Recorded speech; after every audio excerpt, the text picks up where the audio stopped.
in 5 years' time? I still think you have to be very strategic.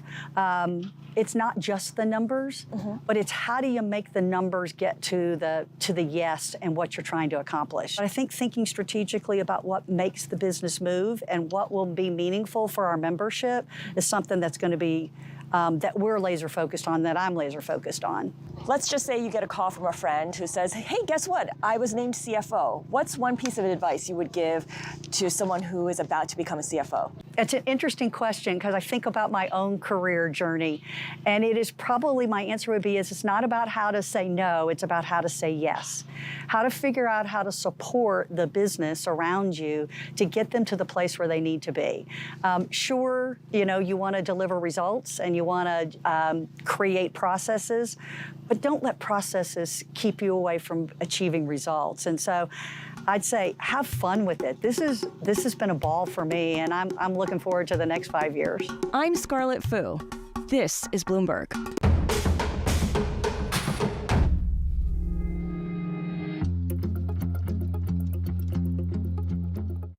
This is Bloomberg Surveillance with Tom Keene, Jonathan Farrow, and Lisa Abramowitz. It was unimaginable that we would see rates move this fast. That was not in the realm of thinking. Just the timeline of what they knew and when they knew it. Why didn't they do anything about it? When do we have to see the kill? It's for the Fed to respond to it, and this is really the tension. Be informed. You cannot be overly data dependent. You've got to have a view of where you're going. Be prepared. I think the earnings season might actually be the positive surprise that people are not expecting. Be ahead of the game. Certainly the beginning of something we need to keep an eye on. And that, I think, is really going to be an interesting takeaway from this moment. You go all birds on us and you say, turn, turn, turn. Is that what we're doing right now? Yeah, the big question coming into this year for us was, when is that turn going to be? What a fantastic conversation. The news you need. The president's calling on manufacturers to make more in America. It is working, and it's reflected in these jobs numbers. The analysis you trust. How do you take this anecdotal data and say, really, just focus on the now, because that is going to tell you where we're going? What is the measurement of uncertainty that we have in studying the American economy? Milton Friedman had said there are long and variable lags in the impact of monetary policy. But man, it's a long slog. The best way to start your day. People are tuning into this program on a daily basis. Oh, come on, it makes for good TV. Let's move on. Bloomberg Surveillance, weekdays from 6 to 9 a.m. Eastern.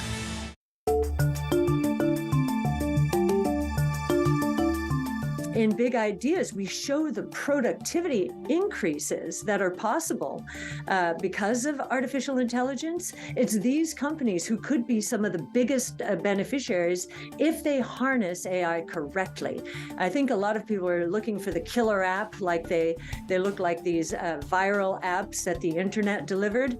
The killer app for artificial intelligence is productivity gains, and any company does not harness it is probably not going to be one of the big winners out there. And just one other thing on AI. The real winners here are going to be those companies that have proprietary data and have lots of it, have the best domain expertise, best AI expertise, the best pools of high quality data to basically create new businesses.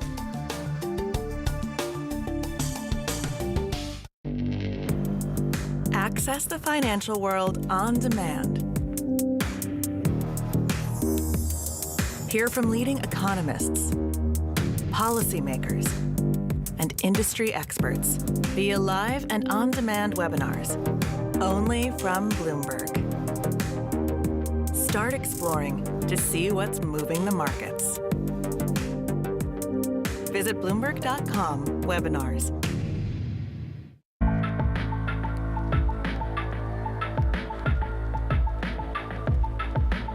This is Bloomberg.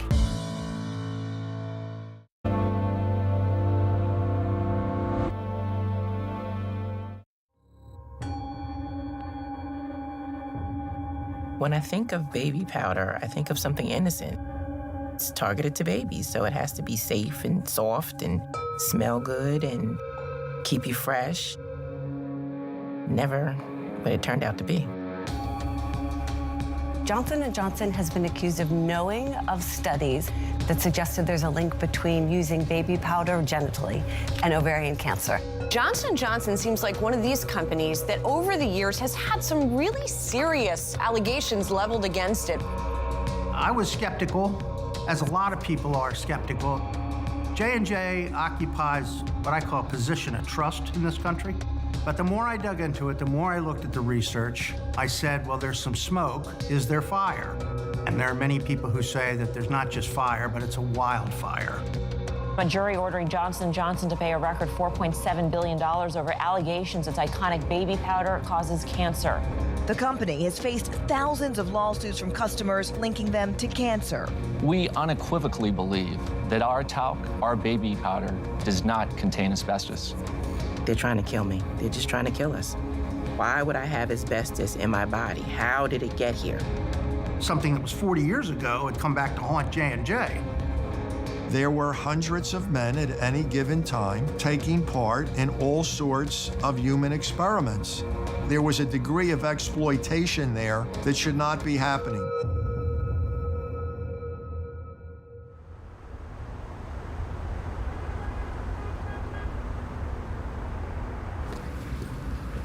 I am a legal reporter for Bloomberg News. I've been covering Johnson & Johnson since 1997.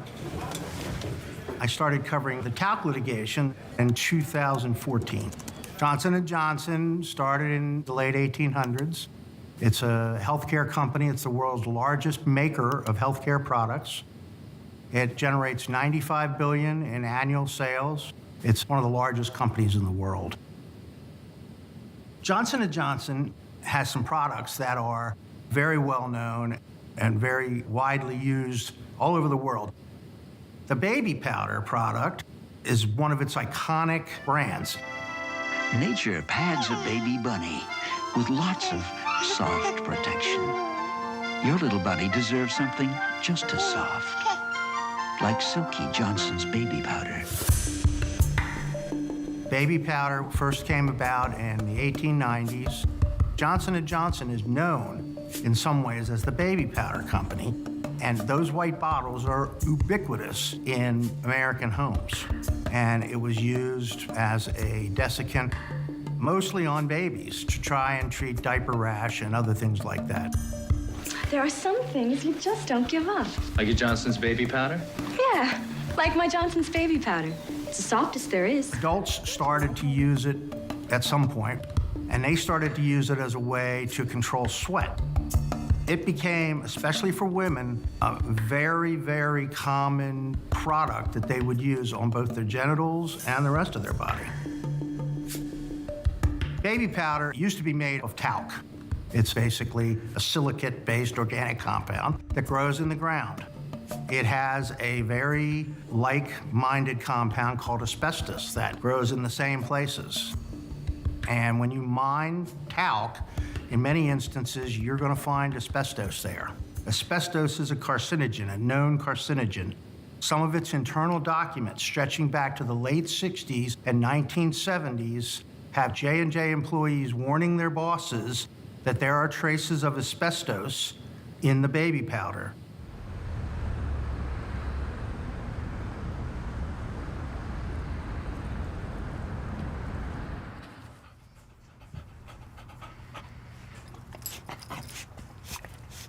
This was day one after chemo, when my hair was starting to come out in the sink.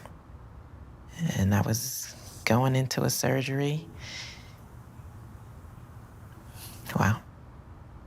I just want to cry. That time period was so,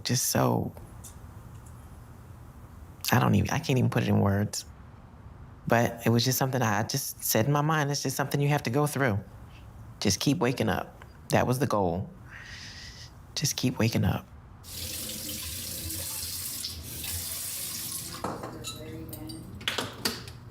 I didn't know I had it. It was found on the table for another situation. When they opened me up, they said, it's everywhere, close her and put her on chemo. And they did what was called a debulking, where they took out all of my organs, my uterus, my fallopian tubes, my ovaries, my spleen, some lymph nodes. Subsequently, it came back a year later, and I had to have another surgery, a colon resection, and another round of chemo, and I've been 7 years in remission ever since.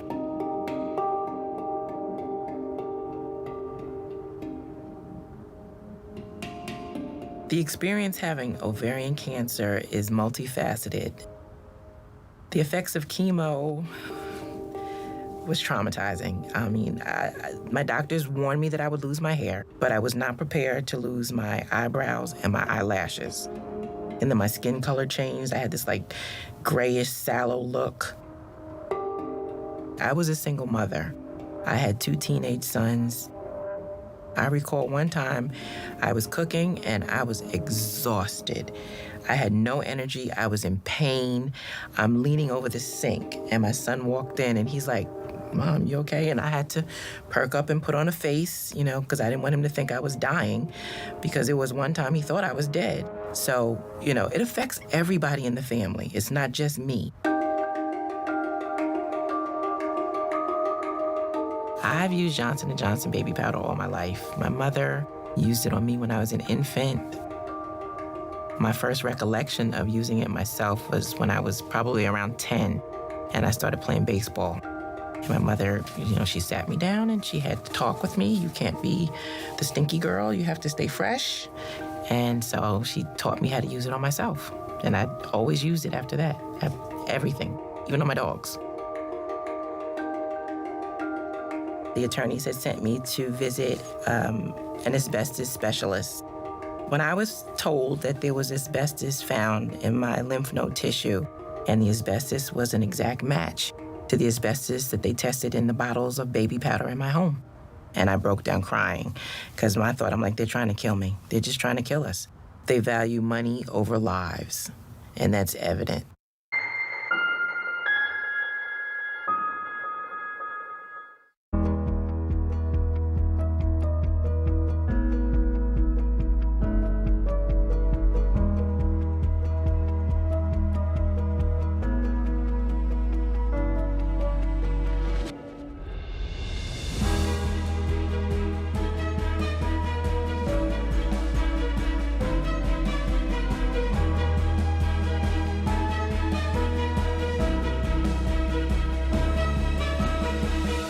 Welcome back to Bloomberg Daybreak Europe. Good morning, good morning. This is Bloomberg Surveillance. Welcome to Bloomberg Markets, China Open. This is Bloomberg Technology. And welcome to Balance of Power. This is Bloomberg.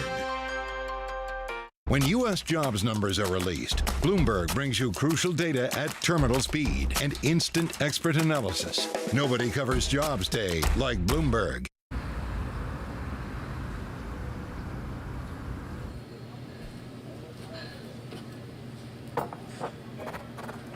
My former colleague approached me and said, "Hey, have you heard about these talc lawsuits?" Many people pointed to research saying that asbestos in the baby powder has been linked to a specific type of cancer tied to asbestos exposure, which is mesothelioma. Other research ties it to ovarian cancer. In 2016, we decided to do a deep dive into the talc litigation. We found that the talc litigation was growing, and we found that juries were lining up behind the plaintiff's arguments that J&J had not been forthcoming about the health risks. Jackie Fox was a 58-year-old resident of Birmingham, Alabama. She worked in a school cafeteria and cleaned houses on the side to raise money for her family. She was diagnosed with ovarian cancer and saw an ad on the TV from one of the lawyers who were trying to find cases. And so they signed her up, and her case went to trial in state court in St. Louis. And the jury came back with a total of $72 million in damages. Jackie Fox did not live to see the verdict in her favor. She died 4 months before the verdict came down, and she was the first talc victim to be awarded damages. I sincerely believe that Johnson & Johnson took my mother's life. We believed in the company and the product specifically. My mother was a true fan. It was a staple in our house and a necessary part of our hygienic routine. Had we known then what we know now, we would have never brought this into our household.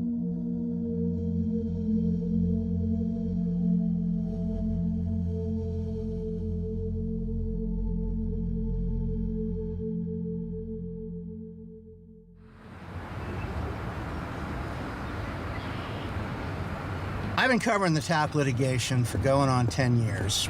And, you know, it's tiring. It's been a ride. It's probably the longest case I've ever stuck with in my career. These documents are the documents that my source directed me to that have been unsealed as part of the talc litigation. First thing it tells us is that J&J hired Dr. Kliegman to do prison testing at Holmesburg Prison on prisoners. It also tells us that J&J was worried about, you know, their marketing of baby powder as being safe. Albert Kliegman was a very prominent dermatologist on the faculty at the University of Pennsylvania here in Philadelphia. He was the inventor of Retin-A. It was a very profitable product.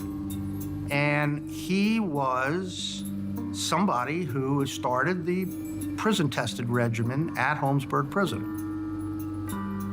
The biggest revelation to me was that this Dr. Kliegman, one of the safety tests he decided to do was to shave a patch of people's skin and put baby powder on it, and shave another patch of the inmate's skin and put asbestos on it.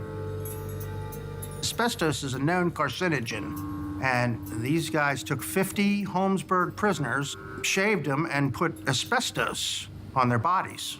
And we're talking about the 60s and the early 70s. But today, that seems pretty outrageous to me. That's like asking people, you know, I'm going to test the safety of my drain cleaner by having you drink some.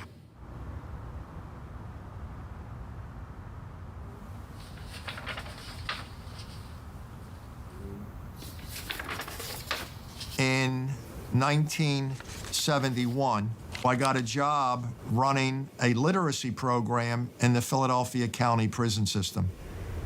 And it was walking in Holmesburg, House of Correction, and the detention center, the three prisons that made up the jail in Philadelphia, that I came across many, many shocking things that the average person would be amazed by. And one of those was the fact that there were scores of inmates, dozens and dozens and dozens of them at each institution, strapped and wrapped in medical tape. When I explored it in depth, researching it myself decades later, the Philadelphia jail was actually a supermarket of investigative opportunity for the pharmaceutical community and the scientific arenas. Anybody who wanted to know what the impact would be of a medical procedure, of a surgical procedure, or a new pharmaceutical concoction could ingratiate themselves with Dr. Albert Kliegman, the dermatologist who ran the program, tell them what the protocol was, how much they were willing to pay to have it done. As far as I know, he never turned anybody down. He walks in those big front gates at Holmesburg. Very quickly, the light goes on. Here are hundreds and hundreds of aimless, desperate men who could be used for experimentation. What we have here, he thought, we have acres of skin. Those experiments run from 1951 to 1974, incorporating thousands of Philadelphians in a cross-section of experiments, running the gamut from tobacco studies to Johnson & Johnson sanitary napkin studies to chemical studies with dioxin. The inmates rarely knew exact what was being applied, and I think they were routinely deceived. Even if you gave them a technical document to read, they wouldn't have been able to read it. And they're desperate for money. If you're lucky enough to get a job pushing a broom on a cell block, you may make 25 cents or 50 cents a day.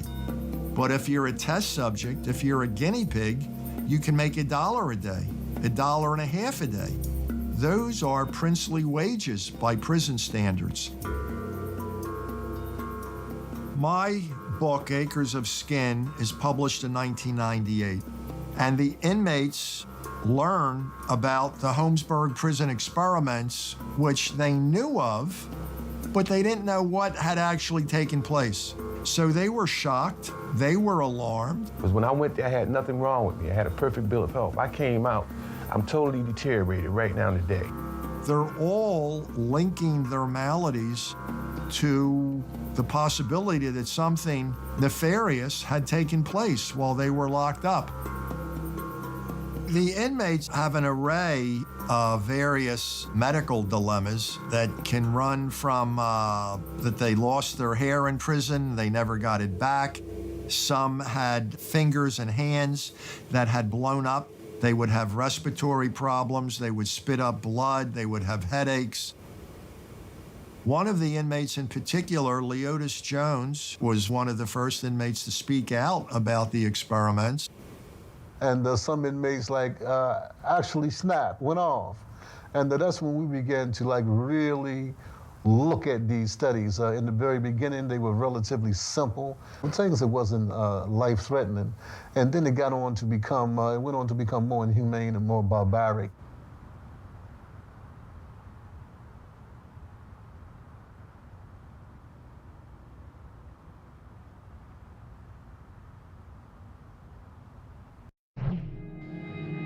We're investing in a lot of different capabilities and features that makes the in-store shopping experience that much easier, that much more compelling, whether it's price check, browsing inventory in this store, so that we can really make that experience as convenient and as simple as possible.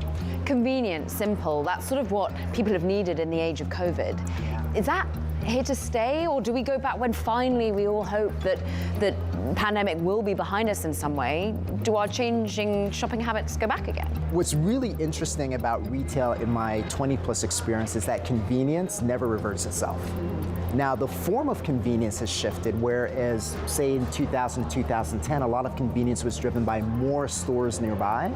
Now it's stores in addition to digital. There's nothing closer than the phone in your hand.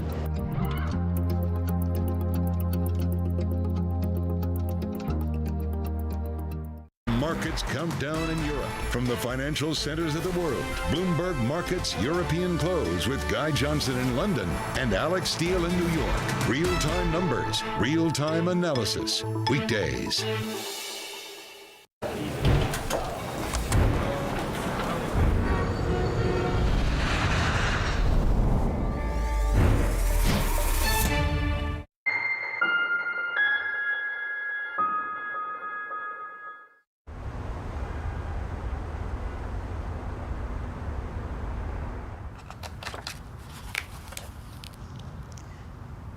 This is a picture of my father as a baby. It's funny because all the babies in the family look like him at that age. This is my parents' wedding picture. My mother was 19, my father was 18. And she was pregnant with my brother in this picture. I wasn't thought of then. I remember him being a quiet person. He was our everything. He was our protector. He was our provider. He took care of the family. He went to work. But after that, incarceration, it was different. My father did not talk to us about the experiments because he was embarrassed about what he allowed himself to go through by participating in experiments. And what I mean by that is the physical change and the mental behavior. I remember it was a time when he came out of prison. I walked into the room where the door was partly open and I saw his back, his shirt was off, and I saw sores. And it scared me, because mind you not, I'm about 5 years old. And my young mind said that he was turning into something. You know, you watch TV, watch monsters and stuff like that, it was that hideous. I looked at it and I ran. I ran from him. We've seen Holmesburg becoming a house of horror, and we've seen the doctors becoming Frankensteins, you know, and we felt that, you know, it had to be stopped before individuals come walking out of there backwards. Dr. Albert Kligman destroyed all the records. So there's no record of knowing exactly what was used on who and when. My father was enraged after Acres of Skin came out. My father began reaching out to other survivors that he knew that were released. He began to communicate with the ones who were still inside, letting them know, hey, we've been played. We have to get together and talk about this and see what we want to do about this. So they began having meetings. They wanted justice. My father and another inmate testified during the Kennedy Senate, and they testified as to why they thought the experiments were unethical. As a result of that, those two inmates out of the 300 got a small compensation. I think my father got a $40,000 payout, and so did the other guy. The other ones were never heard. Their cases were thrown out by a judge to say the statute of limitations had caused them to not go any further, but how do you do that if we're incarcerated? My father never heard an apology. That's what he fought for decades. He wanted inmates to get reparations, and he wanted them to get medical treatments. Now, they were offered medical treatment, but they had to go through University of Pennsylvania doctors. That wasn't happening. You know, they already didn't trust it. I think it was like 2 years after his death, and I began advocating and protesting. I went to a march in Philly.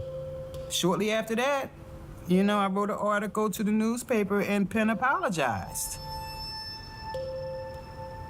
I think it took so long for the apology because there was no accountability. Everybody did what they did, got very rich, and walked away.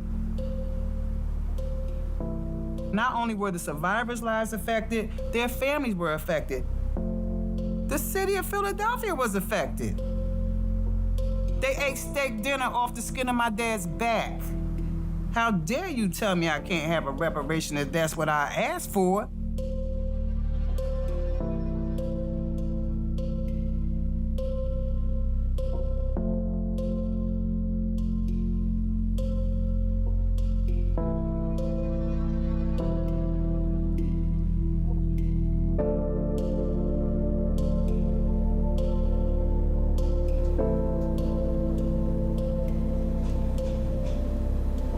Well, it started out at under 1,000 cases back when the Jackie Fox case went to trial in 2014. It has grown by a factor of whatever to now 40,000 cases. J&J has won at least 15 cases at trial. They've also gotten hundreds, if not thousands, of other cases thrown out pre-trial. On the plaintiff side, they've won at least 11 cases since 2014. The biggest verdict that they've had came in 2018. When state court in St. Louis ruled that J&J was liable to 20 women for their ovarian cancer and awarded them a total of $4.7 billion, with a B, damages.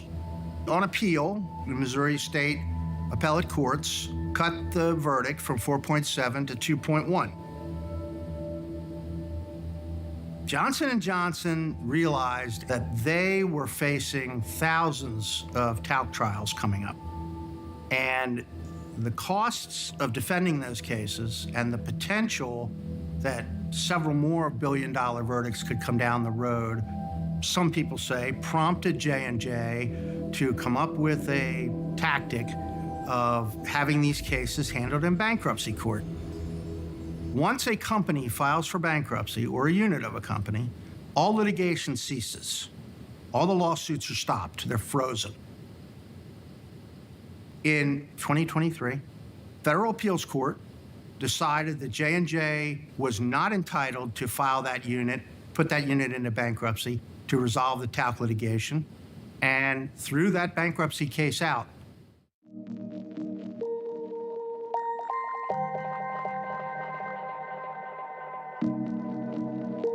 My reason for being a part of it was to be the champion for little girls so that they wouldn't have to go through what all of us went through as adults. So after the verdict came out and I was in the airport going home, it was on the news And it was on the televisions in the airport, and everyone's gathered around the screens watching the news in amazement. And I'm feeling like this cartoon character I used to watch as a kid called Mighty Mouse. He was a mouse with a cape, and he would put his hands on his hips, and I felt like that. I felt like a superhero. I continue to be fascinated by this story. Well, the end game now, most people believe, is just a question of how much they're going to pay.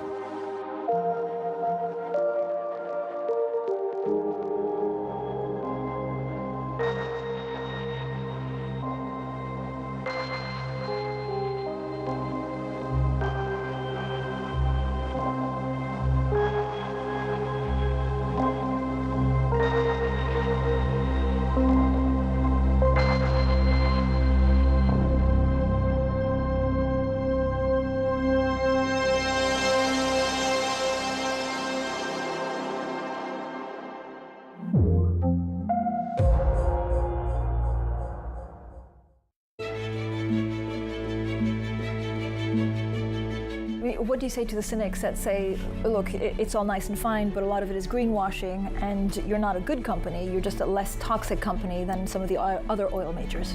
Well, the first thing to say is that, you know, I'm a big believer in we need to put ourselves in other person's shoes in life in general. And so I understand that point of view, and I get that people have that perspective. I don't agree with that, obviously, but I understand where they're coming from.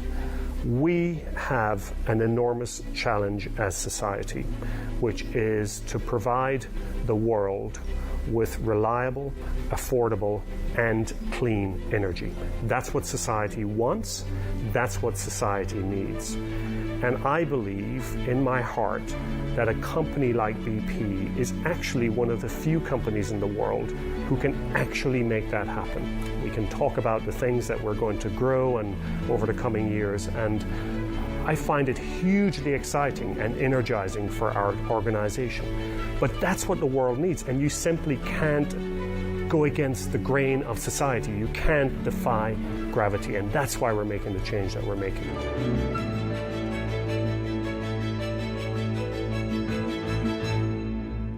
The top names in climate change are on Bloomberg. I want everybody committed to the kind of action that we need. We have a global emergency now.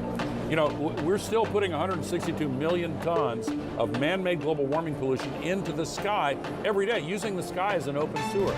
That's trapping as much extra heat as would be released by 600,000 Hiroshima-class atomic bombs exploding every day. That's what the scientists tell us, and the data shows it. That's crazy. That's why we have a third of Pakistan underwater. That's why we have the historic heat wave in China. Nothing comparable to that ever. That's why the heat records are broken every year. And we're seeing an increase in the flows of climate refugees crossing international borders that are due to vastly expand unless we take action to solve the climate crisis. Nobody covers climate change like Bloomberg, your global business authority. Japan's critical role in the global economy is changing as the world recalibrates. After decades of stagnation, Japan's leaders are forging a more innovative and sustainable path forward to revitalize the nation. Corporate giants, policymakers, and pioneers tell us how they're doing just that. Every week on Japan Ahead, right here on Bloomberg Television.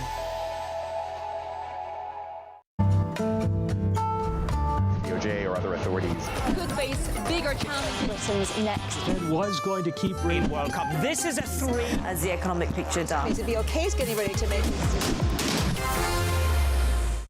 Get your fixed income fix. Watch Bloomberg Real Yield every Friday at 1 p.m. Eastern, right here on Bloomberg, your global business authority.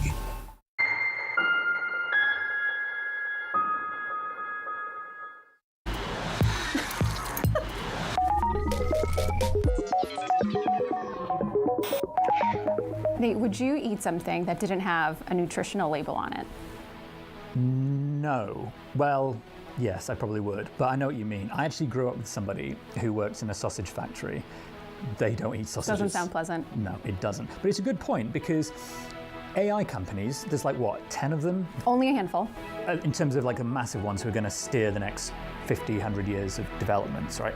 And they've got a person at the top, a chef, who is deciding ultimately what we eat or are exposed to. Yeah, they have millions in cash, captive users to deploy, but they don't have a whole ton of trust. No, exactly. And they're going to be feeding us the meals. So I think, and I'm sure you agree, that we should probably ask them how the sausage is made. Yes.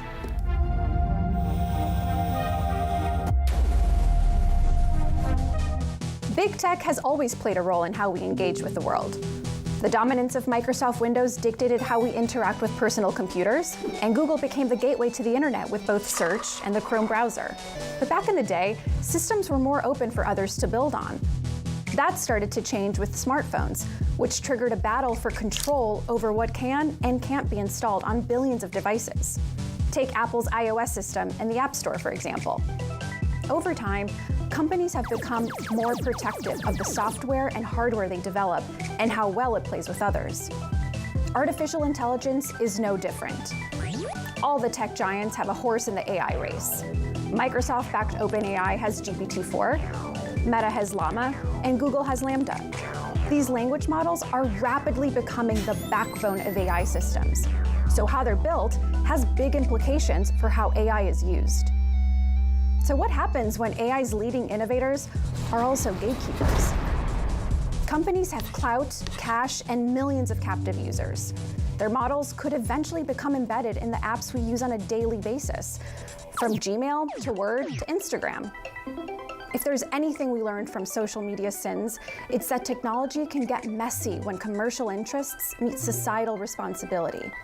By taking an early lead in AI, tech companies are setting the standard.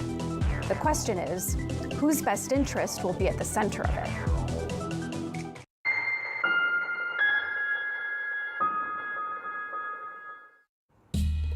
Back in 1997, I was interested in the following question, which is, there are a bunch of the dinosaurs called sauropod dinosaurs, which had really long, skinny necks. So Apatosaurus is an example. They also had really long, skinny tails. So I made a computer model that showed that, in fact, the tail of these sauropod dinosaurs could actually act like a whip, a bullwhip. Now, the way a bullwhip makes that cracking noise is because the tip of the whip actually goes about twice the speed of sound. Okay. I think the way they got a date was to impress the females by making loud booms.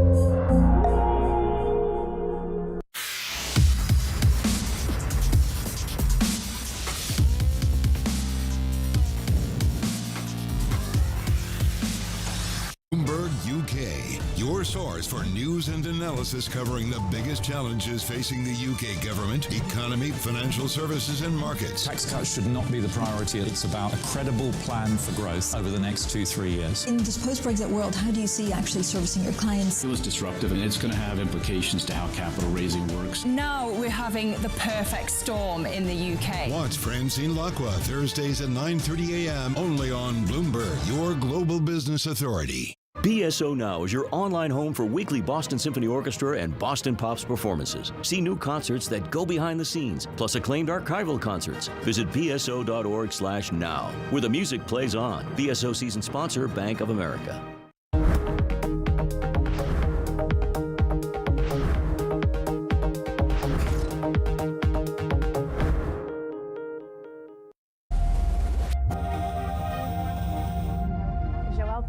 Thank you so much for joining us. You're head of Meta's AI Research Labs and an associate professor at McGill University. Hello. Now, I'm curious because it's been about 5 years since Meta's AI Labs opened in Montreal, if I'm right. What's been accomplished in that time? Give us a sense of the achievements. It's been a busy 5 years in AI, I have to say. And, we have a team in Montreal. I joined Meta to really start the lab in Montreal, but over the years, that lab works in close collaboration with researchers in New York, San Francisco, London, our labs around the world. The field of AI as a whole has completely changed. And in particular, we've seen a huge rise in terms of building foundation models for AI. So very large models that ingest large quantities of data. And out of that, you can customize them for a wide range of tasks. So we've been very active in this area. So this would be something like Llama as one. Llama is our latest child. How do you come up with a name like that, especially after, everyone has like a kooky name for their own language model. How did Llama come about? Yeah, usually, you aim for like an acronym that means something. So, we're playing on language models for Llama. You need like the acronym to be cute and, potentially let you have a little animated toy or something like that. And then, of course, you have to make sure that you're not in conflict with other names that have been chosen by other models and other things. So it was a long discussion to come up with that one. I feel like it's a stuffed animal-friendly kind of name. Well, whenever I hear llama and tech, I generally think of Winamp in the 1990s, but that's another story. So works. So one of the interesting things I think has happened certainly over the last 10 years of AI's development is it feels like the shift in power has sort of moved out of pure academia and really into the hands of big tech and into the hands of a few very, very influential players. Like, what's your sense on that as both an academic and someone working in a ultimately commercial business? I think I have maybe a more nuanced take on it, to be honest with you. For many years, the development of AI has been happening both between academia and industry. If we go back 10, even 20 years, we had places like Bell Labs, AT&T, who had huge investments in AI. Sometimes those investments sort of follow a little bit the curve of our economy, and it's a little bit harder to push through having a large research group in industry in tougher economic times. That being said, I would say what we're seeing now is actually, yes, there's big company players, but they're actually a very lively startup scene where we're seeing many of the recent advances and models come out of that scene. We're also seeing people move between academic world, big companies, small companies. There's different things you can do in terms of agility, resources, freedom between these three different types of models. It sometimes comes as a bit of a surprise of actually how open Meta is with its AI research compared to certain other places. And earlier this year, the Llama model leaked onto the internet, onto BitTorrent. How do leaks like that change the way you think about what you're doing? I think we always adapt to new information. The goal of the release was really to empower academic researchers, but also researchers in other settings to participate. And so it is disappointing when you release something and we were clear about the license and the conditions of use, the gating mechanisms.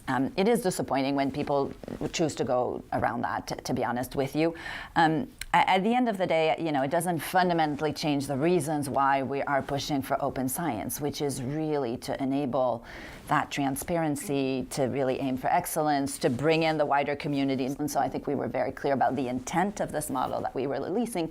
But someone goes around the license, it means that there's a signal to people who may not really understand these models very well, that they can just pick something up on the internet and turn it into something else, which isn't really the intent of. On the bias front, the pace of growth in the sector has been astronomical. How are you finding that progress within bias in algorithms and your models currently?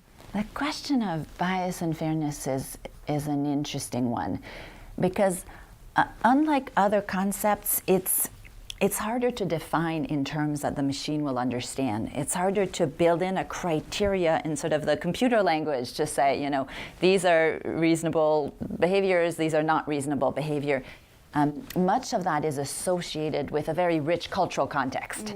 And so as we build that in, it's very challenging to do it in a way that's nuanced and reflects, as a company, we operate in hundreds of countries. And so to do it in a way that reflects that diversity in a nuanced way.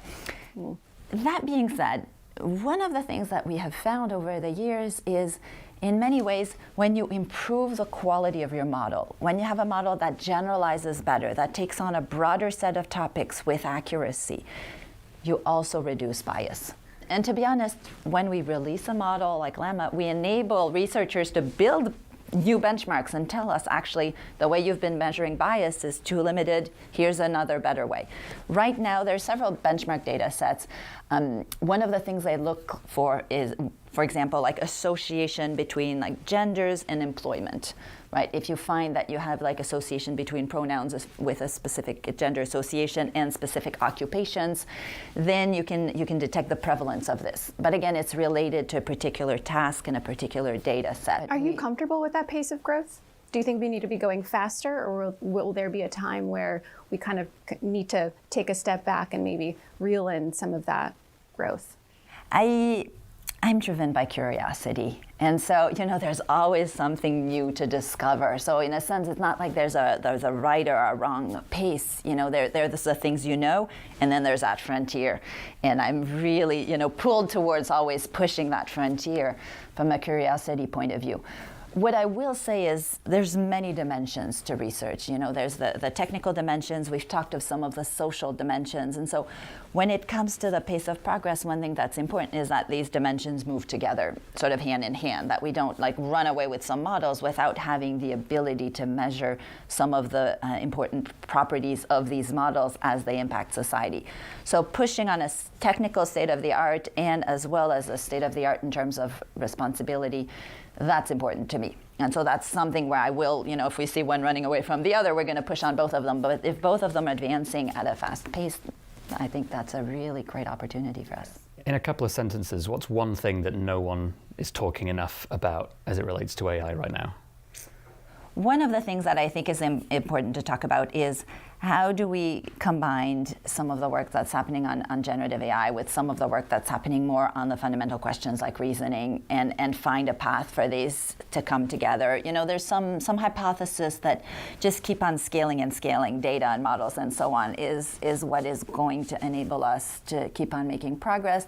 And there's another side that really looks at how do we embed notions of reasoning, verifiability, and so on into these models. So I think there's a lot more that could be done there. And in these models in particular, the current generative models, they're not very good at giving us a notion of that uncertainty and building that into the model. We had the example of how much they know about you, and you can sort of predict from that, but how much don't they know? We're not talking about that, and what's that whole space around it? How do we capture it? Where does it matter?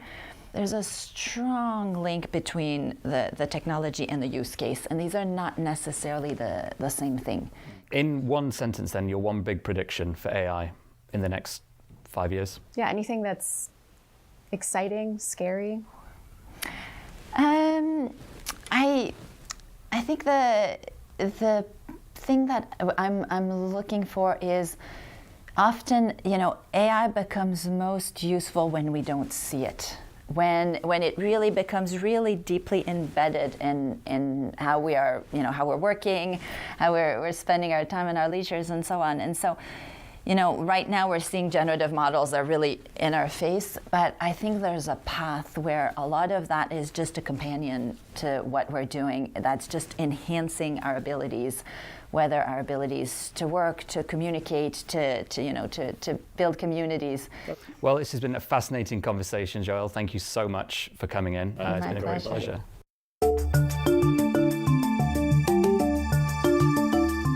In Big Ideas, we show the productivity increases that are possible because of artificial intelligence. It's these companies who could be some of the biggest beneficiaries if they harness AI correctly.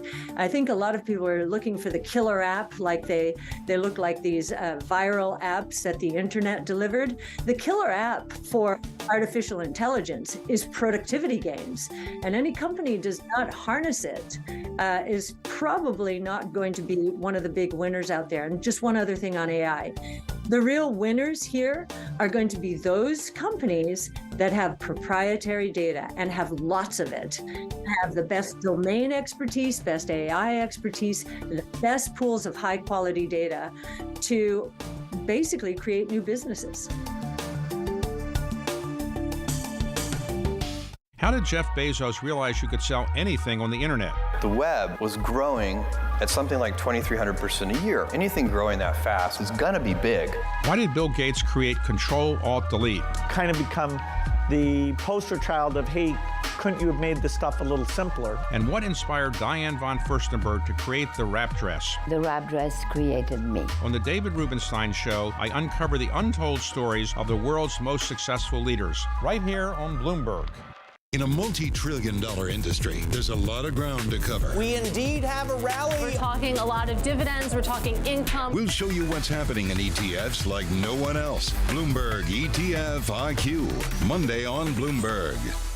I think that it's hard to put your head around any narrative. Let's just be honest. We've had sort of a shift in, are we in some sort of stagflation fears moment? People were talking about that all day yesterday.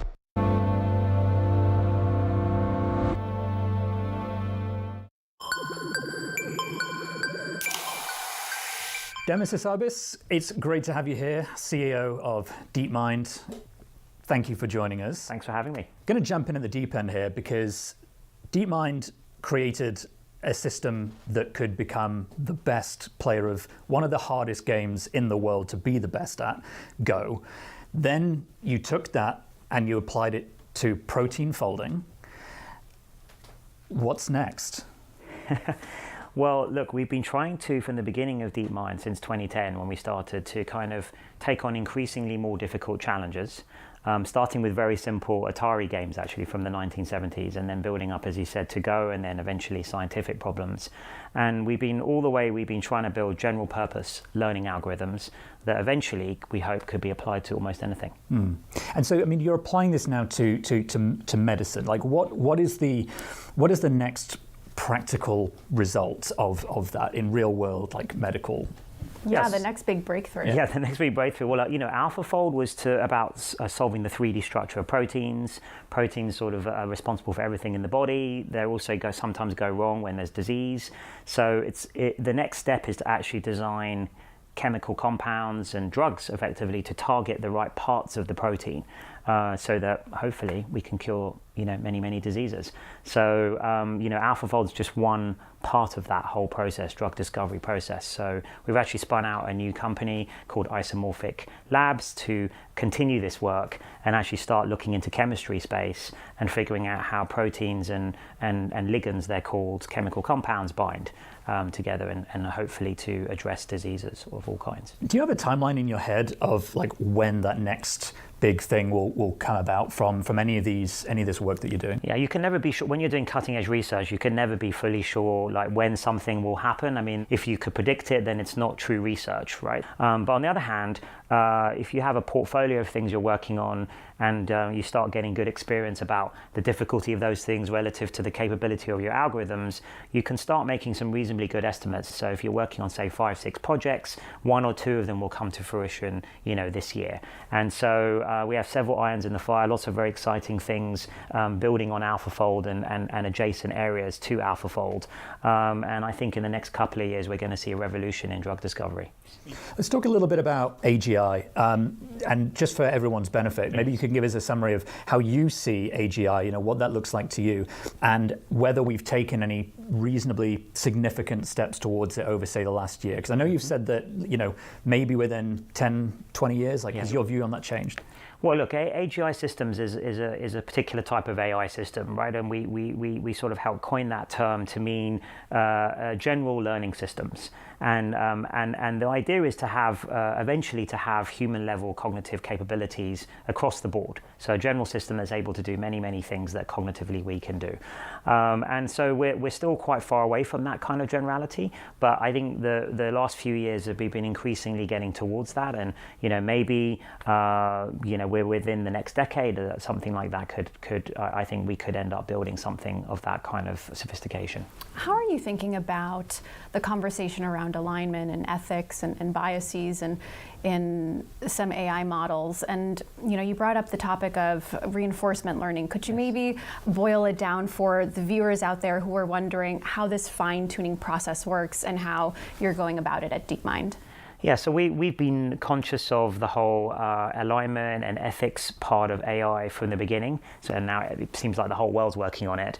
But we always planned for success, even back in 2010. Like, even though it seemed fairly outlandish, maybe a science fiction dream to build AGI, we always sort of thought, first of all, it could be done. But secondly, if that was done, how monumental a technology that would be. And therefore, it would have to be treated carefully and thoughtfully, and with the sort of respect that it deserves, in order to understand what these systems do and align them correctly, make sure that they have the right values, the right goals that we as humanity want it to have. How do you feel about it when billionaires out there sort of say, well, none of these companies can be trusted, like none of these people can be trusted to do this, and they don't believe in ethics, they don't believe in AI, like?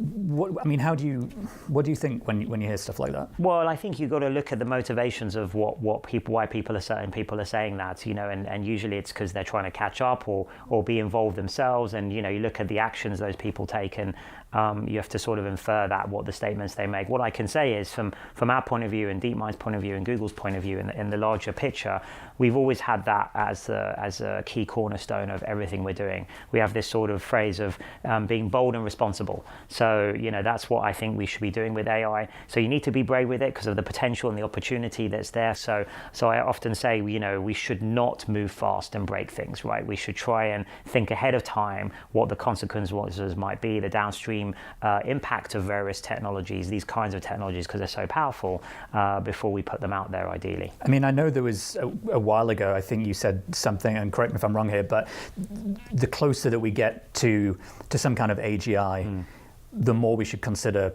like pausing the amount of power we throw at it and figure out how we control it. I mean, assuming there is even a point that you can say, okay, well, today we created AGI, and because it seems pretty hard to define. Yes. But assuming, let's pretend that you could, do you still believe that there should be that pause if we get close to there? Because obviously it's something that people have talked about, pressing the pause button. Sure. I mean, it's pretty, as you say, it's a pretty difficult thing to define, and it's a bit like sort of, the slow incremental, it's actually fast incremental progress, so it's quite hard to define some of these terms.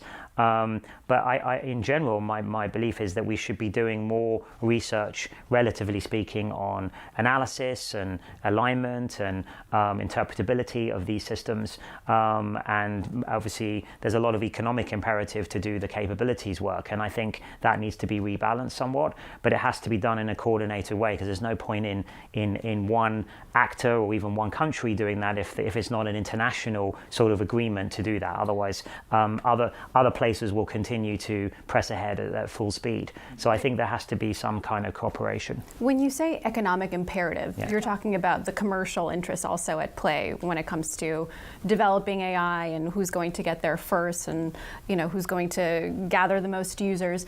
Am I understanding correctly that we can't expect to hit pause and then everyone trust that other companies are going to do the same as well? Yeah, I think they need, it's not just companies, it's like startups, and not just established companies, it's the whole ecosystem.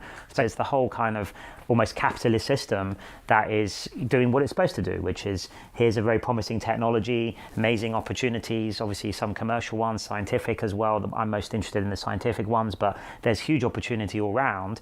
And so there's a lot of imperative to do those things, and a lot of incentive, should we say, to do those things. And then the question is, on the responsible side of things, what's the incentive there, right? Of course, I think there should be more, but it actually slows you down in some ways it can do on the commercial sides. But for the everyday person who might not have been as steeped in artificial intelligence over the past few years, everyone's kind of catching up and wondering, what does this organization mean for me as a user? And now that the company is folded under the broader Alphabet umbrella, what can we expect from that change? Well, I'm very excited about creation of new products with new experiences, with AI-first type of things powering it under the hood. Such as? You'll see that in the next half year. Yeah, I can't reveal anything new today. Will my inbox become neater with AI? All of those things should be a lot more. AI should be kind of an integral thing, a useful thing in your daily life that really adds value to your daily life.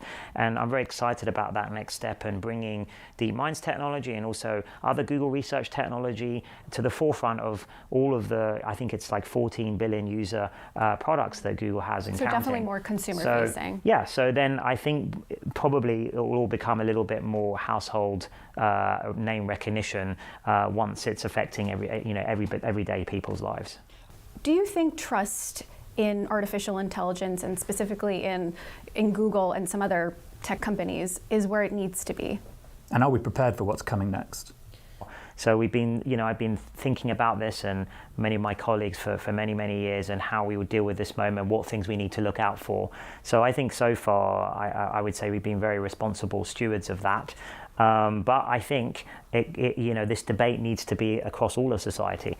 So I think there needs to be a wide range of inputs into how this gets used. But in terms of like what values to put in, what should they be used for? How should they be used? These are societal questions, not really technical ones. And we've always been incredibly multidisciplinary. So we haven't just got machine learning people and engineers and mathematicians. We've also got philosophers, social scientists, ethicists. So it's always been a really rich milieu of different voices and different ideas.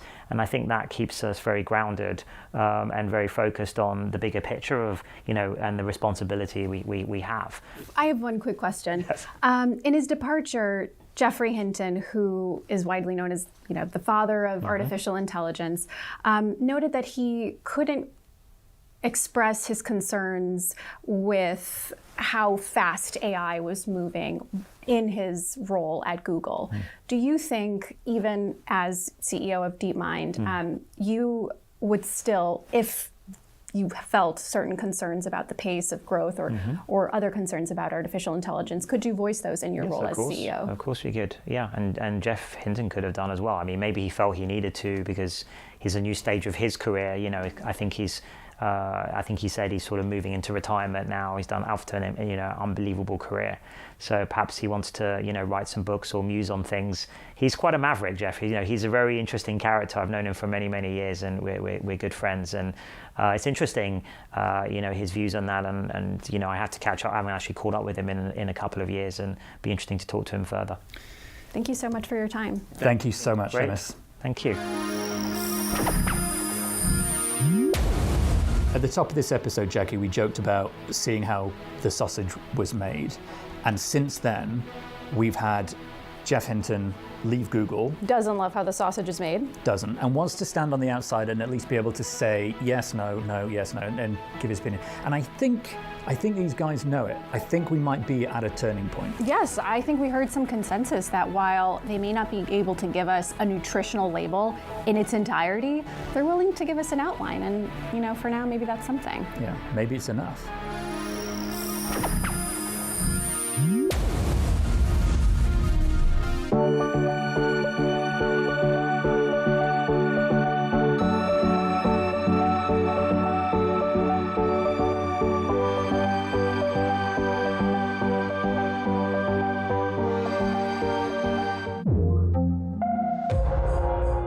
Our studios in New York and San Francisco. Our expert hosts have the data and analysis about the companies you know and the startups to watch. Plus, the interviews you don't want to miss. Watch Caroline Hyde and Ed Ludlow on Bloomberg Technology, the only daily business show dedicated to tech, right in the middle of the trading action. 12 p.m. on the East Coast, 9 a.m. in the West. Only on Bloomberg Television, your global business authority.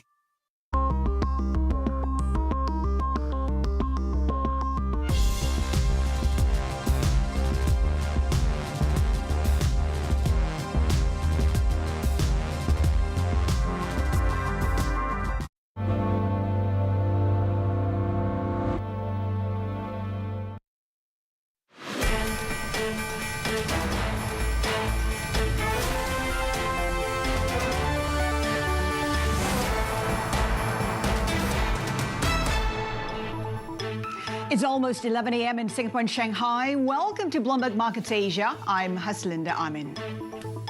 I'm Rashad Salamat in Hong Kong. Let's have a look at our top stories. We've got U.S. futures and Chinese stocks advancing as easing inflation in the two biggest economies spurs hopes of monetary easing. Adani Enterprises considers selling stock for the first time since fraud allegations by short seller Hindenburg. It's a major test of investor confidence. Now to Japan as G7 finance chiefs gathered to discuss a daunting mix, including, of course, inflation, emerging market debt, and financial system stability. Well, Asia reversing all gains. Yes, CPI out of the US and China came in weaker than expected, but there is a problem. Chinese CPI at the lowest level in about 2 years, reflecting a very uneven recovery. US CPI below 6% for the first time in 2 years. But you know what? There are lots of problems. We have the labor market still tight, begging the question, can the Fed cut rates as expected by the swaps market? Let's take a look where we are in terms of the benchmarks here in Asia. Pretty much mixed picture, but the MSCI in negative territory. CSI 300 index up 0.2%, lifted by banks in particular. Bear in mind, the government says is asking the state-owned banks to put a cap on deposits, some of those deposits, to alleviate some of those stresses in the banks. That is good news for the banks. In the FX space, the dollar pretty flat at this point in time. It was weaker for the last 2 days. The Hong Kong dollar flat in a reflection of what's happening with the US dollar. The renminbi is what is weighing on Asian currencies, down 0.1%, dragging the likes of the Aussie as well as the Sing dollar. In the commodity space, red pretty much across the board. And the bond market is where we're keeping a very close eye on. We have yields falling right now, a reflection of what happened with treasuries. We have 2-year treasury yields down about 13 basis points, flat at this point in time, though. Rish. All right, well, let's just quickly look in what's going on over in Bangkok. Just seeing the set just open marginally up 0.2%. The baht just losing a little bit of ground. It's been an interesting rollercoaster ride. At one stage, it was the worst performing currency in Asia year to date, and then suddenly it became the worst. But over the last month, it's managed to reclaim that title as the best performer so far. Expecting consumer confidence data out of Thailand any minute now. Just looking at that. But also over in India, this is a situation 1% up on that Nifty's futures contract. Marginal, a little bit of a gain expected at the start of the trading day, with fair value analysis actually added to all that. Looking at India at, of course, Adani Group, the company considering its first post-Hindenburg equity sale. We've also got Go Air winning protection from leases as a local court allowed its insolvency proceedings to begin. So there you go. That's a look at some of the action there. But certainly the action has been dominated in the last 24 hours by the debate surrounding US inflation and more. Thomas Toys, head of APAC iShare investment strategy at BlackRock. Thomas, we got this read, slightly more benign than expected. How, if you look at it through the lens of the Fed, would it move the dial in any way? And are markets just getting ahead of themselves and thinking there's going to be a rate cut this year?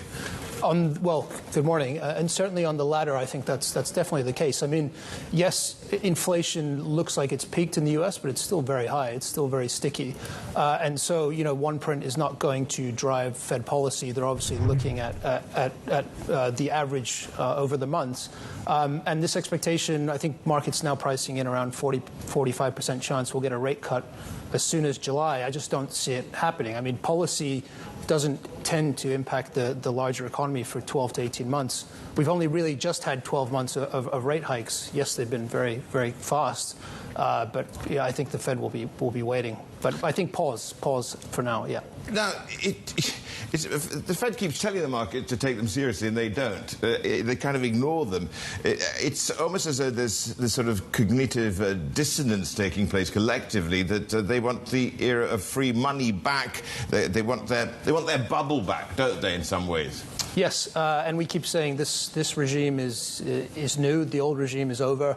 I think things are going to trade in a relatively large range. Whether we've seen a trough last year, that looks to be the case. But I think volatility is going to continue to be high. The Fed are not going to backstop the market.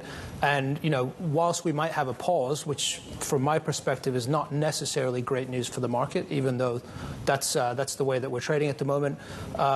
We're not going to get rate cuts this year. I just don't see it at this point. So, Tom, volatility will persist, and amid expectations of rate cuts later this year, I mean, the shock to the market could be pretty huge if that does not happen. How might that play out, and where do you seek shelter? Yes, I mean it will be a large shock if we get a rate hike next month for sure, because the market is basically putting a 0% probability on that. If we don't get rate cuts in the second half of the year, I think that will be quite a big shock as well. So that will cause volatility, as you mentioned. Where do you sort of hide out? I think investors, particularly in the U.S., have already been sort of hiding out in these defensive, up in quality, mega cap, high cash balance sheets. And so I think that's already kind of been happening under the surface. Where you go from there, you kind of need to be either in cash or in short duration type fixed income, particularly when it comes to the U.S. Gold is still quite interesting at the moment. It's got a lot of momentum behind it, particularly with the geopolitical issues that we continue to see.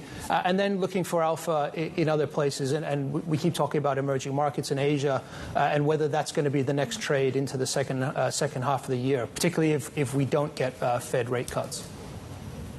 U.S. default, what are the odds of that happening given the debt ceiling and the problem that is persisting? You want me to give you a number? I can't do that, but certainly there's only really two possibilities here. The first one is that the U.S. default, that clearly is not going to be good for risk assets. Or we get a rise in the debt ceiling. The last time we sort of saw this volatility around that was 2011. We got around a 15 to 20% pullback in the markets, and plus at that point, the Treasury are going to have to issue a lot of paper. That's going to dry up liquidity in the rest of the market. So neither situation is particularly great for the market at this point. Thomas, I mean, we also got credit conditions. How much tightening are you seeing in the U.S.? Because, that's something the Fed has to look at closely because it would do part of the job for it. We've got the debt ceiling as well, which is roiling markets, of course. Going back to the credit bit, the banks are not out of the woods just yet either. And then we've got the inflation print. Yeah. And, we keep saying, when you look at previous pauses in rate hiking cycle, that tends to be good for risk assets. But if you look at the previous examples, 2008, if you look at 95, 97, these were coming from an economy where the unemployment figures were not as strong, or not as the labor market wasn't as strong. The inflation picture wasn't as high. Leading economic indicators weren't as weak, and also the credit conditions were much better. So, this idea that a Fed pause is going to be great for markets, I don't necessarily buy it. And we haven't seen that much liquidity drained out of the system, particularly after the SVB situation. So there's still a lot to go here, I think. Well, hold that thought. A lot more to talk about. Thomas will be staying with us. He's head of APAC iShares Investment Strategy at BlackRock. All right, let's get you over to New York now, because we've got first word news courtesy of Vonnie Quinn. Rish, thank you. China has appointed a little-known government official as its top financial regulator. Former banker Li Yunzhe, who was most recently serving as a vice governor of Sichuan province. Li will now oversee the $61 trillion financial sector, including banks and insurers. Some market watchers were expecting the role would go to someone with more seniority. U.S. federal prosecutors are reportedly examining short selling in recent weeks after the collapse of 3 regional banks. Reuters cites a source saying the banking turmoil is an area of interest for the Justice Department.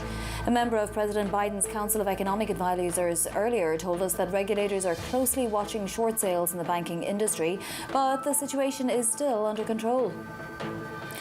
President Biden says a debt default would drag the U.S. into a recession and have devastating repercussions across the global economy. He's looking to ramp up pressure on Republicans for a deal to raise the debt ceiling. Biden's remarks come a day after his first round of talks with congressional leaders made little headway towards an agreement.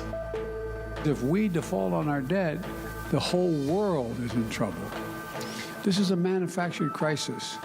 There's no question about America's ability to pay its bills. America has the strongest economy in the world, and we should be cutting spending and lowering the deficit without a needless crisis, in a responsible way. Bloomberg has learned that ECB officials are starting to accept that interest rate hikes might need to continue in September. Our sources say some policymakers from across the spectrum of the Governing Council think 2 further quarter-point hikes may not be enough to tame consumer prices. That could mean a possible 3rd move in September, bringing the deposit rate to 4%. Global news powered by more than 2,700 journalists and analysts in more than 120 countries. I'm Vonnie Quinn, and this is Bloomberg. Rish. Well, Well, still ahead this hour, HSBC says India's economy may double its current size within a decade, driven mainly by tech-focused sectors. We'll take a closer look later this hour. Plus, we got that weak consumer inflation in China weighing on tech stocks. We're going to give you a breakdown ahead of the earnings from that particular industry coming up.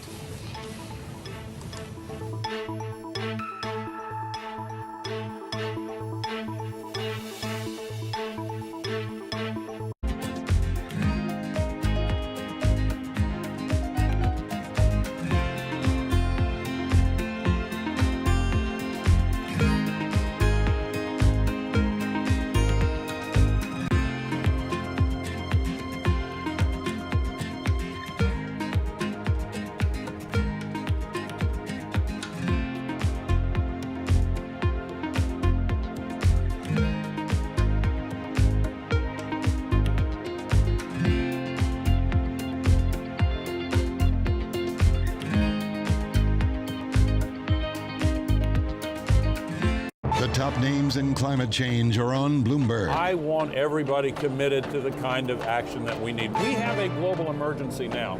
You know, we're still putting 162 million tons of man-made global warming pollution into the sky every day, using the sky as an open sewer.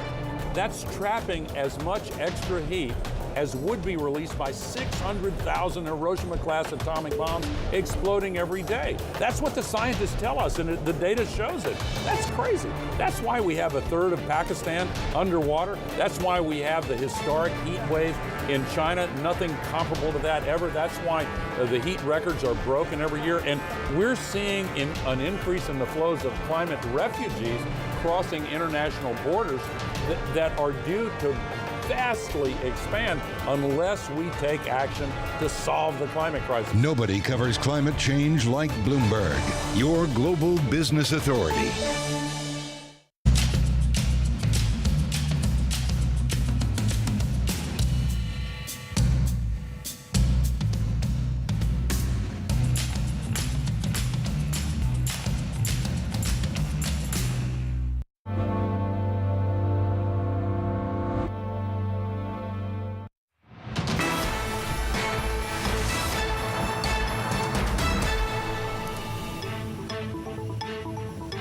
Welcome back. Let's do a recap on China's CPI coming in weaker than expected at the lowest level in about 2 years, perhaps paving the way for a monetary easing. Taking a look where the benchmarks are right now, the Shanghai Composite Index currently flat after rising as much as 0.2%.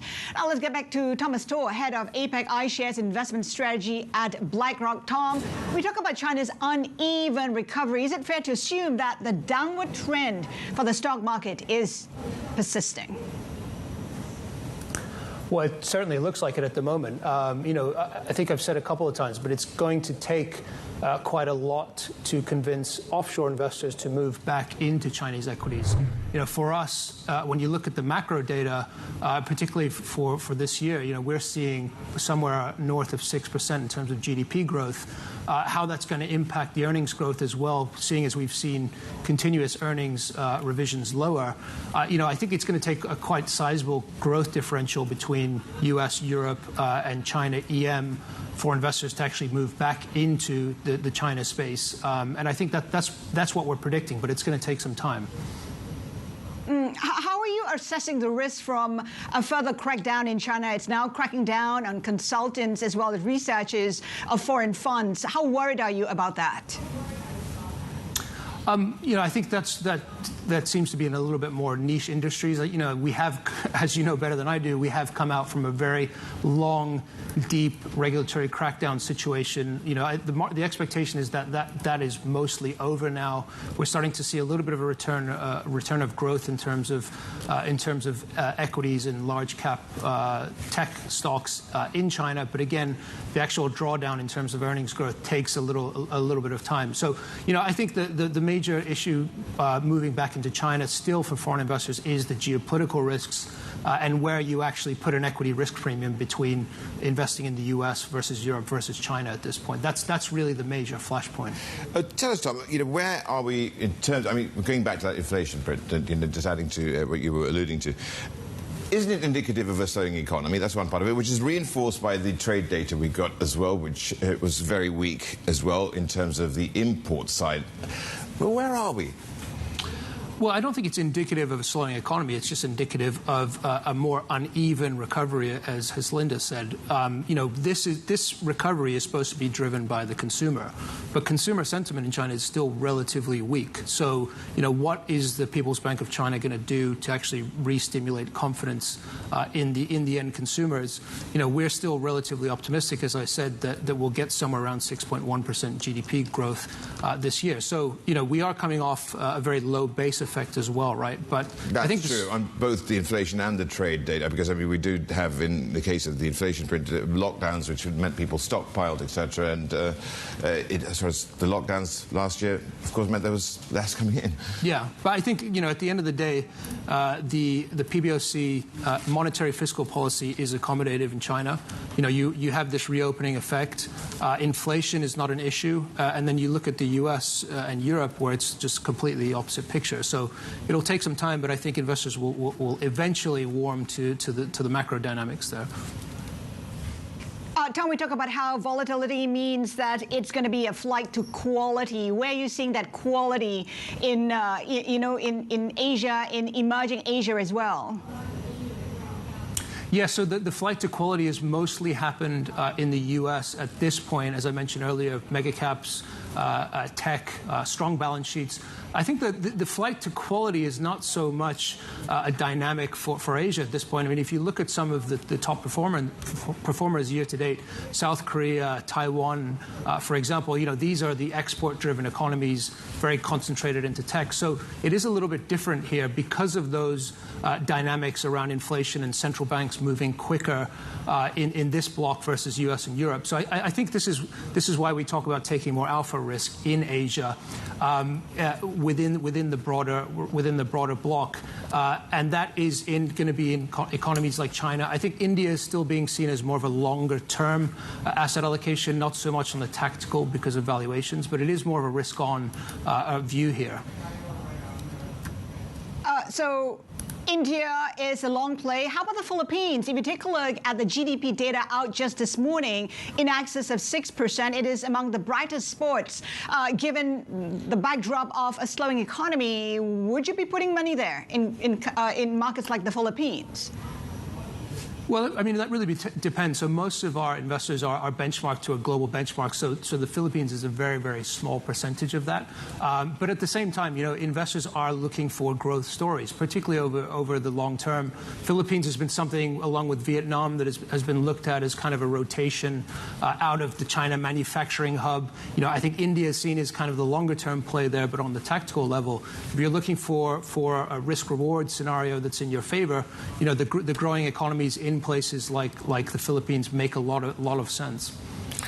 Just 1 second, we've got a bit of breaking news. The Hong Kong dollar's overnight HIBOR rate, this is the Hong Kong interbank offered rate, has risen now to the highest since 2007 as we do get some flows of capital which have been supporting the Hong Kong dollar, and it's been actually, the dollar's been weakening against its Hong Kong counterpart from the strongest part from a dollar's perspective of the band that we have. Tom, very quickly, talking on the dollar, where does it go from here? And also gold. Gold. Well, that's kind of the similar question, isn't it? Yeah. The inverse relationships come back. Yeah, and real rates obviously have been impacting gold. There is a little bit of a momentum situation here. A lot of people talking about it as a risk-off geopolitics. So I think we are quite optimistic on gold. U.S. dollar, I think it could get squeezed. I think the shorter-term move after last night is for lower, but I think if you look at the positioning and how we're seeing rates over the second half of the year, you might see a squeeze in the U.S. dollar. Tom, thanks so much for joining us. Thomas Doyle, the head of APAC iShares investment strategy at BlackRock. We're going to have a look at some of those business flash headlines now and look at this illiquid corner of swaps insuring Credit Suisse debt surging back to life. That's as some hedge funds make the case they should be triggered. Funds including 463 in diameter are said to have bought swaps on subordinated bonds with the idea that the write-down of Credit Suisse's AT1 securities qualifies as a trigger for them. The swaps this week had their biggest increase since UBS agreed to buy Credit Suisse in March. UOB, United Overseas Bank, is set to retain most Citigroup staff after buying the bank's consumer assets in Malaysia, Indonesia, Thailand and Vietnam. Bank saying around 90% of Citi's 5,000 employees in those countries will transfer to UOB when the last leg of the acquisition completes. The $3.7 billion deal will nearly double UOB's regional retail clients to 5.3 million. Sources telling us at Bloomberg that Sovereign Wealth Fund of Singapore, GIC, has emerged as the front-runner to buy a stake in the German industrial gas maker Messer. The investment firm said to be in talks to inject about $2.2 billion into Messer for a 20% stake. We're told another investment firm, EQT, was also shortlisted and does remain interested in a deal. All right, still to come. Debt and banking woes loom large at the G7 finance ministers meeting in Japan. A live report from Niigata is up next. Keep it here with us. This is Bloomberg.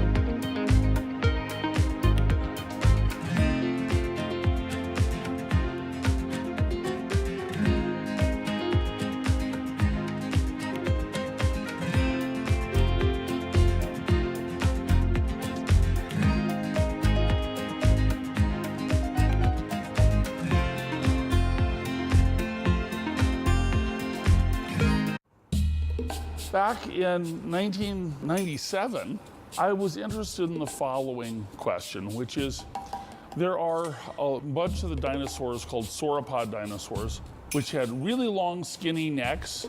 So Apatosaurus is an example. They also had really long, skinny tails. So I made a computer model that showed that, in fact, the tail of these sauropod dinosaurs could actually act like a whip. A bullwhip. Now, the way a bullwhip makes that cracking noise is because the tip of the whip actually goes about twice the speed of sound. Okay. I think the way they got a date was to impress the females by making loud booms.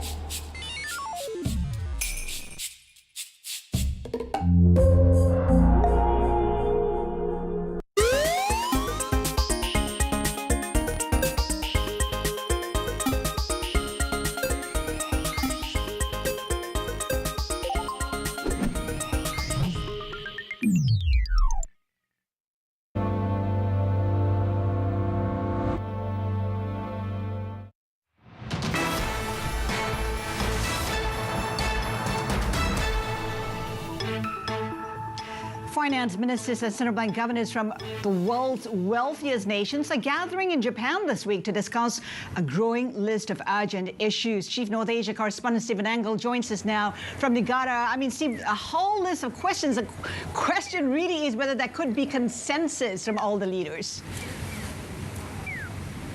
Yeah, I mean, it's a good time, I guess, to hold this G7 meetings of finance ministers and central bank governors because of the litany of issues that need to be addressed. And potentially, with Janet Yellen going to be giving a press conference here in a couple of hours, likely to talk about, of course, intensifying those sanctions on Russia because of the war in Ukraine, or essentially getting other G7 nations to prevent what U.S. officials are saying is is Russia's circumventing of those sanctions. So tightening the loopholes, tightening those sanctions could be a number one issue for her. But again, the debt ceiling impasse in the United States and a potential default by the United States is probably front and center of the other counterparts in the G7. Obviously, Joe Biden has talked about it being a trouble for the world if the U.S. defaults. Yellen also says it could be catastrophic for the global economy and financial system. So that is something to watch out for later today when Janet Yellen does speak.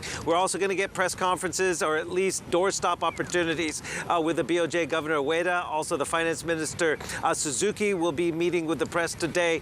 So there's lots to talk about beyond just those issues. Inflation will be front and center. It's still sticky in parts of Europe. Will the ECB continue with tightening, as Christine Lagarde has said, at least through July? So, and the BOE, hey, they have a rates decision coming up. So much to talk about in just a short hit like this, but again, we're here for it.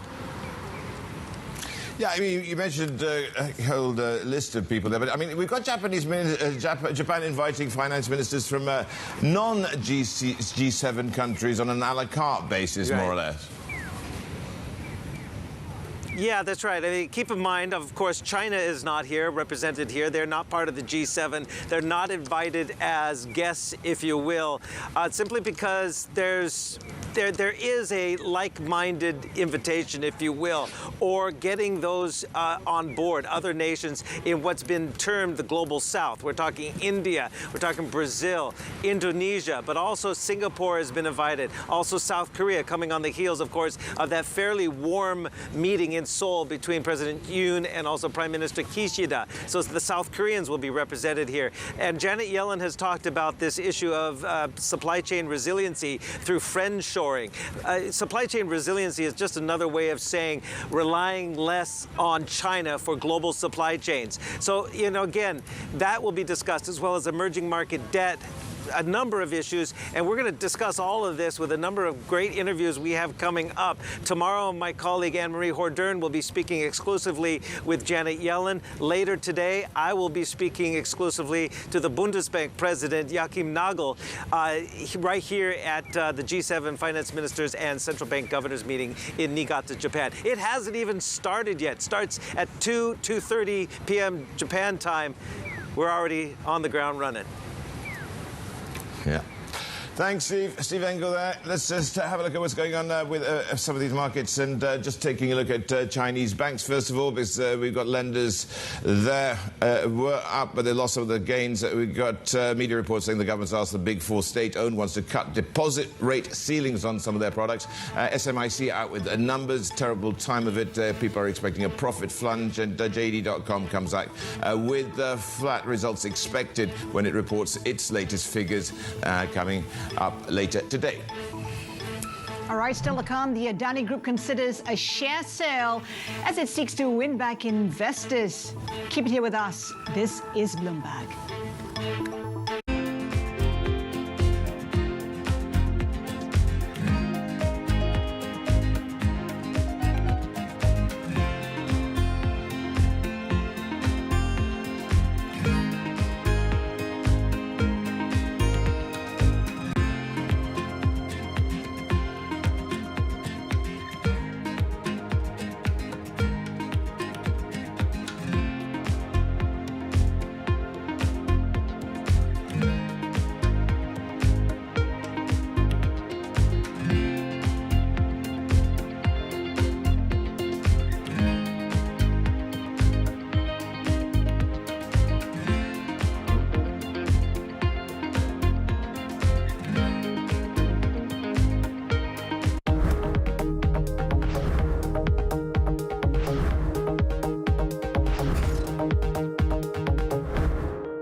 Japan's critical role in the global economy is changing as the world recalibrates.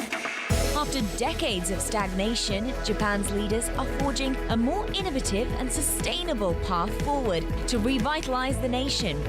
Corporate giants, policymakers, and pioneers tell us how they're doing just that. Every week on Japan Ahead, right here on Bloomberg Television. Welcome back to Bloomberg Daybreak Europe. Good morning, good morning. This is Bloomberg Surveillance. Welcome to Bloomberg Markets. China open. This is Bloomberg Technology. And welcome to Balance of Power. This is Bloomberg. I think that it's hard to put your head around any narrative. Let's just be honest. We've had sort of a shift in, are we in some sort of stagflation fears moment? People were talking about that all day yesterday.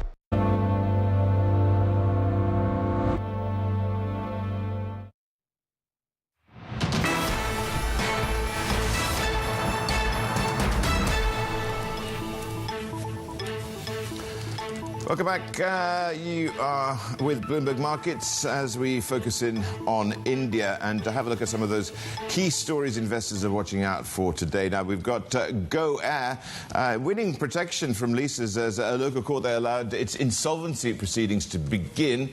Looking also at what's going on with Prime Minister Narendra Modi, who's inaugurating more than $700 million worth of infrastructure projects in the state of Rajasthan.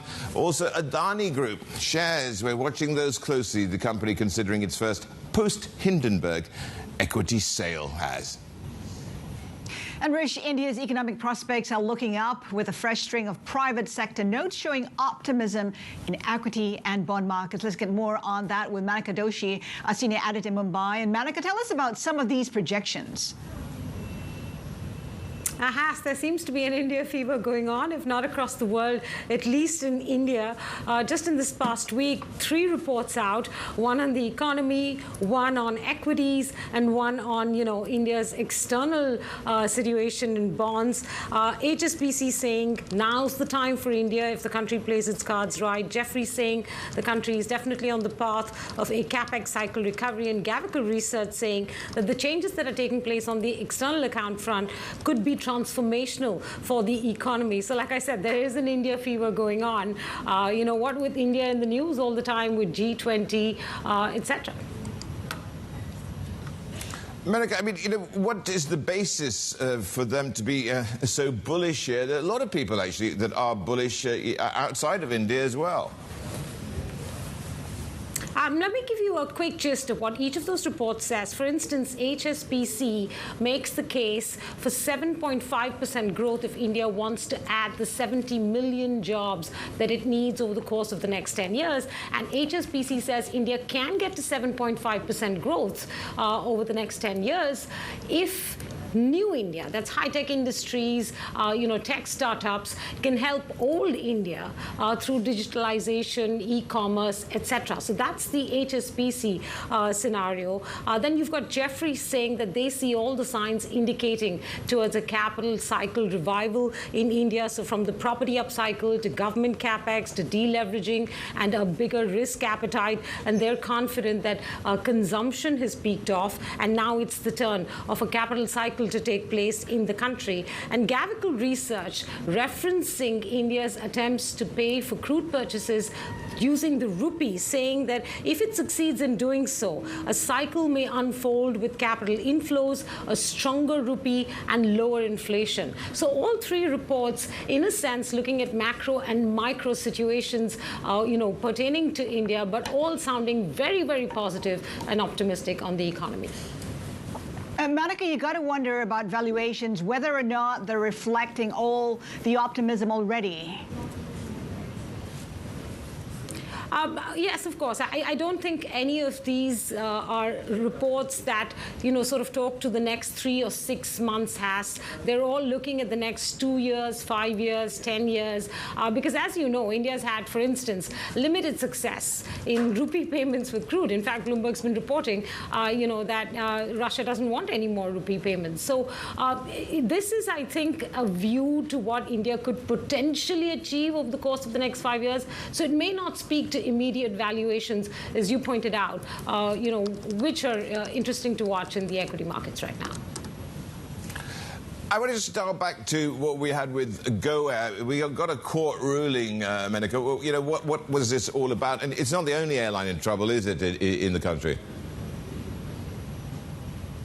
No, it isn't. So we're shifting to corporate news, and it is a busy news day here in India. Go Air did manage to win that time reprieve that we've been talking about over the course of the last few days. Essentially, it filed for insolvency because it wanted to keep at bay many of the lessors that were seeking to reclaim its aircraft. Of that 54 aircraft fleet, all of them are leased aircraft, and they had notices to reclaim more than 30 aircraft. And they were keen that this insolvency filing, which if it succeeded in court, as it did yesterday, would give them a moratorium period, or a period in which all debts, all outstandings come to a standstill, as a result of which they hoped they could get back on their feet, get their planes back in the air, and use that time also to continue their litigation against Pratt & Whitney for more engines, which is one of the core reasons for why that airline has had to suspend all operations.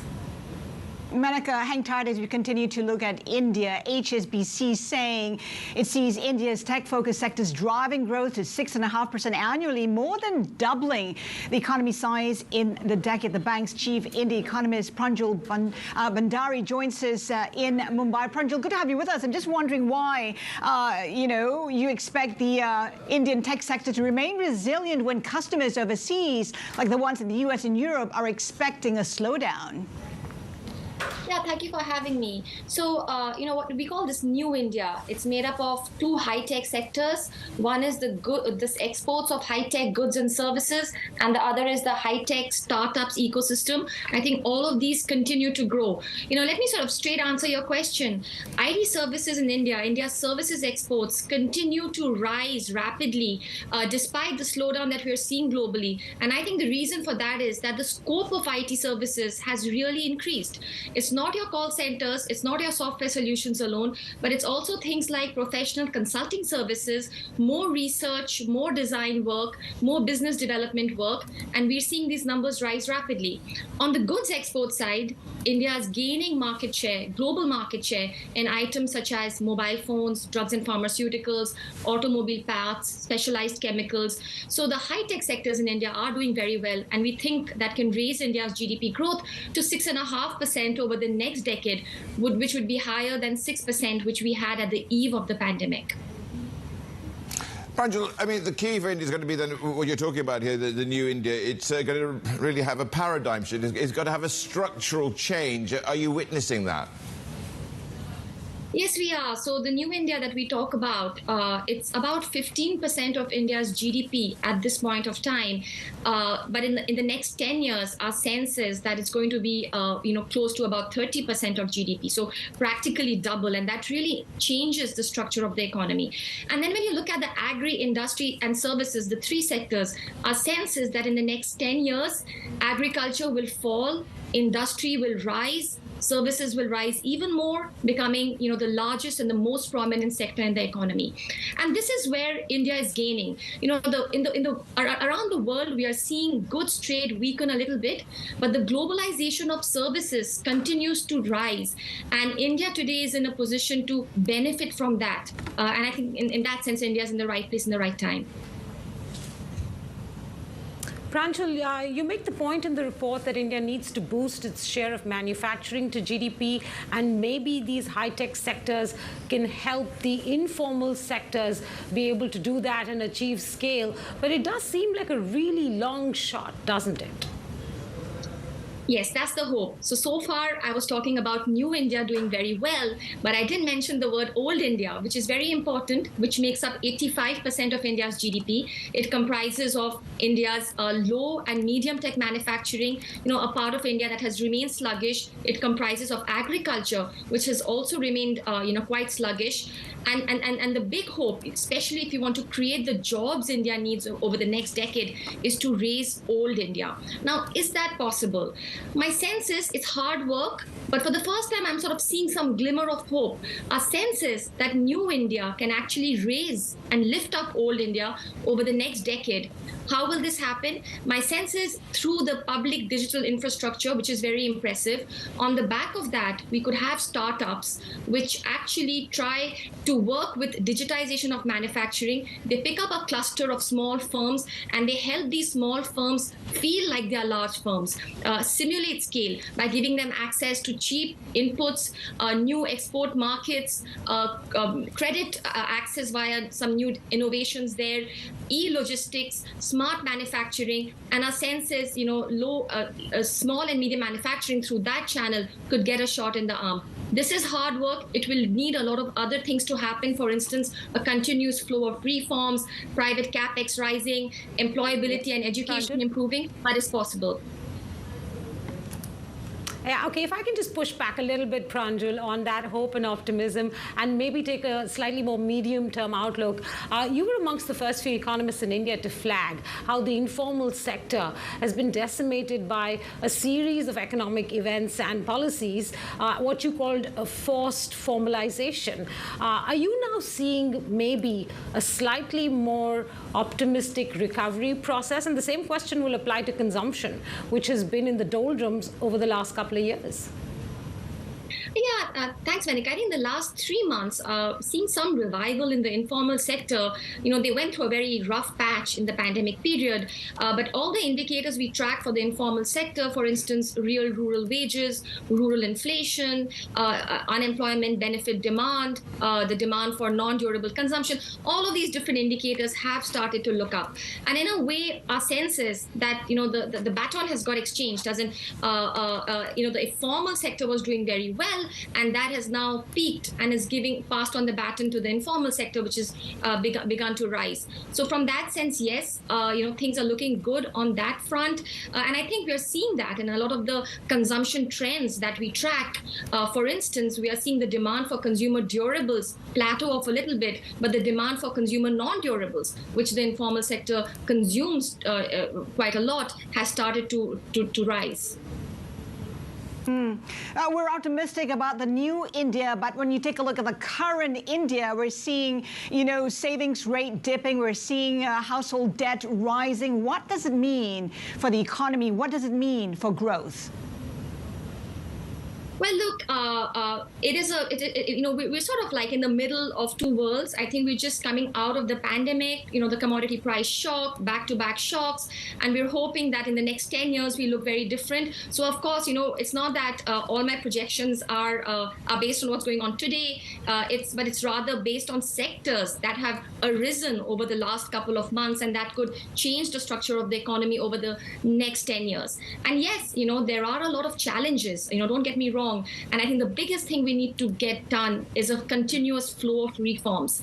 We've done several reforms in the past, like the GST, the public digital infrastructure, but we can't get complacent. We need to continue to do reforms, and a lot is needed, especially on the power sector, several fiscal revenue reforms, skilling the workforce better. And I think all of that has to fall in place for India to grow impressively in the next decade.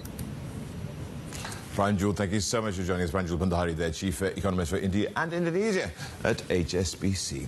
Right, let's have a look now what's happening elsewhere. Have a look at the First Word News as we head to New York and join Vonnie Quinn. Rish, thank you. UBS bankers assessing Credit Suisse's business have flagged concerns about some portfolios of loans in high-growth Asian countries. Bloomberg sources say concerns over lending relationships in markets including Indonesia, Vietnam, Malaysia and India could lead to the assets being run off or sold. UBS is said to be weighing options to address the issue after stepping in to rescue Credit Suisse. Both banks declined to comment. SVB will lead a financing facility of more than $200 million for Pivot Energy's solar projects. This is SVB's first syndicated loan since it was sold to First Citizens Bank. Before its March collapse, the California-based lender was known as a climate bank. Pivot Energy says the deal reflects SVB and First Citizens' commitment to solar financing. Carl Icahn's investment firm plunged 16% after disclosing a federal inquiry into its practices. Icahn Enterprises says U.S. attorneys are seeking information on governance, securities offerings, and dividends, among materials. Separately, the firm hit back in detail for the first time against a report from short seller Hindenburg Research, which claimed the company had inflated valuations for some assets. U.S. lawmaker George Santos has pleaded not guilty after being arrested on fraud and money laundering charges. The congressman was released on a $500,000 bond and continues to face calls from both political parties to resign. The 13-count federal indictment also alleges theft of public funds and making false statements to the U.S. House of Representatives. Santos says he believes he's innocent and still plans to seek re-election. Global news powered by more than 2,700 journalists and analysts in more than 120 countries. I'm Vonnie Quinn and this is Bloomberg. How's Linda? Vonnie, still to come, the Adani Group weighs selling new stock for the first time since the Hindenburg report. We get the details from our equities reporter in Mumbai. Keep it here with us. This is Bloomberg.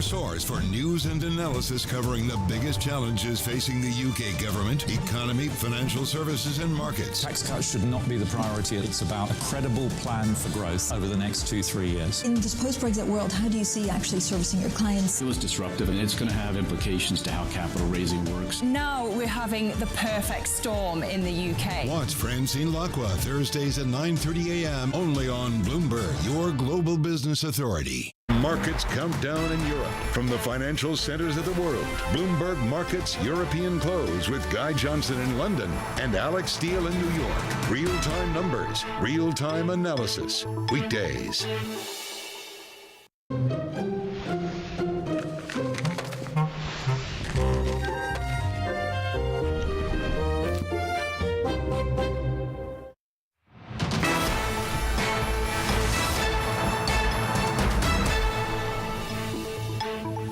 Indian markets have just kicked off and it looks like a positive open. The Sensex currently up by 0.2% gains too for the other benchmarks like the Nifty Bank Index currently up by 0.4%. India countering that decline in the MSCI Asia Pac Index. Of course, we're tracking Adani Group shares in particular. Marling selling stock is holding a board meeting later this week to discuss exactly that. It didn't disclose how much it intends to raise. Of course, Adani shares recovered a little, but still down about 50% on the back of the Hindenburg report. Adani Enterprises up by about 1.9%. Rish. Yeah, let's actually get a bit more on this, get the details of what is going on and get to our equities reporter in Mumbai, Chiranjeevi Chakraborty there. CJ, is this a move to try and shore up confidence, or is it genuinely one where they're trying to actually raise money?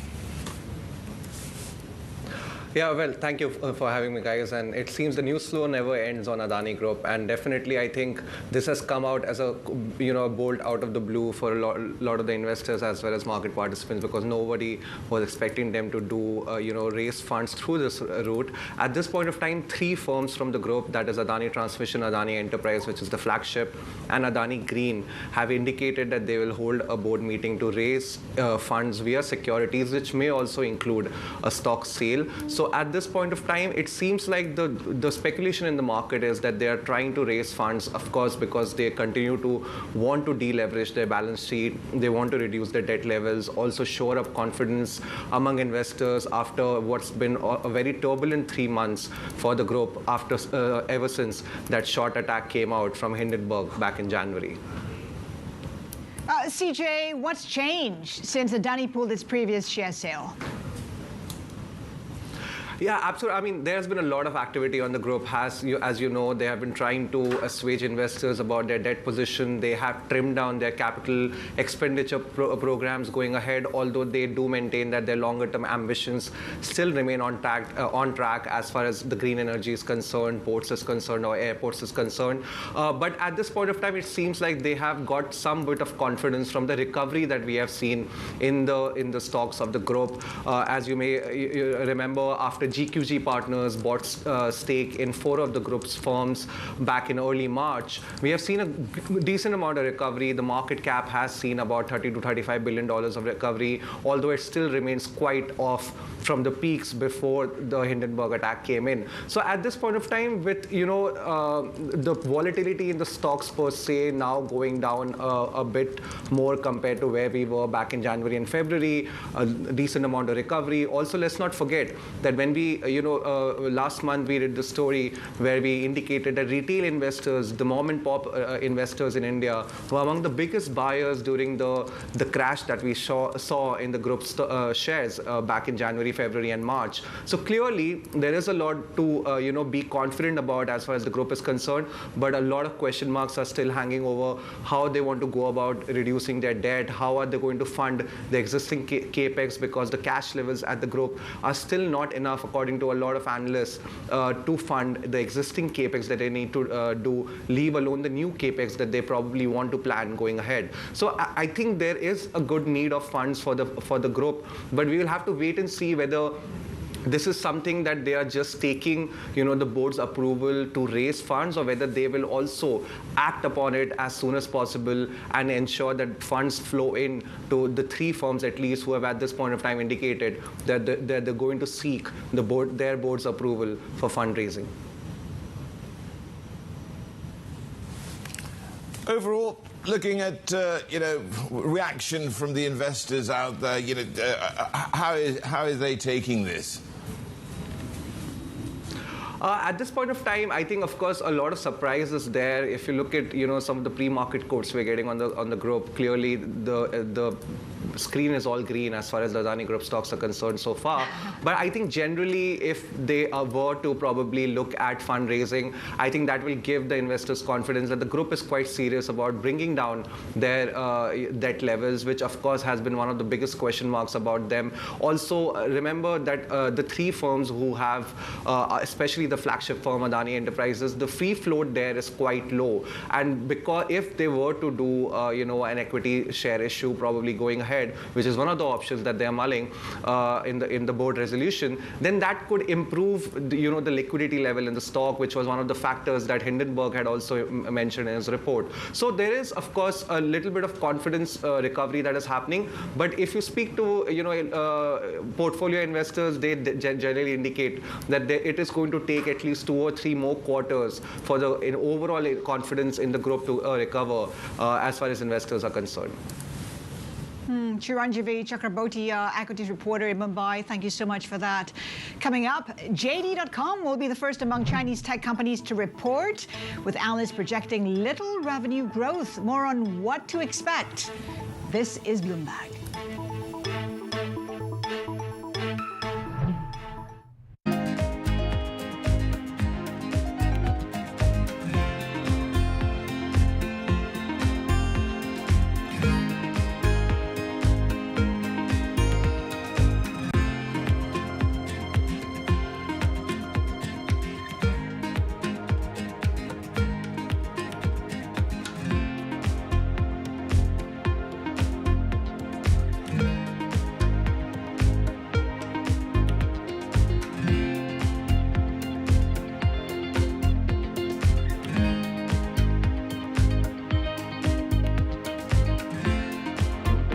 How did Jeff Bezos realize you could sell anything on the internet? The web was growing at something like 2,300% a year. Anything growing that fast is gonna be big.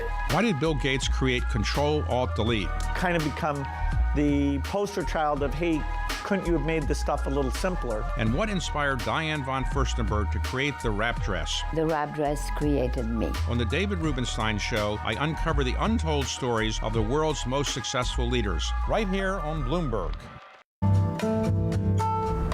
DOJ or other authorities could face bigger challenges. Britain's next. Fed was going to keep rating World Cup. This is a 3. As the economic picture does. To be okay is getting ready to make this.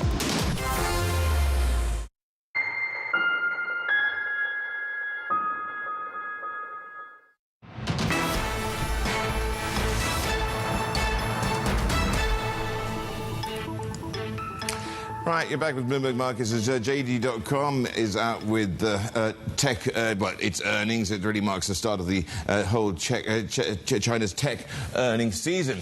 And it all happens later on today. We've got analysts projecting less than 1% revenue growth for the first quarter. Let's get to what we can expect. Jenny Yu is our China markets reporter. So, Jenny, what are we looking at here? Yeah, I think as we've seen, the consensus are on our terminal, the expectations are already very low, almost flat revenue growth for the first quarter. So anything better than that would be a relief, I think, for JD.com. And also next week we're going to have Alibaba and also Tencent, which is also investors' focus to see if there's any clue about the pace of the consumption recovery, the sales momentum, starting from the second quarter this year, because right now the market consensus is still expecting some meaningful recovery, especially from the second half this year. You mentioned Alibaba, Tencent. I mean, we have seen double-digit growth from those companies. What can be expected? What will it take? Yeah, I think the market is no longer expecting anything like the golden years we've had before, when all the tech giants, they can easily see the revenue growth to reach double digit. For next week, Tencent is going to be a little bit better. They're still going to see like a 7% revenue growth, but still, people are still concerned about, for example, how fast the advertising can recover, given that, all the CPI data and also the China macro data, they're indicating very weak retail sales momentum in general in mainland China. And then for Baba, I think the situation is more challenging for them, because the majority of their revenue relies on the consumption recovery, which is still very, very weak at the moment. Jenny, thank you so much. Jenny Yu there, Bloomberg China markets reporter. Just take a look at some of these companies which are out with earnings. JD.com, one of them here as well. SMIC is down at the moment. That's actually day before yesterday. We saw a 10% fall because of expectations of a profit plunge. Some of that being taken back, 2% down at the moment. Looking also at SoftBank, certainly this company is another one which are right now just a little bit. There we go. What is that? That's the whole overall market. We're seeing a flat picture thus far. SoftBank have operating income forecasts likely to miss estimates there. That's one of the reasons why we are looking at that one. And certainly a Japanese AI stock's got a surge as SoftBank joins the ChatGPT clone race, as it were. So markets flattish right now, has. And we'll have more special coverage from the G7 meeting in Niigata City, Japan today, including U.S. Treasury Secretary Janet Yellen, news conference at 1:30 Hong Kong time. Keep it here with us. This is Bloomberg.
Let me ask you about politics. You've been involved advising presidential candidates, and I presume presidents as well. Do you ever have any interest in serving in a senior position in the federal government or running for office?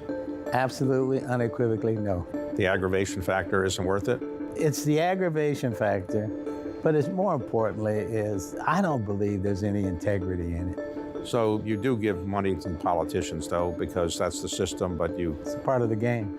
I think, to be honest, I think there's a need for a multi-party system in the U.S.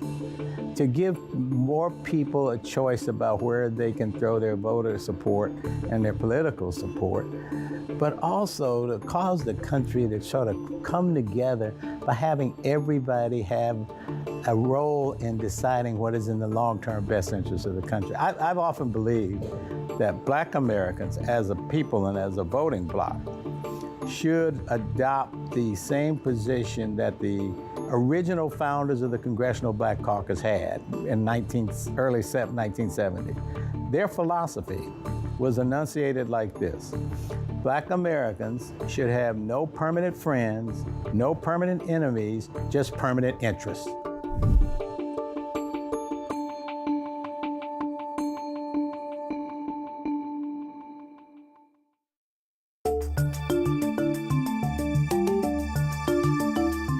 In Big Ideas, we show the productivity increases that are possible because of artificial intelligence. It's these companies who could be some of the biggest beneficiaries if they harness AI correctly.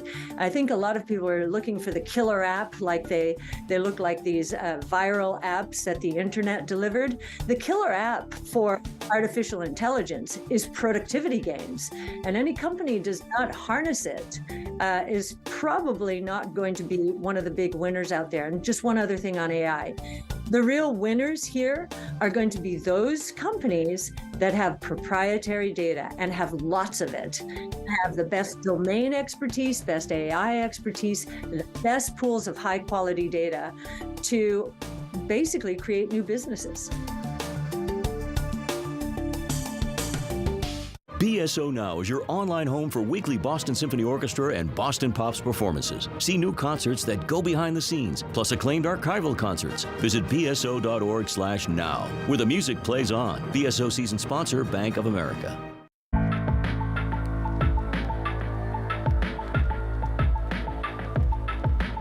This is Bloomberg.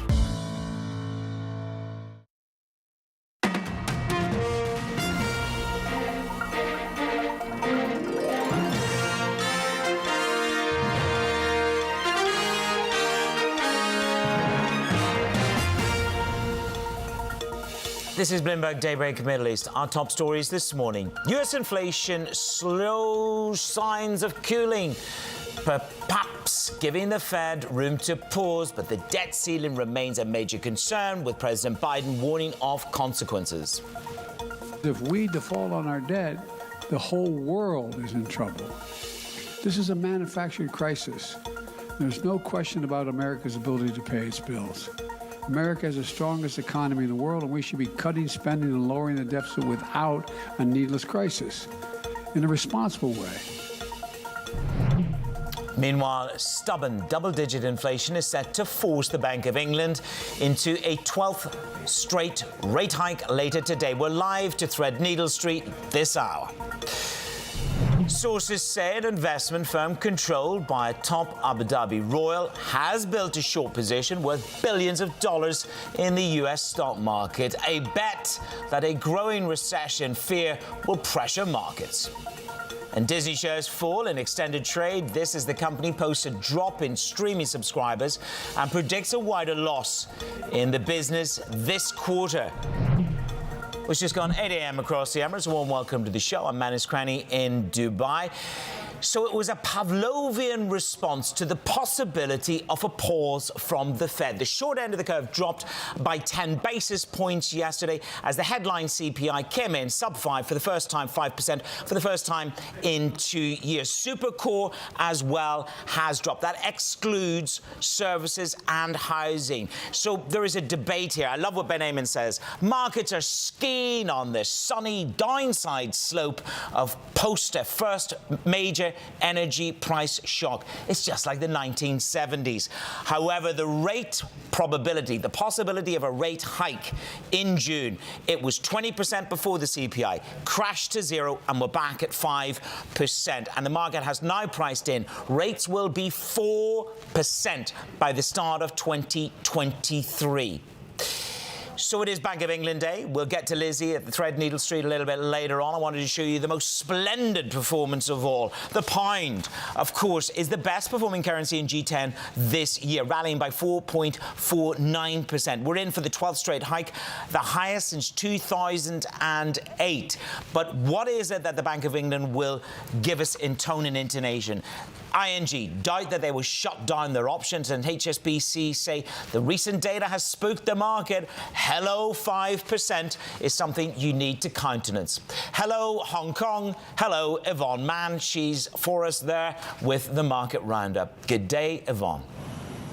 Hello, Manus. Yes, you mentioned the double-digit sticky inflation in the UK. It's a completely different story in China, right? Take a look at the inflation numbers that we got for April. Both missed by a pretty decent amount, and basically PPI prices a sixth straight month in contraction. That is the lowest point we've seen of 3.6% negative territory since 2020. So the domestic demand picture still looks pretty weak here. And what rebound, right, when it comes to the economy? So there's a lot of now growing calls that maybe this means policymakers need to step up the stimulus. You certainly see that in the market reaction here today. This rally in CGBs. You've seen that Chinese 10-year yield.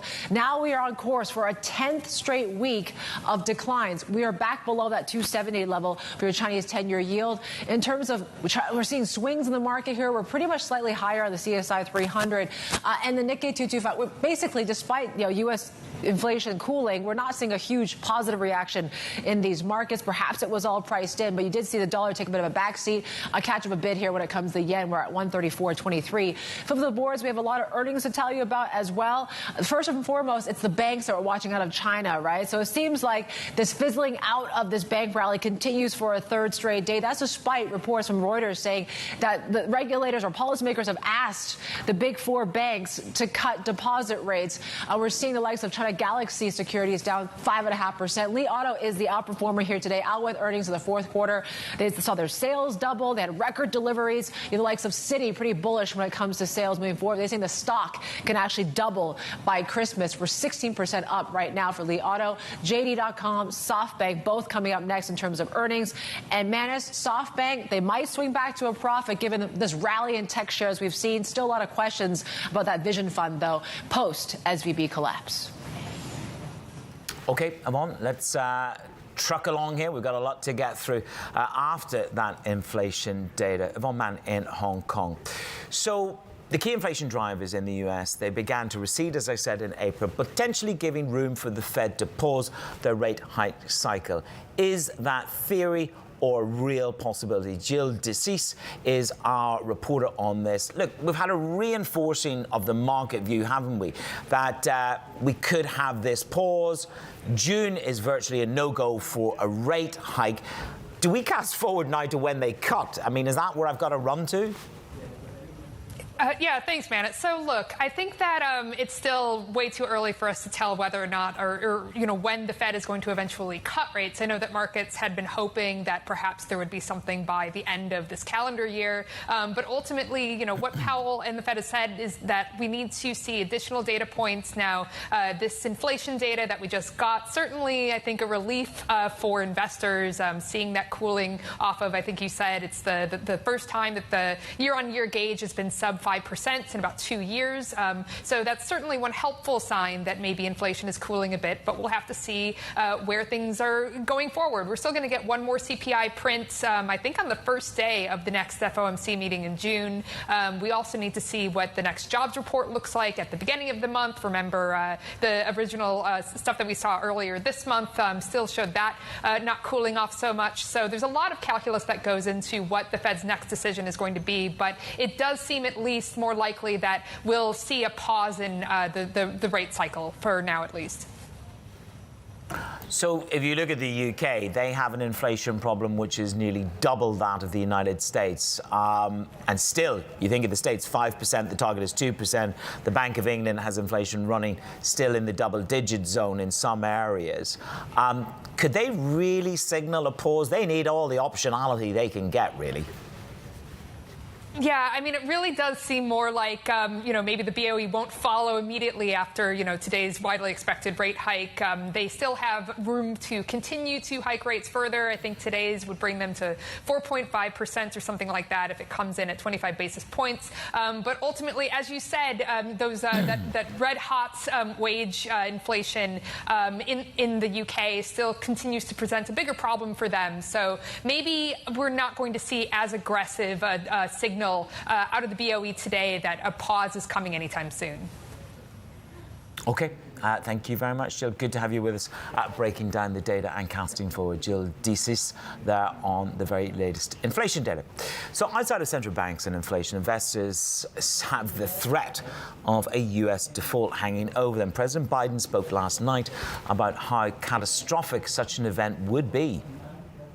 If we default on our debt, the whole world is in trouble. This is a manufactured crisis.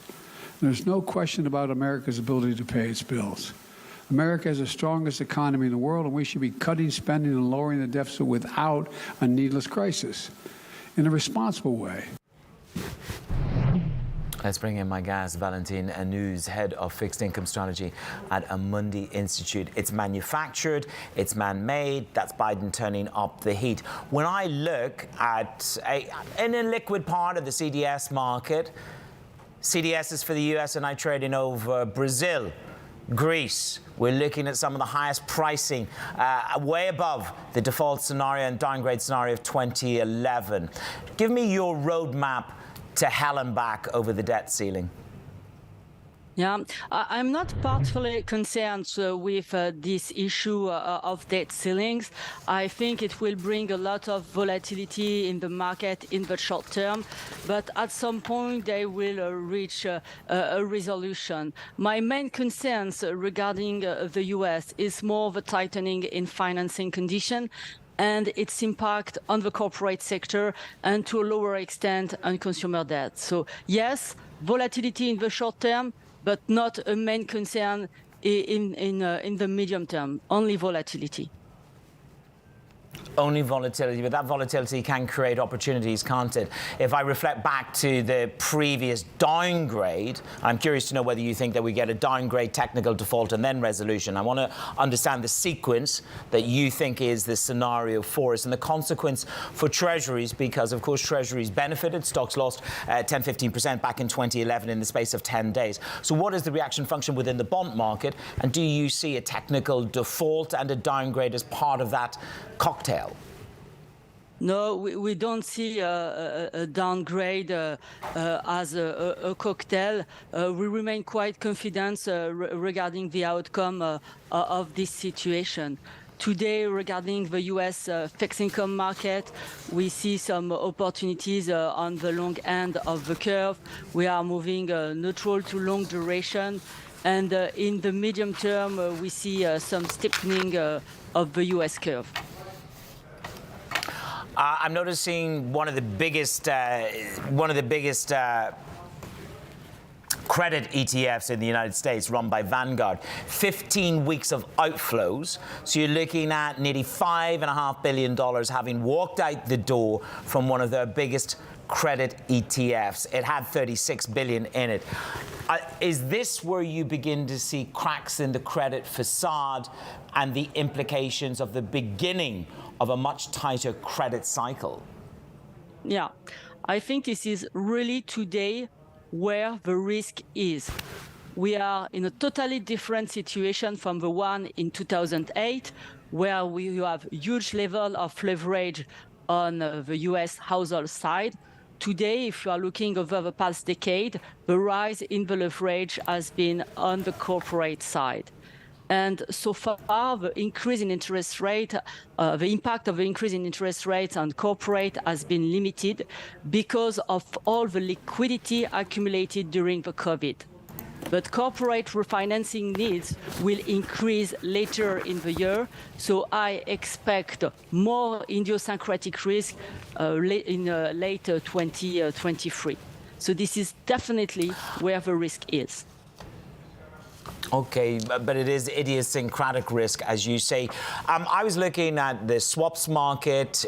The market has now decided no rate hike in June on the back of, as they see it, a less aggressive CPI, a CPI that gives veracity to the narrative the Fed can pause.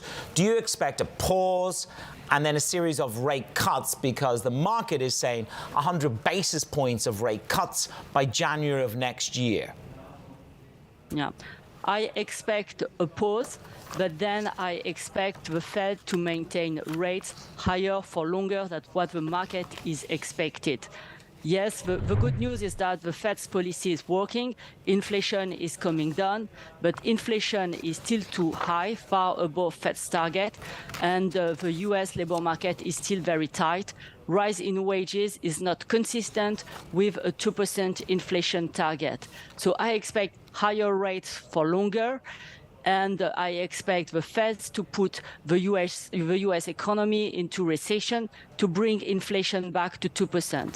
So no rate cut in 2023, but more rate cut in 2024 because of this recession, and also because the recession will push inflation back to 2%. So I'm curious, I've got various calls on euro dollar. Given that you think that rates remain higher for longer in the United States of America, there is this building narrative that the ECB will continue to hike and be pressured into further hikes. We'll hear from Joachim Nagel a little bit later on. We have that conversation coming up from the G7. You have a target of 118 by the end of the year on euro dollar, which is perhaps one of the higher ones that I've seen.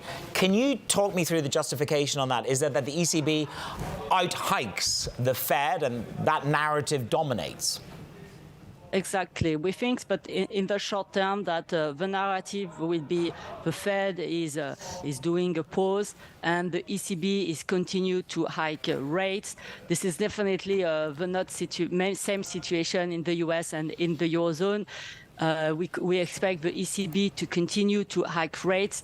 Risk in the Eurozone has squeezed to the upside regarding the rate hike cycle because of sticky core inflation, ongoing rise in wages, and growth resilience. So, and it will be something that will be favorable for the euro. Okay, great to have you with us this morning. And that is one big bullish call there at 118 by the end of the year. Valentine, thank you very much. Valentine Anus, Head of Fixed Income Strategy over at Amundi, my guest this morning on the markets. First word headlines from around the world to Adrian Wong in Hong Kong. Thanks, Manus. Disney shares fell in extended trading after reporting a drop in subscribers to its streaming service and predicting a wider loss this quarter in that business. Disney says the loss from streaming will increase by $100 million this period because of shifting marketing costs. The direct-to-consumer segment suffered a loss of $659 million in the second quarter. UBS bankers assessing Credit Suisse's business have flagged concerns about some portfolios of loans in high-growth Asian countries. Bloomberg sources say concerns over lending relationships in markets including Indonesia, Vietnam, Malaysia and India could lead to the assets being run off or sold. UBS is said to be weighing options to address the issue after stepping in to rescue Credit Suisse. Both banks declined to comment. Carl Icahn's investment firm plunged 16% after disclosing a federal inquiry into its practices. Icahn Enterprises says U.S. attorneys are seeking information on governance, security offerings, and dividends among materials. Separately, the firm hit back in detail for the first time against a report from short seller Hindenburg Research, which claimed the company had inflated valuations for some assets. And U.S. lawmaker George Santos has pleaded not guilty after being arrested on fraud and money laundering charges. The congressman was released on a $500,000 bond and continues to face calls from both political parties to resign. The 13-count federal indictment also alleges theft of public funds and making false statements to the U.S. House of Representatives. Santos says he believes he's innocent and still plans to seek re-election. Global news powered by more than 2,700 journalists and analysts in more than 120 countries. I'm Adrian Wong. This is Bloomberg. Manus. Adrian, thank you very much. Still ahead, just a few days to run before Turkish voters head to the polls. We discuss what's at stake for this landmark election. The Atlantic Council joins me later this hour. But up next, Airbnb CEO Brian Chesky talks to Bloomberg about the travel trends and the company's outlook right here on Bloomberg.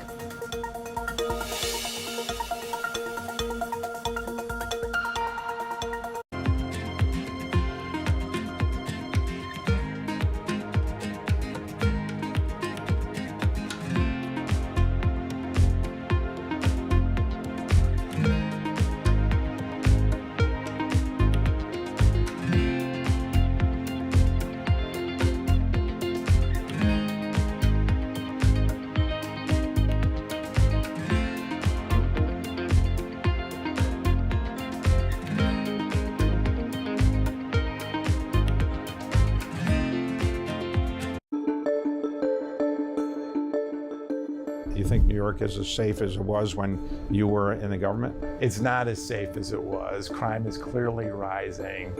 I mean, it's not back to the dark old days of, pre-Giuliani in the early 90s. But we got to be careful because safety is the foundation of everything. And so I know the current mayor is committed to reducing crime, but we're gonna have to be incredibly aggressive in making sure that crime does not increase. Are you involved any longer in New York City matters, or you're advising? Yeah, New the York City? mayor and governor actually asked me to co-chair a panel or a task force on reviving the commercial districts throughout the city. So I've been in the middle of that.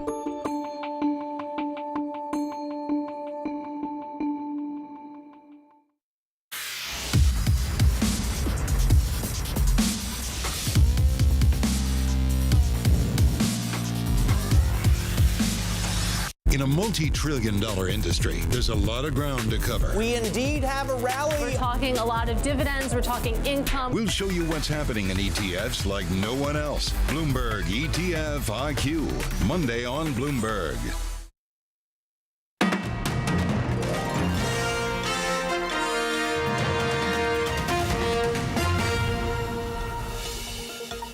Airbnb stock dropped the most in 6 months after the company gave a cautious outlook for revenue amid rising prices and recession risks.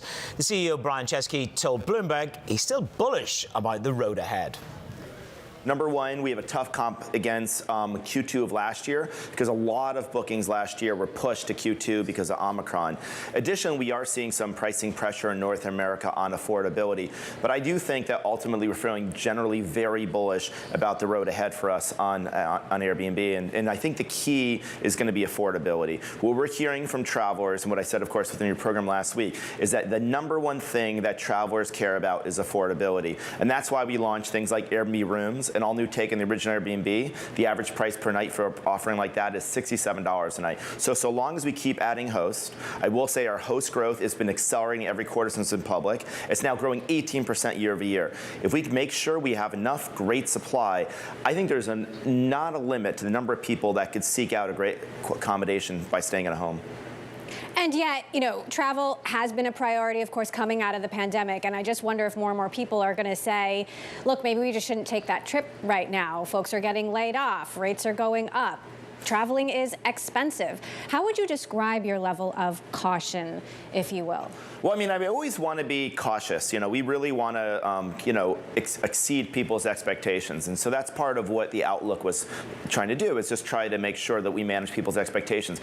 At the same time, I think people still want to travel. What we've seen is Airbnb is a super resilient model. We have nearly every type of space, in nearly every community, at nearly every price point, and that no matter what the economy does, people want to travel. But if you mentioned, if flights cost more, people don't have more money, they have to offset that by seeking cheaper accommodations. And that's why affordability is going to be so important going into this peak travel season. That's exactly what happened to me a couple weeks ago. I went to Austin for the MotoGP. Our plane tickets were unbelievably expensive, and my wife said, listen, let's do an Airbnb instead of a hotel because we can save, half the price. Nonetheless, we see analysts coming out today and saying they're worried about your execution. Morgan Stanley says competitive risk and share loss to booking is also continuing. How do you feel about your market share? Well, we're not seeing any loss to booking or other competitors. I think the one thing I'll just say is we are double the size as we were before the pandemic.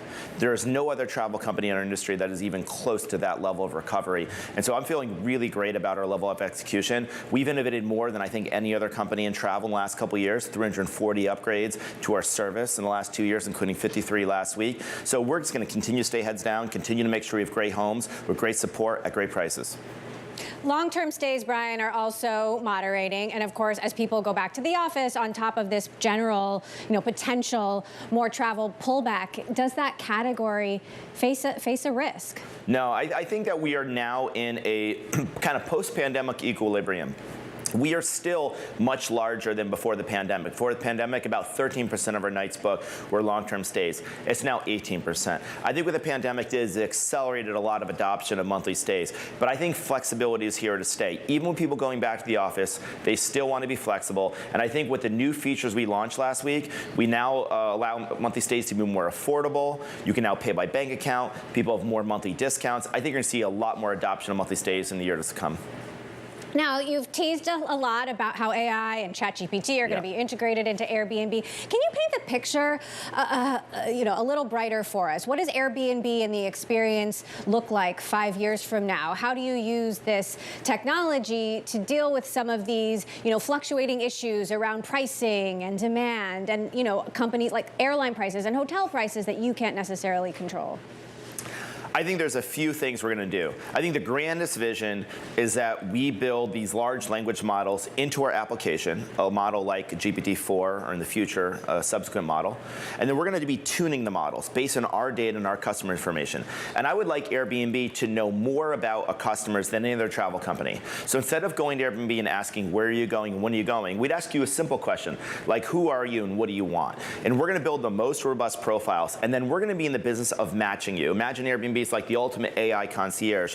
And we're going to develop these really new, interesting multimodal interfaces where we can match you to exactly what you want.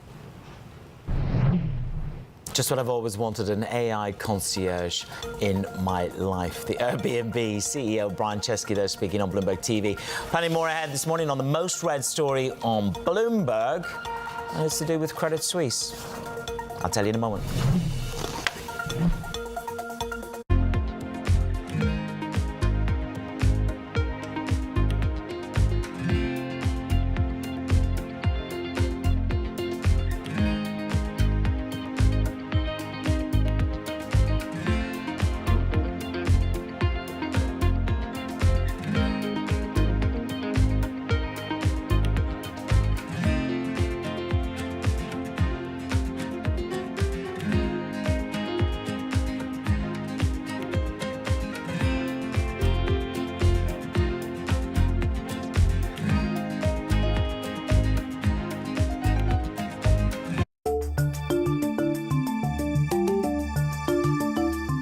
In Big Ideas, we show the productivity increases that are possible because of artificial intelligence. It's these companies who could be some of the biggest beneficiaries if they harness AI correctly. I think a lot of people are looking for the killer app, like they look like these viral apps that the internet delivered. The killer app for artificial intelligence is productivity gains, and any company does not harness it is probably not going to be one of the big winners out there. And just one other thing on AI.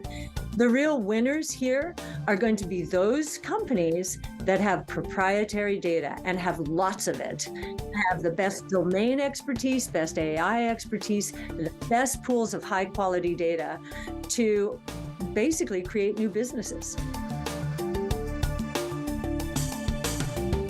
Welcome back to Bloomberg Daybreak Europe. Good morning, good morning. This is Bloomberg Surveillance.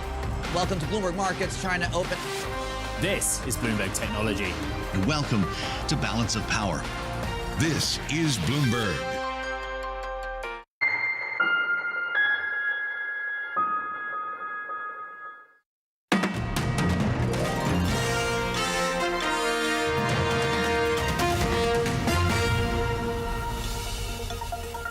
Let's talk about Credit Suisse CDSs. Somebody brought the cardiac arrest team in yesterday to the credit default swap market. In a corner of the world which was wiped out because UBS bought the bank, the country changed the law.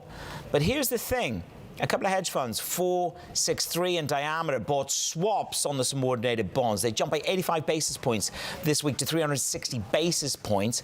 And the risk is this, is that a legal challenge that the terms were breached could have some veracity. It's going to be a long road for UBS to wrangle their way out of this situation, both in terms of the loans, the banks, the clients that they're assuming from Credit Suisse.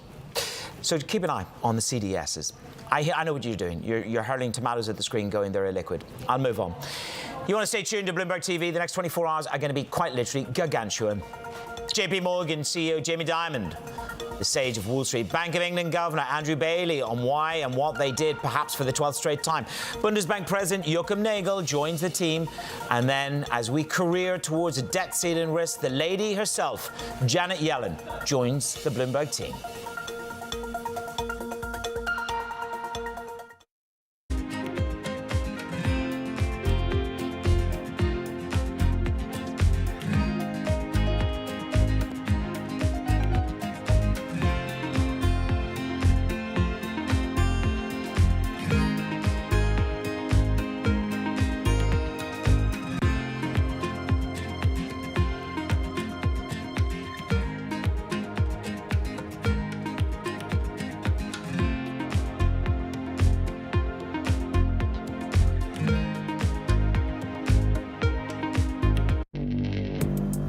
Access the financial world on demand. Hear from leading economists, policymakers, and industry experts via live and on-demand webinars, only from Bloomberg. Start exploring to see what's moving the markets. Visit Bloomberg.com/webinars.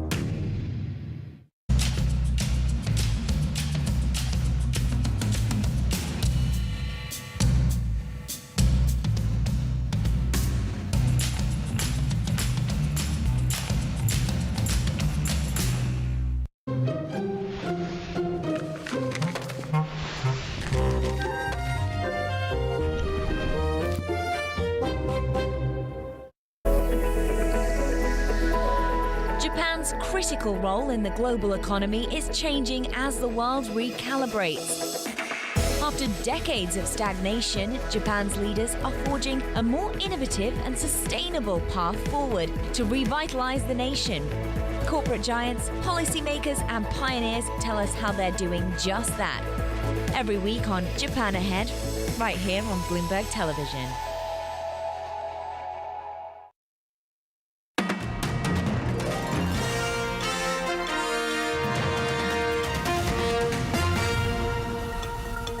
This is Bloomberg Daybreak Middle East. Our top stories this morning. U.S. inflation shows signs of cooling, perhaps giving the Fed room to pause. But the debt ceiling remains a major concern. President Biden warns of the consequences. If we default on our debt, the whole world is in trouble. This is a manufactured crisis. There's no question about America's ability to pay its bills. America has the strongest economy in the world, and we should be cutting spending and lowering the deficit without a needless crisis, in a responsible way. Meanwhile, stubborn double-digit inflation is set to force the Bank of England into a 12th straight rate hike later today. We're live to Threadneedle Street this hour. Plus, sources say an investment firm controlled by a top Abu Dhabi royal has built a short position worth billions of dollars in U.S. stocks. The bet on a growing recession fears will pressure markets. And Disney shares fall in extended trade as the company posts a drop in its streaming subscribers and predicts a wider loss in the business for this quarter. Let's check in on the markets. Yvonne Mann is standing by in Hong Kong. Yvonne. Yeah, you think that the cooling of U.S. inflation would help in terms of risk assets. We're not quite seeing that much conviction in these markets here. In fact, we're pretty mixed when it comes to equities. The dollar is steady a little bit now, so we're not seeing a whole lot of movement when it comes to Asia FX. And bond yields, at least, are heading south. But there's a lot of questions about Chinese inflation, where we basically saw zero when it comes to CPI prices in the previous month here. So a lot of questions on this domestic demand story. Where is it, given this whole reopening story? PPI prices continue to be in this in negative territory for 6 straight months. So this uneven recovery, once again, adding to a lot of speculation that policymakers are going to have to cut some sort of rates or a stimulus or something. You're certainly seeing that when it comes to that Chinese 10-year yield. We are lower in terms of yields here this morning and set for a 10th straight week of losses. Something that stands out, though, is the Philippines here today. We're seeing some slight gains in the P comp here. GDP in the first quarter quarter, actually beating expectations, and we're seeing growth there at 6.4%, so still pretty good, solid growth. You see commodities are kind of falling on a bed here this morning as well. You take a look at how earnings are and how it's all played out. First and foremost, we'll focus on the Chinese banks because it continues to be this sort of taking of profits when it comes to some of these brokerages, lenders in China, despite the fact that we heard from Reuters saying that the big four banks were basically asked by policymakers to cut deposit rates. So didn't do much to really reignite this sort of rally. And in fact, maybe this means more margin compression for some of these lenders out there. Li Auto, though, still stands out, 16% pop on that stock. They doubled their sales. They also had record deliveries. Citi saying the stock could double by Christmas. JD.com, SoftBank coming up next. JD obviously watching a lot in terms of the e-commerce space in China. SoftBank as well could be swinging back into profits, Menace, after the month we really have seen when it comes to big tech. Yep, it's a heck of a volatile period of time. Yvonne, thank you very much. Yvonne Mann there on the very latest with our Asian market wrap. So voters in Turkey are heading to the polls on Sunday. It's being billed as one of the country's most important elections in a generation. The nation, it's been grappling with sky-high inflation as its central bank continues its unorthodox monetary policy. Joining me now is Defne Arslan. She is Senior Director at the Atlantic Council. I was just looking at some of the data, and I want to get your sense in terms of how much will the pocketbook play at the poll as it does elsewhere. Unemployment at 10%. Inflation at 43.7%. How high a priority is it that these issues will play out at the polls? This is definitely a priority, Manus, because economic conditions haven't been that bad for at least a decade in Turkey. As you all know, just when our party took over in 2001, Turkey was implementing an IMF program very successfully, which was actually established by late Kemal Dervish, who also we lost recently in Washington, D.C. And they continue to implement the program and also implement structural reforms aligned with a major fiscal program that brought down the inflation, led Turkey CDS to come down, also increased employment, and ended up with a very strong banking system in Turkey. So here's the question, isn't it? We know President Erdogan has a slightly, if I say it, a more unorthodox approach to macroeconomics and inflation. Do you, from what you know of the opposition leader, Kemal Kılıçdaroğlu, are his policies more credible? Are they less unorthodox? Are they the right policies to try and crush inflation? Okay, yeah. Definitely, this is true. The Erdogan government, they tried to control central bank as well as capital outflows, and they tried to implement unorthodox monetary policy. Despite the high inflation, they refused to hike the rates. But it didn't help inflation, to control the inflation, unfortunately. It didn't help with the growth rate. It didn't help with the exports. And Turkish lira continued to depreciate significantly despite the efforts. But on the other hand, the opposition side says that when they come to power, they will be implementing an orthodox monetary policy. Namely, they will be going back to the orthodox policies with hiking interest rates to control the high inflation. So this is the general understanding. If there is a shift and the opposition perhaps accede to some kind of functioning power, how do you think they should approach Sweden's bid for NATO membership? Okay, just so regardless of who will take power, I do think that there are quite sensitivities in Turkey regarding the PKK issue. This has not started with the AK Party government. This is an issue that continues also, for decades now. And PKK is an organization also considered as a terrorist organization, both EU and United States. But on the Sweden case, Sweden has taken major steps, to become a NATO member.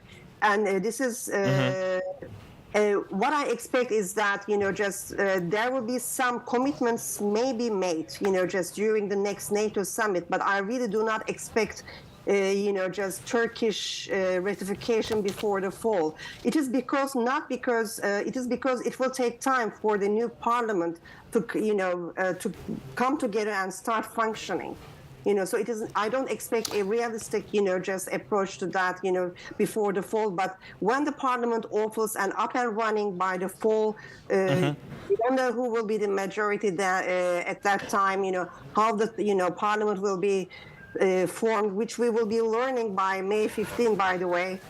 So eventually, I do believe that Sweden will be ratified by Turkey, regardless of who will be in power. Okay.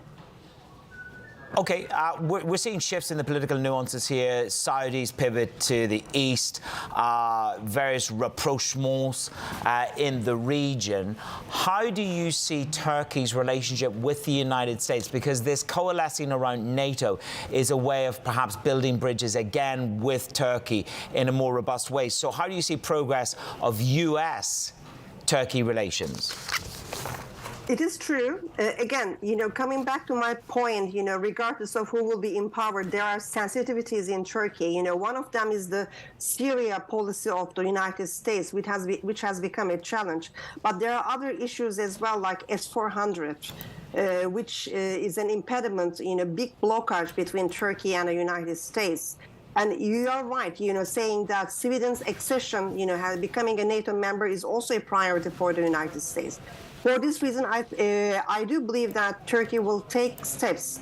Whoever will be, coming to the power, just either the current administration will remain or opposition will, eventually Turkey will ratify Sweden. But on the other hand, there are other issues and there are red lines that Turkey will be, just focusing again, regardless of who will be in power.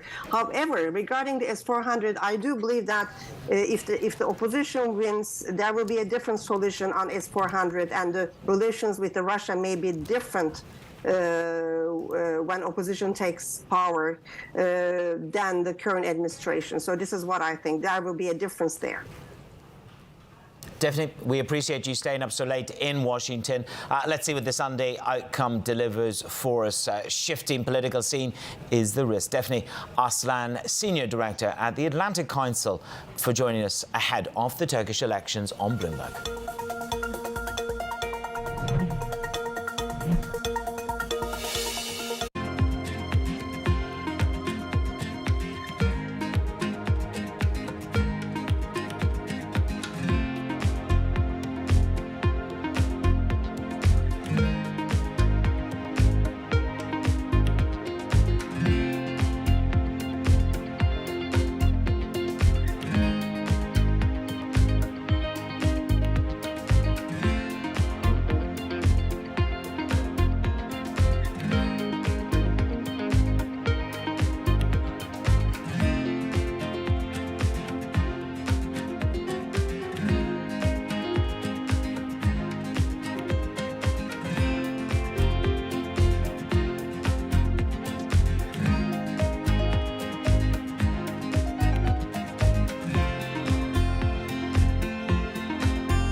Markets countdown in Europe. From the financial centers of the world, Bloomberg Markets European Close with Guy Johnson in London and Alex Steele in New York. Real-time numbers, real-time analysis. Weekdays.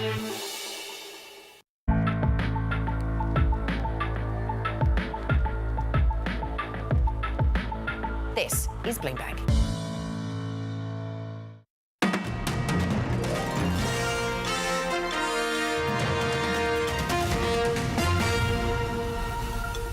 Well, sources have told Bloomberg that an investment firm controlled by a top Abu Dhabi royal has built a short position in U.S. stocks worth billions of dollars. That's in a bet that growing fears over a recession will pressure the markets. Ben Bartenstein broke the story. Lovely red headline for you, Ben. So if the Emiratis in Abu Dhabi and beyond aren't accumulating vast positions in US companies. This is a part of Abu Dhabi that's betting against the US. Who are they? What have they got? And what size?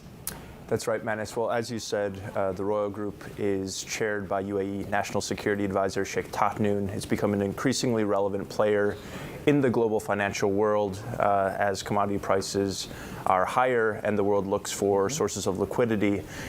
In the near term, Royal Group has shifted its allocation in a way fairly consistent with Bloomberg economics expectations that there could be a U.S. recession in the next few months.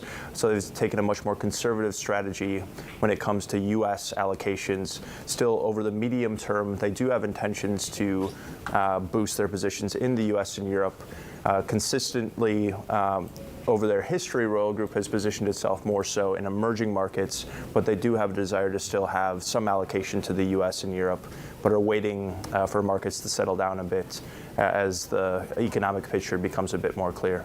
I mean, this isn't just a small bet. This is in billions, and Tahnoon, his empire, his financial empire, is vast. Just give our viewers a little bit of complexion about why we think this is significant in Tahnoon. If you're tuning in this morning from Europe, you may not know who Tahnoon actually is. That's right. Well, I mean, he's become sort of the key financial figure in Abu Dhabi, which is posturing itself as sort of the capital of capital. Right now, we're talking about over $1 trillion in assets across the sovereign wealth funds and across some of the private investment firms, Royal Group in particular. And when it comes to who's actually overseeing this financial empire, Sheikh Tahnoon is number one.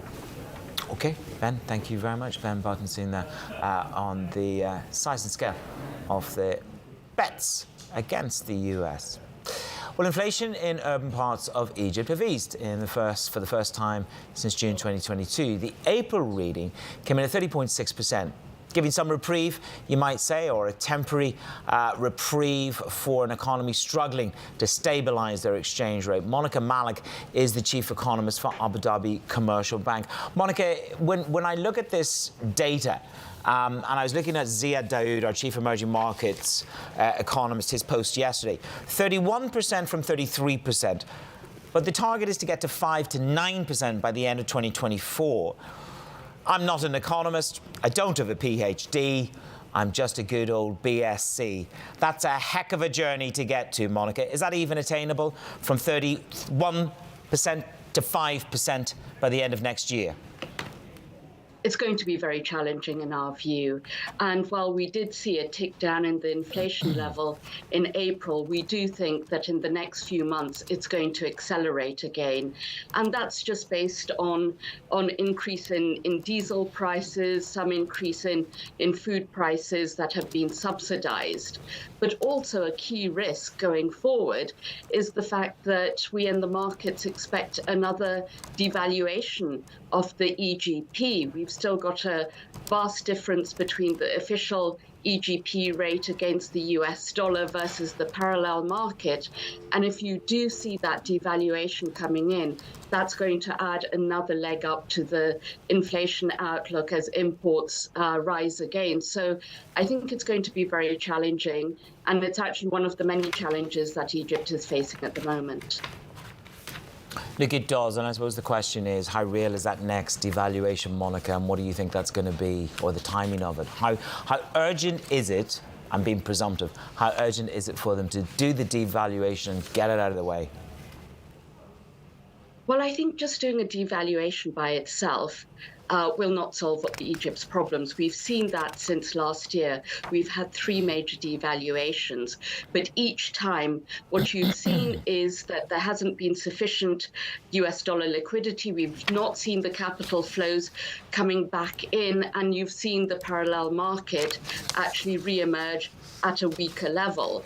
And if you have something we've highlighted in our research is that if you just have another devaluation, as we've had, it's not going to change the situation. What you need to see is, in conjunction, is an influx of FX liquidity. At the same time, you're seeing investors staying on the sideline until you see major reforms. And there are 2 key areas you need to focus on. One is a flexible currency, and for that to happen, you need a devaluation. So that becomes quite chicken and egg. One needs the other to happen, but also you need the situation of where you need privatization, and that has been slower than markets were hoping for. So these two factors are going to be critical. So it is needed. It is needed to bring foreign liquidity back. But at the same time, without getting that liquidity, it's not going to make a difference. And that's another huge issue that has to happen. Foreign aid, multilateral aid is going to be important for this. Let's talk about growth in Saudi Arabia. The flash reading 3.9%. Some countries around the world would quite literally jump on a plane to fly and grab a little bit of that. But of course, it is about the nuances. It's about the non-oil economy, with another 500,000 barrels being taken off as a result of the OPEC Plus cut. Is it an ominous sign? I mean, the IMF say 3.1% this year. What do you think Saudi will do this year in the face of, Monica, lower oil prices, cuts to overall production? So there's a bit of a constraint on the Aramco, miracle dream, isn't there?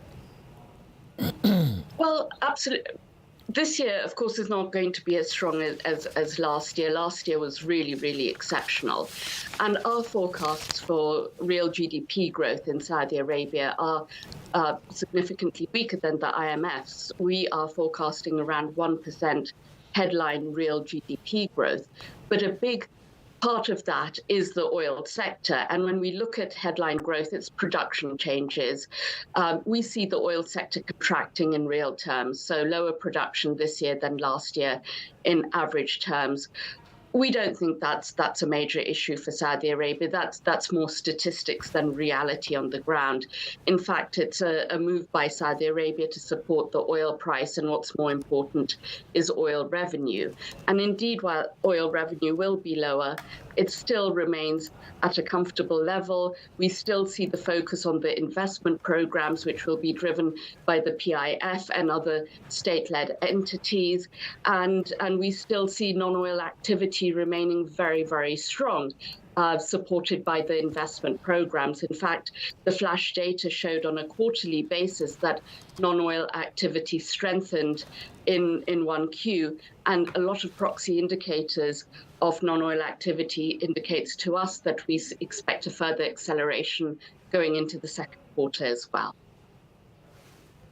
Okay, Monica, thank you so much. That is Monica Malik there, my guest this morning on the Economic Outlook, the chief economist at Abu Dhabi Commercial Bank. Glasses on, Monica, and I'll get to the end of the script. Stay with Bloomberg.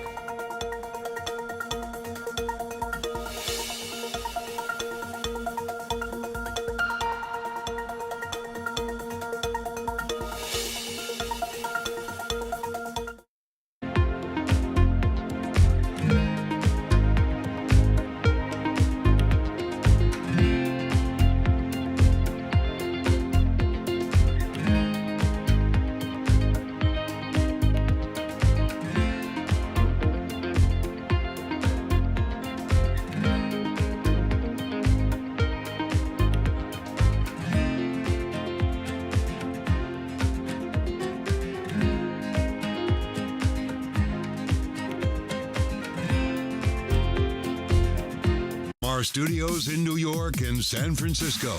Our expert hosts have the data and analysis about the companies you know and the startups to watch. Plus, the interviews you don't want to miss. Watch Caroline Hyde and Ed Ludlow on Bloomberg Technology, the only daily business show dedicated to tech, right in the middle of the trading action. 12 p.m. on the East Coast, 9 a.m. in the West. Only on Bloomberg Television, your global business authority. DOJ or other authorities could face bigger challenges next. It was going to keep Rain World Cup. This is a 3. As the economic picture does. To be okay is getting ready to make a decision.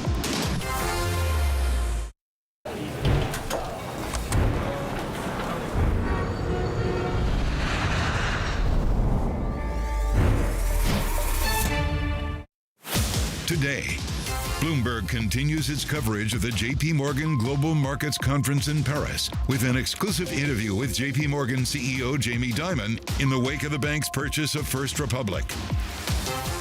Join Francine Lacqua at 8:15 a.m. Eastern as they discuss the banking crisis, taming inflation, jobs, and more. It's all happening live on Bloomberg Television and Radio, your global business authority.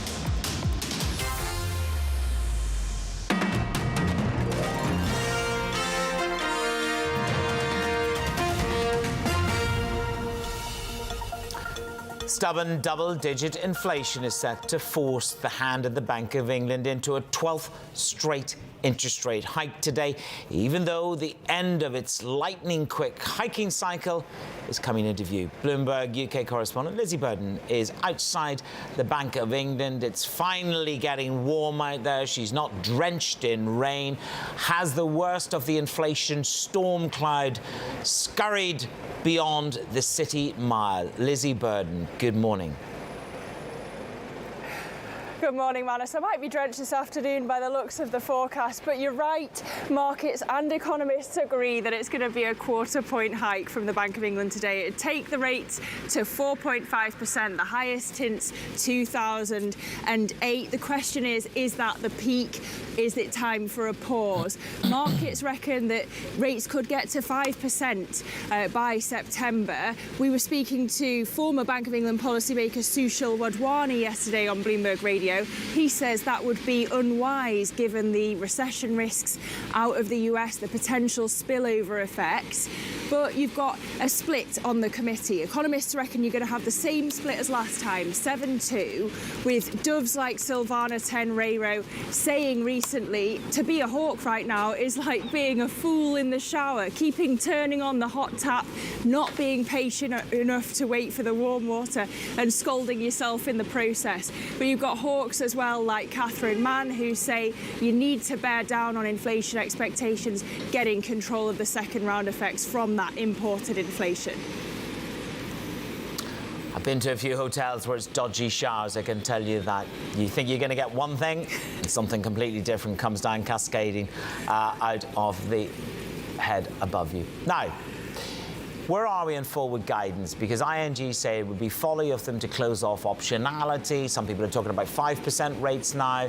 How cautious, or what is the nuance? What's the language that needs to shift in the release to make us think that they're shifting on forward guidance? Yeah, and of course the Fed's already signalled that it's going for a pause, but you have to ask, in the UK context, given all the uncertainty around the data, whether it would be credible to say anything other than the future path for rates is data dependent. You could look also to not just the interviews and the press conference following the decision, but to the forecast for clues as to what lies ahead. NISA, the think tank, said yesterday that by the end of the year, Rishi Sunak, the Prime Minister, might not meet his target of halving inflation. In fact, they said that it's perhaps irresponsible to be even setting that target because it interferes with the bank's inflation-fighting mission. So we'll see at 12 o'clock where the bank reckons inflation will end up by the end of the year. We actually expect that they're going to increase their forecast for inflation off the back of that recent upside double-digit inflation surprise in the latest data, not just for this year, but for next year and the year after as well. Yeah, well, it's certainly it's given sterling a little bit of a punch higher, isn't it? It's rates rather than risk that's driving that. The best performing currency in the G10. Lizzie, good luck today. We'll see you through the morning. Lizzie Burden at the Bank of England. And Andrew Bailey will speak to Bloomberg. He will be amongst a slew of pretty big names. You could say that. Francine is in Paris. Apparently the croissants are good there. The espressos are flowing. They're getting ready for that one-to-one conversation with Jamie Dimon. Andrew Bailey, Guy Johnson will sit down with Andrew Bailey later in the day. Are we near the end of the hiking cycle? And is there room for pause? The warnings are coming from the White House. What will the Treasury Secretary add to the nuance that Biden has told the world that we're brewing for trouble? There'll be trouble at mill if they don't raise that debt ceiling. Stay with Bloomberg.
BNP DHL is sending a consistent message with its investments. The company spent 123 million euros to upgrade its logistics centre at the Cologne Bonn airport, designing it around key strategic goals. What I love about this building is it actually shows the big mega trends which formed our strategy 2025, which was inaugurated in 2019 when this building opened. So globalization, connecting the world. E-commerce, we have a lot of sortation facilities here for smaller e-commerce shipments. Sustainability, it's a very sustainable building with solar panels on the roof and everything. And digitalization, and well, you can obviously see that it is quite automated. How did the team pitch this investment to you initially, and how hard was it as a sell for them? How quickly did you turn around and say, yes, this is worth 123 million euros? Of course, you always have to make sure that you have the right capacity for the growth in the network. And at that time, they came and said, hey, we will really see a strong growth in e-commerce volumes on top of the regular B2B growth. We need more sorting capacity. We need this building. And of course, there are always debates. Does it really have to cost 123 million euros and so on? But fortunately, they convinced us, because then with COVID and the volume surge, we urgently needed the capacity.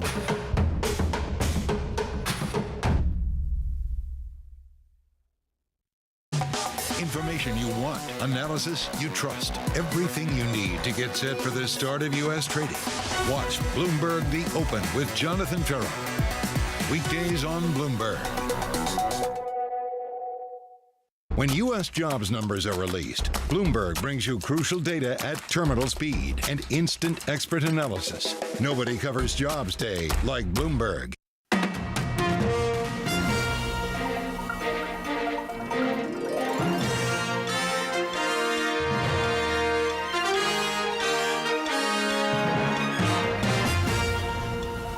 Welcome to Bloomberg Daybreak Europe. I am Danny Berger in London. Manish Kranny is in Dubai with the stories that set your agenda. Easing inflation, US futures tick higher and Chinese stocks fluctuate as slowing CPI in the world's two largest economies spurs hopes of looser policy. But that's not the case everywhere. The Bank of England is seen hiking rates for the 12th straight meeting. That's as the ECB officials are said to accept tightening may need to continue past July. Plus, Jamie Dimon exclusive.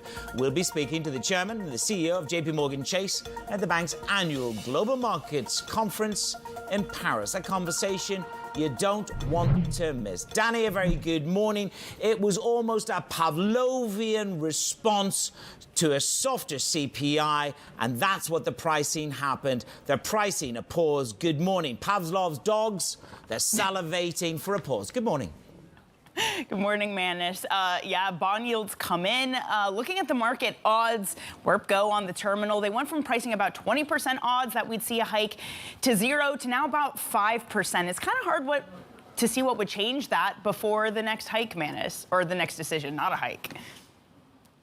Well, look, there's a heck of a lot can happen. There's a debt ceiling, which could imbue something completely different. I love what Ben Eamons had to say. Let's have a look at it. We're on the ski slopes, Danny. It's a bit like the 1970s, but this is what we've got. Markets are skiing their sunny downward slope of the headline CPI coming out of the first major energy price shock. And it's just like the 1970s. But there's a very rich sort of image there for you. The question is, how hellish will the journey be from 5% to 2%?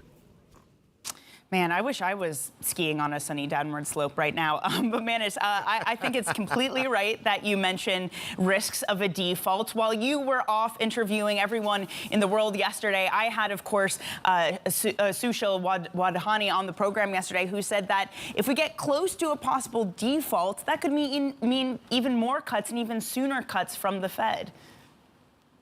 Yep, great interview. And she wrote up the story. She embarrasses me. I just want everybody to know that. She's setting a bar. Yeah, you're setting a bar that's going to be hard to climb. Great interview, by the way. I watched it on the sofa yesterday evening when I got home. Oh, take it away. Well, I should point out it's not just U.S. CPI coming in softer. China did too. That's kind of reflected in what's happening in the futures and China trade this morning. China leading the market down, but overall MSCI Asia Pacific Index is down. European stocks and U.S. futures both moving higher by 0.2%, Manis. Okay, quick snapshot. Twos tanked. As I said, it was a Pavlovian response. Down they went by 9-10 basis points at one juncture. The short end of the curve, it ticks back ever so slightly this morning. But it was the assumption, the broad-based assumption now that we move to pause mode on the 2-year paper cable. Strongest performance in G10, up 4.3% this year. 12th hike. Is it in the bin? Is it in the bag? Is it in the price? You go discuss that. You're cleverer than I am. Gold vacillates around the $2,000 mark. And oil is grappling with a number of narratives. ADNOC made it very clear to me yesterday when I sat down to them that they're happy with what they're seeing. The China energy market is rebounding strongly. Demand for jet fuel, especially strong. It is an acceptable recovery. But Yellen's getting ready to press down on more Russian sanctions evasions, Danny. So keep an eye on the oil price as we go to Vienna, 73.13.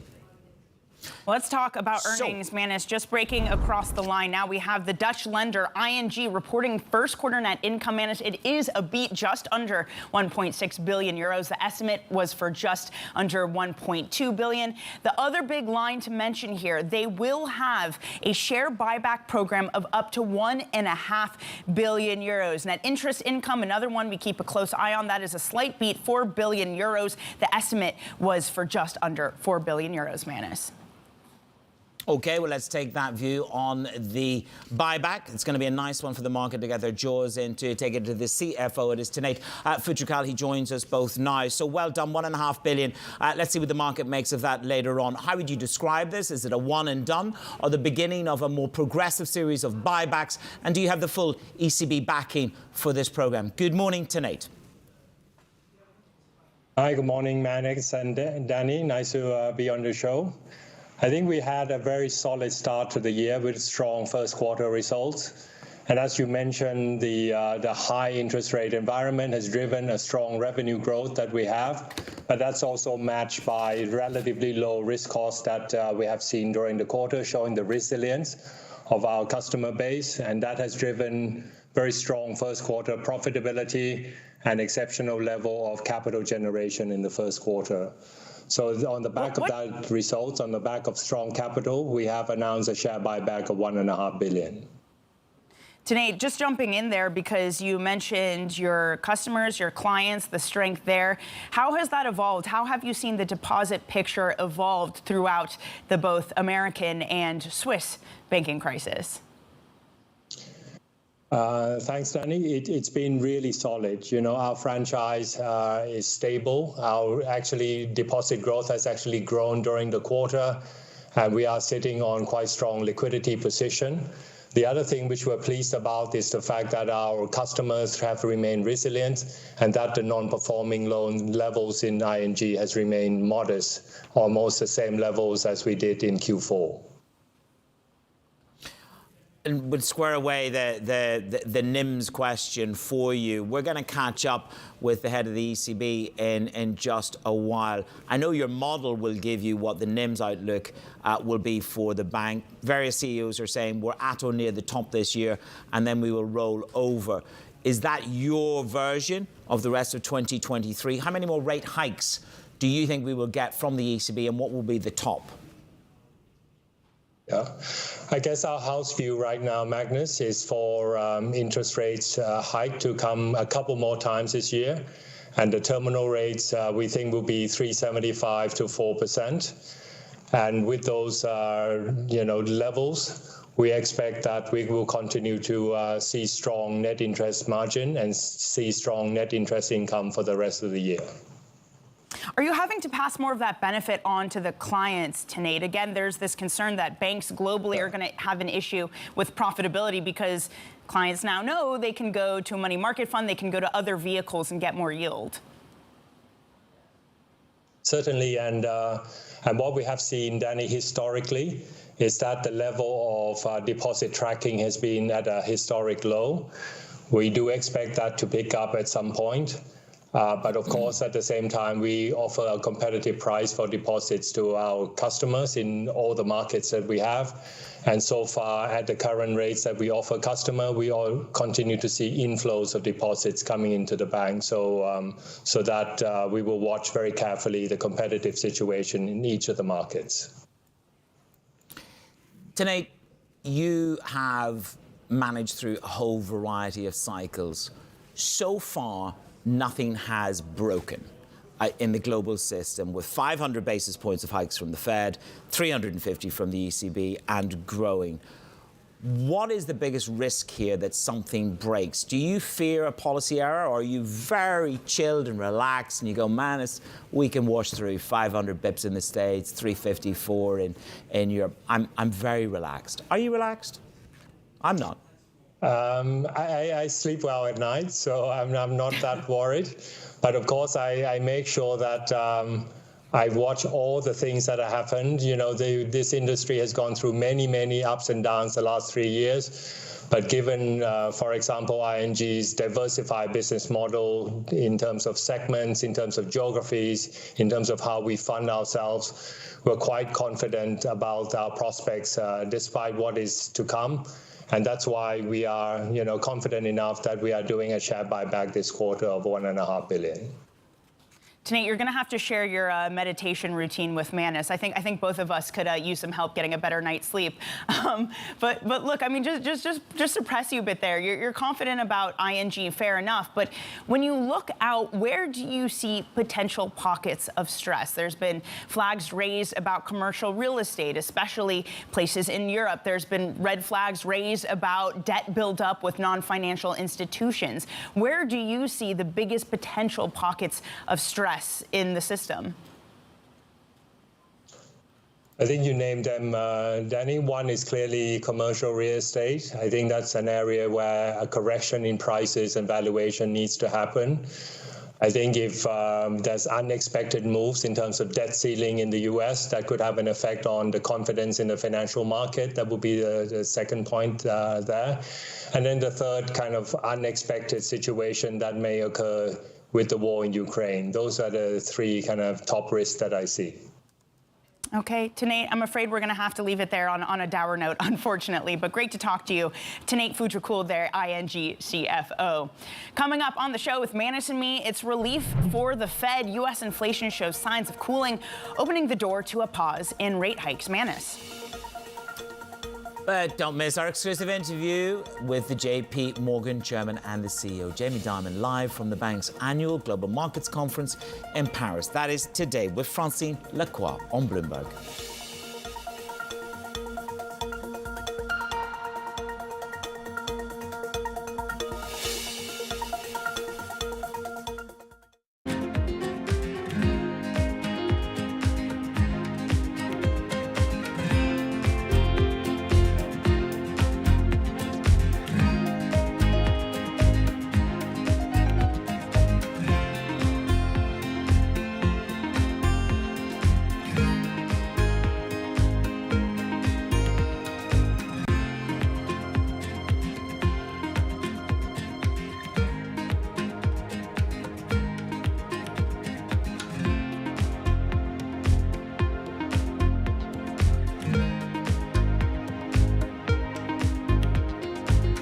tag on the product may read Made in the USA, but the sign on the CEO's door often says Made in India. Alphabet's Sundar Pichai, Microsoft's Satya Nadella, IBM's Arvind Krishna, Micron Technology's Sanjay Mehrotra, and that's just the start. Add in the chief executives of Adobe, Deloitte, Gap, VMware, and that doesn't count Indians running companies all over the world. Why have so many Indians risen to the top? Vinod Khosla points to India's incredibly competitive education system. If you can survive the pressure it takes to get into one of the Indian institutes of technology, it gives you confidence to handle American universities and later the business world. Meanwhile, the belief in India's ability to produce so many tech wizards is reinforced every year. Indians make up about 3/4 of the immigrants receiving coveted H-1B visas for the U.S., and it's a safe bet that some of them will eventually find their way to the C-suite. BSO Now is your online home for weekly Boston Symphony Orchestra and Boston Pops performances. See new concerts that go behind the scenes, plus acclaimed archival concerts. Visit bso.org/now, where the music plays on. BSO season sponsor, Bank of America.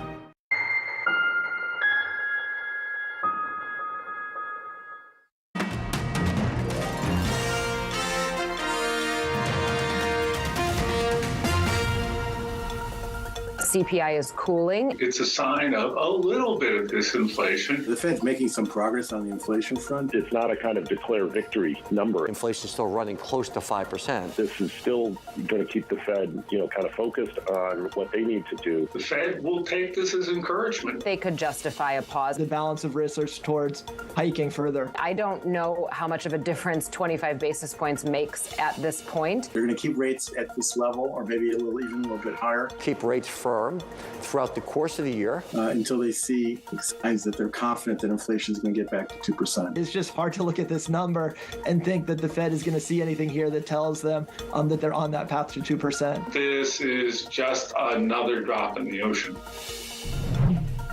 Bloomberg television guest weighing in on the latest U.S. inflation print. Our guest this morning is Sanaya Sinha Haldia, Global Head of Private Capital Advisory at Raymond James. Good to have you with us. I started the show with Danny and I said to her, it was a Pavlovian kind of response from the bond market to a sub-5 read for the first time in 2 years.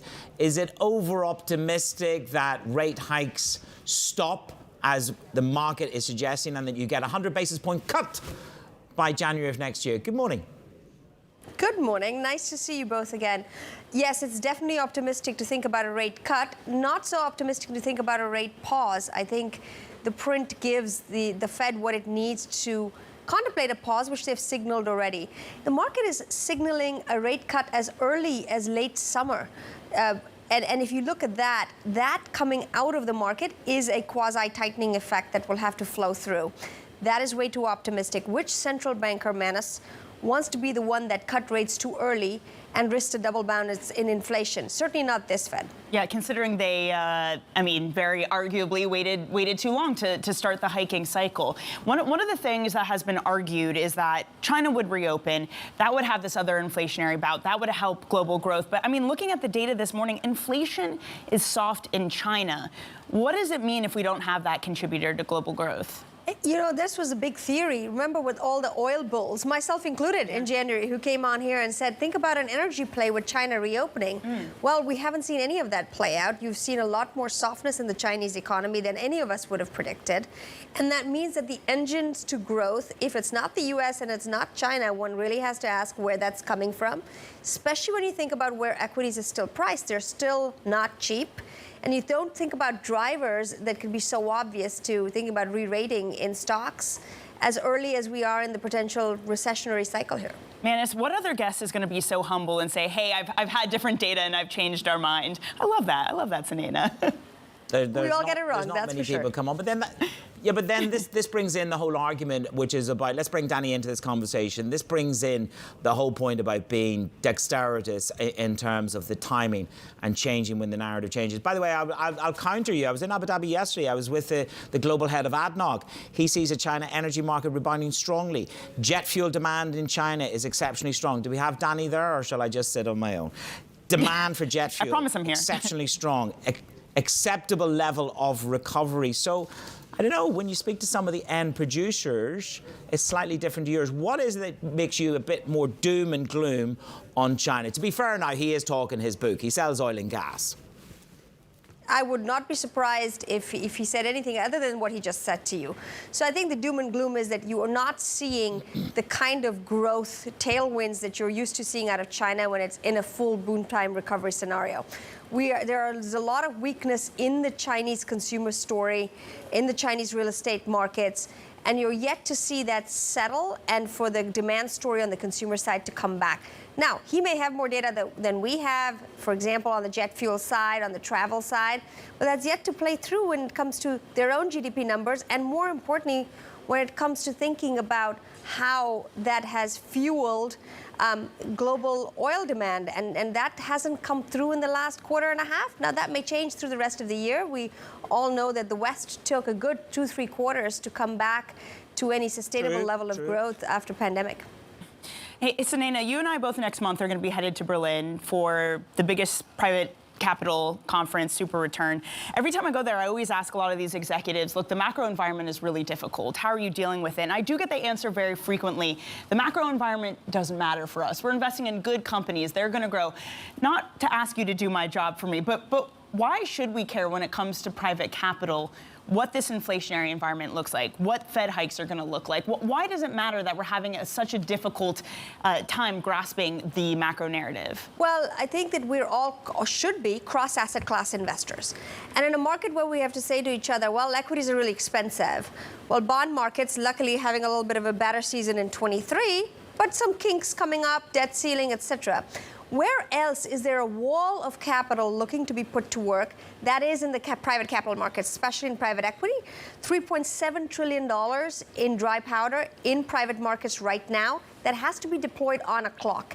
That on a clock bit needs to be remembered. These are funds with 4-year investment periods in which they've essentially sat out or been quieter than they've ever been before in the last 12 months. So the clock is ticking, and this capital needs to be put out into the asset markets to buy companies. And these companies eventually then need to be sold. They either need to go public or they need to be sold to other purchasers. So with all of that context, we really have to think about how private markets behave.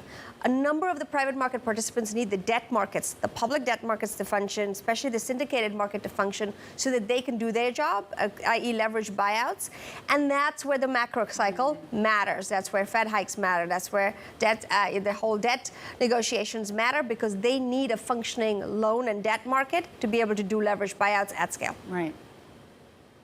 Sunita, it's interesting. Biden's warning the world is in trouble if they don't raise the debt ceiling. Yellen will speak today, and we'll speak to her. Now, you get an interesting take. She needs to prepare for a no-deal scenario. That fear of that deal does not get done is way too high. So your base camp is that we probably get over the bridge. But here you go. Invoke Section 4 of the 14th Amendment. Debt should not be questioned. It's the less bad than a default. What risk are you attributing to a series of, technical default, downgrade? I mean, is there a series of dominoes to go which will cause huge volatility? Is that a real risk? How real is that risk? So I think however real that risk is, Manus, it's not nearly priced in enough. That's the big point I want to make here, where markets are sort of ignoring the debt ceiling. You're seeing some dislocation at the very short end of the bond curve, right? So the 1 month, 3 month inversion has occurred to show some of that risk pricing in, but the rest of the markets have essentially continued on as business as usual. That's not nearly pricing in enough of the risk of something going bad here, especially where the signals read today. So yes, I think the downgrade will certainly get investors to wake up, but the real risk is, will the US government by X date stop making payments? That risk, it needs to be thought through, and I bet Janet Yellen is doing a bunch of scenario planning.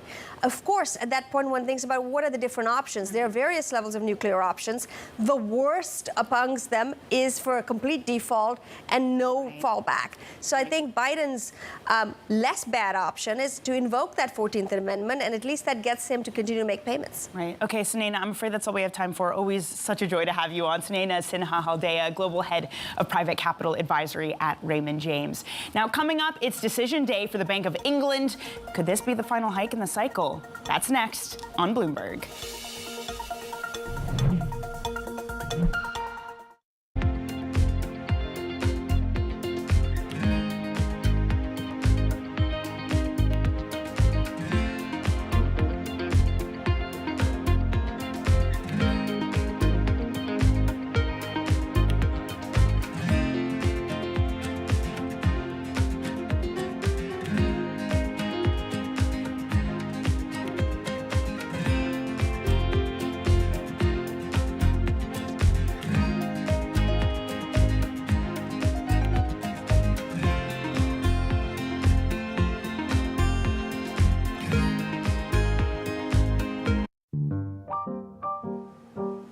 Okay, so you're moving in on me, quick, distracting me with your fancy hands. I'm going to deal with your knight because it's really bothering me. Ah, my knight. Yeah, he's a troublemaker. Yeah. What did you get up to this weekend?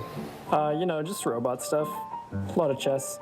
I was practicing for you. I know you're pretty good. Ooh, I don't like that. I will take this, put it over here. Not cool, not cool. All right, I will concede. I can see Got me beat. Very good game. Well played. Thank you, sir. Thank you.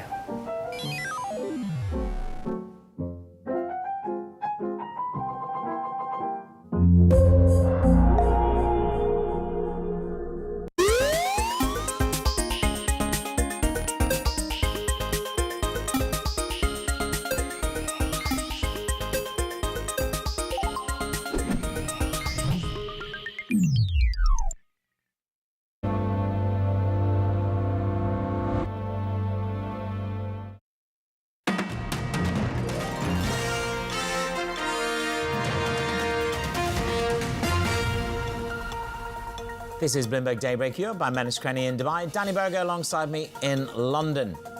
So we've got stubborn double-digit inflation, Danny. You know it. You're living it. Outside the Bank of England, will they go for the 12th straight interest rate hike today? Even though the end of its lightning-quick hiking cycle could be coming into view. She's there. It's Lizzie Burden. It's not raining on her yet. She's at the Bank of England. Tell me this, Lizzie, now. What's going to happen today? Well, Manus, we are expecting a quarter-point hike to 4.5%. It'd be the highest since 2008. You've got markets and economists agreeing on that. But where they don't agree is what the future path for rates should be. Where are they going to peak? When is the pause coming? That's what we're really looking out for today. We'll look in the press conference. We'll look in the forecast. But in terms of the actual decision today, the vote split is expected to be 7-2, same as last time, because you've got doves like Silvana Tenreiro saying that previous jumbo hikes still have yet to take full hold. She says to be a hawk right now is like being a fool in the shower, turning on the hot tap, being too impatient to wait for the warm water and scalding yourself in the process. But you've got hawks like Catherine Mann who say you need to carry on weighing on inflation expectations to get in control of the second round effects. So the doves will say wait because it takes 18 months to 2 years to get in control of inflation for the monetary transmission mechanism to work. That split we expect to play out again today. Yeah, you know, Larry Summers loves that shower tap metaphor, too. I feel like I keep hearing it everywhere. Lizzie, okay, look, as you've been laying out, there's a lot uncertain. What are the long, invariable lags? So how much forward guidance are we going to be expecting? Well, I mean, as you know, Danny, we've had surprise after surprise when it comes to the UK data, inflation-wise, labour market data-wise. And so you have to wonder whether the bank is going to be credible if it says that the future path is anything but data-dependent. So, as I say, we'll look to the forecast. Interestingly, I wonder where the Bank of England is going to see inflation ending the year, because Rishi Sunak, as you know, the Prime Minister, has set as his #1 target halving inflation by year end. But NISA, the think tank, said yesterday that maybe that isn't likely. And in fact, it was irresponsible of the Prime Minister to set that target because it interferes with the Bank of England's inflation fighting mission. So we'll find out at 12 o'clock where the bank sees inflation ending 2023. Lizzie, really looking forward to your coverage throughout the morning and the evening. Bloomberg's Lizzie Burden there outside of Threadneedle Street. And we're, of course, going to bring you that BOE decision. It will be at 12 p.m. today, followed by special coverage of the news conference. Danny, it's a big day. We're going to have Guy Johnson sitting down with the Bank of England Governor, Andrew Bailey.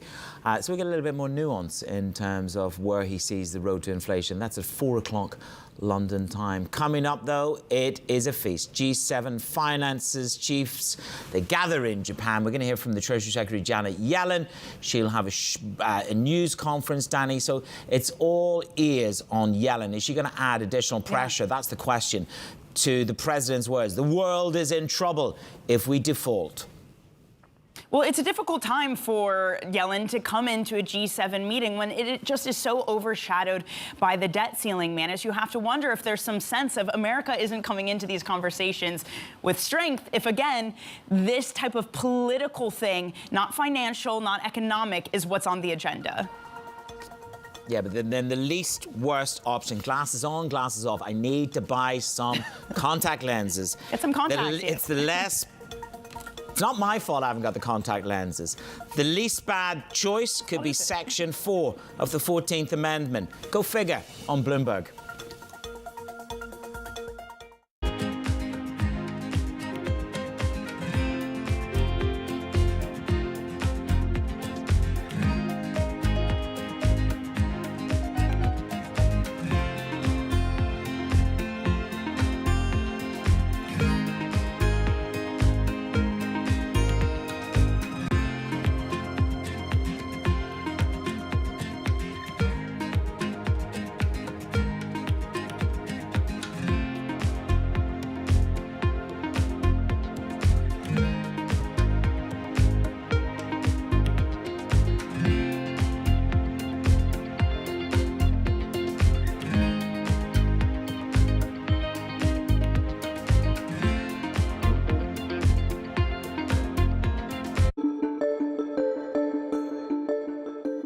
you think New York is as safe as it was when you were in the government? It's not as safe as it was. Crime is clearly rising. I mean, it's not back to the dark old days of, pre-Giuliani in the early 90s. But we got to be careful because safety is the foundation of everything. And so I know the current mayor is committed to reducing crime, but we're gonna have to be incredibly aggressive in making sure that crime does not increase. Are you involved any longer in New York City matters, or you're advising Yeah, New York the City? mayor and governor actually asked me to co-chair a panel or a task force on reviving the commercial districts throughout the city. So I've been in the middle of that.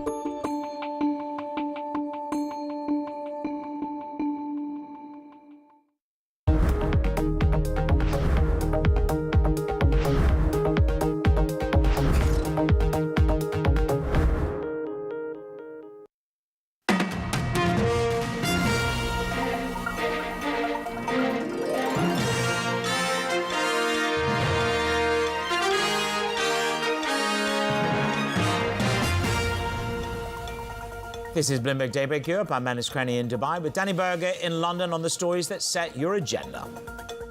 Easing inflation, U.S. futures tick higher and Chinese stocks fluctuate as slowing CPI in the world's two largest economies spurs hopes of looser policy. But that's not the case everywhere. The Bank of England is seen hiking rates for the 12th straight meeting. That's as ECB officials are said to accept tightening may need to continue past July. Plus, Jamie Dimon exclusive. We're going to be speaking with the chairman and CEO of JPMorgan Chase at the bank's annual Global Markets Conference in Paris, a conversation you don't want to miss. Manus, I know we're awaiting on some buyer earnings this morning. Are they out yet? I'm trying to see if we got anything on that. There you go, Danny. I don't know. That you just caught me short there, Danny. It doesn't happen often. I was excited. I thought we did. To the market check. I know you're excited, but I didn't have it in front of me. Right, let's do a bit of a cross-market check. We'll come back. You have a look at buyer, and you tell me the price of the average chemical component, and I'll come back to you in a minute. There you go. Short end of the curve dropped like a stone yesterday. It was a Pavlovian response to the first sub-5 reading on headline inflation that you've seen in 2 years. And so the bond market, the short end, compressed. You saw yields drop. Now, the question is, how long does that endure? Cable is up. It's the best performing currency in the G10. We expect another 25 basis points. But how hawkish or what caveat will Bailey give us that could perhaps suggest that the Bank of England might go into a pause mode? Very unlikely, some would say. Oil is managing to eke out a bounce back. You are seeing a conversation I had yesterday in Abu Dhabi, strong demand in China. The Chinese energy market is rebounding strongly. Jet fuel demand in China is especially strong. It is an acceptable recovery. Danny, I think we're getting ready to head to Japan. Yes, let's head over there. Janet Yellen, U.S. Treasury Secretary, is speaking right now around default to raise questions with U.S. national security. Let's listen in. Earlier this month, I told the U.S. Congress that our best estimate is that the United States government will be unable to continue to satisfy all of its obligations by early June, and potentially as early as June 1, if Congress does not address the debt limit before that time. That projection underscores the urgent need for Congress to act as soon as possible. In my assessment, and that of economists across the board, a default on U.S. obligations would produce an economic and financial catastrophe. Millions of Americans could lose their jobs, household incomes would be reduced, American businesses would see credit markets deteriorate, and millions of American families that receive government payments would likely be left without the resources that they were promised. This would make it dramatically harder for households to spend and businesses to invest.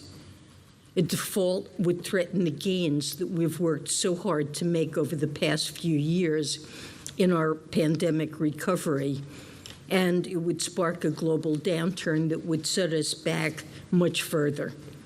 It would also risk undermining U.S. global economic leadership and raise questions about our ability to defend our national security interests. Short of a default, brinksmanship over the debt limit can also impose serious economic costs. We know this from recent history.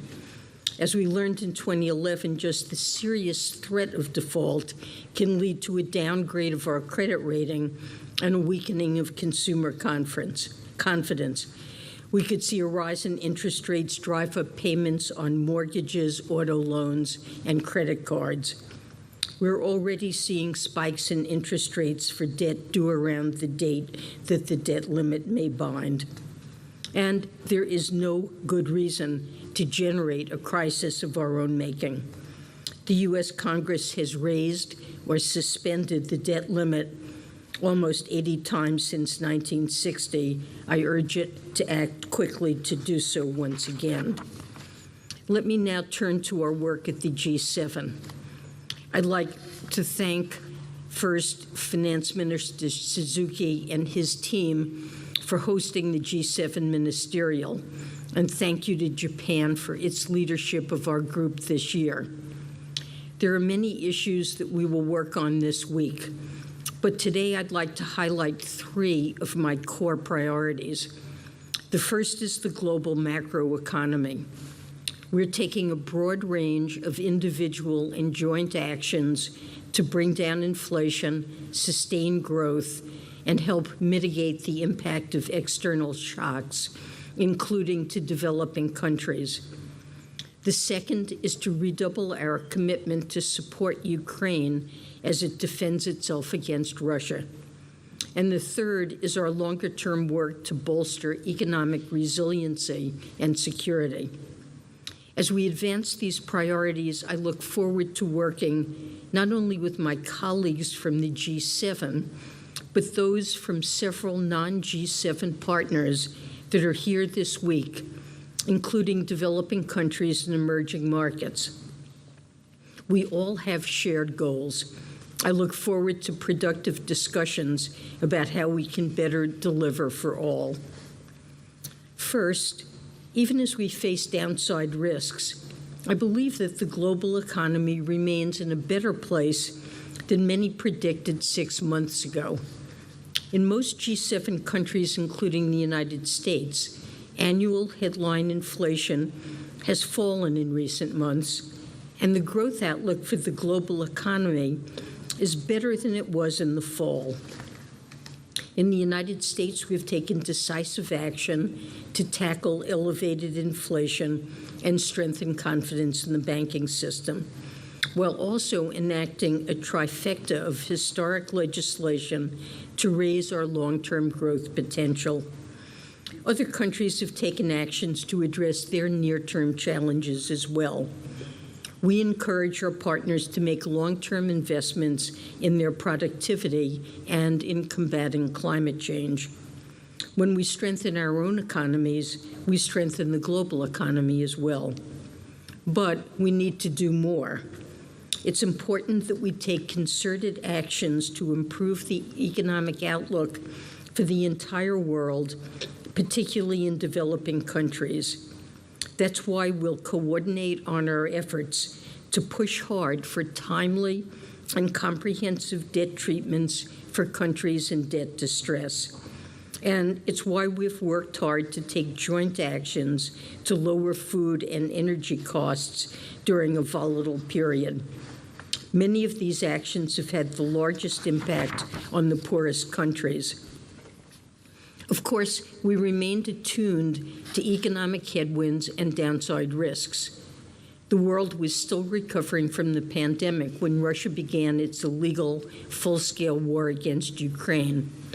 These shocks continue to impose significant costs on the global economy. Further, markets are seeing the possibility of a U.S. debt limit breach as a growing downside risk. I will continue to work with my counterparts on ways to strengthen the global economy over the next few days and beyond. Second, I look forward to coordinating with other G7 members to support Ukraine and degrade Russia's ability to wage war.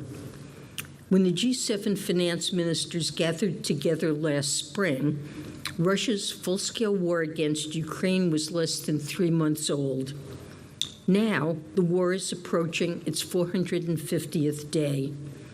Since day one, our countries have stood united to support the Ukrainian people as they have mounted a fierce resistance. The United States is proud to have provided significant economic, security, and humanitarian assistance to Ukraine. And we're just as proud to be part of a broad coalition that has stepped up to assist Ukraine in its moment of need. We're pleased that the IMF's program for Ukraine will provide critical financing for the country while putting it on a path of macroeconomic stabilization and future recovery. The program will bolster President Zelensky's commitment to accountability and good governance, and it will help Ukraine's economic officials provide a steady hand for its economy and reform agenda in the coming months and years. We're also continuing to lead a multilateral coalition of over 30 countries to impose heavy economic costs on Russia for its war. Over the past year, our campaign has systematically degraded Russia's military-industrial complex and helped reduce the revenues that Russia can use to fund its war. Because these sanctions are having an impact, Russia is trying to get around them. This year, a central piece of our strategy is to take further actions to disrupt Russia's attempts to evade our sanctions. Our three-pronged approach involves improving information sharing and coordination among allies and partners, putting pressure on companies in jurisdictions that we know are allowing or facilitating evasion, and identifying and shutting down specific channels used by Russia to equip and fund its military. We have taken a wave of actions in the past few months to crack down on evasion, and my team has traveled around the world to intensify this work. Our innovative policies to support Ukraine extend to our joint efforts to restrict Russian oil export revenues. Last May, the G7 finance ministers discussed the price cap policy for the first time. Our goals were twofold: to reduce revenues for the Kremlin while helping stabilize global energy markets. A few months into its implementation, we see clear signs that the price cap is working. The Russian government's oil revenues from January through March of this year were over 40% lower than a year prior. And importantly, global oil markets have remained relatively stable since the imposition of the crude oil cap last December. In short, the price cap has helped stabilize the global economy, just as it's hurt Russia's ability to wage its illegal war. Members of the price cap coalition are committed to prohibiting or phasing out imports of Russian oil. But we continue to urge developing countries to save on their oil costs by taking advantage of the price cap to negotiate steep bargains on Russian oil. As I've said before, we'll stand with Ukraine for as long as it takes. Now, third, I will work with my counterparts on our longer-term initiative to build greater economic resilience and bolster economic security. Our goal is not only to enhance resilience for ourselves, it's also to build resilience for our allies and partners, including developing countries around the world. We're advancing important work to build reliable and secure critical supply chains. This is part of an effort I've called friendshoring. We also believe that our supply chain diversification efforts can open up more trade and investment opportunities for developing countries that have traditionally only had limited footprints in global supply chains. During the upcoming G7 meetings, I'm looking forward to discuss ways we can partner with developing countries to help them better integrate into global trade in a way that moves countries away from solely extractive industries into activities that provide greater support for the domestic economy and employment. This work will build on the investments already underway through the G7's Partnership for Global Infrastructure and Investment. Our partnership is already helping bolster global supply chains by mobilizing private capital toward infrastructure projects in developing countries. We also look forward to building on our work with about a dozen countries through the Indo-Pacific Economic Framework that was launched this time last year in Japan. The G7 will also advance our work to mitigate geostrategic risks in our economies. As I said in a speech last month, the United States has a broad suite of tools to mitigate risks to our national security, and we will take narrowly targeted actions when necessary. We're looking forward to working with the G7 to effectively counter economic coercion, which is a key feature of Japan's presidency.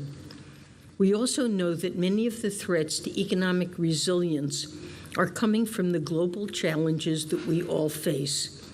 Since last fall, the United States has worked with shareholders to evolve the multilateral development banks to better combat 21st century global challenges. Transboundary challenges like climate change, pandemics, and fragility and conflict are disproportionately impacting the most vulnerable among us. We are accelerating the momentum for our Evolution Initiative and aim to adopt a rolling set of World Bank reforms over the coming months. These G7 meetings present us with an opportunity to coordinate our collaboration with and support for lower-income countries. Let me stop there, and with that, I'll be glad to take your questions. All right, we'll go first to Andrea, Reuters. Madam Secretary, thank you so much. Here, speak into the mic. We got one behind you. Thank you so much, Madam Secretary. The U.S. debt ceiling debate that you addressed at the top of your remarks is kind of overshadowing a lot of these other multilateral efforts that you're trying to get done. The president yesterday said the U.S. could go into recession if this happens. You've talked about a global slowdown. Have you modeled exactly what kind of a downturn it could involve? And also yesterday, the president said he was considering invoking the 14th Amendment. Can you speak to that and what you think the effect of that would be, whether that would help? Well, with respect to modeling of the potential costs of a debt ceiling breach, U.S. Treasury hasn't undertaken its own models, but the Council of Economic Advisors published something in which they provided estimates, and Moody's and others, Mark Zandi, testified and provided his estimates of what he thought the impact would be. I must admit there's a lot of uncertainty attached to this, but if you, for example, only take account of the fact that if we had to lower spending to match incoming tax revenue and could no longer issue debt, you would be looking at a very substantial cut in government spending, which on its own, forgetting about other impacts on financial markets, on financial institutions, on consumer confidence, and so forth, that in and of itself would be substantial. So all of these analyses shows that we would fall into, if this lasted for any meaningful period of time, a very substantial downturn. All right, Chris Condon from Bloomberg. Thank you very much. Good afternoon, Secretary Yellen. The Biden administration is preparing an executive order that would add new restrictions to outbound U.S. investments to China. Two questions related to that. First of all, there are some critics already emerging predicting that this executive order would be more of a symbolic action designed to make the Biden administration look tough on China without really making a meaningful practical impact. So the first question is, how would you respond to such criticism? And second, in regard to these meetings here and this executive order, are you looking to your G7 counterparts for feedback or even endorsements of this planned executive order? Thank you. So restrictions on outbound investment is something that could be the subject of an executive order, and it's something we've been discussing internally in the administration for some time. We're committed to discussing this with our partners. Obviously, it would be most effective if there's coordinated action by a group of like-minded countries and agreement that this is a useful approach. We haven't finalized the approach that we're likely to take in the United States, and we have been engaging in discussions with our G7 colleagues. And I would expect that that would continue with these meetings, at least in some informal way. Most of what we have discussed internally, although nothing has been finalized, I think you mentioned, would it be symbolic and not very meaningful? And I guess I don't see it that way. I believe it would be narrowly scoped and targeted at technologies where there are clear national security implications. I gave a speech on China a couple of weeks ago and discussed the concerns we have around national security and indicated that the United States has a very strong commitment to protect our national security. That occurs partly through reviewing inbound investment through our CFIUS process, through export controls, and some restrictions on outbound investment would be a complement to that. My own view is that this should be national security focused. It's not focused at undermining, say, China's economic competitiveness or ability to advance economically, but that it would have a national security focus.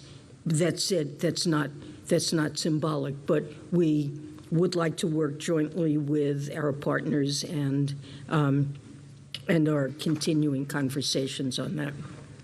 Andy Dern from Wall Street Journal. Hi, Secretary Yellen. I wanted to ask, you mentioned this idea of countering economic coercion, and I know you obviously are working on some of these efforts around supply chain resiliency, but I guess beyond that, what are some ways that economic coercion can be countered? I mean, what's kind of on the table there for the G7?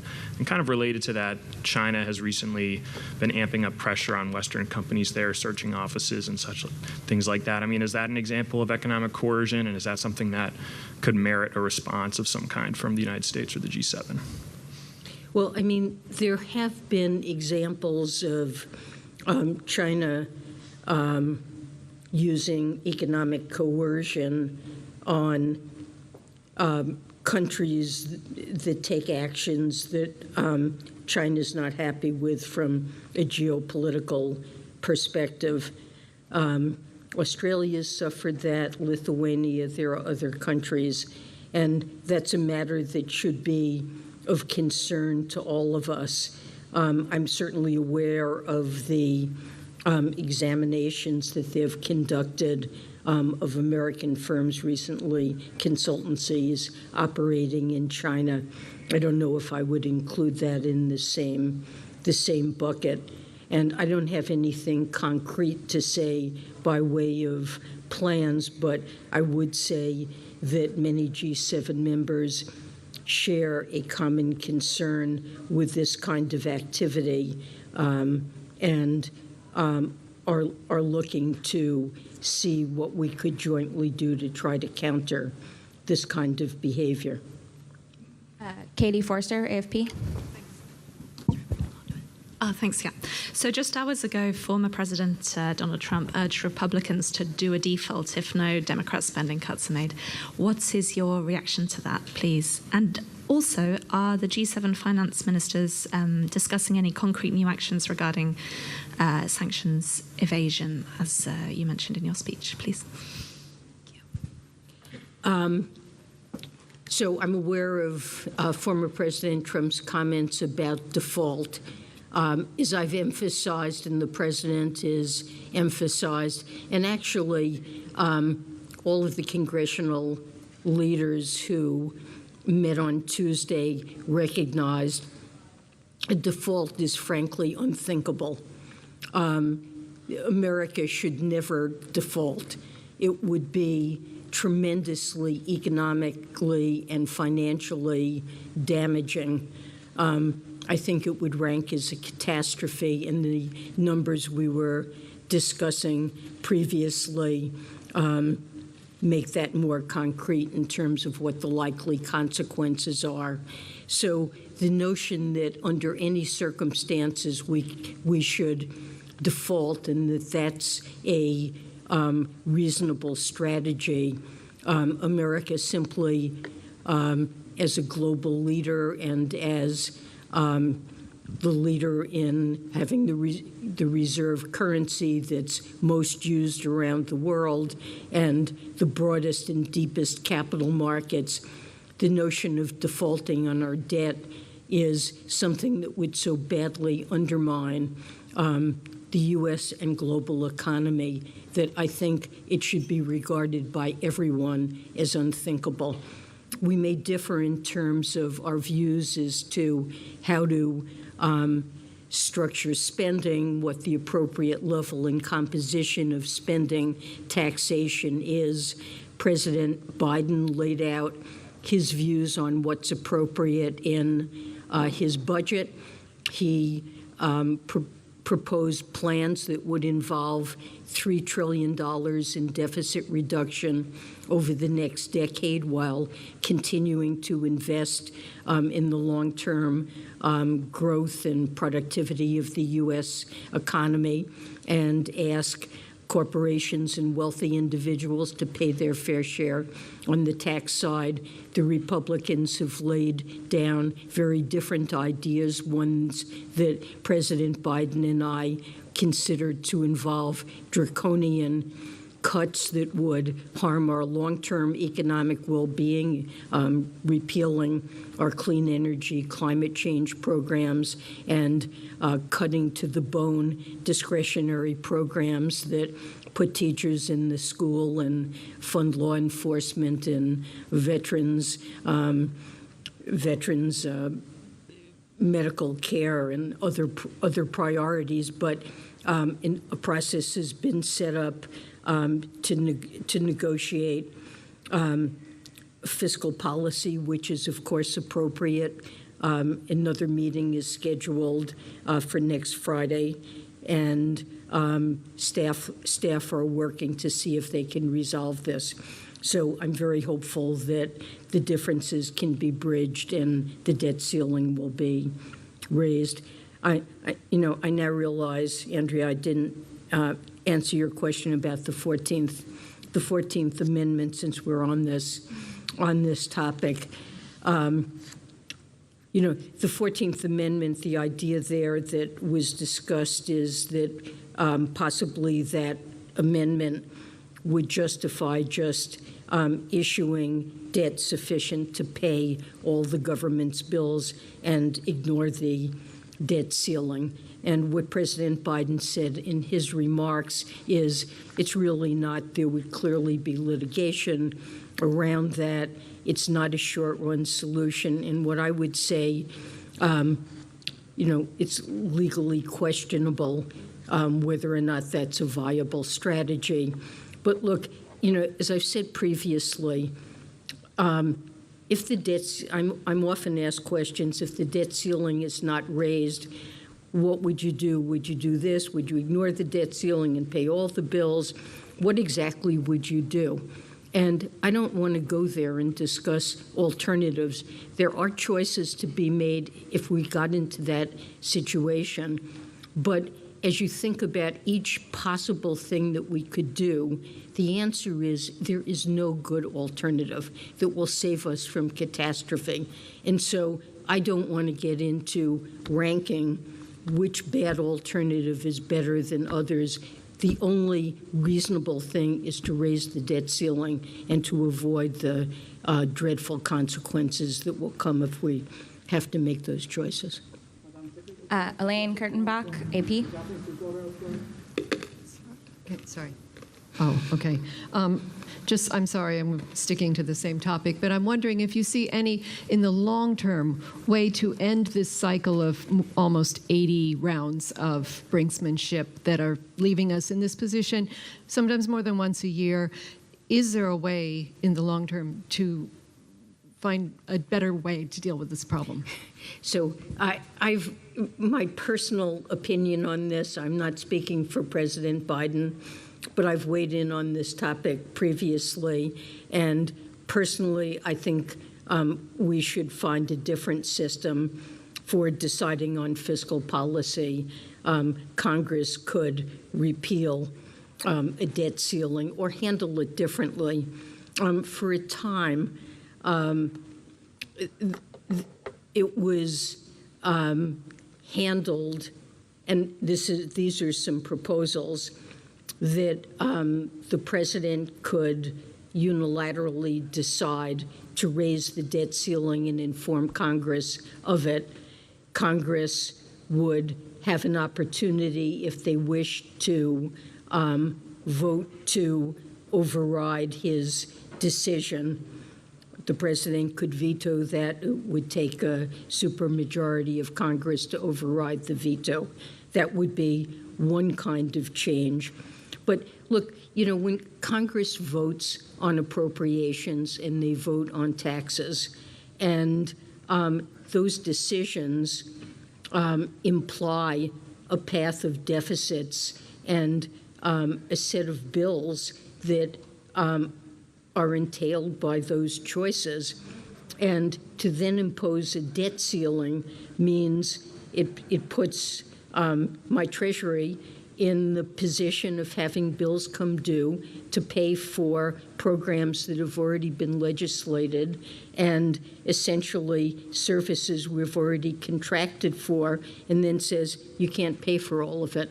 We're limiting you, so you can't pay all the government's bills. And I don't think that's any way to run the government. So there are a variety of alternatives, and my own preference would be not to go, and to go through this every couple of years is tremendously damaging. Thank you, everybody. That's all the time we have. Thank you. Thank you, guys. Thank you. Folks, we've got to head to our next meeting. Thank you so much.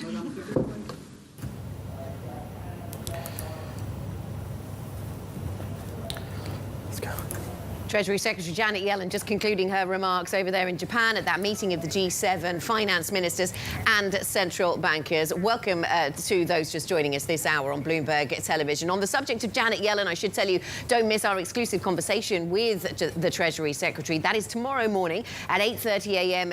UK time as we continue the coverage, live coverage, and continue to monitor all of the lines coming through from that G7 meeting taking place in Japan. Good morning, everybody. Welcome to Bloomberg Markets Europe. I'm Anna Edwards, live in London. Mark Cudmore, our Markets Live managing editor, joins us not from Singapore as usual, but from Hong Kong to take us through all of the market action this hour. The cash trade is an hour away, just under, here in Europe. Let's get you some headlines this morning, or some headline stories. In fact, let's dive into some of those headline stories and get Mark's thoughts on the markets. Mark, what are the markets saying to you? It's been a pretty quiet session here. We did have Chinese inflation data that was softer. What was interesting was the big event of the week was the US inflation yesterday, and that really was quite anticlimactic. So overall, we're now really getting involved in this debt ceiling debate, and obviously that was a topic that Janet Yellen was providing some interesting insight on. Yeah, absolutely. We heard comments from Janet Yellen around the debt ceiling, also relations with China, but mostly around the debt ceiling, and lots to talk about there. So we'll return to the subject of US inflation, to the Chinese inflation story. We'll get all the market summaries we need later. Let's stick with the events taking place in Japan. The Treasury Secretary Janet Yellen has just been talking about the US and the potential for default on debt, how that would undermine Washington's ability to provide international leadership and defend its national security. Yellen has been speaking at the G7 finance ministers meeting in Japan. Meanwhile, Bloomberg has learned that ECB officials are starting to accept that interest rate hikes might need to continue through September. It's an ongoing conversation just how long the ECB needs to keep hiking, even if after the Fed has paused. Bloomberg's chief North Asia correspondent Stephen Engel joins us now from Niigata in Japan with an important conversation. Good morning to you, Stephen. Good morning. Yes, Janet Yellen was just speaking just a few feet away from us. She is just obviously wrapped up, and we are now pivoting to an exclusive interview with the Bundesbank president, Joachim Nagel. He sits here with me at the G7 here in Niigata. Thanks so much for this exclusive opportunity on Bloomberg Television. So we've just heard talking about the possibility that the ECB could raise interest rates beyond what already has been telegraphed by Christine Lagarde, and that is July hikes and then maybe a pause. What is your take from the German perspective? Is inflation sticky enough to keep going? I think, first of all, it was important that we hiked rates last week. I think it confirmed our commitment that our monetary policy path is not over to fight against inflation. Inflation is still very sticky. It is a very stubborn phenomenon. And as I said several times, you have to be even more stubborn. That means for me that story about hiking rates is not over. We have to do more. So there are 2 more meetings before the summer break, and let's go. So you said that it was likely in the home stretch, whereas Christine Lagarde has talked about there's still more ground to cover. And inflation has been stubborn, and core inflation has been stubborn in Europe, and it's seen picking up in places like Italy. So 2 more possible hikes by July. What about September? Is that off the table or definitely a possibility? I guess there's nothing off the table, so I'm not speculating here. I think what I realize is that, first of all, and this is good news, that the headline inflation is coming down. Core is still very sticky, but this is also not a surprise. Food inflation is still very high. So what I see is that we are coming closer to the restrictive territory, but we are not there. Mm-hmm. How long would if they pause in July, how long a pause would you anticipate? I think the longest time that they would stay at that peak has been 7 months or so. Would you see that as a good benchmark? So again, I do not know where we have to stop. But when there's the point coming that we could more or less stop the rate hikes, then I have to believe we have to stay there for a while to wait what is the impact, what we did from the past, to see are we really successful or not. And this is very important. Well, how long of a sustained drop, if you will, in core CPI would be enough? I think what I see in the numbers is that it will take at least 1.5 years till we see numbers that are close to our target. So we have to be patient here. I know Barclays was predicting a pause, and a pause until the second half of 2024, and then hikes. Is that something that would be feasible, or is that too far to predict what the data might say? This is maybe would be also speculation. So what I see is that we have to wait for the incoming data, and then we will decide. So this meeting-to-meeting approach, this is the right way to do monetary policy in these days. Now, the Italians are typically fairly dovish on this sense, but they are also voicing concern that inflation is staying a little bit too high. Would you go along with that thinking, that even the Italians are saying maybe inflation is too high? so important to me is what the Governing Council is doing. I'm part of this Governing Council, so we are 20 governors. And together with the ECB board, we take the decisions. And we did a lot since July last year. This was our 7th rate hike. This is a lot. I think if you take the history of the ECB, I think it is exceptional. So it is really successful policy, and this is for me the important part. Do you feel that the banking issues that obviously we've seen in the United States as well as in Europe with Credit Suisse and the like, this could cause an earlier pause than expected? I think we experienced some turbulence over the last couple of weeks. I think it started in the United States with Silicon Valley Bank. But all what I saw is more or less attributed to idiosyncratic risks. So this is not a systemic crisis. This is not a banking crisis. What I can say for the German banks, what I can say for the European banks, the banking sector is solid. They are well capitalized, good liquidity situation. So we have to be alerted. I think this is something we should not take too easy. Yeah, can it happen again, though? I mean, I think that's almost a rhetorical question, but can it happen again? Or the guardrails being put in place? I think, taking my point when I say alerted, what I would like to say with that is that we shouldn't be too complacent. We should take this as a lesson learned. So what could be done to get better in the future? I think this is one of the things we discuss here, to really find the right, let me say, answers for the future. Where do you see the biggest vulnerabilities that need to be shored up? Yeah, maybe there are still some blind spots. I think we have to know better what does it mean when social networks are trying to get into that game and influencing, pushing things. Also the withdrawal of the deposits. I think this is something, how fast these things could go in maybe these days. So we really have to learn a little bit more what is the impact out of that. And so then what we have to do on the regulatory side, maybe on the CDS market, single name CDSs, are there maybe blind spots? So there are a lot of things we should discuss here in Japan. How about the German economy? Obviously, the numbers in March were not good. Industrial production plunged quite steadily. I mean, did we have, or are we going to be faced, when we get the latest numbers, a wintertime recession? Did Germany go into recession?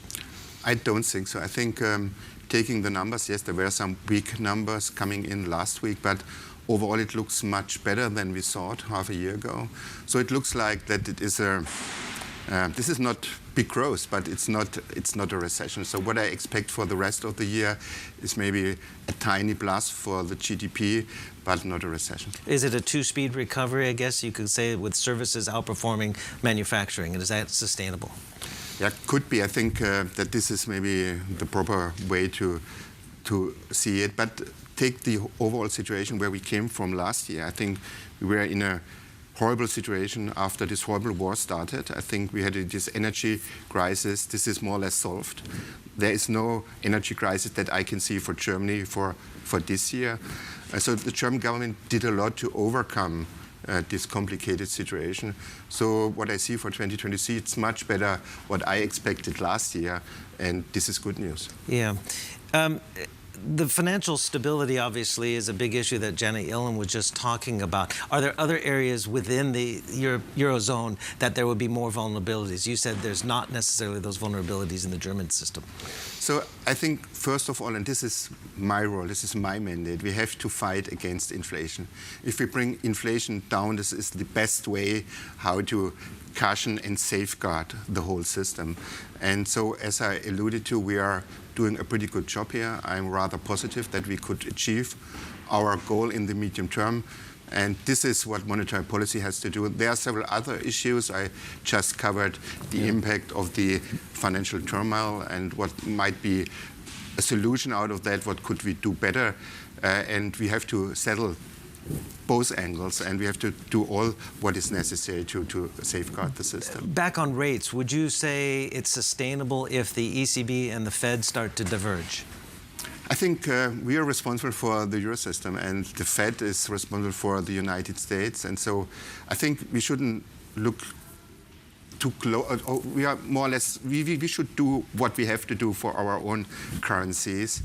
Yes, there are often some spillovers and there are some maybe correlations, but at the end we are responsible for the stability of the euro, and this is my task here. Well, then the stability of the euro, do you see a strengthening of the euro with the dollar, king dollar maybe taking some, some heat out of the dollar as the Fed stops and pauses? So we are not targeting exchange rates. So we have to look what the inflation rate is doing and not what the exchange rate might do. Yeah. Back to September. What kind of conditions would you think would be necessary to keep on hiking? I think this is one of the things you hear very often in these days. It's very data dependent what is going on, yeah. And so this is also what I see here. I think, as I said, we are living in very volatile times. So, and this is not just an excuse for central bankers that we are saying anytime we are waiting for the data. I think this is so important to learn what is the impact out of what we are doing in a phase where we are confronted with geopolitical uncertainties. And so I have to wait what we will more or less see in autumn. Then how much weight then would some of your peers, and maybe some of the smaller Eurozone countries, whether it's Latvia or Slovakia, who are more hawkish and they say more tightening needs to be done, perhaps even more than what Ms. Lagarde has telegraphed? I think everyone in the Governing Council was committed to fight against inflation.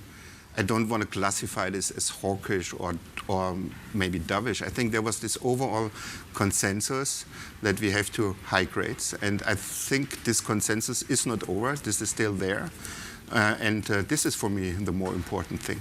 Does the world go into recession by the end of this year? I don't think so. Okay. Joachim Nagel, thank you so much. Bundesbank President joining us exclusively on Bloomberg Television. Back to you.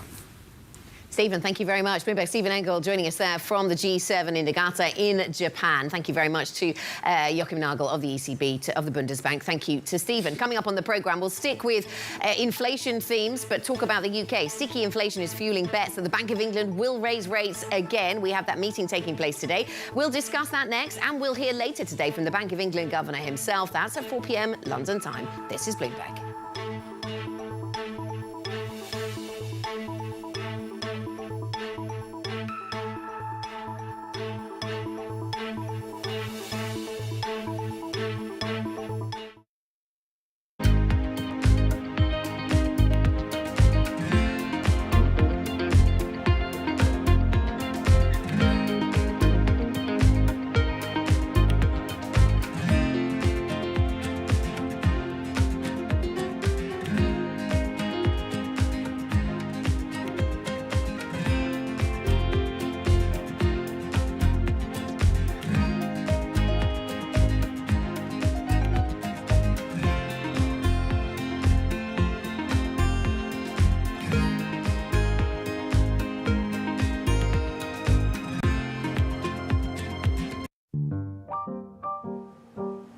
Okay, so you're moving in on me quick, distracting me with your fancy hands. I'm going to deal with your knight because it's really bothering me.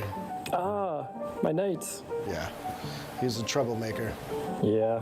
What did you get up to this weekend? Just robot stuff. A lot of chess. I was practicing for you.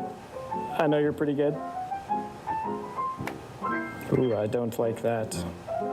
I will take this, put it over here. Not cool. Not cool. All right, I will concede. I can see. You've got me beat. Very good game. Well played. Thank you, sir. Thank you.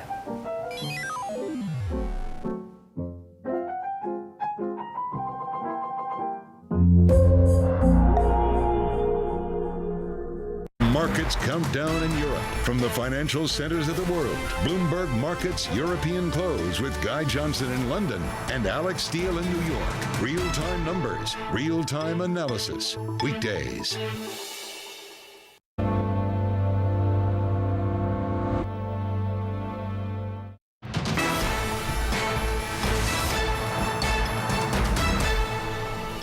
Welcome back to Bloomberg Markets Europe. We still have 20 or so minutes to go until the start of cash equities trading, and the futures picture looks slightly positive for European stocks as we look to play a little bit of catch-up with some gains yesterday on Wall Street, but US futures also up around 0.2%. Now, stubborn double-digit inflation is set to force the Bank of England into a 12th straight interest rate rise today. Economists and investors expect the Monetary Policy Committee to back another quarter-point hike to 4.5%, the highest since 2008. Joining us now is Liz Martin, senior economist at HSBC. Very good to have you with us, Liz, this morning. So that's the sort of base case expectation, and I think you also expect a 25 basis point hike from the Bank of England. But you think there could be some dissenters, and the dissent could look a little different to last time. Last time we had 7-2, 7 for 25 basis points, 2 for hold. You think we could get some people suggesting that we should have had a 50 basis point hike today? Where does that sort of hawkish element come from? Yeah, I think that is potentially possible. As you say, base case exactly the same as last time, 7-2. But we've had two quite strong pieces of data that I think might have spooked the hawkish members of the Monetary Policy Committee. So that's Catherine Mann, Dave Ramsden, Jonathan Haskell, people who voted for bigger hikes in the future and been those hawkish dissenters. And that, of course, was the high inflation number. You know, inflation in March was 10.1% in the UK. The Bank of England, when they last published their forecast, had it at 9.2 for the same month. So it was much higher than they were expecting it to be at this point. And then wage growth as well. We were all expecting wage growth to start turning down in the last data point, and it simply didn't. So if you are hawkishly inclined already and you see those two upside surprises, you see things not going as expected, is it possible you think, oh no, we do need to go back to 50 basis point increments? It's possible. OK, Mark. Liz, good morning. One of the big themes of the last kind of 5 months or so has been the massive kind of reassessment of the UK's economic outlook. So we are kind of peak pessimism around December time. And since then, it's been consistently the economy is not doing as badly as we expected. And we really debate now whether we'll even see a retrenchment in growth overall this year or not. And we're seeing much stickier inflation. I'm curious where we think the market is in that kind of recalibration. Do you think we now are getting it right that, hey, maybe it's going to be about flat growth, inflation's going to be very sticky? Or do you think that in 3 months from now we're suddenly going to be talking about positive growth and even much stronger inflation again? Yeah, it's tricky, isn't it? I mean, it's extraordinary how resilient this economy has been. And it's not just the UK, we see it around the world. But, you know, this is an economy that's obviously faced inflation at 10%, interest rates rising very rapidly from 0 to 4.25 in just over a year. You know, the energy squeeze, the 19% food inflation. And yet, instead of decelerating, as we might expect at this point, this economy is re-accelerating. You've got consumer confidence up, business confidence up, the surveys are up, even the housing market seems to have found a floor. So if you look at all of that, I mean, you know, we've revised away our expectation of recession. The data simply aren't suggesting that a recession is imminent. On the other hand, the bad news and the good news is the stronger demand is, and it is quite strong seemingly, despite everything, the higher inflation is going to be and the higher interest rates are going to have to go. Why do you think we've seen such resilience, Liz? Is it to do with a stock of savings still post-pandemic? Are we still living that story, or is there something else going on here? The data don't really back up that assessment because actually we're still saving above pre-pandemic averages. So we're still increasing excess savings, strangely enough.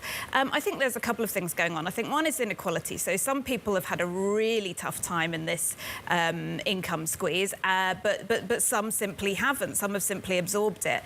And then the other thing is, you know, the novelty of being allowed out to spend our money, to go out, enjoy the service sector of the UK, simply hasn't worn off yet. You know, we've been unlocked as an economy for 2 years, but people are still enjoying that freedom and still going out and spending money. That revenge fun. That revenge fun. Yeah. Liz, how realistic do you think it is that we could be in a situation in 6 months' time where the US has started its cutting cycle as the market is very firmly pricing, and yet the UK is potentially considering still hiking or at least not anywhere close to cutting? Do you think that's right, or do you think the Fed will ultimately lead the BOE to cut sooner than people are thinking? Well, I mean, that's our forecast, actually. We have cuts in our forecast for the Fed and none for the BOE either this year or next. And the reason for that is we think that inflation in the UK does stay higher or above target this year and next. And if demand is still relatively resilient and we avoid recession full stop, then it's hard to see a justification for cutting. So my view is if we are cutting rates in the UK, it's probably because something's gone wrong, whether on the financial stability front or, the economy has eventually succumbed to those recession pressures, big rise in unemployment, something like that. None of that is in our forecast. We sort of think we muddle through this situation, in which case, inflation, headline and core, remains above target, and it's very difficult for them to cut interest rates. How much above target, Liz, I suppose, because there's, above target that we used to talk about, and then there's above target in the way it is now. Still double digits. I've lost track of the number of months where we were expecting it to drop below the 10% line, and it just hasn't. It has fallen from higher levels, but not by much. I mean, what are you expecting to see there? Yeah, it's painfully slow, the decline in UK inflation. We should see a more accelerated decline in April because of the energy price effect. Our forecast is kind of 4% by the end of this year, 3% by the end of next year. So there is a question then of, well, actually, is that close enough to target that the BOE can tolerate it? And I think that goes to them stopping hiking, but whether we can take it as far as, we're going to cut rates, that's where we're not so sure. Liz, thanks very much. Thanks for joining us. Liz Martin, senior economist at HSBC. Mark, let's take a couple of... I should also point out, we'll, of course, bring you the Bank of England's decision at 12 o'clock today. Special coverage, of course, of the news conference. And Bloomberg's Guy Johnson will be sitting down with the Bank of England Governor, Andrew Bailey. That's at 4 p.m. London time. Mark, let's talk about a couple of other geographies, though. We've got the Bank of England deciding on interest rates today, but elsewhere, I mean, China, a very different inflation picture. 0.1%. That's the year-on-year picture for inflation out of China. What's happening there? Yeah, I think that the extent of this deflationary kind of wave in China has taken many people by surprise, including myself. I was one of those people who incorrectly thought that China would be another kind of reflationary impulse on the global economy this year as it reopened. At the moment, there's no real sign of that. Now, it's slightly separate in terms of the domestic inflation story and what that extra spending might come from China due to the global inflation. But it's also worth pointing out that part of the reason we had this deflationary wave is that in China, we're getting much more mobility. The reopening is really working in that extent, but the spending is lagging that kind of movement, and we need to see that come through to get the reflationary wave into the rest of the world. OK, so that's the China story. Well, if you were a little optimistic there, you were pretty spot on yesterday with your analysis of the US inflation print, suggesting it might be a bit of a non-event for markets. And the print came in so close to estimates that in some cases it was. But if you took anything away from it, was it that headline is now below 5%, that justifies the pause? Or was it that the core is still a bit sticky and therefore can they really pause? Did it add to your thinking on the Fed? Well, not massively. What I will say is it was interesting how the notes were very mixed overnight. I saw everyone was very much taking what they wanted to interpret from it. I saw a bunch of notes going, this is still way too sticky, there's no chance the Fed can cut, and other people going, this proves that the deflationary cycle is strong and the Fed will be cutting aggressively. So I thought it was one of those numbers where that kind of cliche, there was something for everyone for both sides. So therefore, it didn't add massive clarity. What is interesting, I'm noticing that my global team at MLive, and we have been a little bit divided on the global cycle. But I think in the very short term, I think there's a little bit of a sense that both the dollar bearishness and the yield softness have got a little bit too stretched. And therefore, we think over the coming weeks, Fed speak will make it more likely we see a bit of a dollar bounce and a bit of US yield bounce.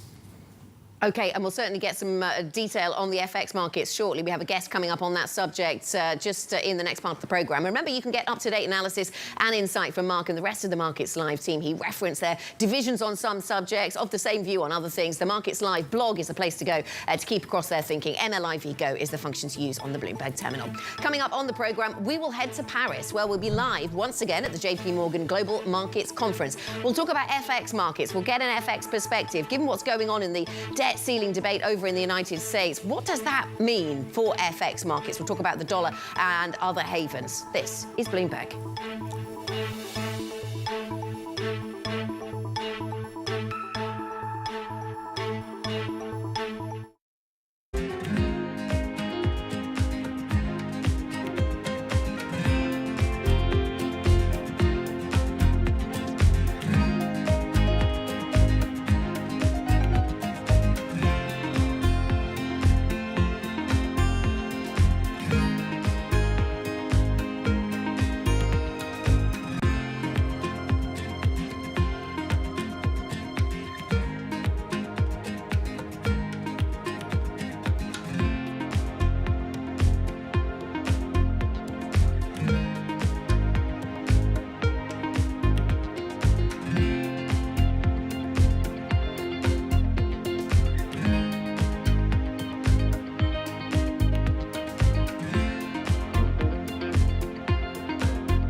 holding a general election on May 14th, and the race to be the country's next prime minister is heating up.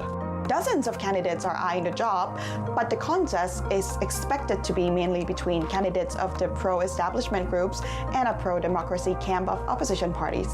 On the one side, we have General Prayut Chan-o-cha, a 69-year-old former army chief who seized power in a military coup in 2014. He has ruled Thailand for nearly a decade since and is seeking another term under the banner of the conservative United Thai Nation Party. On the other side, there's 36-year-old Paetongtarn Shinawatra, the latest political figure from the Shinawatra clan that's dominated Thai elections but been routinely booted out of office. After stepping into politics in 2021, she's now seeking to follow the footsteps of her father Thaksin and Aunt Yingluck, both former Thai prime ministers and both toppled in military coups 8 years apart.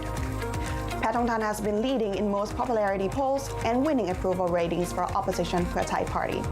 Other candidates to watch out for from this camp are Sethta Thavisin, a former real estate tycoon who was also nominated for prime minister by Pheu Thai, and Pitta Limjaroenrat, leader of the progressive Move Forward party that's popular among young voters.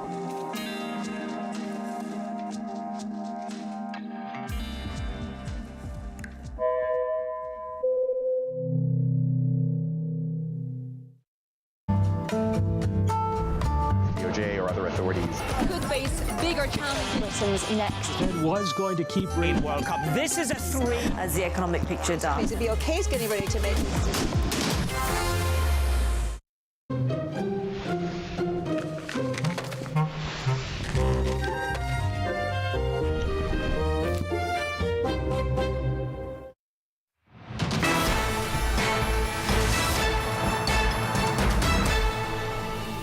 Welcome back to Bloomberg Markets Europe. Half an hour to go until the start of cash equities trading here in Europe. Here are your top stories.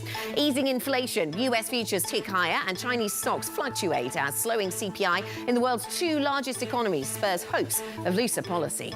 ECB officials are said to accept that tightening may need to continue past July. The ECB's Joachim Nagel tells Bloomberg exclusively nothing is off the table for the September meeting. Plus, Jamie Dimon, exclusive. We will be speaking with the chairman and CEO of JPMorgan Chase at the bank's annual Global Markets Conference in Paris. That conversation taking place later today. Welcome back to the programme, everybody. Let's have a quick check of the futures picture then. Half an hour, as I said, until the start of the European equity session. And the futures story is a positive one, modestly positive for European equity markets. US futures also looking positive this morning. We saw a bit of a rally on Wall Street yesterday with the inflation in the data in the rear-view mirror. That went pretty smoothly. As Mark was saying earlier, gave fuel to both sides to argue what they wanted to about where the Fed goes. But certainly we saw stocks making gains in the interim, and we factor in a little bit more of that this morning. We just got some breaking news coming through from SoftBank over in Japan. Fourth quarter net loss, which is in itself interesting, 57.63 billion yen is the total net loss there. There was an expectation of a profit, so no doubt our colleagues digging into the details there as to what's happening. But that's the latest earnings story just coming through there from Japan. Let us move on to what has caught Mark's eye this morning. And Mark, it's a big day for the Bank of England. We're going to be talking about the Bank of England, and we'll have a conversation about FX shortly. But I know that the gilt markets and what's going on in government debt markets that's caught your eye. Yeah, I thought I wanted to put in perspective the gap between 10-year UK yields and 10-year US yields when we get this chart. There you can see it now. So this is 10-year UK yields minus 10-year US yields. And we're in positive territory. About 38 basis points is what the 10-year yields in the UK yield above the US equivalents. That's pretty rare. You can see that, in fact, since 2014, UK yields have consistently yielded below the US, apart from that spike during the gilt crisis in 2022.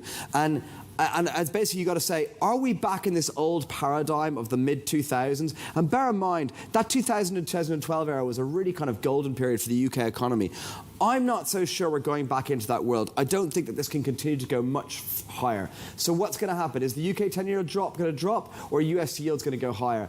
I think realistically, it's probably more US 10-year yields are going to be dragged higher again. We're going to see further steepening in the curve. This does not mean the Fed has to go much further, but it's an acknowledgement that the US economy is still resilient, and the Fed may not be cutting rates as soon. And even if they do, the curve will steepen, 10-year US yields will go higher, and this gap will go lower. Okay, interesting. So maybe it's the US part of the curve, the US side in the driving seat there rather than the gilt story. Interesting one. Let us get on to FX markets now. Let's get to JPMorgan's annual Global Markets Conference. It's taking place in Paris. We've been providing plenty of coverage from there. The event comes just 10 days after the lender took over the troubled US bank First Republic, of course. So consolidation within the banking sector, no doubt a theme, as is the debt crisis, or the debt conversations over in the United States. Let's get to Bloomberg's Francine Lacqua, who joins us there from the event with a guest. Good morning to you, Fran. Good morning, Anna. I'm here with Samira Chandan, co-head of Global FX Strategy at JPMorgan Chase. Samira, as always, thank you so much for joining us. There's a lot to talk about. Let's face it, in terms of geopolitics, in terms of inflation, what central banks do. What did you make of the inflation figures yesterday? I think it probably comes as a relief to the Fed. And I think it clarifies the direction. There were question marks on what the next move is going to be, and I think this pretty much solidifies the case that the last hike that we got was the last one in the cycle, and that we should be done, or at least should be taking a breather going forward. So do you believe in in actually cuts by the end of the year, or is the market pricing it wrong? I think the market pricing is excessive. You know, we think the Fed's going to be on a pause. I mean, I think the case has been made that they shouldn't be hiking anymore, but you know, whether they're actually going to be cutting is still a very big question. And our base case is that they're going to stay on a high hold for an extended period of time, which is not good news, obviously, for markets. And so, Mira, what does that mean actually for dollar? The dollar is, you know, all else equal, the Fed coming to a pause should mean that this is negative for the dollar, so the dollar should weaken. But the Fed is not the only thing that's driving the dollar. I think an important thing that's going on right now is, you know, it's about banking stresses in the U.S. How is that going to evolve? Whether that's going to turn into a crisis or not. If it turns into a crisis, it can be actually quite dollar bullish. If it's a long, extended, slow burn issue, that could be dollar bearish. And then, of course, the important question is what is China growth and European growth like? Because if you have a period in which U.S. is slowing down gradually and China growth and European growth is well above trend, which is what we've been seeing with the latest numbers, then that actually can be quite dollar bearish as well. So I think the Fed, the fact that they've come to a hold is actually less meaningful. I think the question is more about what other things are doing. And I think near term, the dollar can probably stay in a range to slightly weaker, but ultimately the destination here still is a U.S. recession, which means dollar strength. So we also heard from Janet Yellen, who's speaking at the G7 in Japan. She gave a press conference, you know, saying, A, she's worried about the debt ceiling, right, but also really saying that, you know, this would jeopardize the credibility of the U.S. if there was to be a default and put at risk national security. How does dollar react if there's a big crisis like that? I mean, this is going to be a very big deal for the markets if that happens. I think the dollar and the past episodes that we've seen around reserve currencies is if there's a period of idiosyncratic stress in a currency, it weakens versus the other reserve currencies and assets. So take a look at euro, for example, during the sovereign credit crisis. You know, the euro underperformed other currencies like Swiss franc, the dollar, and yen. And similarly, I think what you would expect in this situation is for the dollar to underperform other reserve assets. I think gold is first and foremost the one that I would stress is as most likely a beneficiary of that. And then, of course, I think dollar should weaken versus the Swiss franc versus the yen, potentially euro as well, because it is a reserve currency that's not experiencing these stresses at the moment. So we've been talking about, you know, the U.S. being a reserve currency that maybe could be challenged by renminbi or others for, I feel, about 10 years. I don't know whether there's something changing at the moment. We see some, you know, oil pricing being changed to other currencies. There's also an accord with China and Brazil. Is this baby steps of a real change, or is it wishful thinking?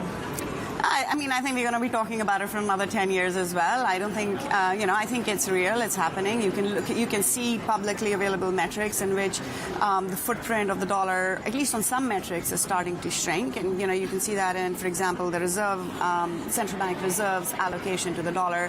That's come down to sub 60%. That's been on a trend decline for the last decade. If you look at the China-specific data itself, you know, it's interesting. China's cross-border transactions used to be predominantly in the dollar a decade ago. Now it's 50-50 split between the renminbi and the US dollar. So it's happening in baby steps, but transactionally you're not seeing that. And The one thing I'll point to is that if you look at the FX transactions, which is the largest macro market in the world, the share of the dollar in that is 85%. That's a record high. If I look at cross-border liabilities, it's still 40% denominated in dollar. That's unchanged for the last 2 decades. So I think it's baby steps, and I think it's a reasonable representation of what one might expect given China's expanding footprint, but it's going to be decades rather than years. Today is also Bank of England Day. What's your take on sterling? Bank of England, look, I think they're not going to have a choice except to be hawkish because inflation has been firmer than expected, growth's been firmer than expected, and that's helped sterling so far. I mean, it's performed really well, and I think tactically going into the meeting, it will continue to stay well supported.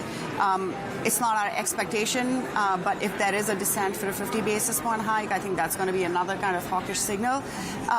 So we think that, while regional growth is doing good and the fact that UK has managed to avoid a recession and growth is pretty strong, I think sterling can stay pretty well supported. It's when the recession hits, that's when you expect that, sterling is really going to underperform along with other cyclical currencies in the region. I feel like the hardest job in central banking is probably the Bank of Japan, right? And so the new governor is buying himself some time. He's, put a number of things in places to actually review.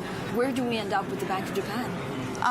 Bank of Japan should be changing policy, but it's at a super slow pace. I think everybody's been waiting and has been disappointed, but our baseline is that in June is when they tweak the yield curve control and then exit negative rates early next year, but it's going to be a slow pace.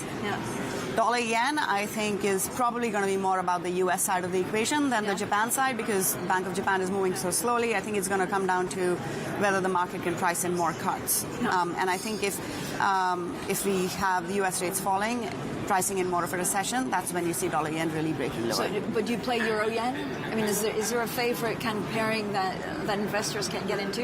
Yeah, I think within the reserve currency space, euro has really, the dollar is the highest yielding one, clearly, but it's rich. I think euro has really emerged with a good combination of higher yields plus some growth momentum attached to it. So I think euro yen has been a favored trade. It probably has a few more legs to it, but euro also has to deal with the energy issue that's going to come up later this year. So I don't think it's a clear story there either. Mira, thank you so much for joining us today. Mira Chandan, they're co-head of Global FX Strategy at JPMorgan Chase. With that, I'm going to send it back to you in London and Singapore. And at Morgan, we'll have plenty more from Paris throughout the day. Francine, thank you very much. Bloomberg's Francine Lacqua in Paris. And speaking of Paris, we will be speaking exclusively with Jamie Dimon, the chairman and CEO of JPMorgan Chase at the bank's annual Global Markets Conference. It's taking place in Paris. We're there live, of course, as you can see, with coverage. And we'll speak to the man himself at 1:15 London time. Coming up, no magic, apparently. Disney is seeing a wider loss in its streaming businesses than had been expected after losing subscribers for 2 straight quarters. More on their outlook next. This is Bloomberg.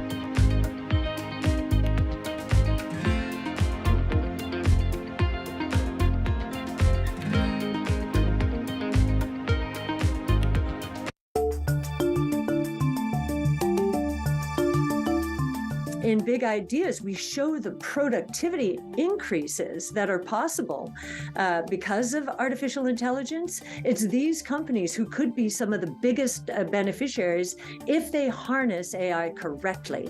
I think a lot of people are looking for the killer app, like they look like these viral apps that the internet delivered. The killer app for artificial intelligence is productivity gains, and any company does not harness it is probably not going to be one of the big winners out there. And just one other thing on AI.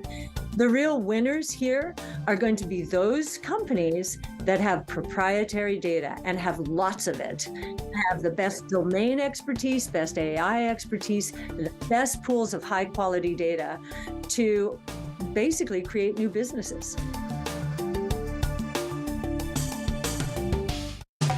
information you want, analysis you trust, everything you need to get set for the start of U.S. trading.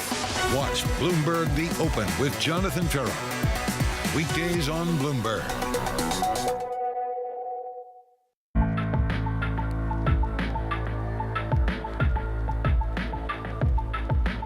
This is Bloomberg.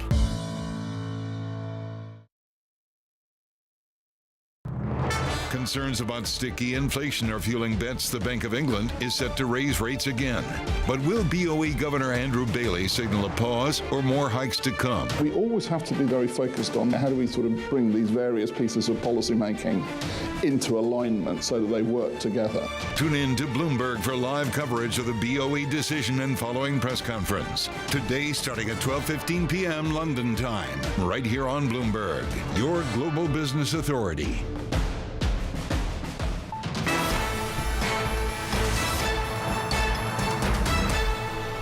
Welcome back to Bloomberg Markets Europe. 15 or so minutes to go until the start of cash equities trading here in Europe, and Thursday's session looks as if it could be mildly positive. What might not be so positive is reception to the Disney earnings stateside. Let's talk about that. Disney shares fell in extended trading after reporting a drop in subscribers to its streaming service. It's as the US media giant is also predicting a wider loss in that business this quarter. Joining us now, Bloomberg's Berlin-based tech reporter with all the details, Aggie Cantrell. Aggie, very good morning to you. So what do these subscriber losses then mean for Disney? Because this is worse than had been expected.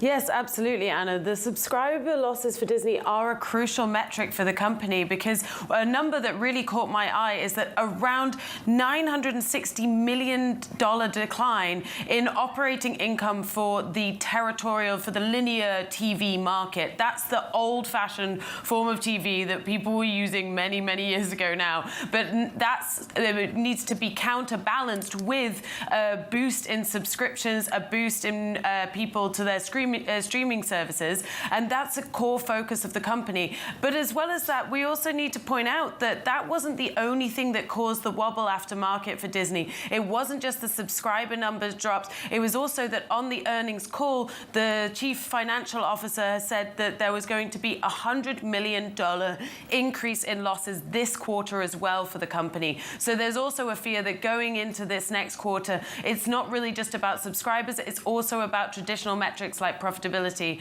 and how that's going to look going forward. Can I just clarify to viewers that if you're watching this on that very old-fashioned TV, if you're watching the show live, you're not as old-fashioned as Aggie makes out. I also like a real live TV. Aggie, good morning. What does the rest of the year look like for Disney? Yes, well, of course, there are still a lot of people looking at ESPN, which is also a crucial part of Disney's earnings. But as well, if you're looking at the rest of the year, the question is on visibility. This is coming in from Bob Iger, the returning CEO, who wants to say that he's going to be fixing streaming. That's what he's focusing on. And really what that means is looking at the cost that it is to the business. And that means that they're looking at reassessing how much content is available on those platforms and the cost of creating that content, and also marketing spend. And when you balance that out at trying to acquire new customers through a marketing push, through new content, that remains an open question how many subscribers they can onboard while also trying to cut costs. And that's really the balance that they're trying to strike. And also it's interesting to hear them say on the call that they really don't know yet what impact the writers' strike in the United States is going to have on creating new content and attracting new subscribers. Aggie, thanks so much. Bloomberg's Aggie Cantrell with the latest on those Disney numbers. Let's broaden our focus, get an update on some of the top stories we're covering here at Bloomberg with the Bloomberg First Word News Update. President Biden says a debt default would drag the US into a recession and have devastating repercussions across the global economy. He is seeking to ramp up pressure on Republicans for a deal to raise the debt ceiling. Biden's remarks come a day after his first round of talks with congressional leaders made little headway towards an agreement. If we default on our debt, the whole world is in trouble. This is a manufactured crisis. There's no question about America's ability to pay its bills. America has the strongest economy in the world, and we should be cutting spending and lowering the deficit without a needless crisis, in a responsible way. Meanwhile, Donald Trump urged Republicans to either extract concessions from President Joe Biden to reduce spending or push the U.S. into its first ever default. The former president made his comments during a town hall on CNN. I say to the Republicans out there, congressmen, senators, if they don't give you massive cuts, you're going to have to do a default. And I don't believe they're going to do a default because I think the Democrats will absolutely cave because you don't want to have that happen. U.S. federal prosecutors are reportedly examining short selling in recent weeks after the collapse of 3 regional banks. Reuters cites a source saying the banking turmoil is an area of interest for the Justice Department. A member of President Biden's Council of Economic Advisers earlier told us that regulators are closely watching short sales in the banking industry, but the situation is still under control. That is your Bloomberg First Word News update. Still to come on the programme, we'll get back to the stocks that are in focus this morning here in Europe, including Allianz, the German insurance business, planning to buy back as much as €1.5 billion in shares. That's next. This is Bloomberg.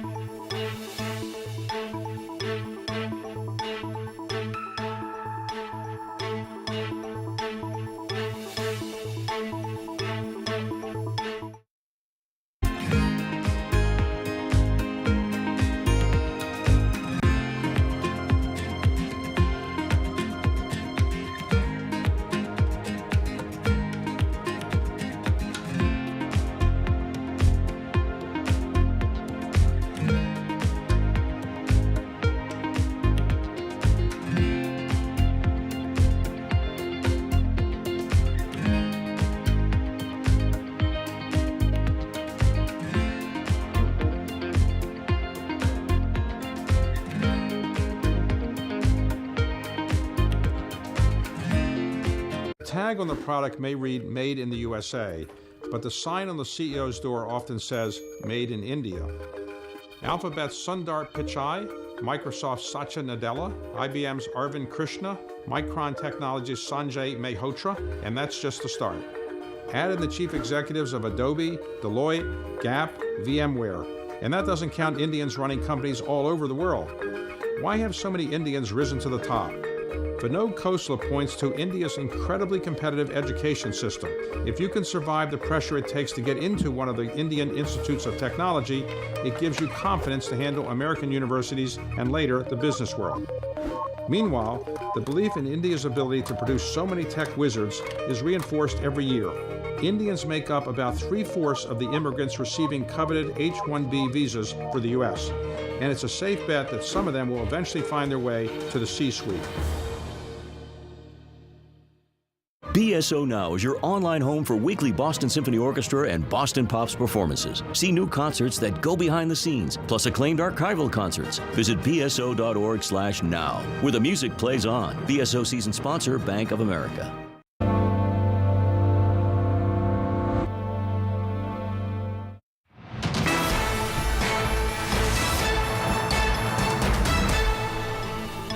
Welcome back to Bloomberg Markets Europe. 9 or so minutes to go until the start of cash equities trading. It is Thursday. Thursday's session looks, well, very slightly positive, but not by much. US futures looking pretty mixed. Let's get the stocks to watch. Tom McKenzie joins us with the briefing on the stocks in focus. Good morning to you, Tom. We start with Allianz. Yeah, it's all about share buybacks this morning and some big changes around one of the most important hedge funds in the industry, of course. But we'll start with Allianz and the numbers coming through. In terms of the buybacks, this was announced last night. We're getting in the results and the earnings on Friday, but they're coming through, Allianz, of course, the owner of PIMCO, as well, with a share buyback of €1.5 billion. That's after they came through with an announced share buyback of about €1 billion back in November. So the CEO, Oliver Bäte, he is determined to return cash to shareholders, even as they had to set aside and pay about €6 billion linked to the implosion of those hedge funds that they ran over in the US last year. So, again, this is just emphasising Oliver Bäte, the CEO of Allianz, really determined to get that cash back to shareholders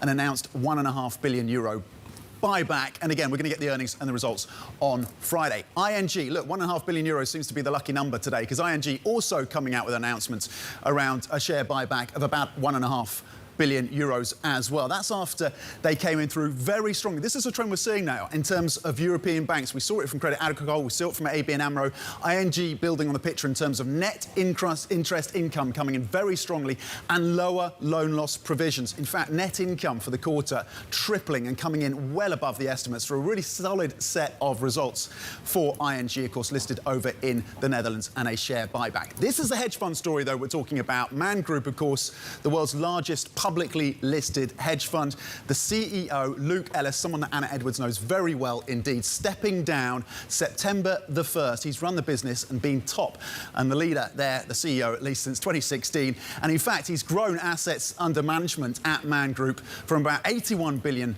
when he took over back in 2016 to about 145 billion. Has made it this diversified asset manager. He's going to be taken over, his post is going to be taken by Robin Grew, and she's going to be splitting her time. She's currently the president of Man Group. She's going to be splitting her time between the US and the UK. So a really important change at the top of the world's largest publicly listed hedge fund. Robin Grew will be taking over from Luke Ellis from September the 1st, Anna.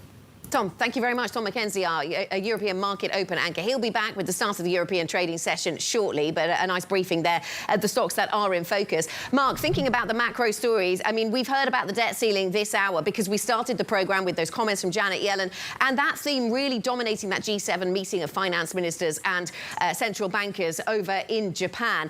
Janet Yellen was talking about the impasse threatening US global leadership. Interesting when she was asked about some of the choices that would need to be made if the US did default on its debts. She said there would be choices to make, but none of them would be good alternatives. She really didn't want to be drawn on any of that kind of detail.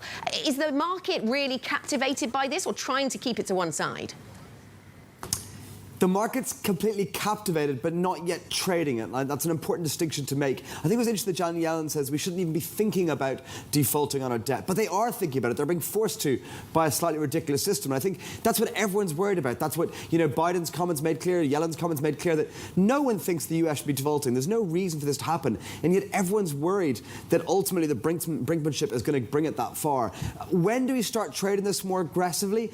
I think we're a couple of weeks away. I'm still not convinced that June 1st is really the crunch date, but we will start trading as we get a bit closer. G7 next week will bring it into focus. And then the other important context is we've got inflation out of the way, we've got jobs out of the way, we've got Fed out of the way.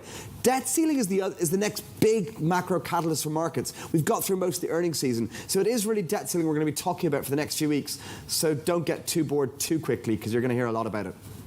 Yeah, get comfortable because it is going to be a topic we will revisit. Morgan Stanley saying there's a meaningful risk that the US crosses that X date. I wonder what that would mean for markets then. Thank you to Mark for spending the past hour with us. Thanks for the market analysis. The Open is up next. Futures have been pointing a little higher this morning, not convincingly so, and actually US futures wobbling a little, up by 0.1% on Nasdaq futures and E-minis this morning.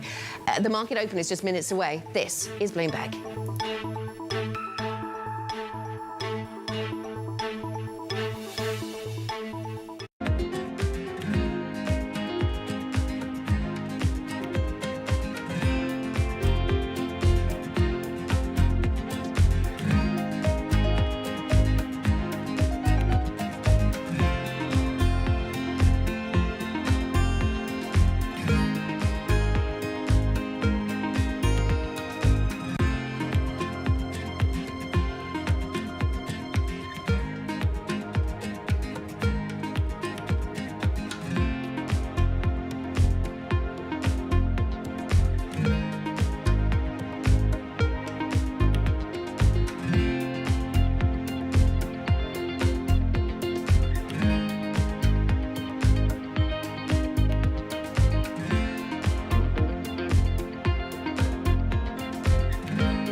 Okay, so you're moving in on me quick, distracting me with your fancy hands. I'm going to deal with your knight because it's really bothering me. Ah, my knights. Yeah, he's a troublemaker. Yeah. What did you get up to this weekend? Just robot stuff. A lot of chess. I was practicing for you. I know you're pretty good. Ooh, I don't like that. I will take this, put it over here. Not cool. Not cool. All right, I will concede. I can see you've got me beat. Very good game. Well played. Thank you, sir. Thank you.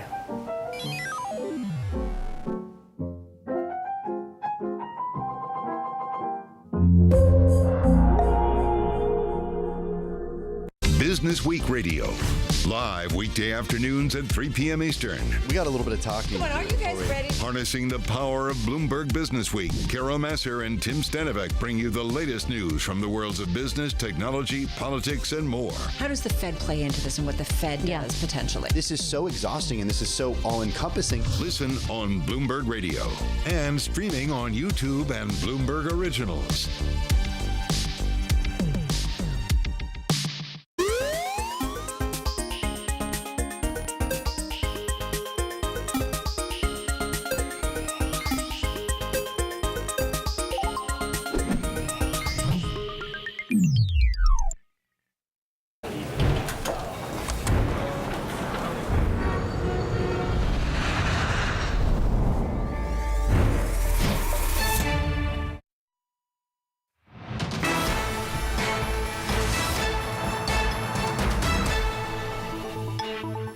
Welcome to the European market open a minute to go until the start of cash equity trading. I'm Tom McKenzie in London, and here are your top stories. Moderating inflation. US CPI cools in April, giving the Fed scope to pause rate hikes. Meanwhile, Treasury Secretary Janet Yellen warns a debt default would spark a global downturn.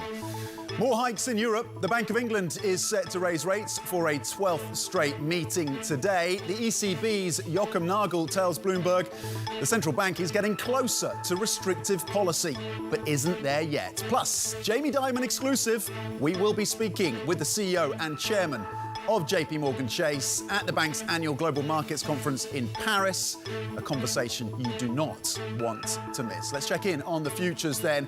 Currently pointing to gains of around 0.3%. The first time the inflation print in the US has come below 5% in 2 years. You saw the movement in yields and reflect that shortly, but the read across in terms of how markets are thinking about a pause coming through from the Fed. Currently for the open then, you're looking at the CAC current down 0.5%, if that is indeed an accurate reflection. I'm not seeing a lot of movement in terms of these European indexes. We have been hearing from Joachim Nagel. That's been a sit-down interview with Stephen Engel over at the G7 in Japan, talking about the proximity to restrictive rates from the ECB. Of course, front and centre for us today in terms of the central banks is the Bank of England. Expectations from most economists that you're going to get another 25 basis points. The big question is what you hear from the central bank governor, of course, of the UK in terms of the next steps for the Bank of England as they weigh up still very high inflation rates with a particularly, or at least surprisingly resilient economy. Currently, the CAC current turning green, currently adding 27 points, 0.4%. Let's move over cross asset and to see how things are shaking up then. With the 2-year yield, you saw that 11 basis point move lower in yields yesterday on the back of that inflation print. You're currently then at 391, so significantly and comfortably below that 4% level. Not a lot of movement in the yields today, just digesting the moves of yesterday. Iron ore is a story that ties in to what is happening in China. The inflation prints suggesting that the economic rebound is looking a little fragile in the world's second largest economy, but there will be bets that there will be additional stimulus coming through. Currently, though, iron ore down a full 3.6%, again, on the fragility of that economy. And so far, the moves in terms of stimulus from officials out of Beijing have been moderate, to say the least. Futures in the US are pointing to gains of 0.2% building on the upside that we saw yesterday. The Nasdaq, by the way, gaining, just for the context, year to date, around 22% and getting to highs last seen in August yesterday. Euro dollar 109, just a little bit of softness coming through for the single currency, down 0.4%. Now, Treasury Secretary Janet Yellen says a US government default would undermine Washington's ability to provide international leadership. Speaking at the G7 summit in Japan, Yellen called such a scenario, quote, unthinkable. A default on U.S. obligations would produce an economic and financial catastrophe. Millions of Americans could lose their jobs. Household incomes would be reduced. American businesses would see credit markets deteriorate, and millions of American families that receive government payments would likely be left without the resources that they were promised. And do not miss our exclusive conversation with Janet Yellen. That is tomorrow morning at 8:30 a.m. UK time. Now, US inflation, as we mentioned, showed signs of cooling in April, opening the door for the Fed to pause rate hikes soon. CPI rose by 4.9% from a year earlier, marking the first sub-5% reading, as I mentioned, in 2 years. For the analysis on the inflation front, central banks and how to position in this environment, let's bring in Vivek Paul, Senior Portfolio Strategist at BlackRock International. Vivek, good morning. Thank you for joining us in the studio. Let's start there then with the CPI print out of the US. We saw the importance, and we know that the Fed is focused on this. Services coming in slightly softer than expected. Rental as well. The housing, the shelter costs coming in slightly lower as well. Are you starting to change your views on how inflation is evolving in the US? So it's, of course, encouraging that we're seeing some more softness there. But you've also got to remember that's not the entire full story, right? Of course, goods inflation kind of surprised to the upside a little bit in that picture as well. I think the key point is, what does that imply about where inflation is likely to settle at in the near run and slightly beyond? And for us, the thing we're worried about a little bit still is that dislocation between the likely inflation outturn over the course of the coming months and the price of rate path that is effectively coming into the market expectation at this moment in time. Despite the fact that those numbers are comparatively encouraging, it's not consistent with the idea of effectively imminent rate cuts that effectively the market is starting to price in. And that dislocation, that means for us, not all of the damage potentially in terms of this is priced into markets. So it doesn't really fundamentally challenge the view by BlackRock and the team, and you've been consistent on this, the team, that inflation is going to remain stickier and higher, but the central bank response will not be necessarily drawing from history and cutting quickly, and that we have to live with higher inflation. It doesn't challenge that view. Let's bring you in on the Fed pricing then in terms of the views around the pause and hold view from BlackRock and the team. Where does that, how long is that extended into 2023? When does that start to change? When do you see the pause going to a cut? You don't see cuts this year. Early front end of 2024 or later? Yes, I think it's always difficult to be precise exactly which quarter is going to occur, right? There's always going to be potential for surprises to inflation. We've heard some stories already today that kind of might influence the broader central bank thinking. It's very hard to kind of be precise about the exact date. I think the key point is if you look at that cumulative path over the course of the coming years that markets are pricing relative to what we think will actually anticipate, what will actually occur, there's a gap there. And effectively, markets are effectively anticipating this old playbook, whether or not it's precisely this quarter or that quarter, this old playbook of effectively central banks coming to the rescue, not necessarily believing in that sort of stickiness and persistence of inflation drivers. And that's the thing that I guess is the worry that effectively there might be some element of a snap back to the path that we anticipate, which is a little bit more punitive in terms of rates. So how do you trade that mismatch? Well, I think it's difficult, right? One of the things that we have been talking about for a while is, in the near run at least, being a little bit cautious around some of those developed market growth assets, particularly in the United States, because, for instance, they are in part supported by the idea of the central bank inevitably coming to the rescue. Now, that is fundamentally something that we think will play out over a 6 to 12-month horizon. Thereafter, there's going to be strong opportunities in exactly the same sort of space, and indeed, our longer-run positioning is positive around stocks, because if you can afford to look through that, that's where you'd start from. And so I think it's really a question of time horizon. It's a question of what's likely to occur in the next 6 to 12 months and what's likely to occur thereafter. Can you afford to look through the debt default ceiling risks? We heard again from Janet Yellen and the President, Joe Biden, warning of the global risks of this event. Can you afford to look through it? It's always difficult positioning around something that is sort of low probability but very high impact, right? And I think the way in which we think about it right now is that the volatility that this could inspire is likely to continue for a period of time. Both sides are still comparatively far away, and as a result, there will still be some volatility positioning around that. Ultimately, the central case, it is a low probability for a reason, so we should be cautious around it, but it's not something that I think you do anything other than just be cautious in terms of your near-term positioning. I want to just loop back to the inflation conversation, because we had the CPI print and the PPI print out of China as well. Can we, reading into that, softer than expected, can we then dismiss the idea that China is going to be inflationary as it continues its economic recovery? That was a concern on the reopening. Can we now put that to one side? Well, I think it is striking, isn't it? The problems that China's facing relative to the United States around in terms of that inflation dynamic are just completely polar opposite. Yeah. Too low versus too high. I think the thing that kind of we have been talking about in terms of the developed market is the sort of structural drivers around inflation and the drivers in the near run are less to do with that reopening dynamic. It's more to do with, for instance, the changing the nature of the labour supply, the fact that people have kind of exited that labour force, we're still kind of waiting that labour supply to come back to some degree. They're the bigger drivers in terms of the near-run picture. Similar story in the United Kingdom, which I'm sure we'll come on to, as well as some other broader points there. OK, Vivek, excellent. Yes, we will indeed. We'll come to your views on the BOE after the break. And as well, the industrial real estate sector in the US. Vivek has some interesting views on that as well, some opportunities maybe to look at. Vivek Paul, Senior Portfolio Strategist at BlackRock International, staying with us. Coming up, sticky inflation is fueling bets that the Bank of England will raise rates again. We get Vivek's views on that, the latest outside the Bank of England. We're going to hear from the BOE governor himself later. That's at 4 p.m. London time. This is Bloomberg.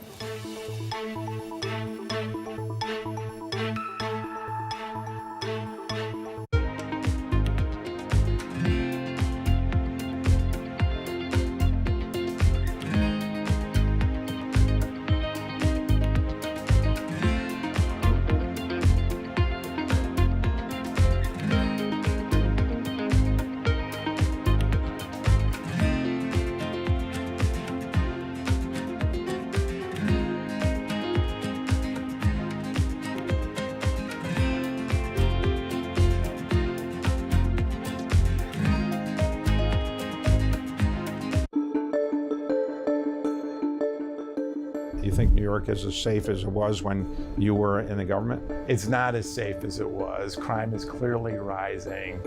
I mean, it's not back to the dark old days of, pre-Giuliani in the early 90s. But we got to be careful because safety is the foundation of everything. And so I know the current mayor is committed to reducing crime.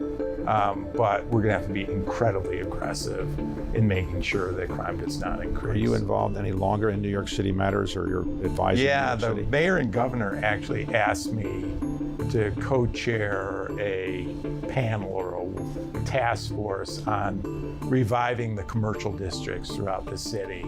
So I've been in the middle of that.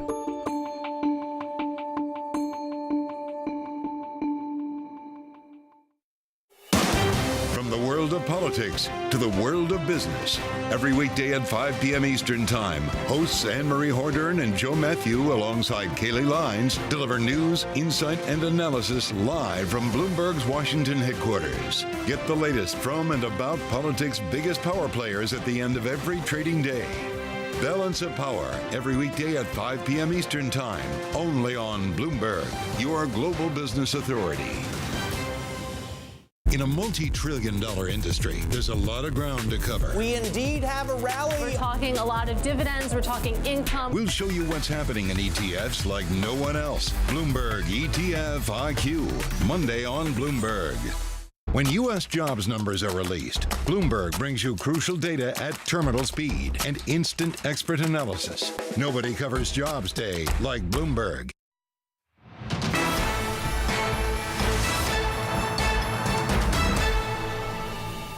I think, first of all, it was important that we hiked rates last week. I think it confirmed our commitment that our monetary policy path is not over to fight against inflation.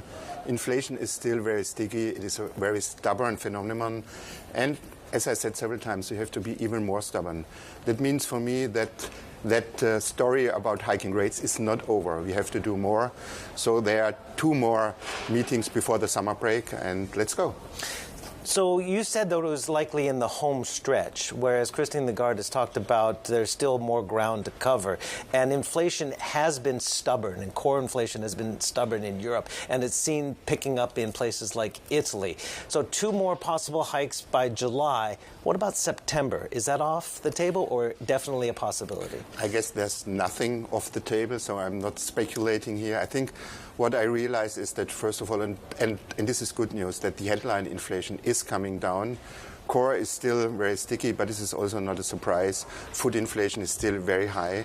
So what I see is that we are coming closer to the restrictive territory, but we are not there.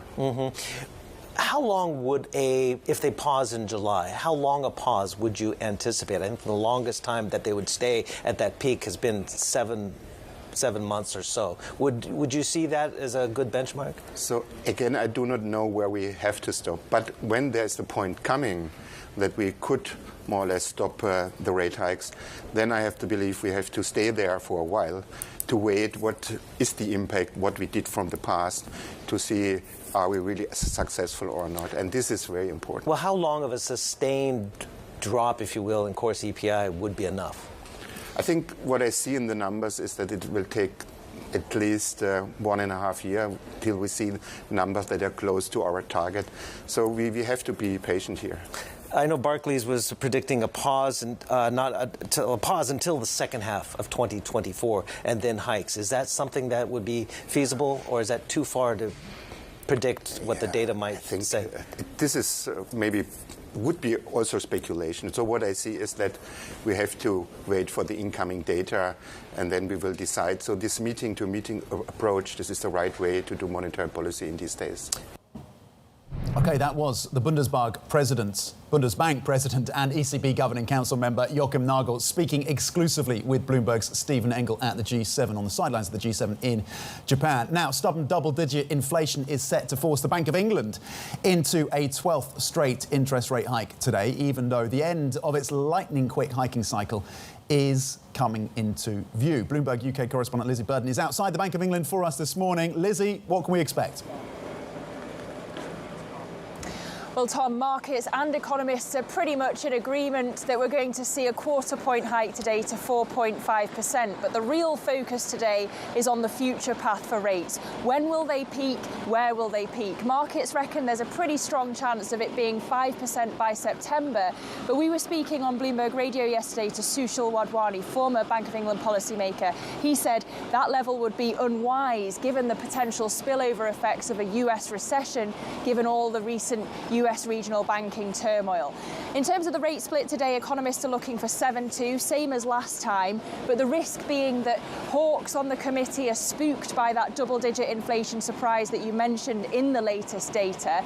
But at the same time, you've got doves on the committee like Silvana Tenreiro who say to be a hawk right now would be like being a fool in the shower. Keep turning on the hot tap, impatient for the hot water, and scolding yourself in the process. She says you need to sit tight and wait for the previous jumbo hikes to kick in. Yeah, the doves on one side, maybe those hawkish members looking at 50 basis points, potentially. What kind of forward guidance will there be, do you think, Lizzie?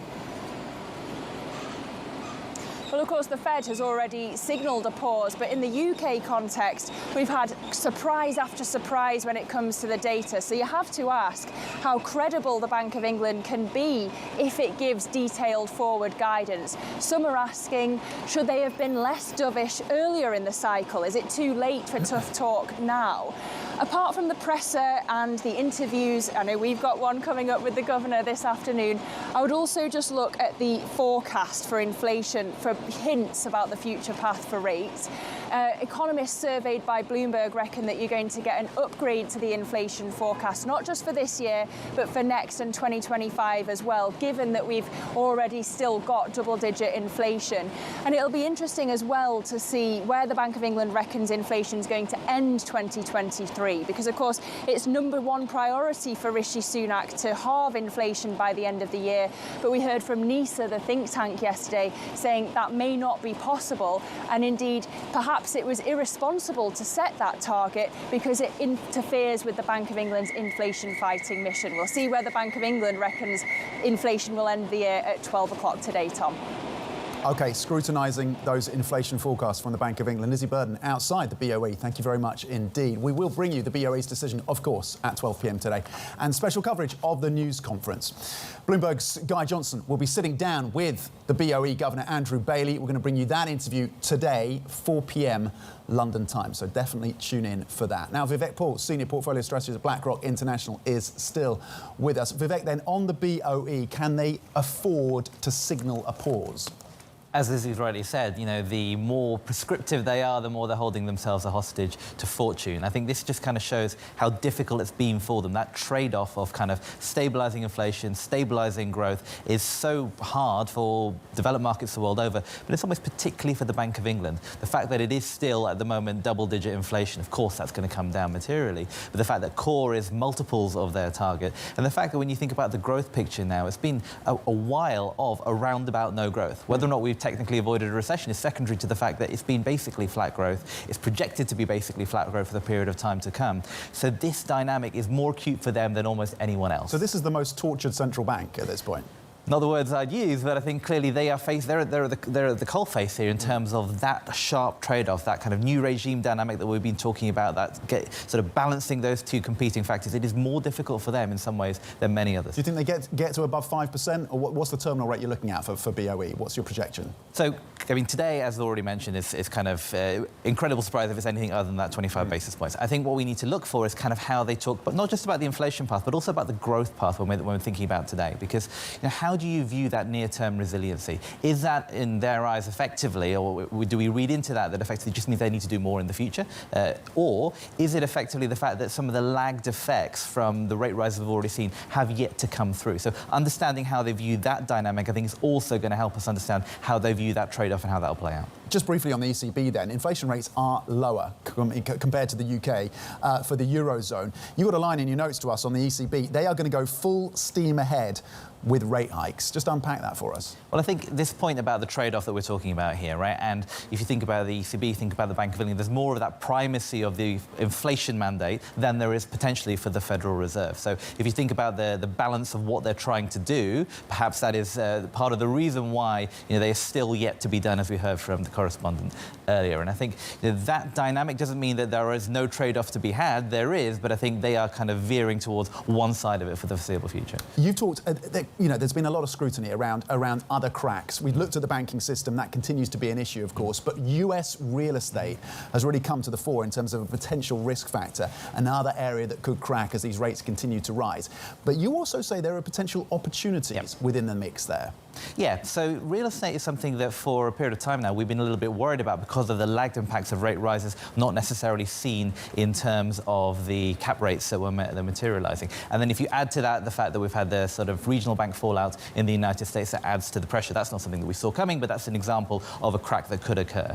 I think it's always important to kind of go a bit more granular, though. One of the things we say when we're building portfolios now, you can't just think about the headline level. You need to be that one level more granular. And in real estate in particular, there is a difference between industrials relative to office space, for instance, right? There are kind of structural dynamics that are changing the nature of how we interact with offices, as not necessarily the same thing as happening in industrials, where the fundamentals might be a bit more strong on the grounds that effectively e-commerce, the idea of those kind of delivery centres, etc., they are drivers that are going to persist. OK, so maybe some opportunity in terms of industrial US real estate, maybe if you put aside the office space, e-commerce, for example, is one area you could be looking at. Vivek Paul, Senior Portfolio Strategist at BlackRock International, thank you very much indeed for walking through the key market themes and, of course, what to expect from the BOE views as well on the ECB and the Fed, given the CPI print that came in slightly softer than expected. Coming up, US-China relations in focus as the Biden administration appears to offer an olive branch to China. We'll explain. That is next. This is Bloomberg.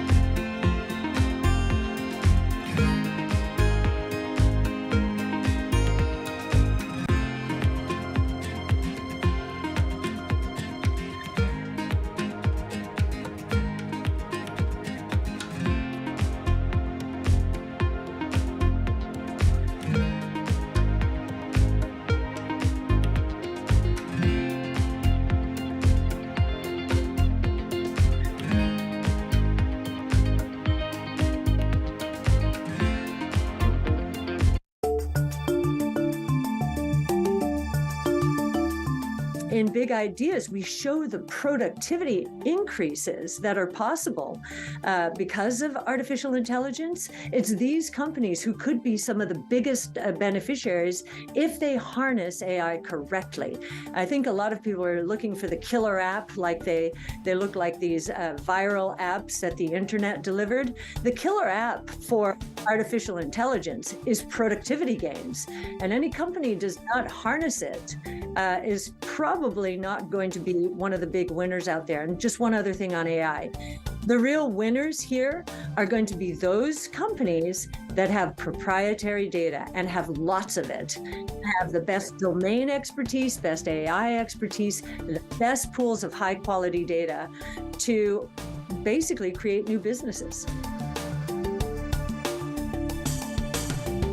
Bloomberg UK, your source for news and analysis covering the biggest challenges facing the UK government, economy, financial services and markets. Tax cuts should not be the priority. It's about a credible plan for growth over the next 2-3 years. In this post-Brexit world, how do you see actually servicing your clients? It was disruptive, and it's going to have implications to how capital raising works. Now we're having the perfect storm in the UK. Watch Francine Lacqua Thursdays at 9:30 a.m. only on Bloomberg, your global business authority. Welcome back to Bloomberg Daybreak Europe. Good morning, good morning. This is Bloomberg Surveillance.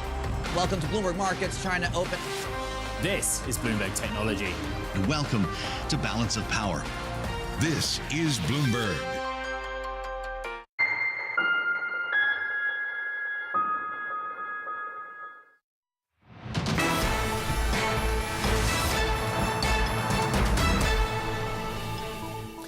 Welcome back to the Open. We are 23 minutes, almost 24 minutes into the European trading day. A little bit of optimism coming through for European stocks on the back of slightly softer CPI out of the US. Inflation soft out of China as well, putting some to work in terms of betting on additional fiscal stimulus coming through from Beijing. Currently, European benchmark is gaining 0.4%. The FTSE 100 at 7,771 at a gain of 29 points. Futures in the US also pointing higher. The S&P E-minis up 0.2%. To geopolitics now, and Bloomberg has learned that the Biden administration is trying to make it harder for China to say no to engagement by asking for a flurry of meetings and phone calls. It's a strategy aimed at easing tensions. Let's get more then from Bloomberg's China and economy and government editor, Jill Desis. Jill, what does this say then, the outreach from the Biden administration about their strategy on China? Is it shifting? Yes, Tom. So it does seem like the Biden administration is certainly trying to ease tensions here. Now, what we're hearing is that there's been a proposal for a flurry of different meetings for all levels of government between the U.S. and China, trying to get these proposals together to get a bunch of people meeting, whether it's U.S. Trade Representative Catherine Tai, whether it's Defense Secretary Austin. There's all kinds of sort of movement in the work from the Biden side, trying to figure out how we can sort of start to ease some of these tensions. What we've also heard is that this is meant to allay some fears that some of the U.S.'s allies may have in Asia and in Europe about whether or not this relationship is sort of spiraling out of control and ultimately leading to some sort of open conflict. So the Biden administration is certainly trying to tamp down any fears there. Now, of course, this is a very risky proposal. I don't need to remind you that tensions over China are very, very hot right now in Washington, whether it be from Republicans and Democrats. Each of these sides have criticized China quite extensively in recent years. And so that sort of appearance of, whether the Biden administration is giving up some clout by, getting involved in trying to push for this relationship is certainly on people's minds. The other thing, too, is that as of right now, it appears that Beijing hasn't really been all of that receptive to some of these potential exchanges. They've apparently maybe ignored some of the outreach from the defense secretary's team. So we'll have to see what comes out of all of that.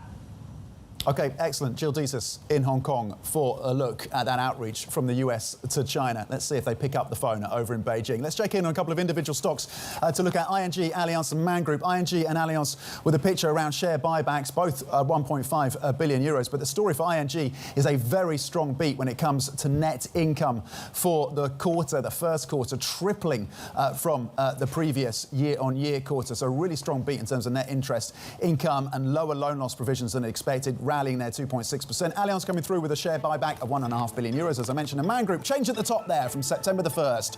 Luke Ellis stepping down, being replaced by Robin Groh. That on September the 1st, the world's largest publicly listed hedge fund. Plenty more coming up. Stay with us. This Here's Bloomberg.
So as you look back on your career, what would you say is the best investment advice you've ever received? Probably the best investment advice that I never received, but that I've lived my whole life around, is surround yourself with really good people. I thought about it just today, like I do many times, what makes a great investor? A great investment firm is comprised of people who are optimists and pessimists and realists.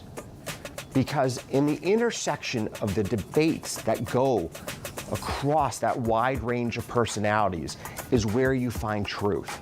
It's part of the reason I'm so focused on freedom of expression. I see it in my own four walls, the robust and fulsome debates around how we commit our capital, what defines a good idea, what businesses to build or pursue. That's what drives the success at Citadel. And I've been very fortunate in life to have always had a group of friends who really push me, who make me better. And here I get to work with 3,500 colleagues who in their ways make me better each and every day. And collectively, as a team, we've had the opportunity to have an incredible impact on the financial landscape around the world.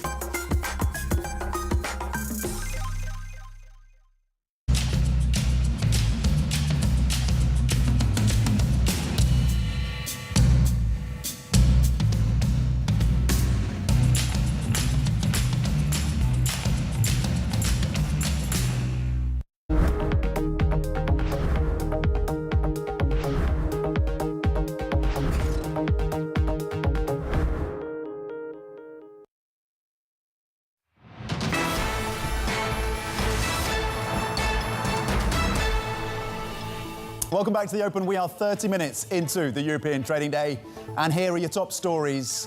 Moderating inflation, US CPI cools in April, giving the Fed scope to pause rate hikes. Meanwhile, Treasury Secretary Janet Yellen warns on a debt default. A default is frankly unthinkable. America should never default. It would be tremendously economically and financially damaging. More hikes in Europe. The Bank of England is set to raise rates for a 12th straight meeting today. The ECB's Joachim Nagel tells Bloomberg the central bank is getting closer to restrictive policy, but isn't there yet. Plus, Jamie Dimon exclusive. We will be speaking with the CEO and chairman of JPMorgan Chase at the bank's annual Global Markets Conference in Paris. A conversation, of course, you do not want to miss. A little bit of optimism coming through European equities on the back of softer inflation out of the US. The first print below 5% in about 2 years. You saw yields on the front end yesterday moving by about 11 basis points lower on the US 2-year. And you see yields coming in between 2 and 3 basis points on German bunds as well, as a little bit of money moves into European debt. Across the benchmark then, gains of 0.5%. 0.8%. Over in Germany, the DAX adding 48 points. We've been speaking, of course, to the central bank governor of that country and, of course, a board member of the ECB, Joachim Nagel, on the closeness, the proximity to restricted territory for the ECB, but certainly not raising or ruling out further hikes. The FTSE 100 gaining 30 points, up 0.4%. Across your sectors, iron ore is back in focus in terms of the impact on basic resources. That's at the bottom of the list, down a full 1% as a sector. And basic resources, iron ore, I should say, down about 3% the last time I looked. On China and some of their steelmaking capacity, they're cutting prices, slashing prices for iron ore. It's back below $100 for iron ore currently. At top of that is media, currently gaining 1%. Consumer products also in the green, healthcare as well. And some optimism coming through on the earnings front from the likes of ING. A very solid beat in terms of net interest income, really bolstering the balance sheet, and of course loan loss provisions as well coming in slightly lower than expected for ING. A beat there. Allianz, by the way, returning cash to shareholders with about 1.5 billion euros of buybacks. Let's get over though to JPMorgan's annual Global Markets Conference in the French capital. The event comes just 10 days after the lender took over the troubled US bank First Republic. Let's go over to Francine Lacqua, who joins us live from that conference with a guest. Fran. Hi, Tom. Good morning. I'm delighted to be joined by Franklin Templeton, Chief Executive Officer Jenny Johnson. Jenny, thank you for joining us. There's so much going on in the world. It's not only banking crisis. We talked about U.S. defaults. Are you expecting more banking turmoil ahead? So, I mean, no, there shouldn't be, right? We should be stabilized. But, what we've seen is banking is a game of confidence, right? And so if there suddenly becomes a wave of people who, via social media, start to say, oh, I'm worried about this, suddenly you do see this withdrawal. I mean, for all purposes, First Republic was a great, stable bank, right? And then suddenly there became this wave of concern. So hopefully that's calmed down and we won't see it. I don't know that we've fully seen the implications of what's happened with some of the regional banks, but I think we shouldn't see too much more. So, but what do you mean by that? They could go under, they could be takeovers or credit crunch? Regional banks play a really important role, particularly in like commercial real estate, right? And so, as their ability, their need to pull back a little bit, and the resetting of some of these rates as debt becomes due or new construction debt is needed, they're not going to be there, I think, at the same level. And if you look at regional banks, community banks, and small banks, they account for 25% of the lending in commercial real estate. So, I think that's one area that we could see some stress going forward.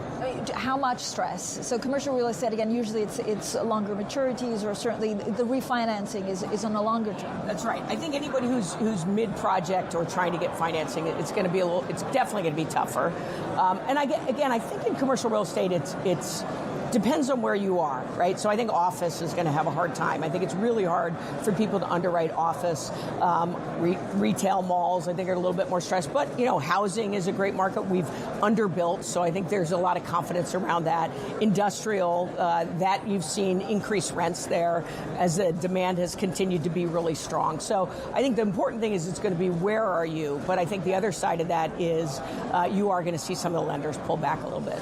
Do you worry about private markets? So there's always concern about either liquidity or actually when you just raise rates from the level since, from where we were 12 months ago, something has to break. Well, so do I worry about private markets? What I'd first say is we have Benefit Street Partners and Alcentra are 82 billion private credit managers. They're saying they haven't seen deals this good since the global financial crisis. So actually it's a great opportunity if you have the cash to deploy. Secondary private equity, they're buying because there's so little supply in secondary PE and such a need for some of the LPs to actually move off their allocations to private markets because they have future commitments. They're buying deals at private equity at 80 cents on the dollar. They're buying real estate at the high 70s, and venture is below 50%. And it's not a function of the value of the assets. It's a function of supply and demand, with a lot that's been deployed in the primary markets and not not enough funds raised in the secondary market. But are you also expecting the role of private markets to change? So a lot of private equity companies are buying and holding on to assets, and we hadn't seen that 10 years ago. Sure. I mean, I think that anybody who is in private equity and their business model was more around leverage is going to be tougher. But if your business model was more around restructuring and trying to kind of fix a company and then have it go IPO, I think that's going to still work. I think there is a fundamental shift in that companies are not wanting to go public if they can stay private for longer. I mean, you think about what's going on right now in technology and your need to invest in technology, that if you're just focused on quarterly earnings, you can't make those longer term investments. So if you're private, you can do the restructuring in a way it's harder to do when you're public. When you look at some of these companies, actually industry groups, is there something that looks particularly attractive, or an industry that's... just industries that look attractive given the transition we're going? So economic transition, but also some of the technological transitions. Well, so look, we are in the fourth industrial revolution, and so there's going to be really interesting technology companies that, of course, carry us forward. I think healthcare is going to be amazing. I think the way medicine's going to be looked at 20 years from now, we're going to feel like we were, using it with a blunt instrument. I think there's going to be really exciting changes around that. We're here in Europe. Any opportunities in Europe? Where are you looking?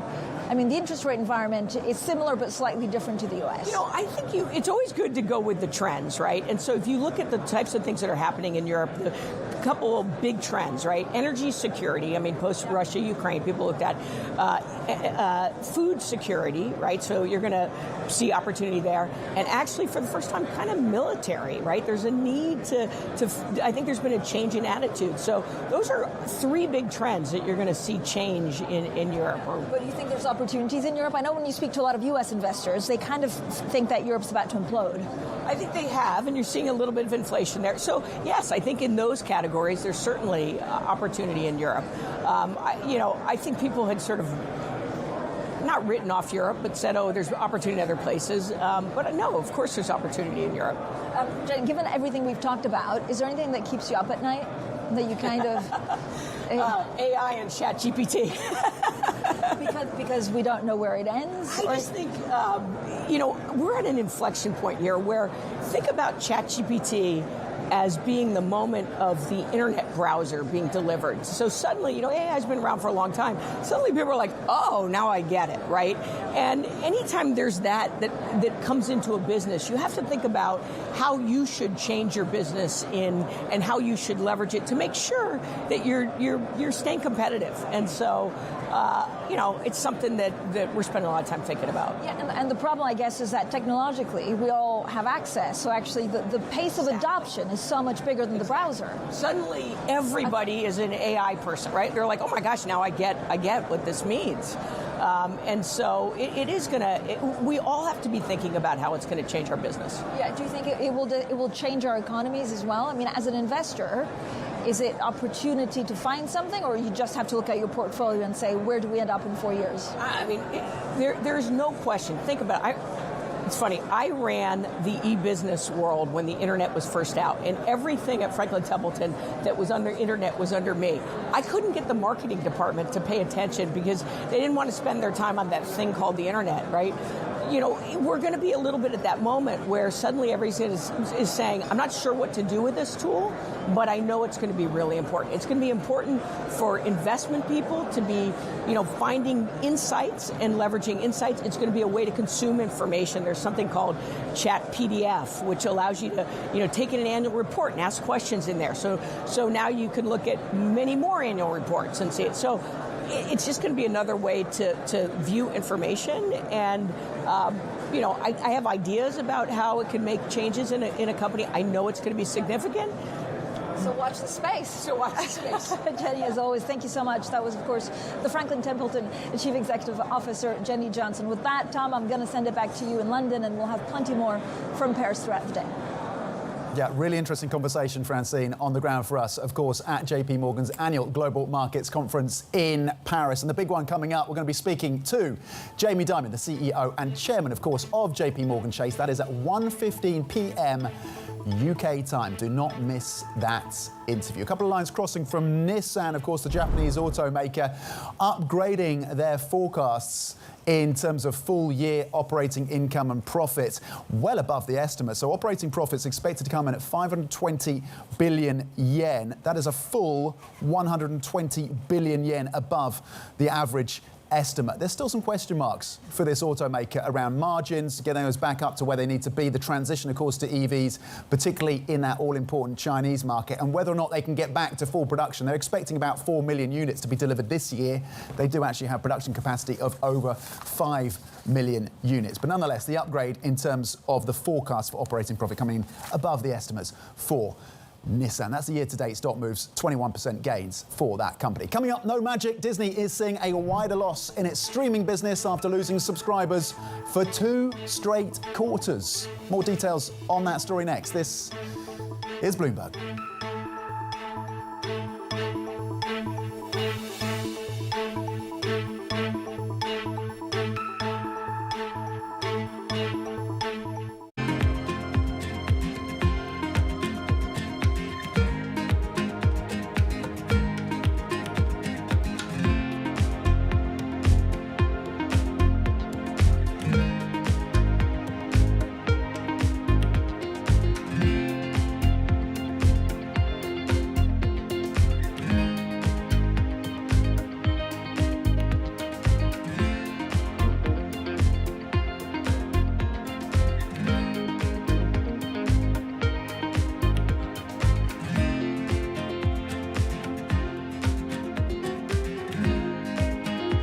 Tag on the product may read "Made in the USA," but the sign on the CEO's door often says "Made in India."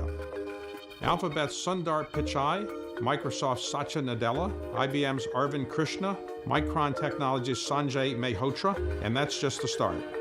Add in the chief executives of Adobe, Deloitte, Gap, VMware, and that doesn't count Indians running companies all over the world. Why have so many Indians risen to the top? Vinod Khosla points to India's incredibly competitive education system. If you can survive the pressure it takes to get into one of the Indian institutes of technology, it gives you confidence to handle American universities and later the business world. Meanwhile, the belief in India's ability to produce so many tech wizards is reinforced every year. Indians make up about 3/4 of the immigrants receiving coveted H-1B visas for the U.S., and it's a safe bet that some of them will eventually find their way to the C-suite. Access the financial world on demand. Hear from leading economists, policymakers, and industry experts via live and on-demand webinars, only from Bloomberg. Start exploring to see what's moving the markets.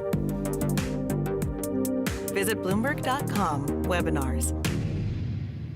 Markets countdown in Europe. From the financial centers of the world, Bloomberg Markets European Close with Guy Johnson in London and Alex Steele in New York. Real-time numbers, real-time analysis. Weekdays.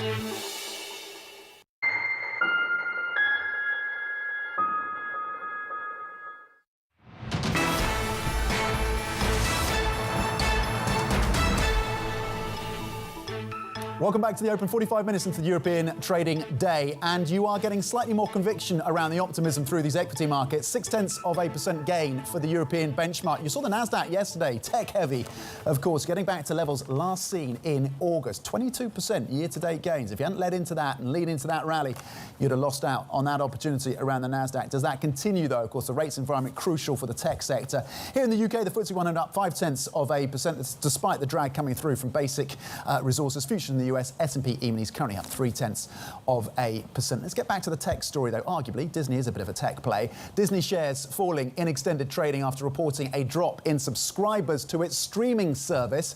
That's as the US media giant is also predicting a metric in which to assess these companies, and that's also the case with Disney, especially as they are seeing a huge amount of losses when it comes to their linear networks, when it comes to their programming on outlets like ESPN and ABC. That is being sacrificed as people get pushed further and further to streaming platforms. And the loss in subscriber numbers this quarter is a concern. This is the second consecutive decline for subscriber numbers at Disney, and that's a concern for a company that is pivoting towards the streaming platform as its principal source of content.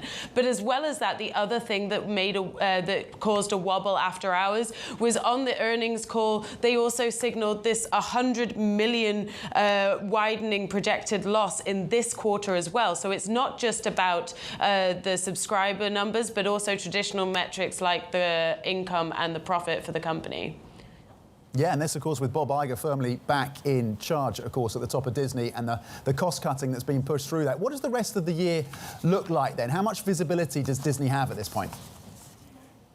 So that's the big question. We've seen the returning CEO, Bob Iger, say that his focus is on fixing streaming, is on making sure that really means it's about cost cutting. It's about cost cutting to the cost of content and the cost of marketing that content. But then while you're also trying to reshape those costs, you're also going to have to question what that will do to those subscriber numbers. We're seeing them potentially reduce the amount of content on the streaming platforms so that they don't have those costs incurred, but still trying to attract new subscribers with new content while also trying to make sure that they're marketing their content better. And so really there are lots of open questions for the platform in the next year. And also one that I found interesting was that they say that at the moment they don't really know the extent to which the writers' strike is going to have an impact on the business and the content that they're providing going forward, because they don't know how long that strike is going to last. It says something about the business, doesn't it, Aggie, that we haven't even talked about theme parks, because you're right, streaming is where it's all at. You talked a little about movies, but no theme parks. Aggie, are you a fan? Are you a Disney? I don't put you down as a Disney fangirl, but maybe I'm wrong. With the ears, do you have the ears? Do you go to the theme parks? I can't say I've been to a Disney theme park since I was a child, but to be honest, I also think that there's probably a lot of adults who are still attracted to the theme parks, if Disney adult Twitter has anything to go by. Very, very diplomatic. They need to win you back, don't they? Clearly, that's what they're missing. Aggie Cantrill, thank you very much indeed, with the earnings coming through from Disney. Let's get the Bloomberg Business Flash now. And today's top stories. UBS Bank is assessing Credit Suisse's business. Well, they flag concerns about some portfolios of loans in high-growth Asian countries. Bloomberg sources say concerns over lending relationships in markets including Indonesia, Vietnam, Malaysia and India could lead to the assets being run off or sold. UBS is said to be weighing options to address the issue after stepping in to rescue Credit Suisse. Both banks declined to comment. Meanwhile, Bloomberg also understands that funds including 463 and Diameter have been buying CDS contracts tied to Credit Suisse debt on notions the write-down of its AT1 notes will trigger a credit event leading to payment. Carl Icahn's investment firm plunged 16% after disclosing a federal inquiry into its practices. Icahn Enterprises says US attorneys are seeking information on governance, securities offerings and dividends among materials. Separately, the firm hit back in detail for the first time against a report from short seller Hindenburg Research, which claimed the company had inflated valuations for some assets. SoftBank's mobile unit is building a Japanese version of ChatGPT. Wireless operator SoftBank Corp set up a new entity in March, employing about 1,000 people to work on the tech. But the company didn't elaborate on its progress. SoftBank follows a wave of US and Chinese companies in the race to create next-generation AI. That is the Bloomberg Business Flash. Coming up, US Treasury Secretary Janet Yellen issuing a warning at the G7 meeting. We're going to bring you her comments next. This is Bloomberg.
in big ideas, we show the productivity increases that are possible because of artificial intelligence. It's these companies who could be some of the biggest beneficiaries if they harness AI correctly. I think a lot of people are looking for the killer app, like they look like these viral apps that the internet delivered. The killer app for artificial intelligence is productivity gains, and any company does not harness it is probably not going to be one of the big winners out there. And just one other thing on AI. The real winners here are going to be those companies that have proprietary data and have lots of it, have the best domain expertise, best AI expertise, the best pools of high quality data to basically create new businesses.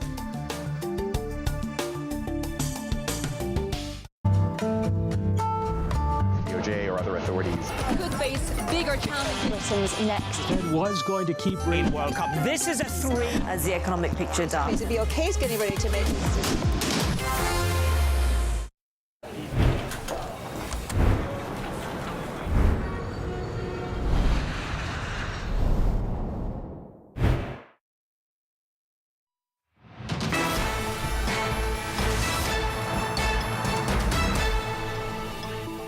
Happy Thursday, welcome back. We are 53 minutes into the European trading day. Another big day, of course, for the central banks. The BOE expected to hike by 25 basis points. It is risk on across these equity markets. Gains of 0.6% across the European stock 600. Futures in the US also up 0.3. A bit of pressure coming through for the euro, down currently 0.4%. A couple of individual stocks on the move. A really solid set of results coming through from ING, just underscoring what is happening in these European banks in terms of the benefits from higher interest rates and lower loan loss provisions.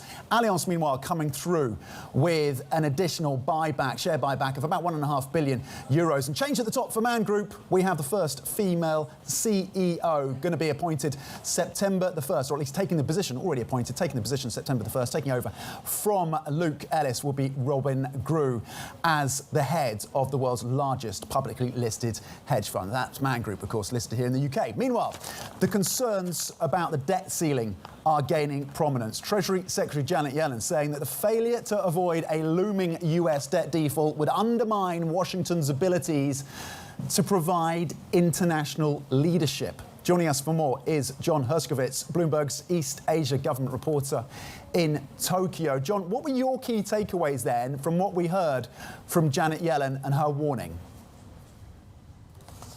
Yellen is facing a number of difficult situations right now. We have the debt ceiling, which they're trying to get done in just a matter of days.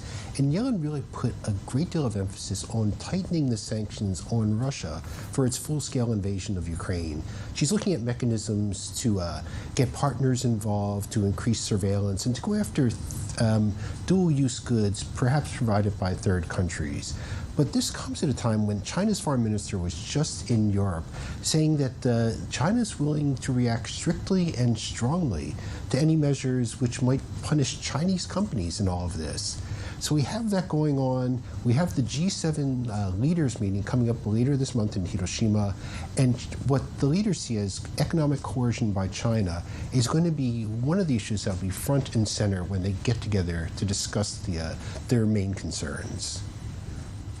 OK, John Herskovits in Tokyo for us on the speech coming through from Janet Yellen. The focus, of course, on Russia, China, and that debt default ceiling. To what extent that actually overshadows and undermines the US attempts on both China and Russia is going to be an interesting question as well. We're going to be speaking, by the way, to the Treasury Secretary tomorrow. That's going to be an exclusive interview for Bloomberg, so tune in for that. That is it for the European market open. Optimism across these European markets, stock markets, at least for now, on the back of that slightly softer inflation print coming out of the US. Maybe some betting as well that maybe China can up the stimulus, given that inflation remains very subdued there as well. Surveillance Early Edition is up next. This is Bloomberg.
Okay, so you're moving in on me, quick, distracting me with your fancy hands. I'm going to deal with your knight because it's really bothering me.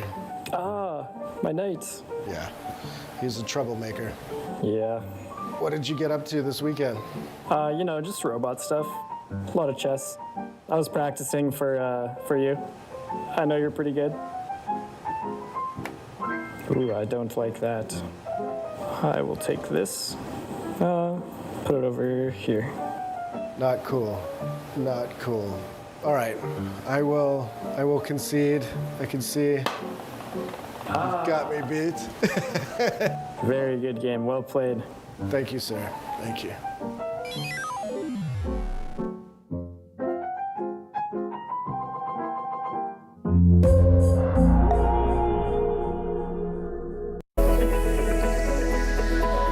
Japan's critical role in the global economy is changing as the world recalibrates. After decades of stagnation, Japan's leaders are forging a more innovative and sustainable path forward to revitalize the nation. Corporate giants, policymakers, and pioneers tell us how they're doing just that. Every week on Japan Ahead, right here on Bloomberg Television.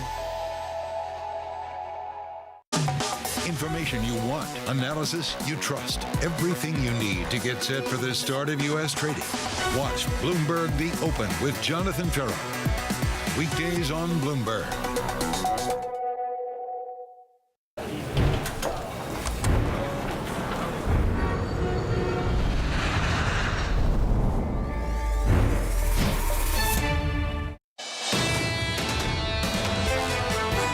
This is Bloomberg Surveillance, Early Edition, with Francine Lacqua. Good morning. Welcome to Bloomberg Surveillance. This is the Early Edition. I'm Danny Berger in London, in for Francine this half hour. Here's what's coming up on today's program.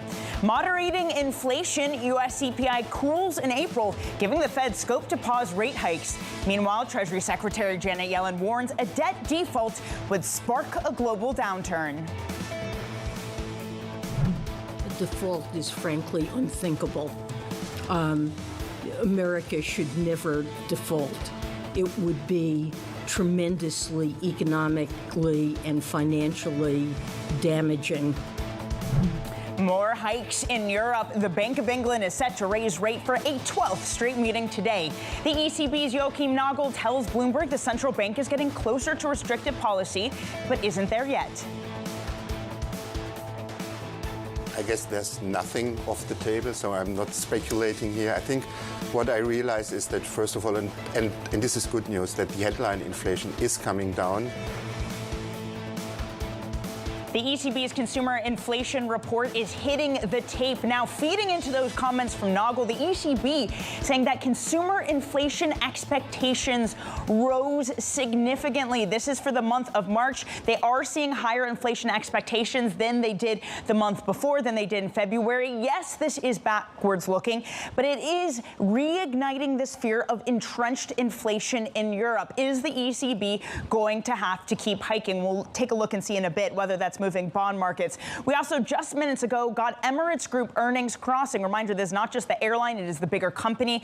Profit 10.9 billion dirhams. They're going to pay a dividend of 4.5 billion to the owner ICD. These are very strong numbers, represents a significant turnaround for the group.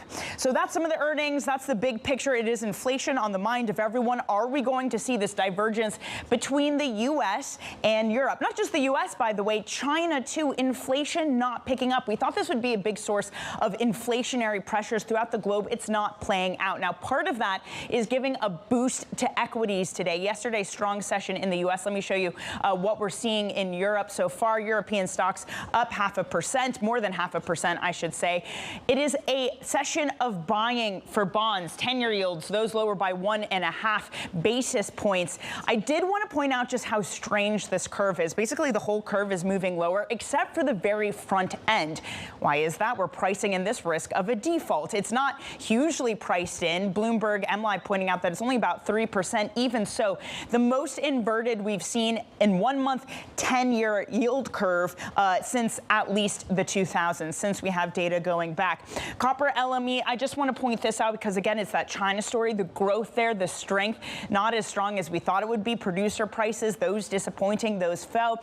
So copper taking another leg lower over that concern about global growth, down 1.5%. Now, just to show you the overall European picture, most regions are higher today. Maybe a little bit of lagging from the DAX. That's only up just less than 0.3%. We had some earnings today. Bayer, ThyssenKrupp, a lot of big German companies which weren't as strong as many had hoped. CAC 40, that's doing well, up 0.8%, up 0.5% for UK stocks too. Now, we also heard from Treasury Secretary Janet Yellen early this morning saying that a U.S. government default would undermine Washington's ability to provide international leadership. She was speaking at the G7 summit in Japan and called such a scenario unthinkable. A default on U.S. obligations would produce an economic and financial catastrophe. Millions of Americans could lose their jobs. Household incomes would be reduced. American businesses would see credit markets deteriorate. And millions of American families that receive government payments would likely be left without the resources that they were promised. Don't miss our exclusive conversation with Janet Yellen. That will be tomorrow morning at 8:30 a.m. UK time. Now, the other big piece of U.S. news, inflation showed signs of cooling in April, opening the door for the Fed to pause rate hikes soon. CPI rose by 4.9% from a year earlier, making the first sub-5% reading in 2 years. Joining me here on set is Christine Aquino, managing editor of Bloomberg Markets Today. It does feel like the sigh of relief, Christine. I mean, if we're getting this CPI reading, it's hard to see what could really happen to really change the picture, say, for perhaps a U.S. default before the next Fed decision. Yeah, that's it, Danny. I mean, obviously, lots of worries growing now over a potential U.S. debt default, but at least inflation is giving markets some relief here. And yeah, I think that number really cooled a lot of expectations that may still be out there for the Fed to keep going after this month potentially, but I think it really just affirms the latest message that we got from Fed Jay Powell himself, saying that they are potentially ready for a pause here. And if you look at the components as well, quite interesting. A lot of them are kind of the transitory sort of inflation, right? It's gasoline prices, and I think a little bit of the used car prices making a bit of a comeback. I mean, these are things that are kind of more seasonal. It's probably happening because we're ahead of the summer driving season in the U.S. But all in all, looking a little bit less sticky and some relief. Are we going to start talking about immaculate disinflation again? Because the labor market is still really strong. I mean, it goes back to this thing of, is the Fed's job truly done if we're still seeing things like wage pressure?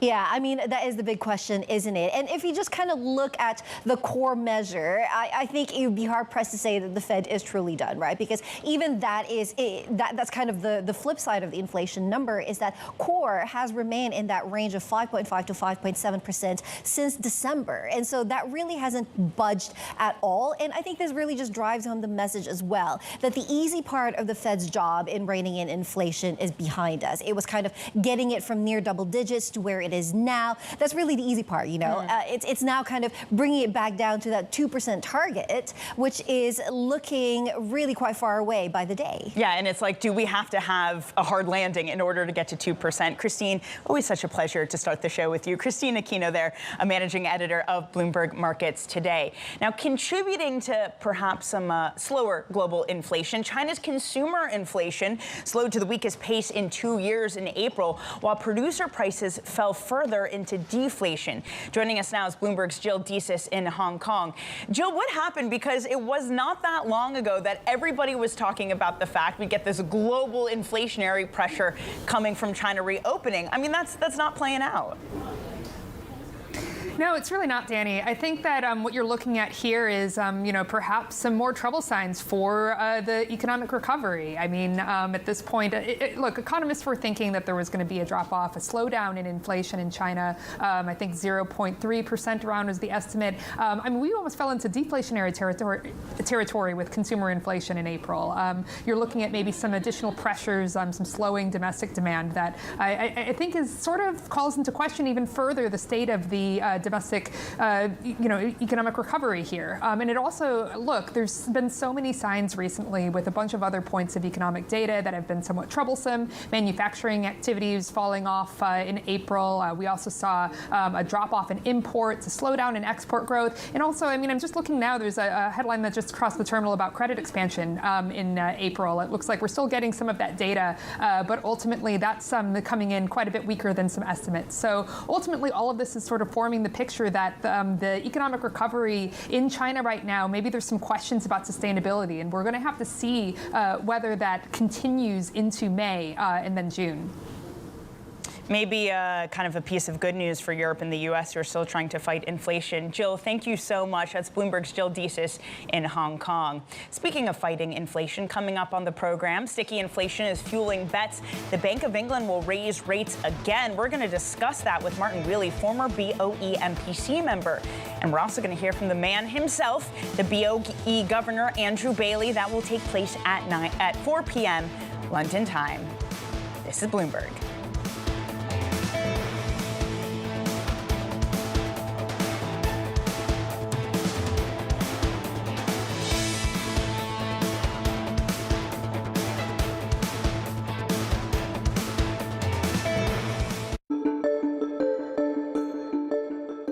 Do you think New York is as safe as it was when you were in the government? It's not as safe as it was. Crime is clearly rising. I mean, it's not back to the dark old days of, pre-Giuliani in the early 90s. But we got to be careful because safety is the foundation of everything. And so I know the current mayor is committed to reducing crime. But we're going to have to be incredibly aggressive in making sure that crime does not increase. Are you involved any longer in New York City matters, or you're advising New York City? The mayor and governor actually asked me to co-chair a panel or a task force on reviving the commercial districts throughout the city. So I've been in the middle of that.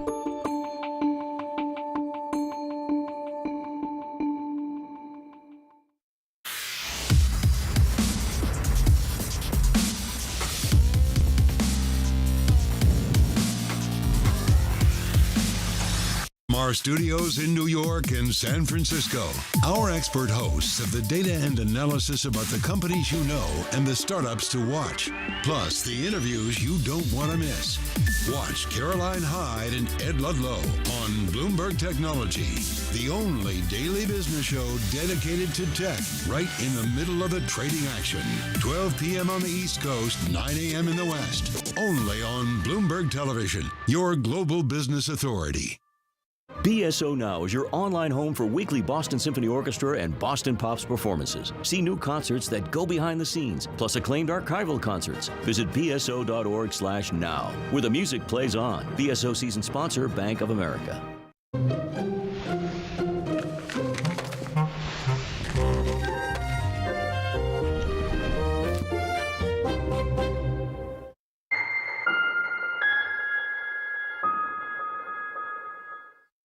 Today, Bloomberg continues its coverage of the JPMorgan Global Markets Conference in Paris with an exclusive interview with JPMorgan CEO Jamie Dimon in the wake of the bank's purchase of First Republic. Join Francine Lacqua at 8:15 a.m. Eastern as they discuss the banking crisis, taming inflation, jobs, and more. It's all happening live on Bloomberg Television and Radio, your global business authority.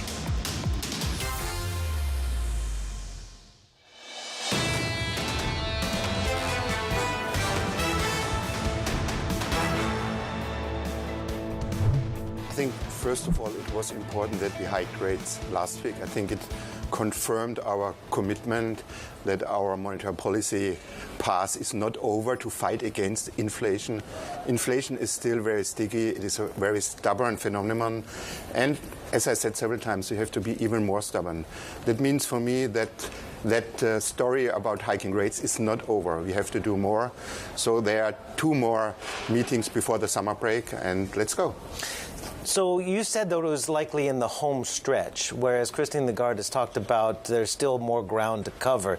And inflation has been stubborn, and core inflation has been stubborn in Europe, and it's seen picking up in places like Italy.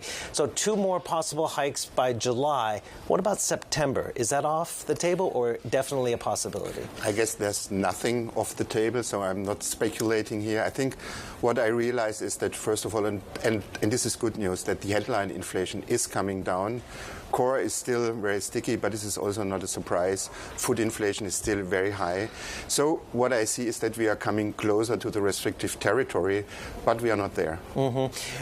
How long would if they pause in July, how long a pause would you anticipate? I think the longest time that they would stay at that peak has been 7 months or so. Would you see that as a good benchmark? So again, I do not know where we have to stop. But when there's the point coming that we could more or less stop the rate hikes, then I have to believe we have to stay there for a while to wait what is the impact, what we did from the past, to see are we really successful or not. And this is very important. Well, how long of a sustained drop, if you will, in core CPI would be enough? I think what I see in the numbers is that it will take at least 1.5 years till we see numbers that are close to our target. So we have to be patient here. I know Barclays was predicting a pause, and a pause until the second half of 2024, and then hikes. Is that something that would be feasible, or is that too far to predict what the data might say? This is maybe would be also speculation. So what I see is that we have to wait for the incoming data, and then we will decide. So this meeting-to-meeting approach, this is the right way to do monetary policy in these days. Bundesbank president and ECB governing council member Joachim Nagel there speaking exclusively with Bloomberg's Stephen Engel. So if that's the view from the ECB, here in the UK, there's stubborn double-digit inflation, which is set to force the Bank of England into a 12th straight interest rate hike today, even though the end of its lightning-quick hiking cycle is coming into view. Let's get over to UK correspondent Lizzie Burton, who's outside the Bank of England with a special guest. Lizzie. Thanks, Danny. Well, as you say, a quarter-point hike from the Bank of England's looking pretty nailed on today. Markets and economists in agreement, but where they don't agree is what is the future path for rates. Well, joining me now to discuss is Martin Wheel, Professor of Economics at King's Business School. Martin, thanks for being back on Bloomberg TV. Hello. You are a former member of the Bank of England's Monetary Policy Committee. Do you think that a quarter-point hike today should be the bank's last? I really don't know. I mean, the bank on occasion has tried to give guidance about where interest rates go. I voted against forward guidance in August 2013, and when it became clear the policy had failed 6 months later, the MPC produced a statement which said that the actual interest rate would depend on the actual state of the economy, and that's really all the MPC can say or should say. But they should hike again today? I certainly think if I were on the committee, I'd be voting for an increase again today, yes. You're also an honorary fellow at NISA, the think tank. It says that inflation won't be halved by year end, which of course is the Prime Minister's #1 target. Do you agree with that? Well, I think there's a real risk. We've seen inflation being more persistent than had been expected even 3 or 4 months ago, and particularly with the high level of food price inflation, that's the sort of thing that is likely to sustain pressure in the labour market, and that in turn means that businesses are likely to be having to put up their prices. So whether things will turn out as the National Institute has forecast, I don't know. But certainly there is a real risk that Sunak's inflation target won't be met. And I actually think he would have done better to leave discussions of inflation to the Bank of England. And you mentioned forward guidance, but on the Bank of England's comms in general, the chief economist got in some hot water for saying that Britain should accept they're poorer. Was he right to do that? Well, the reality is that the country is poorer. People focus on GDP, but actually a much better indicator of living standards is what's happening to national income, and that has fallen fairly sharply because of the increase in gas prices. And on fiscal policy, there is lots of calls for the Chancellor, Jeremy Hunt, to cut taxes before the next election. Is that a good idea? Well, my view is that the national debt is high. We seem over the last 20 or 30 years to have lived in a situation where it goes up when something unpleasant happens and doesn't go down, in more normal circumstances. So all that tells you is that the national debt is going to rise indefinitely, and I think that's a signal that cutting taxes now would give. And one of the reasons that we've got double-digit inflation in the UK is, of course, the tight labour market. Has the government done enough to plug the holes in the labour market? Well, the government has done something. We have to see how much effect it will have.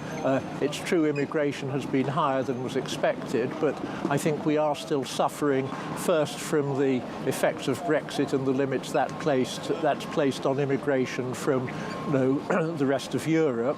And secondly, we're suffering from the people who've dropped out of the labour market in the aftermath of the epidemic.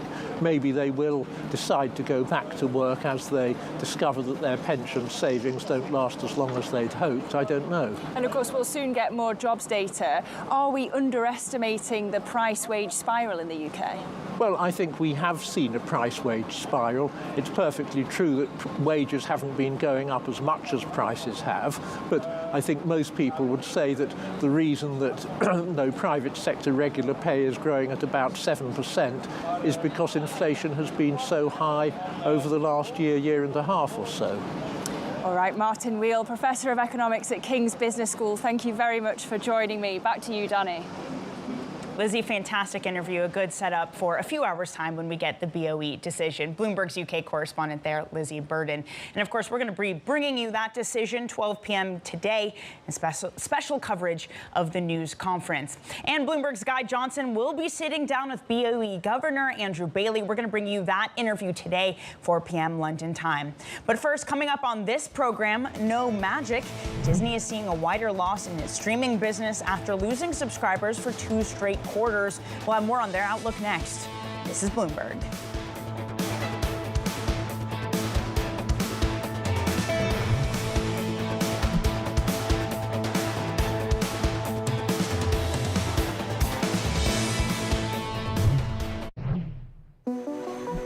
DPDHL is sending a consistent message with its investments. The company spent €123 million to upgrade its logistics centre at the Cologne Bonn airport, designing it around key strategic goals.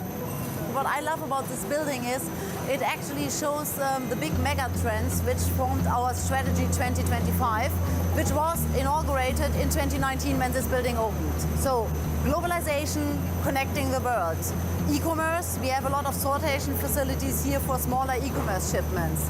Sustainability, it's a very sustainable building with solar panels on the roof and everything. And digitalization, and well, you can obviously see that it is quite automated. How did the team pitch this investment to you initially, and how hard was it as a sell for them? How quickly did you turn around and say, yes, this is worth the €123 million?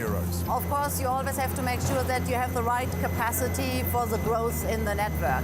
And at that time, they came and said, hey, we will really see a strong growth in e-commerce volumes on top of the regular B2B growth. We need more sorting capacity. We need this building. And of course, there are always debates. Does it really have to cost €123 million and so on? But fortunately, they convinced us, because then with COVID and the volume surge, we urgently needed the capacity.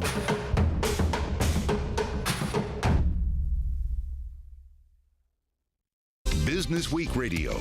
Live weekday afternoons at 3 p.m. Eastern. We got a little bit of talking. Come on, are you guys ready? Harnessing the power of Bloomberg Business Week, Carol Messer and Tim Stanovic bring you the latest news from the worlds of business, technology, politics, and more. How does the Fed play into this and what the Fed does potentially? This is so exhausting and this is so all-encompassing. Listen on Bloomberg Radio and streaming on YouTube and Bloomberg Originals.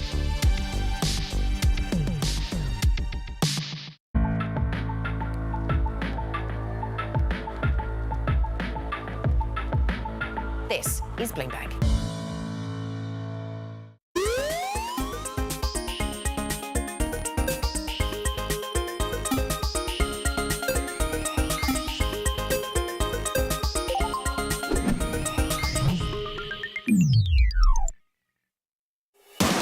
From the world of politics to the world of business. Every weekday at 5 p.m. Eastern Time, hosts Anne-Marie Hordern and Joe Matthew alongside Kaylee Lines deliver news, insight, and analysis live from Bloomberg's Washington headquarters. Get the latest from and about politics' biggest power players at the end of every trading day. Balance of Power, every weekday at 5 p.m. Eastern Time, only on Bloomberg, your global business authority.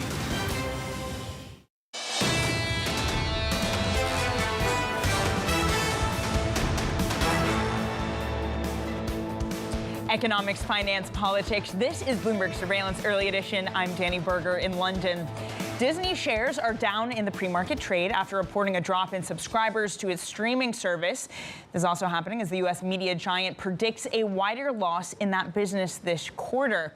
Joining us now for more is Bloomberg's Alex Webb. So we're down, nearly 5% in the pre-market. What do these subscriber losses mean for just such a giant like Disney?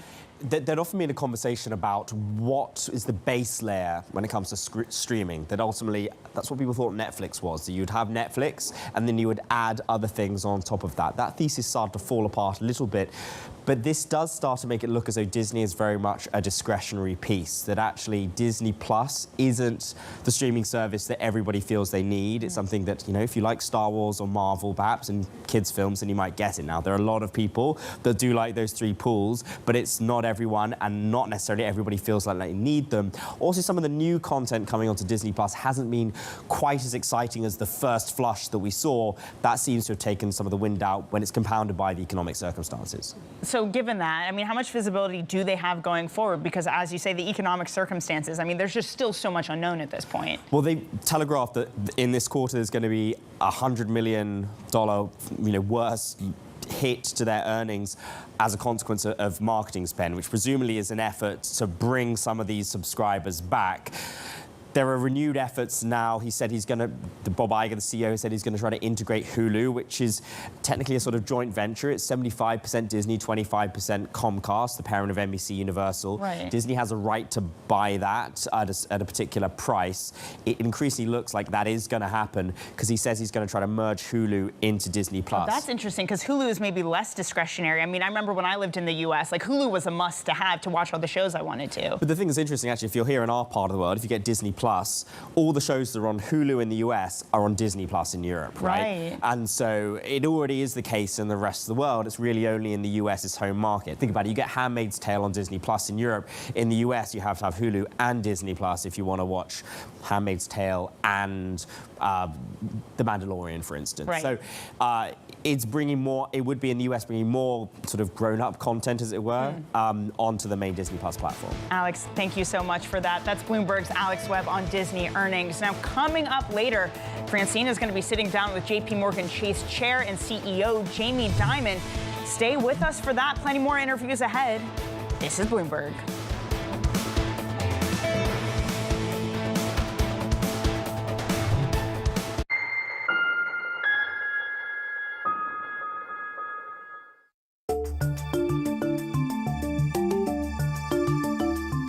in Big Ideas, we show the productivity increases that are possible because of artificial intelligence. It's these companies who could be some of the biggest beneficiaries if they harness AI correctly. I think a lot of people are looking for the killer app, like they look like these viral apps that the internet delivered. The killer app for artificial intelligence is productivity gains, and any company does not harness it is probably not going to be one of the big winners out there. And just one other thing on AI. The real winners here are going to be those companies that have proprietary data and have lots of it, have the best domain expertise, best AI expertise, the best pools of high quality data to basically create new businesses. Bloomberg UK, your source for news and analysis covering the biggest challenges facing the UK government, economy, financial services and markets. Tax cuts should not be the priority. It's about a credible plan for growth over the next 2-3 years. In this post-Brexit world, how do you see actually servicing your clients? It was disruptive, and it's going to have implications to how capital raising works. Now we're having the perfect storm in the UK. Watch Francine Lacqua Thursdays at 9:30 a.m. only on Bloomberg, your global business authority. In a multi-trillion-dollar industry, there's a lot of ground to cover. We indeed have a rally. We're talking a lot of dividends. We're talking income. We'll show you what's happening in ETFs like no one else. Bloomberg ETF IQ, Monday on Bloomberg.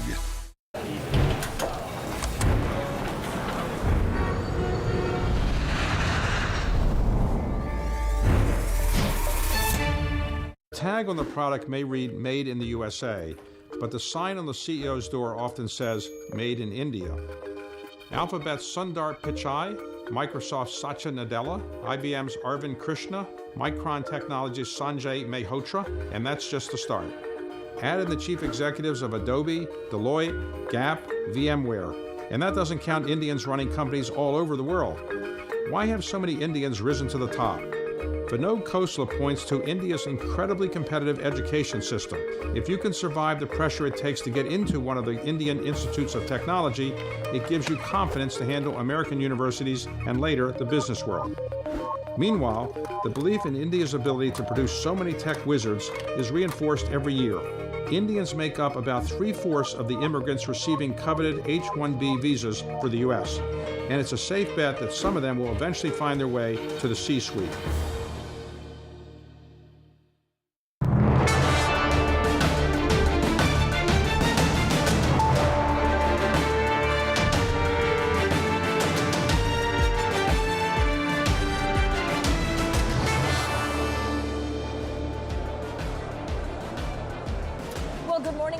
Welcome to Bloomberg UK. I'm Francine Lacqua here in Paris with a special focus this week on finance in the UK and Europe. Now, over the next half an hour, we're here in the French capital. It's increasingly in the corporate spotlight after Brexit, and I'm here for JPMorgan's Global Markets Conference. So we'll have plenty of interviews, and of course, we'll look at the markets. Later, we'll bring you our exclusive interview with the bank's Chief Executive Officer, Jamie Dimon. That's at 1:15 p.m. London time. And then a little bit after that, back in the UK, of course, we know it's decision day from the Bank of England.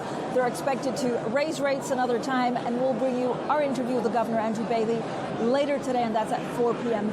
London time. But let's start with a catch-up on the markets. Let's begin with Mark Badruchani, JPMorgan Securities Head of Global Sales and Research. Mark, as always, thank you so much for coming on. Markets are all over the place. We have investors, we have a lot of analysts saying, look, a recession is near, a credit crunch is arriving, people are hiring less, and yet the markets are range-bound. What's your feeling? You're absolutely right. First, welcome to Paris, Francine. You know the city well. We had you last year, we have you this year. We have more than 1,000 people this year. I think, for the first time, people are coming back from Asia. Like last year with COVID, they were not. So with that said, as you said, and you have Jamie later on, you look at all the bad news out there, and there are plenty. You have debt ceiling in the US. You have regional banks. You have inflation.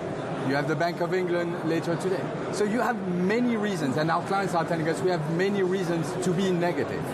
Having said that, every day that goes by, the market goes a bit higher.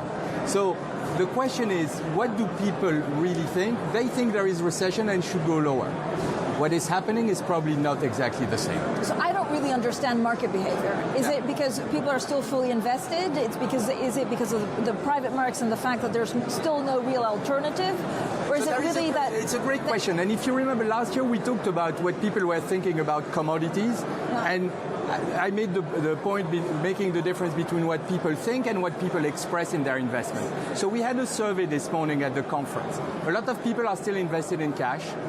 A lot of people see, when you look at the fixed income markets, rates and commodities to a certain extent, they're pricing a recession. Equities is not. Now, I went to Middle East a few weeks ago. I went to Latin America, between New York and London. Everybody thinks the same. Equity markets are too high. But no one does anything about it. No, but then you have to ask yourself, the question is, do they think they're too high because they would like to invest more? Or do they think they're too high because if you look at rationally and objectively at all the risk out there, they are too high? What is the chance of the mother of all crash coming in our face, given all these idiosyncrasies? That's the million-dollar question. If you're the glass half-empty person, you look at all these things happening around the world and you think something is going to crack. And the second question that our clients ask us is, what are we not seeing? Is it commercial real estate? Is it the debt ceiling? Is it something else that is more systemic in the market? Today, we don't see anything systemic. That doesn't mean we're right. Then you have the glass half empty, a half full version, which is we have a war. We had the biggest energy crisis in the world. We have tension between Russia and China. We had the biggest pandemic, yet the global economy is doing well. So what are your clients saying? Because you also look at the debt ceiling, and we were, last night being briefed by your head of research, Joyce Chang, on the U.S. default potential that not many people understand. Certainly the market at the moment seems to be ignoring it. So clients are worried, and clients are afraid the level of conviction is relatively low. So yesterday we had a roundtable with credit investors. The two biggest themes, debt ceiling and regional banks in the U.S. If you had the similar dinner in the US, people would talk still, debt ceiling would be one. They would have a much more negative view about Europe from the US than in Europe. You look at Paris, you walk around, like, A, people now speak English in restaurants, and B, restaurants are full. And less rude sometimes? Less rude, absolutely, yeah. And so what does that mean? I don't know whether we look at a world where everything's a bit more fragmented, or whether there's just a misunderstanding between the regions which create opportunities. I think the one thing that has changed compared with the past is that central banks are much more quick in acting. So every time you have a bump in the road, whether it was LDI in the UK or the regional banks in the US, the central banks are very quick to act, sometimes quite impactfully, always impactfully, but sometimes very forcefully. And therefore you could imagine a scenario where, unlike what we had pre-08, where we were like boom and bust, you could have scenarios where every time there is a little adjustment, you have an adjustment on the market. Having said all that, I do believe today there is a bit of a decorrelation between the fixed income market and the equity market. So something has to give and something have to adjust. Do you worry that central banks were too quick to act, or if not quick, too forceful to act, so that there's a lag in monetary policy? It's very easy to criticize the central banks ex ante. The reality is, it's a very complicated work. Were they too slow to act on inflation? Looking back, absolutely. Should they have done more? But if you're the Fed today, it's a very fine balance between fighting inflation and until what level will you be ready to accept? If inflation were to settle at 3%, is that acceptable or not? And not hurting the financial system, especially with the regional banks. So for them, finding that equilibrium is probably very difficult. And again, inflation, understand. So we focus a lot on what central banks do without really understanding what inflation will do. So we're looking at the problem, right? But you see, when you talk to clients, they're probably less concerned about inflation today than they were, say, 6 months ago, because they've seen a decline in inflation. The UK probably, yes, it's still sticky, it's still at a high level, but from an investor point of view, they say, okay, we're on the right trend. Okay, then now. As we know, inflation, and it was funny, spending time in Brazil and Mexico, when you speak to clients, no, you guys don't understand what inflation is. It will take a while. And they're right. Okay, and probably in the West, in the US and in Europe, we're hopeful that inflation will go down quicker than it really is. But it's on the right track, and therefore you have reasons to be optimistic there. So we also spoke to a number of big investors in France over the last couple of days. Is refinancing a problem? I know we always talk about commercial real estate, but the fact that interest rates have gone up so much, how much stress in certain parts of the market is there going to be? There will be stress in the market. So one area that people are very focused on is commercial real estate. But then once you unpeel the onion, in commercial real estate, you have office and you have the rest. You could say, well, office is very challenged, especially with working from home model.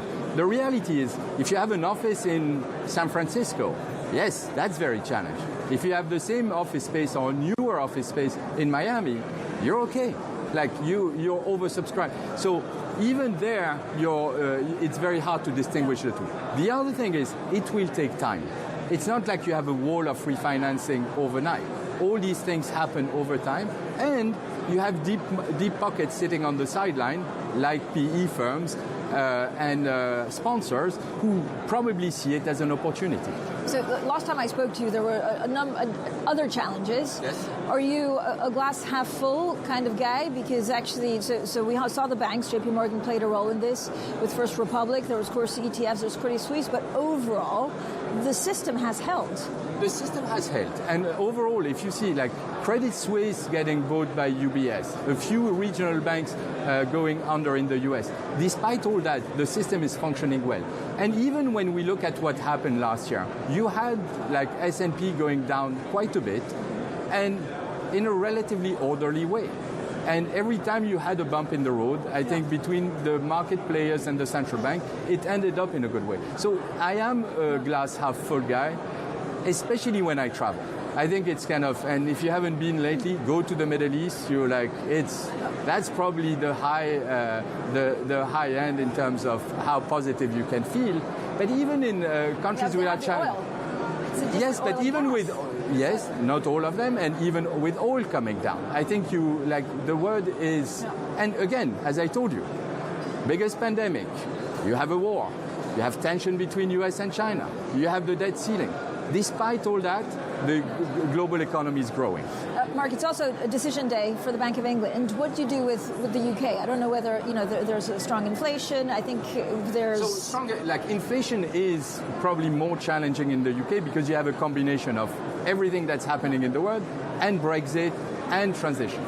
And you had a change of governments. I think our house view is they hiked by 25 basis points, split vote 7-2, probably another hike in June. We'll see. It's kind of we're confident. We see you look at London, it's vibrant. There's still things happening. So it probably take a bit longer, but they will get there. Do clients ask you about the UK or less so? So if you're here on the continent, people are probably less focused on the UK. In the US, they would. In the Middle East, they absolutely do. And London remains the number one finance place in Europe. So I think that's where it's happening. Now, Paris is a big hub for us. We have 800 people. We have to have that. We have to service our clients. But it's and we work well between the two.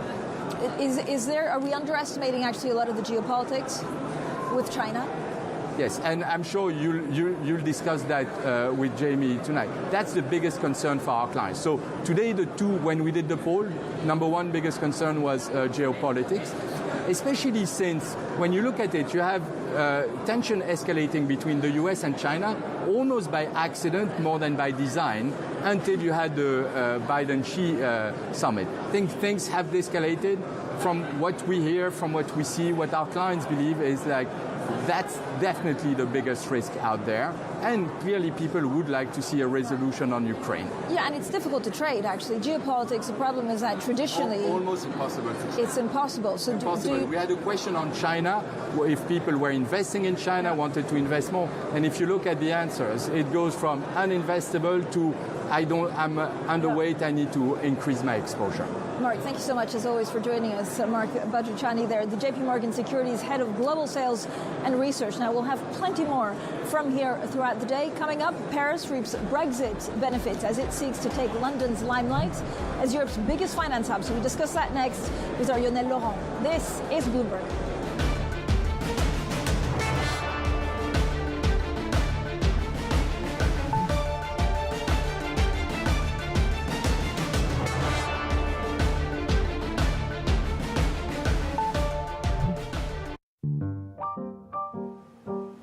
Okay, so you're moving in on me quick, distracting me with your fancy hands. I'm going to deal with your knight because it's really bothering me.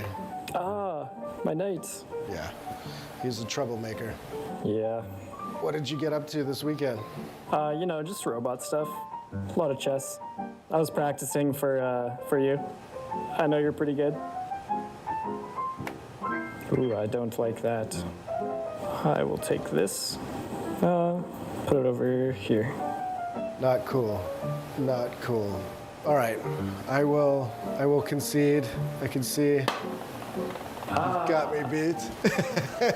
Very good game. Well played. Thank you, sir. Thank you.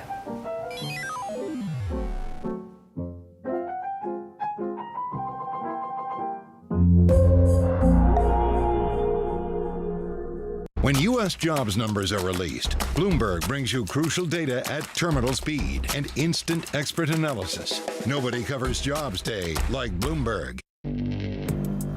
Access the financial world on demand. Hear from leading economists, policymakers, and industry experts via live and on-demand webinars, only from Bloomberg. Start exploring to see what's moving the markets. Visit Bloomberg.com/webinars. Welcome back to Bloomberg Daybreak Europe. Good morning, good morning. This is Bloomberg Surveillance. Welcome to Bloomberg Markets, trying to open. This is Bloomberg Technology. And welcome to Balance of Power. This is Bloomberg.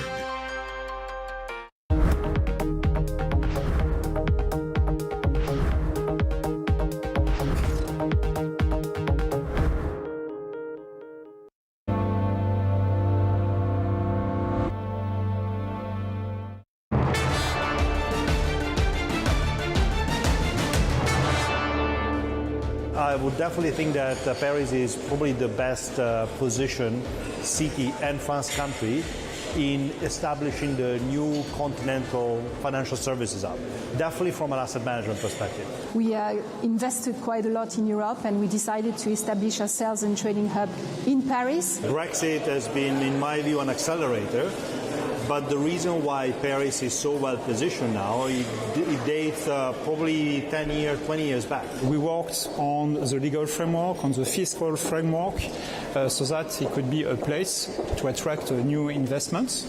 And we have seen the effect concretely. So more and more banks or financial institutions are joining Paris. The strike, you know, is not unique to Paris or France. I think we had waves of strike across Europe. I don't think strike will obviously put at risk any investors going forward. There's clearly the bad image, but then the real substance is the infrastructure and the ecosystem that has been built over time. It's a very diverse in terms of financial services that come into play in Paris. And I think what is important is we continue to see investments in Paris and investors growing there.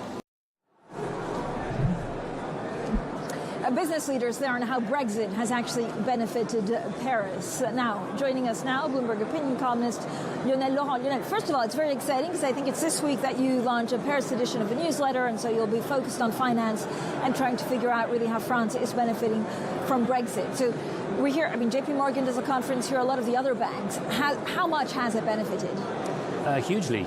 I mean, Paris has had obviously jobs and capital coming from London. Brexit was the big starting point because US global banks had to have a base on the continent. What's fascinating, though, is that Brexit is only part of the story. Obviously, Macron had pro-business reforms that made France a better place to do business, but also COVID changed the game immensely because remote work and having local hubs started to make business sense for the banks, and Europe was more integrated after COVID. So it's a lot of catalysts, with Brexit being the biggest.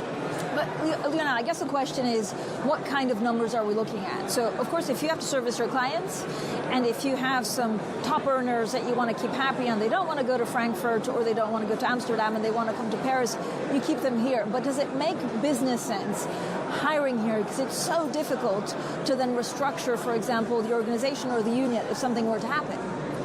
I think the direction of travel is just unmistakable, because I think now we're seeing a model where bankers want to be face-to-face with their clients on the continent, and they are happy with checking with their colleagues via Zoom, remotely, or other ways. I think the model has changed. I think that's not going back, because transport costs, inflation have gone up. The European talent pool is now accessible really only from Europe. So I think local models today make more sense for banks, even if overall they would not have wanted Brexit to happen. They like efficiency. So how does Paris, have an advantage over Frankfurt or other financial hubs in Europe? I think Paris has the advantage of being centralized. It has big mega cap companies. It has the biggest banks in Europe. It has obviously culture and schools. Basically, it's a place where bankers actually want to live and work, as opposed to the place where they feel they have to go just to keep their job. At the same time, Lionel, you've been writing some great columns, of course, on some of the strengths of some of the French banks. Again, they've been outperforming some of the rest of Europe.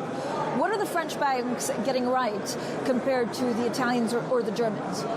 Well, I think overall, Europe is economically doing better than anyone thought after COVID and after the energy crisis and the Ukraine war. I think what's happening now is we need to see that continue. We need to see the real economy. I mean, if Paris has to benefit more, the French economy has to keep growing. And that's the challenge, really, for the outlook. Can Macron keep reforming and keep investing? That's the big question. Yeah, and we saw, frankly, Paris burning. We saw a lot of the reforms with people on the streets, a lot of public anger. Does that influence, bankers wanting to live here? And does it make companies think twice about creating a larger hub here? Well, France, I know France. Pension reform is tough everywhere. We're seeing strikes everywhere.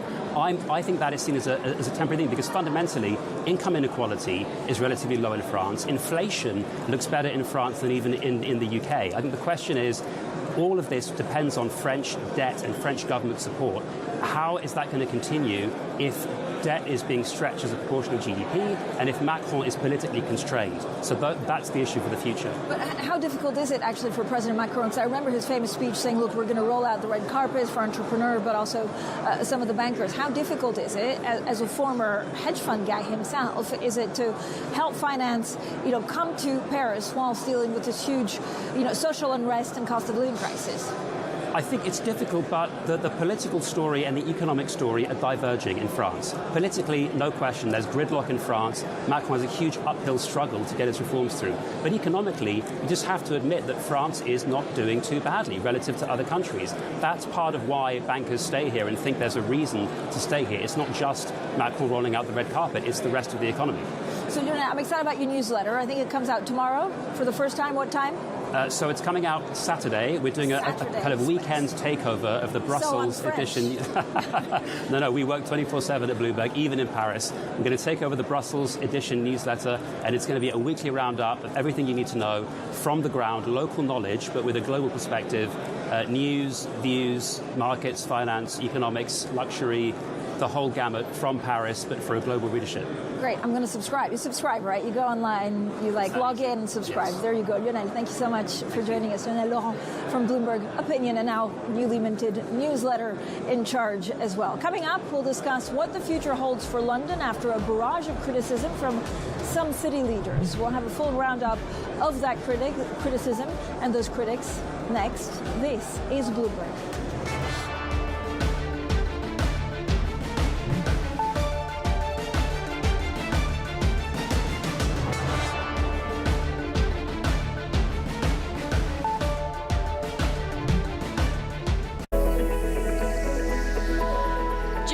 Critical role in the global economy is changing as the world recalibrates. After decades of stagnation, Japan's leaders are forging a more innovative and sustainable path forward to revitalize the nation. Corporate giants, policymakers, and pioneers tell us how they're doing just that. Every week on Japan Ahead, right here on Bloomberg Television. Our studios in New York and San Francisco. Our expert hosts have the data and analysis about the companies you know and the startups to watch. Plus, the interviews you don't want to miss. Watch Caroline Hyde and Ed Ludlow on Bloomberg Technology, the only daily business show dedicated to tech, right in the middle of the trading action.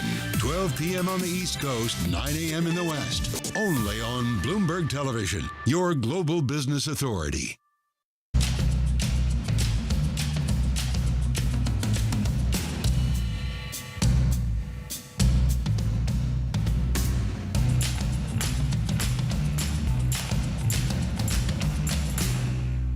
Business Week Radio.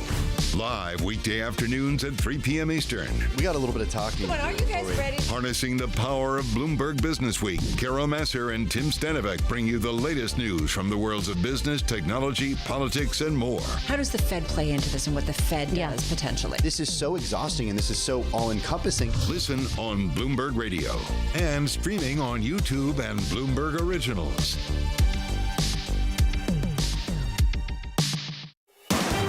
The world of politics to the world of business. Every weekday at 5 p.m. Eastern Time, hosts Anne-Marie Hordern and Joe Matthew alongside Kaylee Lines deliver news, insight, and analysis live from Bloomberg's Washington headquarters. Get the latest from and about politics' biggest power players at the end of every trading day. Balance of Power, every weekday at 5 p.m. Eastern Time, only on Bloomberg, your global business authority. Bloomberg UK, your source for news and analysis covering the biggest challenges facing the UK government, economy, financial services, and markets. Tax cuts should not be the priority. It's about a credible plan for growth over the next 2-3 years. In this post-Brexit world, how do you see actually servicing your clients? It was disruptive, and it's going to have implications to how capital raising works. Now we're having the perfect storm in the UK. Watch Francine Lacqua Thursdays at 9:30 a.m. only on Bloomberg, your global business authority.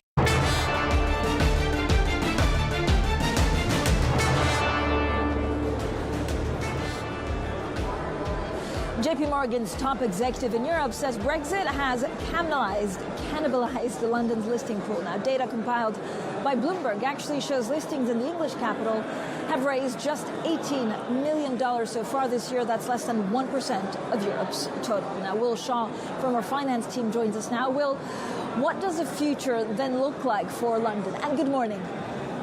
Good morning. So I think the first thing to say is that London remains by far the biggest financial centre in Europe still, as a major caveat, and that's in terms of staff numbers, assets and volumes of business. However, like you say, there are signs of trouble at the mill in terms of listings and equity capital markets. There are a few different reasons for that, particularly geopolitical reasons. You know, as we know, Russian listings have dried up. China tends to be more domestically focused. But whenever you're talking about the UK, you obviously have to factor in Brexit. And as Viz Raghavan, who's JPMorgan's chief executive for Europe, the Middle East and Africa, was saying on this programme a few days ago, Brexit has effectively cannibalised the London listing pool. Yeah. So, well, I guess the question is, there are many firms that could have IPO'd in London who basically said, no thanks. I mean, what's the step forward? So I think the big one here to look at is Revolut as a bellwether for what's going on. Now, their co-founders gave a very outspoken interview to The Times just a few days ago.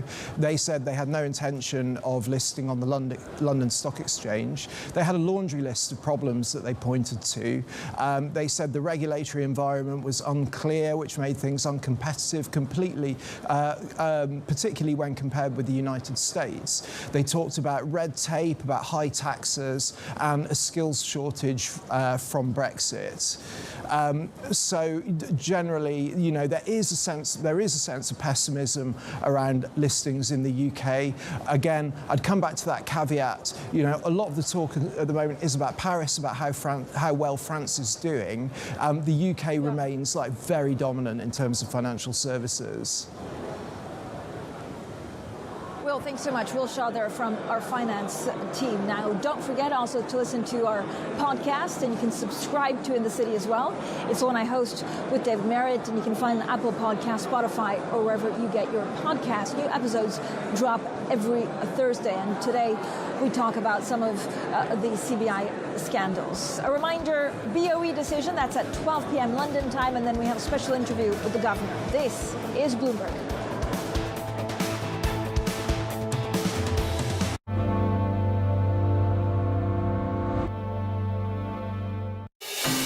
From the world of politics We're not going to be relying upon countries whose values we don't share. to the world of business. It's all about corporate power at the end. Balance of Power, live from Bloomberg's Washington headquarters. We couldn't be more excited what's in store for you. How long will it take? How many years? Why don't we take this one day at a time? Good luck. Everybody has a perspective. Every weekday at 5 p.m. Eastern Time. Join hosts Anne-Marie Hordern It's the one area, really, of bipartisanship. Well, I think we're getting more of it. That's optimistic. and Joe Matthew. The debt ceiling is looming. How close are we going to get to the line before you start to worry? Alongside Kaylee Langs. The door was open for regulators to do more, and that puts the Fed between a rock and a hard place. As they deliver news This is such an important economic issue. He's no longer trying to run away from That it. really blew some minds. Insight. We can both invest in law enforcement and also make sure that communities feel safe in their own skin. And analysis. I think your audience will get this more than most. This is not the Republican Party that you know. It allows him to do what he did so successfully in 2020, which is run against crazy. From and about politics' biggest power players. This was the zombie case, and it's now more than well alive. That's for sure,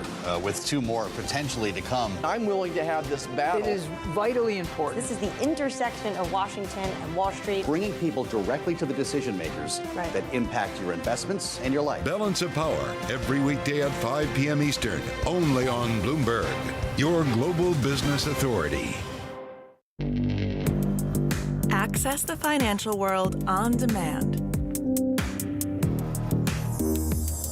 Hear from leading economists, policymakers, and industry experts via live and on-demand webinars, only from Bloomberg. Start exploring to see what's moving the markets. Visit Bloomberg.com/webinars. Markets countdown in Europe. From the financial centers of the world, Bloomberg Markets European Close with Guy Johnson in London and Alex Steele in New York. Real-time numbers, real-time analysis. Weekdays.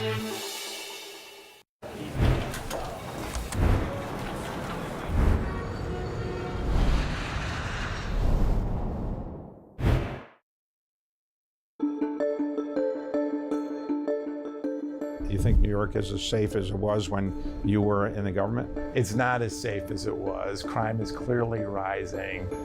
I mean, it's not back to the dark old days of, pre-Giuliani in the early 90s.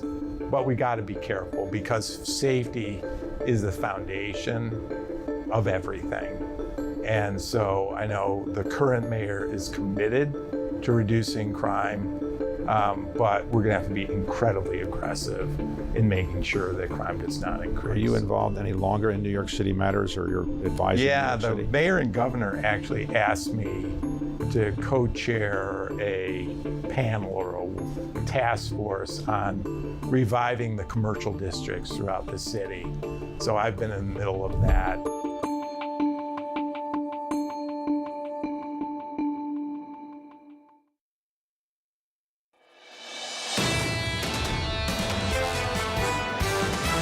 That trade-off of kind of stabilizing inflation, stabilizing growth is so hard for developed markets the world over, but it's almost particularly for the Bank of England. Quite a significant amount of tightening has been done since the cycle began. Rates are in restrictive territory, and we know that monetary policy acts with lags, so potentially the real effect of these hikes is still to come. If we are cutting rates in the UK, it's probably because something's gone wrong. This is Bloomberg Surveillance Early Edition with Anna Edwards and Kriti Gupta. It's 10 a.m. in London, 5 a.m. in New York, and 5 p.m. in Hong Kong. Our top stories today. G7 nations will announce a joint effort to counter what they see as economic coercion by China. Meanwhile, Treasury Secretary Janet Yellen fires another warning, saying the debt default would hurt U.S. international leadership. The Bank of England comes out today with another decision on interest rates. Economists expect a 0.25 percentage point hike. And shares of Disney are lower. The world's largest entertainment company posted a drop in subscribers to its streaming service and warns there will be a wider loss this quarter. Welcome to Bloomberg Surveillance Early Edition. I'm Anna Edwards in London with Kriti Gupta in New York. And a lot of focus on the Bank of England, of course, where I am. Kriti, more globally, we see risk aversion perhaps in FX markets, but not in stocks. Stocks seem to be higher. They do, but look, it's coming on the background of about 2 days where we are lower in the stock market. So you are seeing a little bit of perhaps a reversal showing up in today's session. But the question is, what is driving it? Is it the macro or is it the micro? A lot of eyes, Anna, on that BOE decision, like you just said. And it actually does have consequences for what we're going to hear stateside, specifically in the FX market. But remember, even the FX market has ripple effects into the stock market. Let's start from the top bottom. S&P futures higher by 0.3%. But again, this is not something that I would call major conviction or major momentum. Anything can change as we see the BOE potentially issue further warnings or talk about further rate hikes, because that's going to have a ripple effect on the U.S. bond market, which brings me to our 2-year yield, 3.93, sustainably below that 4% level. But look, we are still hovering around there. So technicals really driving the bond market in the absence of a more sustainable catalyst, like some sort of solution to the debt ceiling debate. That meeting coming tomorrow, of course, higher by 2 basis points at the moment on the front end of the curve. As we see a little bit of a bump up in the bond market in terms of yields, the dollar takes its cue from there as well, higher by 0.3%. Perhaps a defensive trade on the surface, but again, if the BOE comes out far more hawkish than expected, that's a trade that could disappear very, very quickly. A weaker dollar could then eventually lead to potentially more stock market gains. So Anna, really a story of the domino effect today. And of course, NYMEX crude 73 handle, really following the risk sentiment. Again, you are seeing in the stock market higher by 1.2%. Yeah, and here in Europe, this is the picture across those stocks then, Kriti, and we do have positivity here, up by just 0.2% in London, much more though in Paris, up by 0.6% or so. And if I show you what's going on with the consumer-facing sectors, we're risk on in that sense. So the sector breakdown shows that nearly all sectors in Europe are in positive territory. Consumer products and services is one of the best performing today, up by more than 1%. So the likes of Puma and Adidas, the sportswear manufacturers, but also luxury goods companies, all of those trade a little stronger today. Change at the top of Man Group is coming. The CEO is going to be retiring. Luke Ellis, someone we've spoken to on this network many, many times. He's going to be leaving the business, and the current president is going to be stepping into the role. The first female boss for this business, the first time a woman in charge in hundreds of years of history for the world's largest listed hedge fund. So that is in focus, not stock moving, but worth noting anyway. And this is the FX markets. Kriti, you were just talking there about the dollar strength, and it does seem to be that the dollar is in the driving seat here, because we have weakness in both the euro and in the pound. Both of those could be driven by news flow domestically, but perhaps not so much just yet. The pound, of course, we wait for the Bank of England. We're at 125.90 as we wait to get that probably 12th increase in a row. More details on that in a moment. The euro is at 109.34. We are down 0.4% there. Interesting in the face of what seem to be slightly more hawkish comments coming through from Joachim Nagel at the Bundesbank, who's been speaking exclusively to Bloomberg at the G7 meetings. We'll play you some of that shortly, Kriti. Yeah, and of course, as we talk about the rate story driving the macro trade, there's another one driving the macro trade stateside, Anna. It's coming down to the debt ceiling. Treasury Secretary Janet Yellen says a U.S. government default would undermine Washington's ability to provide international leadership. Speaking at the G7 summit in Japan, Yellen called such a scenario, quote, unthinkable. A default on U.S. obligations would produce an economic and financial catastrophe. Millions of Americans could lose their jobs. Household incomes would be reduced, American businesses would see credit markets deteriorate, and millions of American families that receive government payments would likely be left without the resources that they were promised.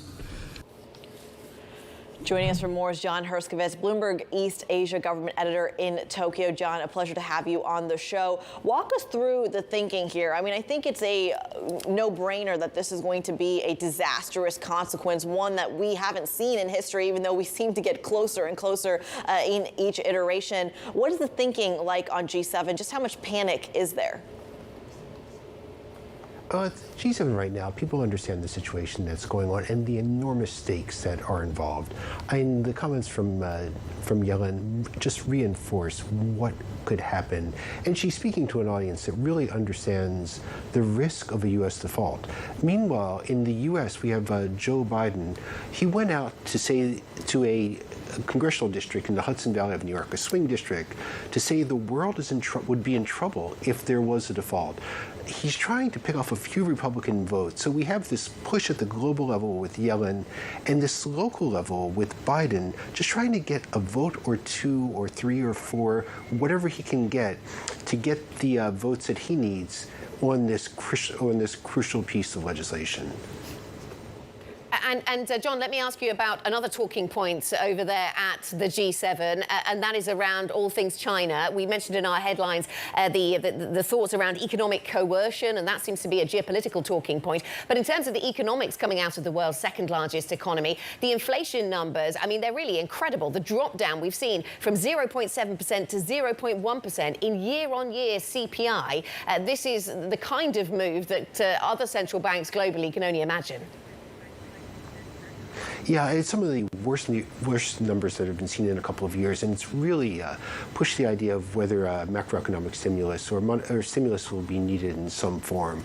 Now, we have the economy that's just really on the ropes coming out of the pandemic, the COVID zero policies, and at the same time, we have the G7, which has China clearly in its sights.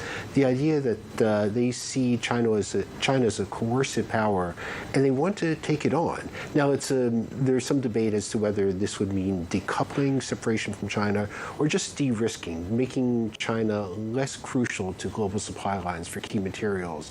But the G7 is looking at China, trying to see what they can do to minimize its importance in the global supply chains. So Beijing is getting squeezed domestically and on the international front. John, thanks very much. Bloomberg's John Herskovitz in Tokyo for us, wrapping up some of the threads, some of the news lines coming through from those G7 finance and central bankers meetings. And don't miss our interview with Janet Yellen. You heard from her earlier. She's been talking at those G7 meetings. She's going to be speaking to Bloomberg tomorrow morning at 3:30 a.m. in New York, 8:30 a.m. London time. Now, the ECB Governing Council member Joachim Nagel is among the finance chiefs attending the G7 meeting. In an exclusive interview with Bloomberg, Nagel refused to rule out that interest rate increases could persist beyond the summer.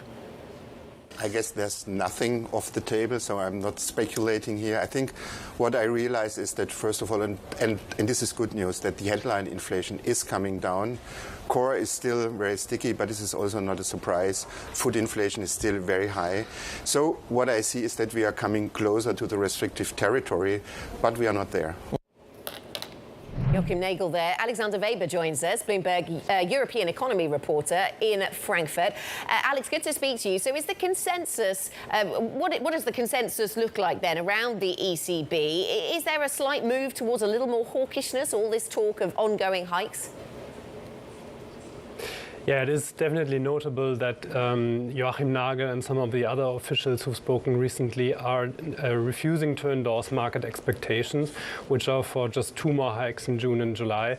That reflects, as Joachim Nagel just said, concerns about really sticky core inflation and a sort of impatience that inflation isn't coming down fast enough. We've also heard from Isabel Schnabel, who said the ECB is going to hike until there's a sustained fall in core inflation. So far, we're still some way away from that because we've only had a very small dip in that gauge so far. On the other hand, there are officials like Bank of France Chief Eduardo Gallo who say the hikes are soon coming to an end. So even if we're talking about September now, we have to remember that there are still 4 more inflation readings coming in, 2 more sets of forecasts from the ECB. The ECB is very, very data-driven at the moment, so it'll be largely shaped by the data what's going to happen. A perfect segue to talk about the survey of consumer expectations. What could the ECB do with that data? Just how much insight would we get?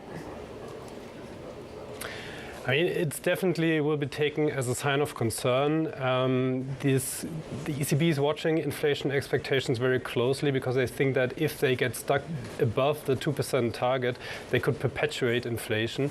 The survey has shown in recent months that inflation expectations had been declining among consumers, and now there's a very sharp bounce back up. That will not be taken lightly by the ECB. It may reflect the fact that core inflation has actually continued to accelerate at the beginning of the year. So we need to watch how this develops in the coming months and what any turning point in core inflation, how it will affect these inflation expectations by consumers.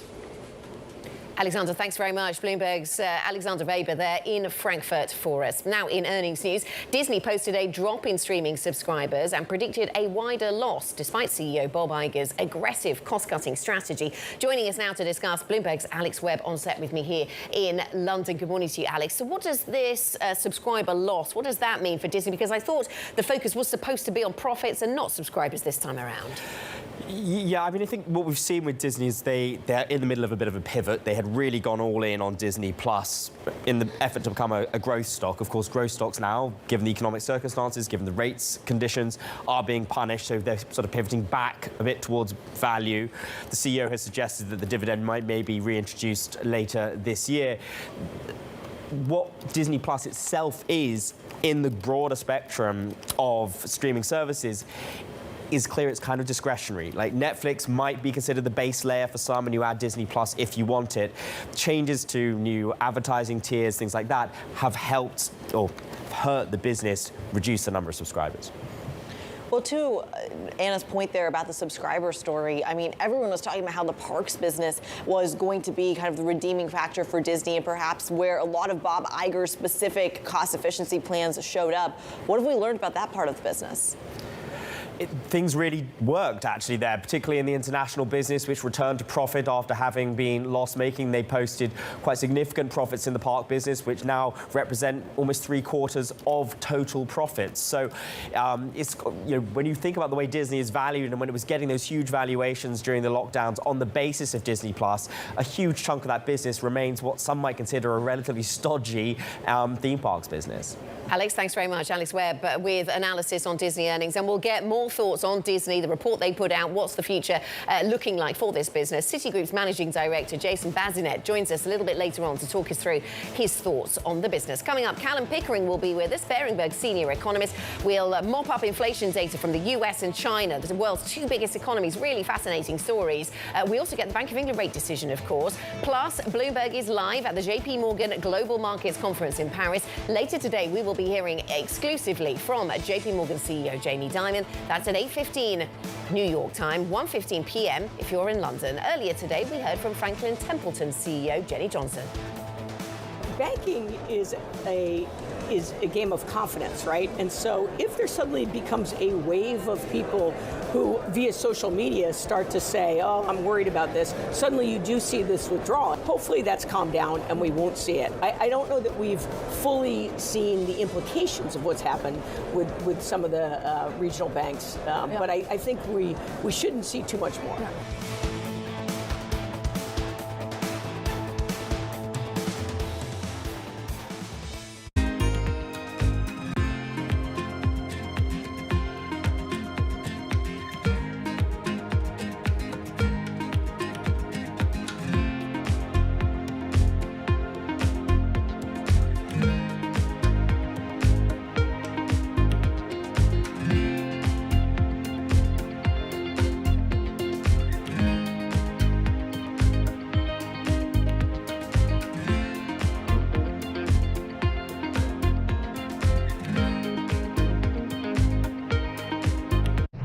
For the first, call it 18 years at Chipotle, this was you come into Chipotle along the line, you interact with the crew, and you customize your meal. We've got this separate make line, and it's digitized, and so the orders come in, and they're really kind of staged so that if you say at noon, I want to come in at 1 o'clock, we hold that order, and we will send it to the crew like maybe 10 to 1. Right. So it's ready right when you pull up your car. How do you manage these kind of two different staffing needs, right? Yes. And making sure you have the right amount of people yes. at the right time. We spend a lot of time projecting sales. A lot of it is, it's part art, part science. We're trying to bring more science and more AI into it. Because if you get the right sales projection, then you know exactly what your staffing needs to be. So if you get the sales right, you can get the entire restaurant staffed perfectly with just a couple people. Our average restaurant now does about over $1 million per restaurant in digital sales. Our studios in New York and San Francisco, our expert hosts have the data and analysis about the companies you know and the startups to watch, plus the interviews you don't want to miss. Watch Caroline Hyde and Ed Ludlow on Bloomberg Technology, the only daily business show dedicated to tech, right in the middle of the trading action. 12 p.m. on the East Coast, 9 a.m. in the West. Only on Bloomberg Television, your global business authority.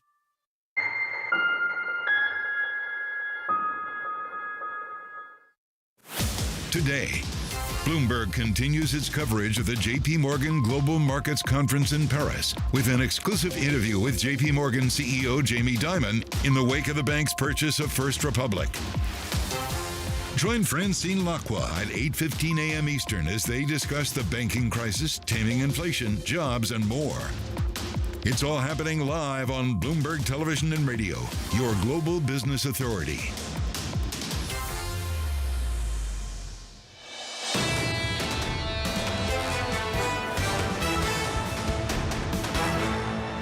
This is Bloomberg Surveillance Early Edition. I'm Kriti Gupta in New York with Anna Edwards in London. Look, we're talking a lot about the bond market, but let's not forget the stock market lacking a little bit of direction. If it's still all about earnings season, well, this chart will perhaps do you some good. For our radio audience, stick with me here. We are looking at the Citi Index that shows earnings revisions. And really what you need to know is you're seeing a whole lot of red going all the way back to, I want to say, the spring of 2022. So it has been a rough year for S&P 500 earnings specifically. A lot of people saying the recession we're talking about in the economy that's been just around the corner for the last 2 years or so. Well, the earnings recession is in the rearview mirror. It already took place as part of the carnage of last year. But here's the good news. There's a little bit of green on the screen, essentially saying that the forecasts are now coming in a little bit higher. Revisions are actually surging. So if that's the case, why is the equity market not moving higher? That's the question we're going to ask our next guest. Sagarika Jaisangani joins us, our Bloomberg equities reporter. What is the stock market waiting for if the earnings are coming in strong? Thank you, Kriti. Absolutely. I mean, earnings have certainly been better than feared. In fact, the guidance that we've heard from company executives has also held up. And yet, exactly as you said, the stock market reaction has been pretty muted. In fact, to just give you some context, the S&P 500 is only nearly flat since the beginning of the season in mid-April. Now, there's a couple of mixed signals that's driving that. On the one hand, the CPI numbers yesterday were certainly seen as encouraging for a pause in the pace of rate hikes by the Federal Reserve. But on the other hand, there's still lingering worries about the health of U.S. regional banks and more broadly of a U.S. recession later in the year. So, yeah, so that's obviously weighing on things. I mean, stocks look a bit brighter this morning, don't they, Sagarika? Yes. But to your longer term point, I'm sure, yeah, fairly range bound.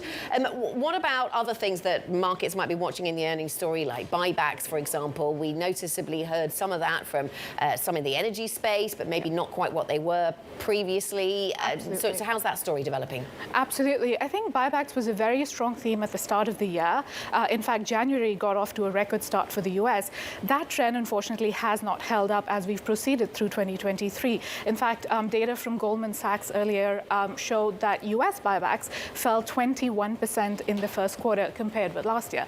And strategists say that they sort of expect that to continue through the rest of the year. So they see lower spending on both buybacks as well as dividends for the rest of 2023 as companies shore up more cash for capex and R&D, given the uncertain macroeconomic outlook. So that's certainly turned from a boost factor for equities to a pressure point through the rest of the year. Sagarika, thank you very much. Bloomberg Sagarika Jaisangani joining us there with analysis on the equity side of things. For more market analysis across asset classes, check out the Markets Live blog, MLIV Go. That is the function to use on your Bloomberg terminal to find the Markets blog. This is Bloomberg.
Business Week Radio.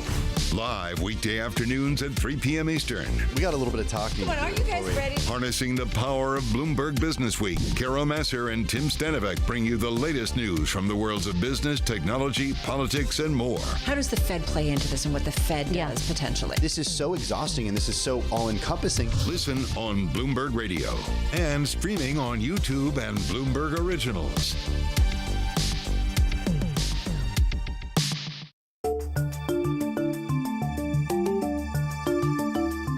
In Big Ideas, we show the productivity increases that are possible because of artificial intelligence. It's these companies who could be some of the biggest beneficiaries if they harness AI correctly. I think a lot of people are looking for the killer app, like they look like these viral apps that the internet delivered. The killer app for artificial intelligence is productivity gains, and any company does not harness it is probably not going to be one of the big winners out there. And just one other thing on AI. The real winners here are going to be those companies that have proprietary data and have lots of it, have the best domain expertise, best AI expertise, the best pools of high quality data to basically create new businesses. In a multi-trillion-dollar industry, there's a lot of ground to cover. We indeed have a rally. We're talking a lot of dividends. We're talking income. We'll show you what's happening in ETFs like no one else. Bloomberg ETF IQ, Monday on Bloomberg. From the world of politics to the world of business. Every weekday at 5 p.m. Eastern Time, hosts Anne-Marie Hordern and Joe Matthew alongside Kaylee Lines deliver news, insight, and analysis live from Bloomberg's Washington headquarters. Get the latest from and about politics' biggest power players at the end of every trading day. Balance of Power, every weekday at 5 p.m. Eastern Time, only on Bloomberg, your global business authority.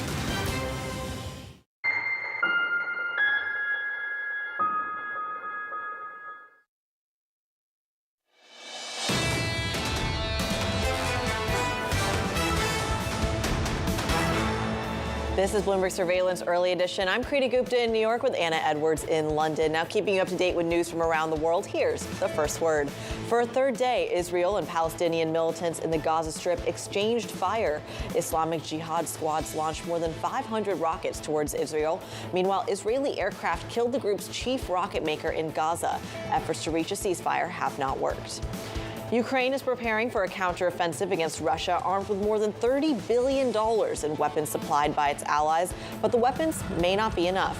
To be successful against the larger Russian military, Ukraine will need to execute what's called a combined arms operation. That means coordinating infantry, armor, and air defense to maximize the impact. Donald Trump is urging Republican lawmakers to either get President Biden to agree to spending cuts or push the U.S. into its first ever default. The former president spoke at a town hall event with CNN in New Hampshire. He holds a tight grip on the Republican Party, and polls show him as the frontrunner for the party's presidential nomination. Microsoft has become the latest U.S. tech giant to tighten its belt. The software maker will freeze pay for all full-time workers this year. In a memo, CEO Satya Nadella said the move is necessary to generate funds to invest in the major platform shift towards artificial intelligence. Anna, there's that buzzword again, AI, when it comes to Microsoft. But at the same time, really looking at those cost-cutting measures and something that in the past the stock market has rewarded. Right, yes, it has done. It has done. You wonder how long that continues to be the case. I mean, what's interesting here is there are sort of two drivers, aren't there? There's the AI driver that you mentioned, which is all about the sectoral shifts within the technology space, the way they need to invest to embrace this kind of technology to keep up, essentially, or perhaps to set the pace if you're Microsoft. But then there's also the macro trends, and we've seen others caught up in that as well, the likes of Meta and Amazon, and things proving difficult as rates rise for those in the technology industry, having to prove that they're more efficient. But if you think about, I mean, keeping salaries stable. I mean, this is a real terms pay cut, isn't it, for people who are in the US with 5% inflation or in the UK with 10% inflation still. That's how it feels when you take that pay home. It absolutely does, and especially remember we're still talking about a war for talent when it comes to Silicon Valley and Wall Street. Right now, when it comes to an extremely tight labor market, a lot of folks, whether you're in software engineering or AI or coding or whatever it may be, they can easily pick up and go. So Microsoft really playing it hard when it comes to talent. also say, to your point, the key word that you use when it comes to the artificial intelligence battle is the word prove. Bloomberg Intelligence's Mandeep Singh says, look, there's a lot of people making big investments in AI. Not all of them will pay off. And that seems to be where the market is almost dislocated when it comes to pricing in the success there. Yeah, that's an interesting take. And interesting that they actually talk about the tightness of the labour market, but actually maybe see it a little differently over at Microsoft, talking about how things have changed on the labour market front and on the consumer demand side a lot over the past 12 months or so. And so Satya Nadella and team seeing things evolving pretty quickly, I suppose, on the macro backdrop. Coming up, we'll talk macro then, Chrissy. We'll talk to Callum Pickering from Berenberg, senior economist there. We'll talk to him about the state of the US economy post that inflation data yesterday. Of course, we can take in China and the incredible drop in inflation coming through from the Chinese market, but also build up towards the Bank of England rate decision. We are expecting to get a 12th straight increase in rates today from Threadneedle Street. This is Bloomberg.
From the world of politics We're not going to be relying upon countries whose values we don't share. to the world of business. It's all about corporate power at the end. Balance of Power, live from Bloomberg's Washington headquarters. We couldn't be more excited what's in store for you. How long will it take? How many years? Why don't we take this one day at a time? Good luck. Everybody has a perspective. Every weekday at 5 p.m. Eastern Time. Join hosts Anne-Marie Hordern It's the one area, really, of bipartisanship. I think we're getting more of it. That's optimistic. and Joe Matthew. The debt ceiling is looming. How close are we going to get to the line before you start to worry? Alongside Kaylee Lang. The door was open for regulators to do more, and that puts the Fed between a rock and a hard place. As they deliver news. This is such an important economic issue. He's no longer trying to run away from That really blew some minds. Insight. We can both invest in law enforcement and also make sure that communities feel safe in their own skin. And analysis. I think your audience will get this more than most. This is not the Republican Party that you know. It allows him to do what he did so successfully in 2020, which is run against crazy. From and about politics' biggest power players. This was the zombie case, and it's now more than well alive. That's for sure, with two more potentially to come. I'm willing to have this battle. It is vitally important. This is the intersection of Washington and Wall Street. Bringing people directly to the decision makers that impact your investments and your life. Balance of Power, every weekday at 5 p.m. Eastern, only on Bloomberg, your global business authority. Markets count down in Europe. From the financial centers of the world, Bloomberg Markets European Close with Guy Johnson in London and Alex Steele in New York. Real-time numbers, real-time analysis. Weekdays.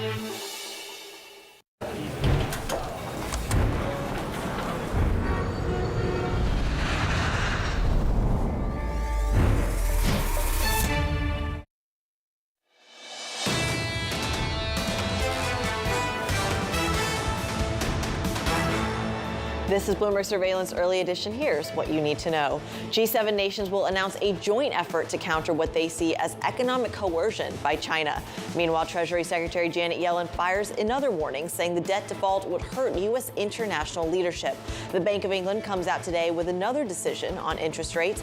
Economists expect a 0.25 percentage point hike.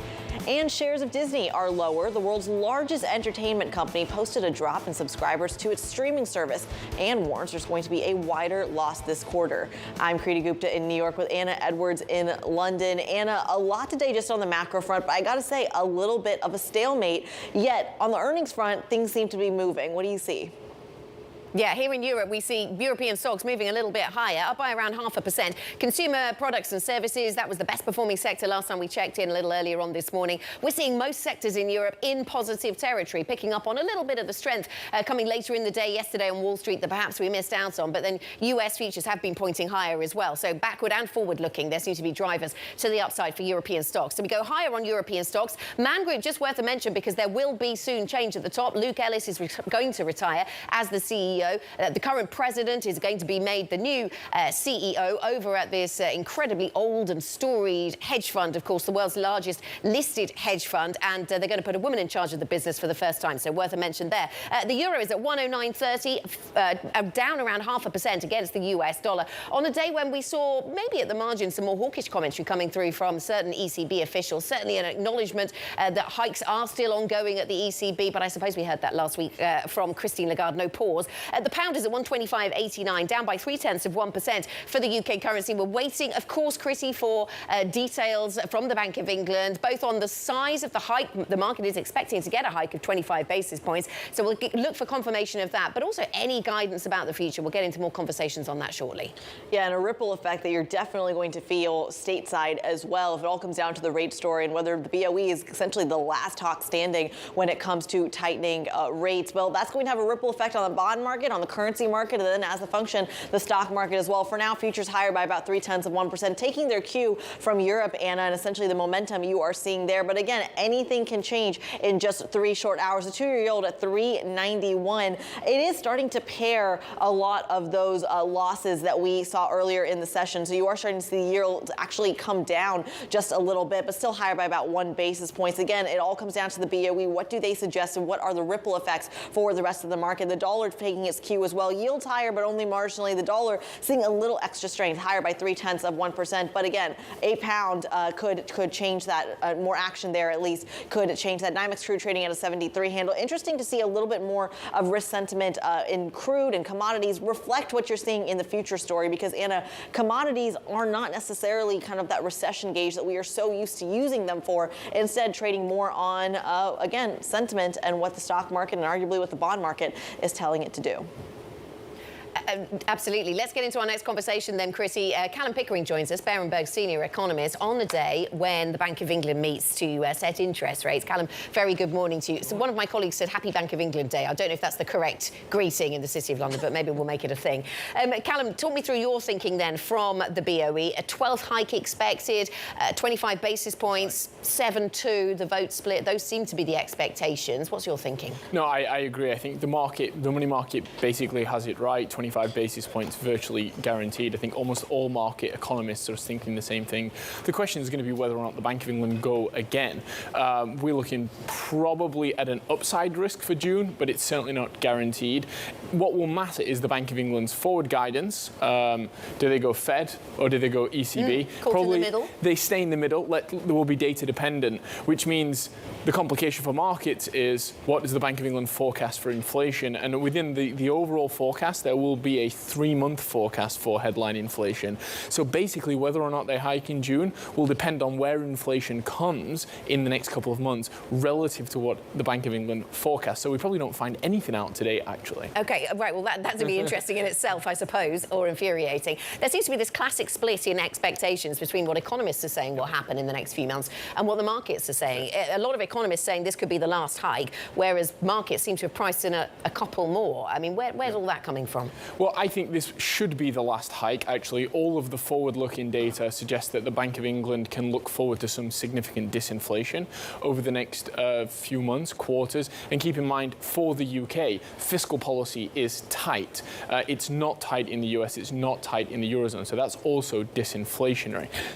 The market is duly reacting to the upside surprises in inflation data. The Bank of England thought in Q1 we would get 9.7% year-over-year average. It came in at 10.2. That's a big upside surprise.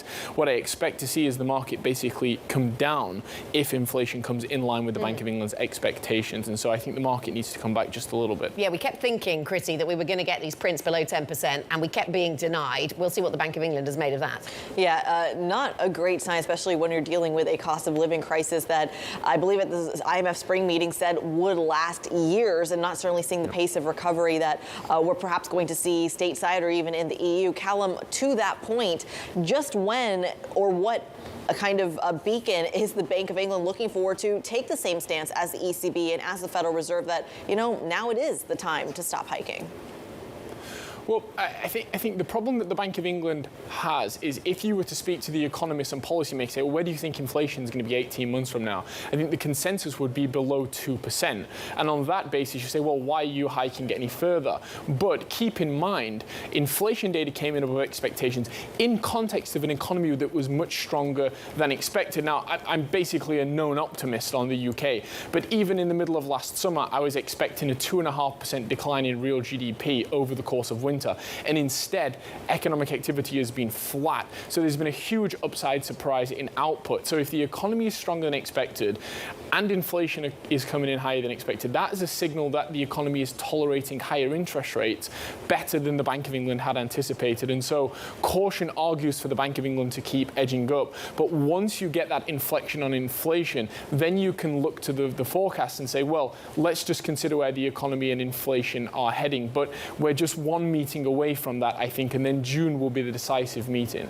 So, Callum, that's the rates picture. Let's talk about the quantitative tightening measures of the BOE as well. What can we expect on that front? Any sort of course correction there?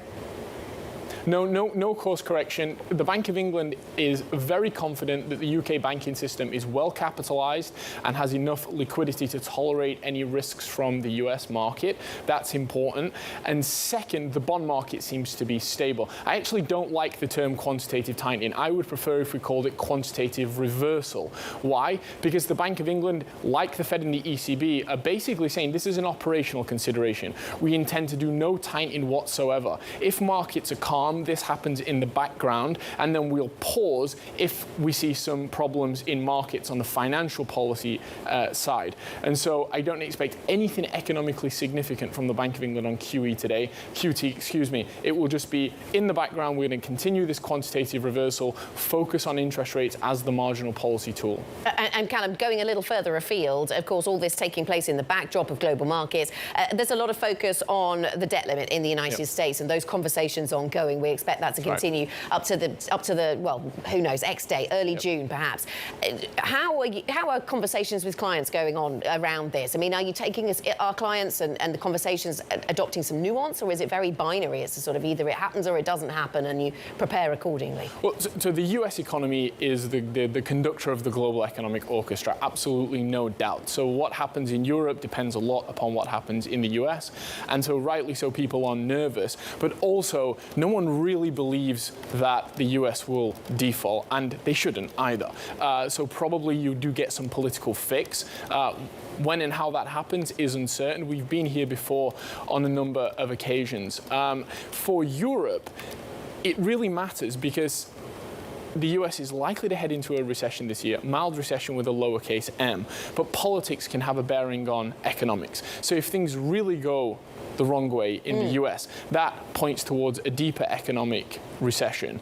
And then Europe, which so far seems to have skirted a recession, is looking forward to a recovery, would then have to worry about more downside risks. Okay, yeah, we certainly had a guest on yesterday, earlier on Bloomberg TV, formerly of the MPC, now an advisor to the Chancellor in the UK, who was talking about the linkages and suggesting that this debt ceiling debate could be something that slows the pace of rate hikes in Europe. Callum, thank you very much. Thanks for your time. Thanks for joining us. Callum Pickering of Berenberg. Let me just get to some breaking news crossing the Bloomberg just in the last few minutes. Saudi Aramco is set to postpone its IPO of its energy trading unit. There had been a plan to list the business in Riyadh in late 22 or early this year.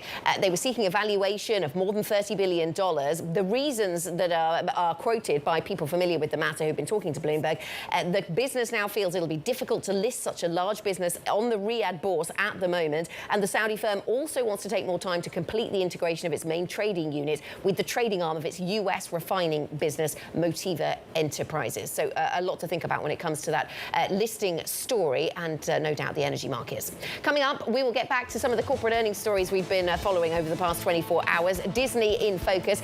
Jason Bazinet joins us, Citigroup Managing Director. This is Bloomberg.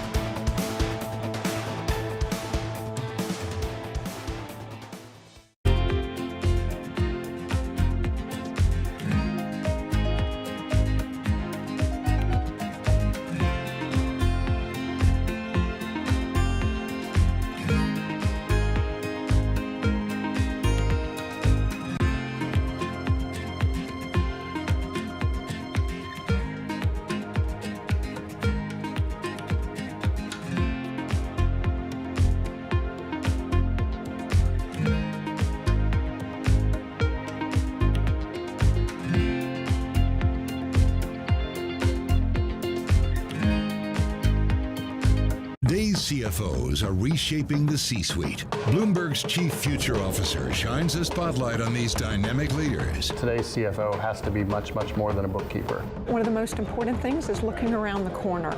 We have to let go of the traditional legacy department store. Their impact goes far beyond the balance sheet. And on Chief Future Officer, they focus on much more than just revenues and margins. You also have to be credible business leaders in order to really impact the business and steer the direction. We are like biologists.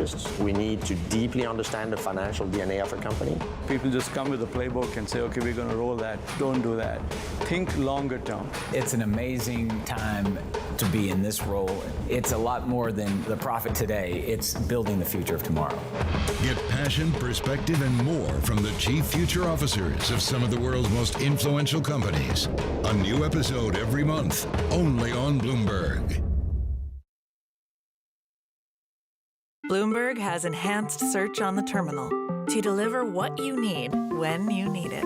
Now, you can simply type phrases in everyday English in the command line. Compare financials. Find people. Analyze markets. You can enter phrases or ask questions. What do you want to know today? Ask a question or visit SearchGo to find answers now.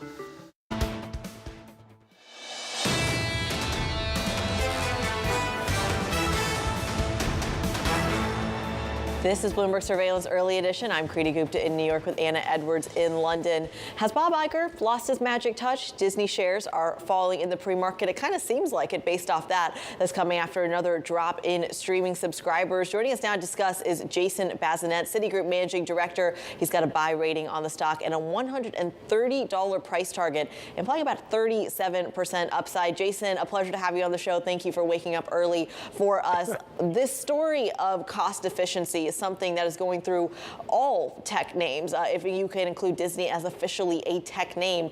Talk us through whether or not Bob Iger has delivered that cost efficiency in the first quarter. Well, they did in the first quarter, but as you pointed out earlier, they noted that the losses on the streaming side are going to get a little bit bigger in the next quarter, and I think that's given the street some pause. If I could just sort of frame it for you, I mean, Disney last year did $11 billion of EBIT, and there were $4 billion of losses embedded in that number on streaming. And so the street is just laser focused on getting those $4 billion of streaming losses to zero by the end of next fiscal year. And so this step backwards, if you will, that the company telegraphed, I think is giving the street a little bit of jitters today. So where does that come from then? When you're talking about making those changes, bringing that number down to zero, does that happen in the streaming business or does that happen in the parks business and the amusement business, which I believe the consensus from the street was that this time around, this quarter, that was really where most of the growth was going to come from? Yeah, no, that $4 billion of losses is all in the streaming business, and the street is focused on the streaming business going to break even by the end of fiscal 24. The parks business, you know, there the concerns are a little bit different. It's a little bit macroeconomic. Those are the jitters, but they put up very good park numbers. And so there's no concern about a recession, at least in these numbers. And in terms of that streaming business, good morning to you, Jason. They seem to be taking action on both the costs and on the prices. Bob Iger talking about how they want to increase the prices of their ad-free Disney Plus service. They're also looking to bring down costs, though, by removing some films and TV shows. How does the math look on all of that? Is that going to be enough? Well, it will be enough. I would add to that they're going to take a $1.5 billion to $1.8 billion write-down to sort of get rid of some content where the cash was already spent, but those costs are being amortized through the income statement. And so that's a third leg of the stool, I think, that's going to be needed to get to break even on the streaming business. The price hikes that Mr. Iger talked about is very consistent with his message from prior quarters. They think they've underpriced the streaming services when they're in the mode of trying to get net adds. Now they're much more focused on profits. And then there's another element to this as well, which is they announced yesterday that they're going to, in the US at least, combine Hulu and Disney Plus into a single app. That eventually will allow the firm to remove some duplicative infrastructure costs that are now being borne by the company to support both the Hulu platform and, quite separately, the Disney Plus platform. Okay, and what does that tell us about the future around Hulu? Because I know some people have suggested that this move means they could end up buying Comcast 1/3 stake in Hulu, but others suggest this means something different for Hulu. So what's the future there? Well, this is a little bit confusing. There is no doubt that the Street would love to see Disney get rid of Hulu. The Street is not a fan of Hulu. Mr. Iger last quarter called, he said he was uninterested in undifferentiated general entertainment content, which was code for Hulu. This quarter, the negotiations are still in flux, but I think the buy side probably nudged up the probability that Disney is going to end up owning all of Hulu. And so the Street would say that's a negative. I look at that and I think it's a positive. I mean, one of the really interesting things from my perspective is, as all of these media companies focus on cost cuts, there is really nobody other than Netflix that is out there that really has the breadth to be what I'll call a pay TV substitute, right? All the other services are sort of niche-y. By bringing Hulu and Disney Plus together with Disney's scale, you're actually in the same zip code as a Netflix. Most of the other streaming apps that are out there are not in that zip code. And so I think it's quite good and quite bullish for Disney long term to actually be sort of the TV substitute in a streaming world. Well, Jason, let's talk about the cost efficiencies that you are laying out, but in the context of the writer strike that we are seeing in California right now, to what extent is that going to eat into the bottom line when it comes to higher wages? It's really small. If you look at the Writers Guild and their ask, they would say that what they're asking for is about $500 million a year. What the studios have offered is worth about $100 million a year. So that's sort of the bid-ask spread between the two. If you took that $500 million a year, let's just say that the studios gave the writers everything that they wanted, and you put a multiple on that business that's higher than where a lot of the media companies trade, it represents about 2% of the market capitalization of all of the Hollywood studios. And I'm not even including, some companies that would be in that business. I'm just talking about the companies that we cover. So it's really small. It's not really a large factor at all. Only 2%, but certainly some developments that we're going to be keeping our eye on. Jason Bazinet of Citigroup, we thank you as always. And of course, he's talking about a $130 price target, about 37% upside. When we take a look at how it's trading in pre-market right now, still got a ways to go. Trading with about a 95 handle, down about 5.4%. Again, still very sensitive, Anna, to those streaming losses and the idea of shifting the focus more towards the parks business, which, by the way, was pre-COVID a good chunk of their core business. Feels like the narrative has been a little bit lost there. Nevertheless, those shares down about 5%. Another stock, of course, in the kind of tech arena, if indeed we can call Disney part tech, is Google. Those shares are higher by 1.7%. Alphabet, Google entering the foldable market with about $1,800 phone in a direct rival competition to Samsung. This is really important. Samsung is the primary kind of iPhone or smartphone maker, for a lot of the emerging markets. So Alphabet, if it were to break break into that market and eat into that market share of Samsung could mark some very significant upside for Alphabet. And that's exactly what the street is smiling on this morning, higher by 1.7%. And speaking of things moving higher this morning, let's talk about Robinhood. It has taken a beating for quite a while, but overnight, Robinhood talking about bringing 24-hour trading on weekdays, pushing the stock higher by 4.7%. This is during their earnings, of course. Now, earlier in the session, I should say after hours yesterday, you saw an immediate double reaction to the CME group. Essentially, the idea that you are not going to need traditional exchanges anymore if you have something like Robinhood that's going to talk about 24-hour trading. It seems in pre-market, we're still seeing a little bit of unchanged action right now, but keep an eye on this stock because as you see Robinhood trade, some of its other peers, like CME, for example, may take a little bit of a hit, Anna. Chrissy, just getting to some breaking news across the Bloomberg terminal then. A CDS panel is going to be asked if Credit Suisse AT1 wipeout is going to trigger a payout. So this is what happens to all those who bought insurance against default on those AT1s. The AT1s were wiped out, of course, by the deal between UBS to buy Credit Suisse. And so that is something we're going to be watching. The panel involved is the Credit Derivatives Determinations Committee. They're going to be deciding if this AT1 wipeout is a trigger payout, if it will trigger compensation for insurance holders, essentially. This is Bloomberg.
So let's go inside the boardroom. Let's suppose you win a proxy fight and/or you just get invited onto the board.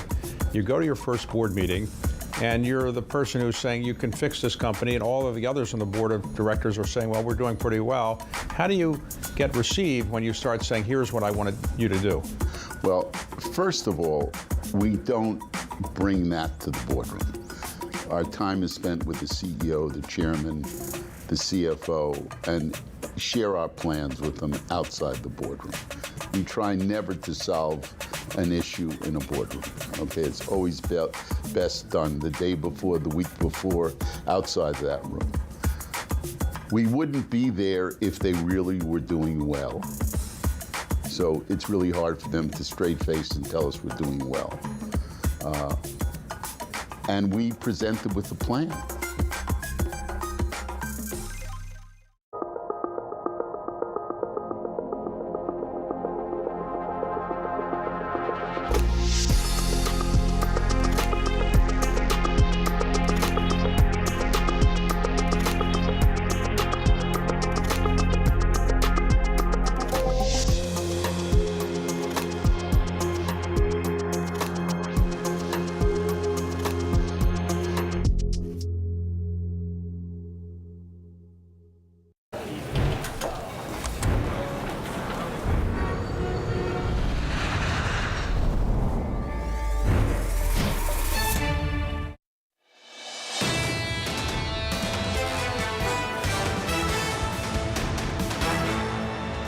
There is a real risk that Sunak's inflation target won't be met, and I actually think he would have done better to leave discussions of inflation to the Bank of England.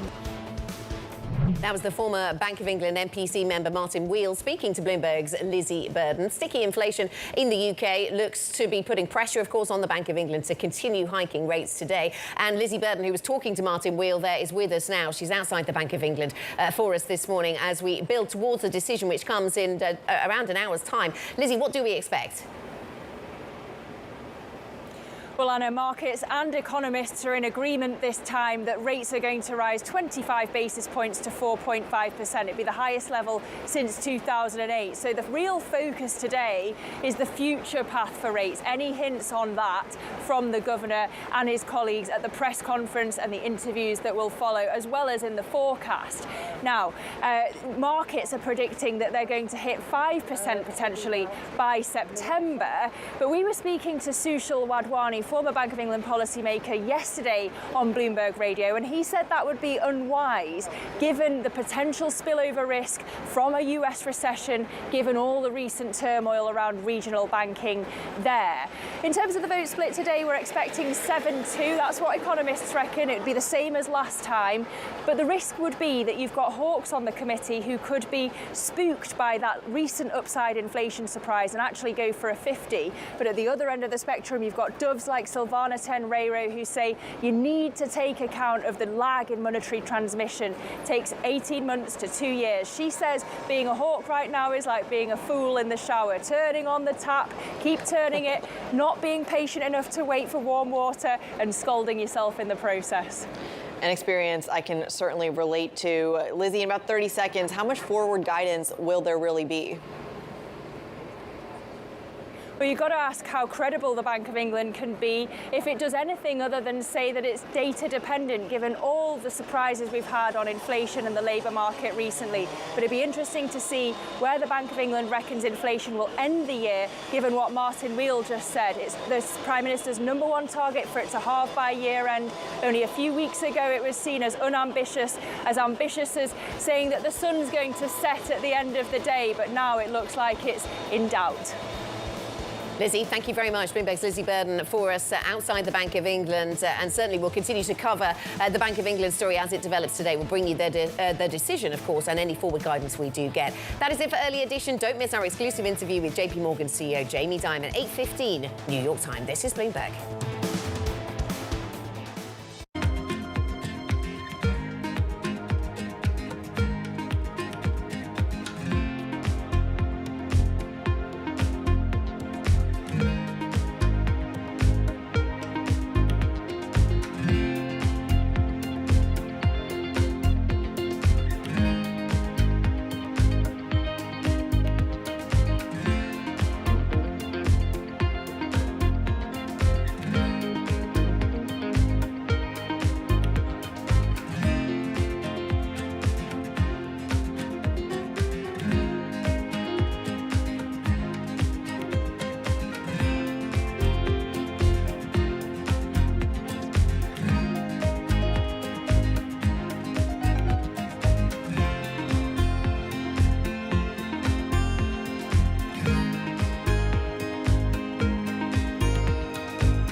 Manchester, not London, is the best place to find a new job in the UK. That's the surprising finding of data analysed by Bloomberg from Reed Recruitment. While you might think that London is the biggest pool of jobs, which it is, Manchester is leading the way when you look at the number of jobs per local worker. Thousands of voters in the so-called Red Wall seats flipped Conservative in the last election, hoping that the Conservative government would be able to bring more wealth and prosperity to their area. However, the data still show a country where employment prospects are thin on the ground in large pockets of the northeast, northwest, and areas all around the coast. Aside from Manchester, the only areas that are really leading the way are Cambridge, Reading, and Milton Keynes, indicating the good news for the rest of the UK might stop there. With Prime Minister Rishi Sunak facing the prospect of a general election as soon as next year, the pressure's now on for him to find ways to spread wealth outside of London to some of those more neglected areas. In Chancellor Jeremy Hunt's budget, he unveiled plans for 12 new low-tax investment zones around the UK and £760 million of spending on infrastructure and regeneration. Manchester's one of the oldest devolved areas in England, and there are signs that that's really beginning to pay off. What's on Jeremy Hunt's plate now is whether he can spread that success to other regions.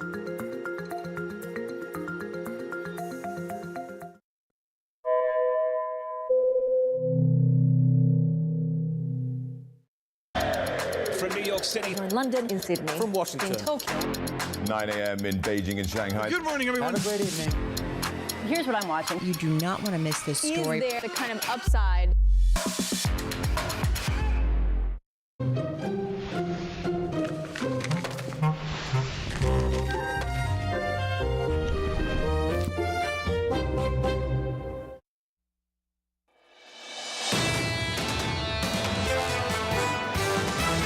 Inflation is headed back to goal, but they have to be confident that it's headed back to 2%. We've seen the noise in the data, right? Like 1 month doesn't make a print. There are some risks still on the downside in terms of the economy. At the moment, it really does just come down to the stickiness of core services inflation, and that's the inflation that's worrying for the Fed. The CPI headline inflation rate will be below 4% by June. We're pretty confident. This is Bloomberg Surveillance with Tom Keene, Jonathan Farrow, and Lisa Abramowitz. Good morning, everyone. Jonathan Farrow, Lisa Abramowitz, and Tom Keene on radio, on television. A lesser inflation in America, a greater inflation in the United Kingdom. Lisa, the comments over the Bank of England announcement. I mean, Jamie Dimon is with Francine Lacqua this morning. We've got the Disney debacle. You weren't watching enough Mandalorian. I'm sorry. None of it matters. The Bank of England, this is a stunning difference between the United Kingdom and what we saw yesterday on the show in America. Hiking into weakness and acknowledging it. And we have seen this repeatedly from the Bank of England, basically saying things are going to get worse. We need them to get worse in order to bring down inflation that is still double digits, even after 11 consecutive rate hikes. We've got the perfect guest for this coming up in moments. Jeffrey Yu will join us here on really the cultural approach to whipping inflation now in the United Kingdom, or whipping it here. Let's first go to what we saw yesterday. In America, Mike McKee nailed it with this service sector rigged new index that Chairman Powell's looking at. Things look pretty good. Well, things are coming down, and things are coming down as expected. The question is, where do we go from here? How messy does it get in the process to head down, and where do we stop? I do want to say today, and I'll get to it in the brief, but we're going to get factory price inputs. And this, to me, is going to be very interesting because one thing Paul Donovan of UBS pointed out, factory prices are rising at a slower pace than the prices that consumers are paying. That means higher profits for companies. This is CPI and PPI. PPI used to be hugely watched, like last in, first out, and, you know, days of high inflation 20, 30 years ago, and then it drifted away. And I agree with you, it's got some real merit here today. Here's the inflation structure in America for those keeping score at home. Services inflation, the peak was 7.3 and 7.1 and 6.8, and that's a vector McKee's talking about, which is it's moving in the right direction. I looked at the United Kingdom this morning, and it's like on the edge of double. 10.1% in inflation in the prior reading. And this comes based on expectations that were 9.8%, right? It's not coming down quickly enough, even though the real economy is clearly slowing. What do they do with that? I mean, do they just acknowledge, look, inflation we got to bring down, even if it torpedoes all economic growth? You're going to do Disney in the brief, but quickly, it didn't happen, did it? Well, it did. The subscriber growth, that's the concern, that they did not add the subscribers that they were hoping for. We'll get to that later on, but what we were looking at today very much is what's going on with the Bank of England as well as PPI, the inflation read. We get at 7 a.m. that ECB rate decision. Very curious to see how they parse the weakness in the economy with, frankly, wages that are also keeping pace on the margins in some categories with inflation. What do they want? Do they want to induce a recession? Do they come out and do they say that based on some of their prior suggestions as well? 8:30 a.m., the read on inflation in the U.S. PPI. What's interesting to me is it's fallen significantly below where CPI is, where the prices that consumers pay. So if factory prices are lower and consumer prices are higher, guess who's capturing the margin? That is corporate profits. This is sort of the confusion of the moment we're in, where companies can make bank even though consumers are feeling the pinch. And at 10:15 a.m., pulling it all together, Fed Governor Chris Waller is speaking at a financial stability conference in Madrid. Very curious how financial stability weighs in on the decision of how far to go, how long to stay high for the central banks around the world. And Chris Waller is a research hound. This is somebody steeped in the research of the Fed. I do agree. It's from Madrid, right? Yeah. Even from Madrid, that will be an important thing. Is that all you got this morning? I have lots more, but let's leave it there. Let's leave it there for now. Well, Chris, we'll have the stock check with Disney here at the 7:30 hour as well. Futures up 13, Dow futures up 28. The VIX is stunning. Under 17, a 16.73 VIX. I want to be sure I get the melt up here. Amy, bring up, if you can, that chart of the massive melt up we're seeing, 12 months trailing 12 months trailing on the Standard & Poor's 500 and the Dow is up 5%. That's not a bear market. That's like, we're up 5%, 12 months trailing, and the NASDAQ is up much, much more as well, the NASDAQ 100. Let us look now at the words of Mohamed El-Erian on the huge difference in inflation approach in the United Kingdom versus what we see in the United States. And it's real simple. Dr. El-Erian talking here about a June hike. The case for a rate hike is very simple. Inflation remains too high. There's evidence that inflationary pressures are persistent. We have to follow the Fed. That's a key phrase there, folks. They have to follow an American economy maybe 5-6 times bigger. When you put all those things together, Dr. El-Erian would argue the Bank of England has no choice but to raise interest rates. It wouldn't surprise me if we get another rate increase in June. And Lisa, that's a modern take here on what you see. Now, the gentleman from Stanford, Hugh Pill, the chief economist here for the shop, he came out with statements on the Bloomberg today. Thank you, Reed Lundberg and others in London for this. And Hugh Pill almost said it was cultural and that the people of the United Kingdom have to fall on a sword and spend less. They have to accept the worst. We're worse off. This is completely opposite of the American psyche on this. I can't say enough about that. It also probably is not received particularly well in the public, and it really raises a question. Hiking into weakness, how long can they do that? It harkens back to the British take from the Depression. Jeffrey, you with us right now, senior market strategist in BNY Mellon. I mean, Jeff, you are perfect for this with your work at LSE. The British treat sky-high inflation differently than the U.S. does, don't they? Well, right now, if household income growth is strong, and I think that's one major miscalculation on the us side and the BOE side. Look at the forecast, and we're waiting for a refresh today, expecting 7 quarters of real income declines, 4-year decline this year. I don't think that's going to happen. Real incomes are going to expand this year. So if that is what's happening to the underlying pocket, then why should they not spend that? And why should they not, every man or woman's house is his or her castle, why should they not pursue house purchases? And that's what we're seeing in the real estate market as well. And that generates a wealth effect. It feeds into itself. You mentioned earlier that import prices, so my good friend Paul Donovan mentioned that import prices are coming off, or input prices are coming off. Factory input prices. That matters less for the UK. It's a services-driven economy. Feeds into itself. Job openings, they're rebounding, whereas elsewhere in Europe, they're peaking. So very different dynamics, and that's still driving demand. Does the Bank of England need to kill that demand? Does the Bank of England need to induce a much more severe recession in order to bring inflation under control? Because hope is not a strategy that people will simply spend less. Hope is certainly not a strategy. I absolutely agree with you. But given the comments by various BOE leaders, what they want to do, what they want to induce, whether that can be done, especially as politics start to come through over the next 18 months or so, I think that's a very different story. So I think the Bank of England, so today's communication, they'll be asked about what they are telling the general public and what the public is and how the public will treat these comments. That brings in a new dimension, and I think it's going to factor into not just the leadership of the Bank of England, but let's have a think about all the underlying members as well. So I wouldn't nail it on that they're going to have to hike ad infinitum. So 5% may be a bridge too far right now, and they want to see what the effects of all the previous tightening will have on the economy as well. So if they signal that they're open to potentially pause at their next meeting, which is what some people are suggesting, that this will be the 12th consecutive 25 basis point rate hike, and then stay there for a bit, what will the response be in the pound? Will it crater? Will it rise? I mean, how much are people baking in this facing a 10.1% inflation rate?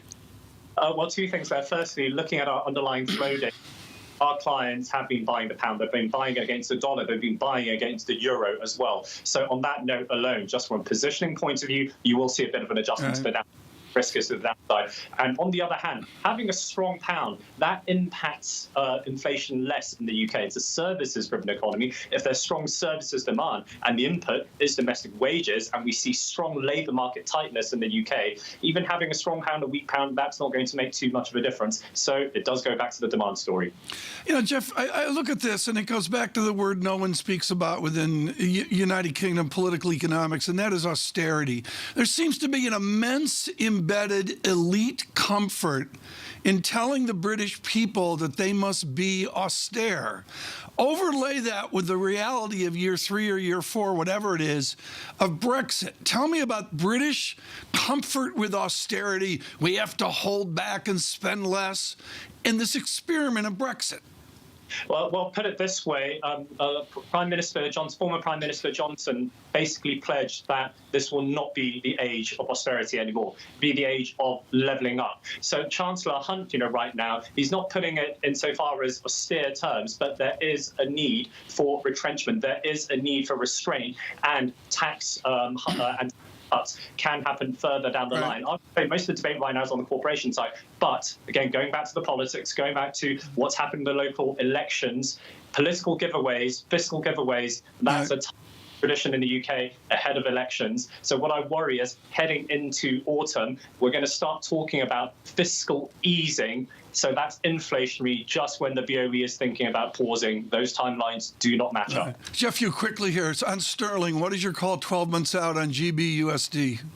Still weaker at this point because two things. One, I mentioned the positioning. That needs to come off. But secondly, Fed cuts being priced in right now, far too aggressive. So that adjustment alone should help the dollar. Brilliant. Political economics with Jeff Ryu of BNY Mellon. Great way to start the morning as well. I can't say enough about the difference and an American optimism about growth, an embedded belief that we can grow our way out of this, a little g in the equations, and a British difference, which with Hugh Pill today, again, a PhD from Stanford, he's not all British, but what he said, you just couldn't say that within the American press. There's a good chance he couldn't say that in the English press either. I imagine he'll get quite a bit of pushback. It's sort of a, let them eat cake, just simply stop spending. There is a bit of that tone to it, and I'm sure that he will be duly received among many people. There is a question of central bankers that are caught between a rock and a hard place, not finding an easy way out of a quagmire that puts them in an incredibly tenuous position. And I think that is really the issue that he is dealing with, which is maybe if you just spend less for 6 months, we can get out of this easily. And a lot of people are saying, it doesn't work that way. You're the expert on this. Just out CNN talking up that the Biden administration takes the Inflation Reduction Act off debt talks. This is starting to heat up, isn't it? Well, hopefully there's some progress made. This is something that a lot of people are concerned about as a tail risk, although Wall Street not among them. Another meeting tomorrow, right? Yeah, which maybe we'll get some progress in, although former President Trump had some fiery words last night. And there is a meeting today. It is with Francine Lacqua in Paris. Look for her conversation with James Dimon. We'll do that in the 8 o'clock hour. Stay with us. Good morning. Bloomberg Surveillance.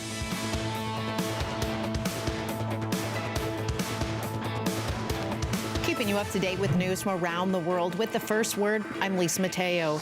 Donald Trump is urging Republican lawmakers to either get President Biden to agree to spending cuts or push the U.S. into its first ever default. The former president spoke in a town hall event with CNN in New Hampshire. He holds a tight grip on the Republican Party, and polls show him as a frontrunner for the party's presidential nomination. The Bank of England is set to go ahead with a 12th straight interest rate increase, and that's thanks to double-digit inflation. The decision is due at 7 a.m. New York time. Still, the end of the BOE's lightning-quick hiking cycle is coming into view. Economists surveyed by Bloomberg expect a quarter-point increase to 4.5%. For a third day, Israel and Palestinian militants in the Gaza Strip exchanged fire. Islamic Jihad squads launched more than 500 rockets toward Israel. Meanwhile, Israeli aircraft killed the group's chief rocket maker in Gaza. Efforts to reach a ceasefire have not worked. Bloomberg's learned that Saudi Aramco is pushing back a deal that would have been one of the largest share sales this year. The company is delaying the planned IPO of its energy trading business. It may be pushed into 2024 unless the market improves. Aramco was considering seeking a valuation of more than $30 billion. And shares of Disney are lower in pre-market trading. The world's largest entertainment company posted a drop in subscribers to its streaming service, Disney+, and it predicted a bigger loss in that business this quarter. Disney says the loss from streaming will increase by $100 million because of shifting marketing costs. Global news powered by more than 2,700 journalists and analysts in over 120 countries. I'm Lisa Mateo, and this is Bloomberg.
Access the financial world on demand.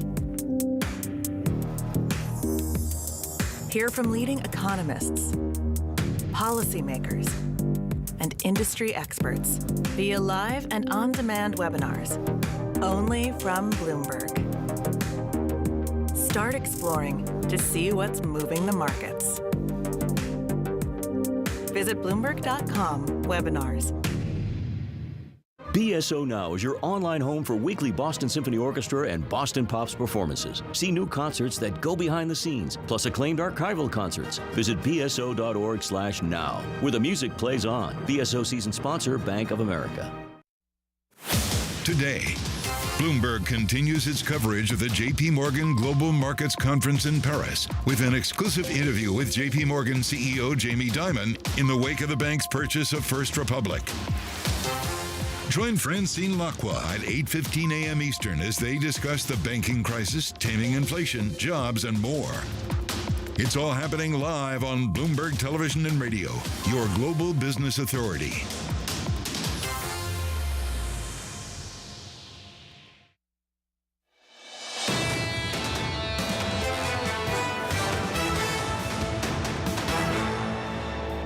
Short of a default, brinksmanship over the debt limit can also impose serious economic costs. We know this from recent history. As we learned in 2011, just the serious threat of default can lead to a downgrade of our credit rating and a weakening of consumer confidence. That was Janet Yellen, Treasury Secretary, speaking overseas at the G7 meeting at a time when it seems like politicians, Tom, are really trying to generate some interest on Wall Street about this debt ceiling debate that perhaps are getting some interest in T-bills, but not elsewhere. I think it's not just Wall Street. I think it's the people. There's just an understanding, going back to my sainted mother in a complete panic in the late 50s, the world's going to come to an end. The debt thing, this, that, and the other. Guess what? Cry wolf. It doesn't happen. And that is inured into the people of America. Which is the reason why you continue to see gains in the S&P and NASDAQ, the reason why people still are optimistic, the reason why this tail risk seems to be taken off the table, that we are going to somehow head into a default. Last night, possibly helping, possibly hurting. It depends on your point of view. Donald Trump, the maybe likely Republican candidate for president yet again, came out and said that he hopes that Republicans demand a actual debt default unless there are massive spending cuts. And this is something that a lot of people are concerned will be the tail risk. James Lucier, senior political analyst at Capital Alpha Partners, joining us now. James, what did you make of that? Was that helpful? How much does he represent a mainstream within the Republican Party? Well, Trump represents the Republican primary base, but I don't think he really represents the general public very much. And the fact that Donald Trump would come out and say this underlines what I've been writing about, which is the theater that's going on in Washington, the brinksmanship, the kabuki, the catastrophism, exactly what Tom was saying. Washington is desperate for attention. We want the financial markets to come and demonstrate that we're important. But in fact, I think the financial markets and general public understand the game that's going, and they're not going to take the bait this time. I think there was some risk, something to worry about in the debt ceiling earlier this year, but I think they're going to get it done. Jim, you have decades of wisdom here on the shifting tides of Capitol Hill, and part of that is a careful analysis of the middle ground. You just mentioned the primary polarity, which shows Trump's success or maybe someone over on the left success. I'll let you pick the victim. What's the power of the middle in the next coming weeks over this debate, and particularly into June, say middle June? Well, the power of the middle here is that members of Congress have been bottled up.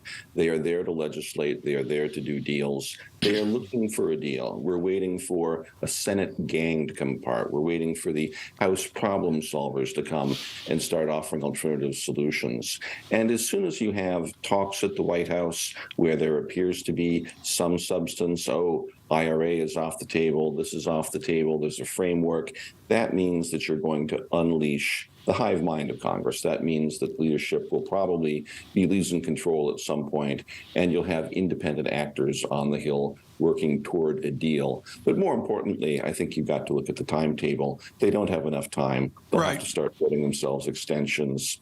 And I think we're going to see a series of extensions or just a long extension to September.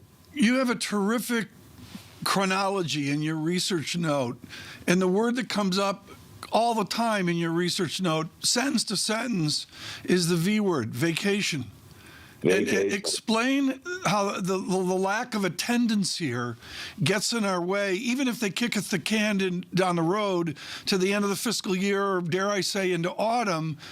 They're really not there much, are they? No, they're on planes. They're in and out. They move in and out like the tidal flows in the sea. They come in on Monday evening. They're out on Thursday afternoon if they possibly can. That means that Washington moves in 1-week intervals. It means they're only together in person for very limited amounts of time. And it also means that they can't really respond quickly to new situations. Not only are they constantly coming in and out, but they generally need a pause to process, to think about what happened. So it's always a stop and start, a pause, reflect, new action, pause sort of cycle. And I've been doing this for nearly 40 years, as you mentioned, Tom.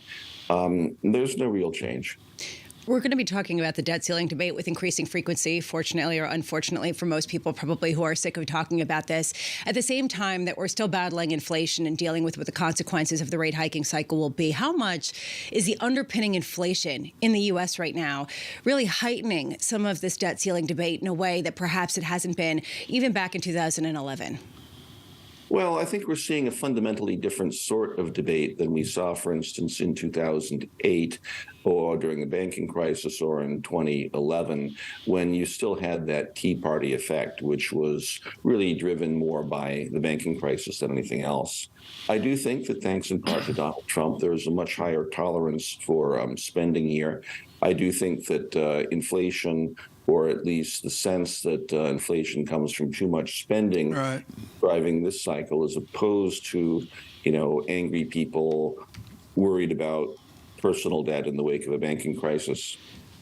Jim Lucia, very quickly here, one final question. We have the privilege of speaking with James Dimon today in Paris. Our Francine Lacqua will be in conversation with him. This came up last night. From where you sit with decades of experience at Capital Alpha and, of course, your tenure of duty at Prudential, and, folks, I really want to say the team that Prudential had years ago was best in class. Great. Can Jamie Dimon be a good Secretary of Treasury? Sure. He's got the skill set. He's got the presentation style. He's got the credibility. I think he'd be a great Treasury Secretary. Jim Lucia, thank you so much. Greatly appreciate it with Capital Alpha this morning. That's still percolating out there. Like there's a whole group of people down in Washington that hates Wall Street. Oh, we could never have anybody in Wall Street. But, this doesn't go away. This thought doesn't go away. Secretary Dimon doesn't go away. It's there. Washington, I would argue, is more... is more okay with it. You're going to keep whispering and shushing.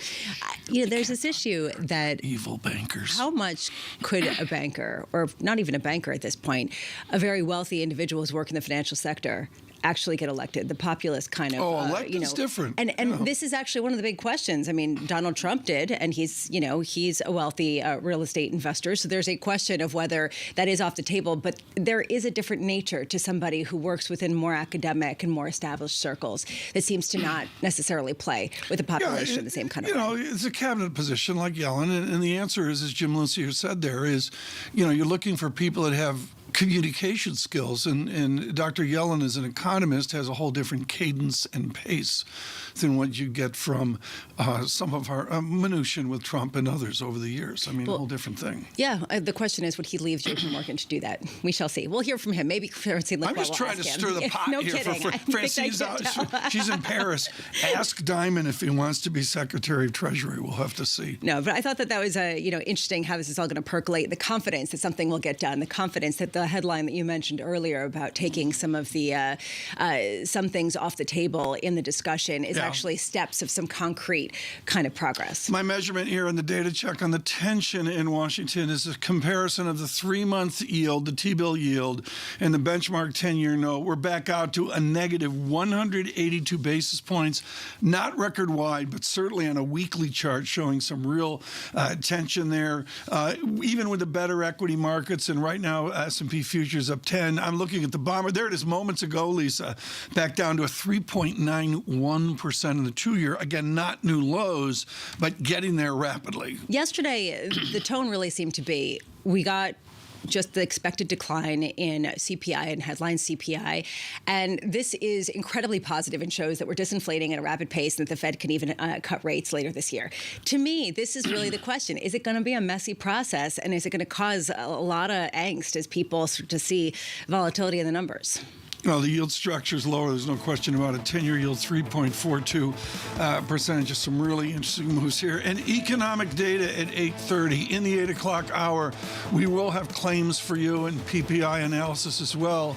Our Francine Lacqua in conversation with Jamie Dimon. Look for that in the 8 o'clock hour. On radio, on television, this is Bloomberg Surveillance. Good morning.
For the first, call it 18 years at Chipotle, this was you come into Chipotle along the line, you interact with the crew, and you customize your meal. We've got this separate make line, and it's digitized, and so the orders come in, and they're really kind of staged so that if you say at noon, I want to come in at 1 o'clock, we hold that order, and we will send it to the crew like maybe 10 to 1, right. So it's ready right when you pull up your car. How do you manage these kind of two different staffing needs, right? Yes. And making sure you have the right amount of people yes. at the right time. We spend a lot of time projecting sales. A lot of it is, it's part art, part science. We're trying to bring more science and more AI into it. Because if you get the right sales projection, then you know exactly what your staffing needs to be. So if you get the sales right, you can get the entire restaurant staffed perfectly. With just a couple people, our average restaurant now does about over $1 million per restaurant in digital sales. Our studios in New York and San Francisco. Our expert hosts have the data and analysis about the companies you know and the startups to watch. Plus, the interviews you don't want to miss. Watch Caroline Hyde and Ed Ludlow on Bloomberg Technology, the only daily business show dedicated to tech, right in the middle of the trading action. 12 p.m. on the East Coast, 9 a.m. in the West. Only on Bloomberg Television, your global business authority.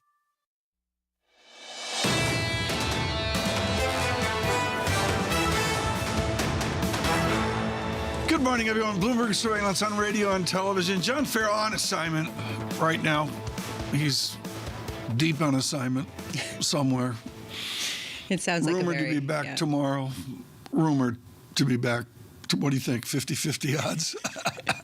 Well, depending on the performance of some teams last night, perhaps they'll take an extra day. Well, you'll need an extra day. We'll get into that later. Lisa Bramwitz, Tom King, we welcome all of you this morning. The data is still that uptick we saw yesterday off the service vector of disinflation. At least it's in place. Vince Reinhart was brilliant on that yesterday at Mullen Drive. His futures up 10, Dow futures up fractional. But I really want to say 12 months trailing, you've got SPX and Dow up 5%, and NASDAQ 100's got a double-digit pop to it, 12 months trailing. And it's only been boosted by this idea that we are getting disinflation, and that's really a question. Over in the U.S., perhaps, but not over in England. And to me, the distinction, and you've been talking about it all morning, the distinction is palpable. One and done doesn't really work in the same kind of way in England. Oh, yeah, the one and done is not out there. I want to sell this to you folks right now. This is not a normal conversation. Francine Lacqua in conversation with James Dimon here in the midst of an American banking crisis. We haven't even mentioned the banks this morning. They're all open for business this morning, right? Well, actually, speaking of banks, PacWest just coming out with this, that they are going to complete strategic asset sales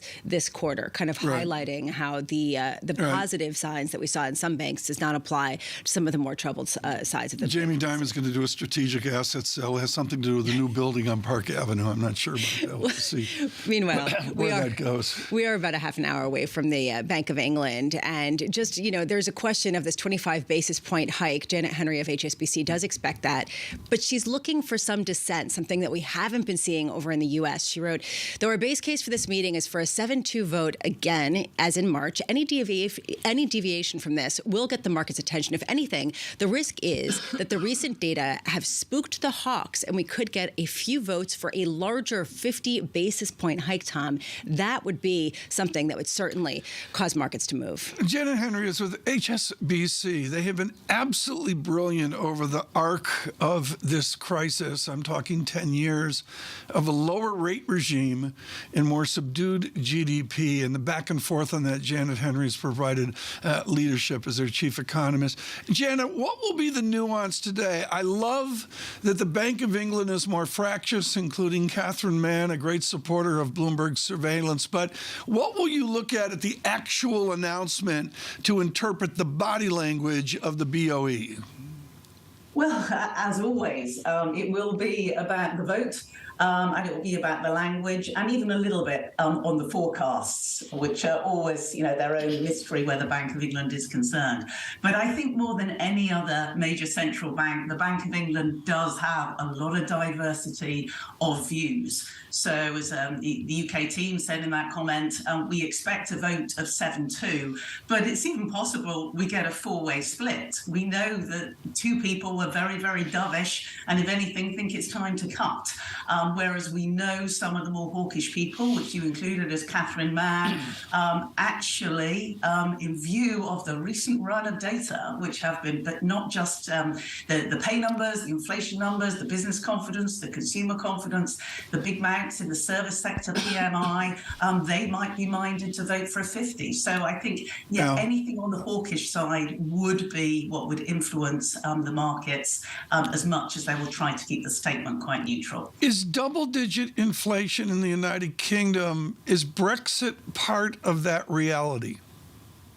I think there seems to be a Brexit impact on the supply side of the economy, particularly on the labour market, but it's not all of it. There's also the UK seems to have a particular impact on long-term sick. If you look at the US, labour market participation is around pre-pandemic levels. In France and Germany, it's actually above it. In the UK, it's below it, and a lot of it is prime age workers who are long-term sick.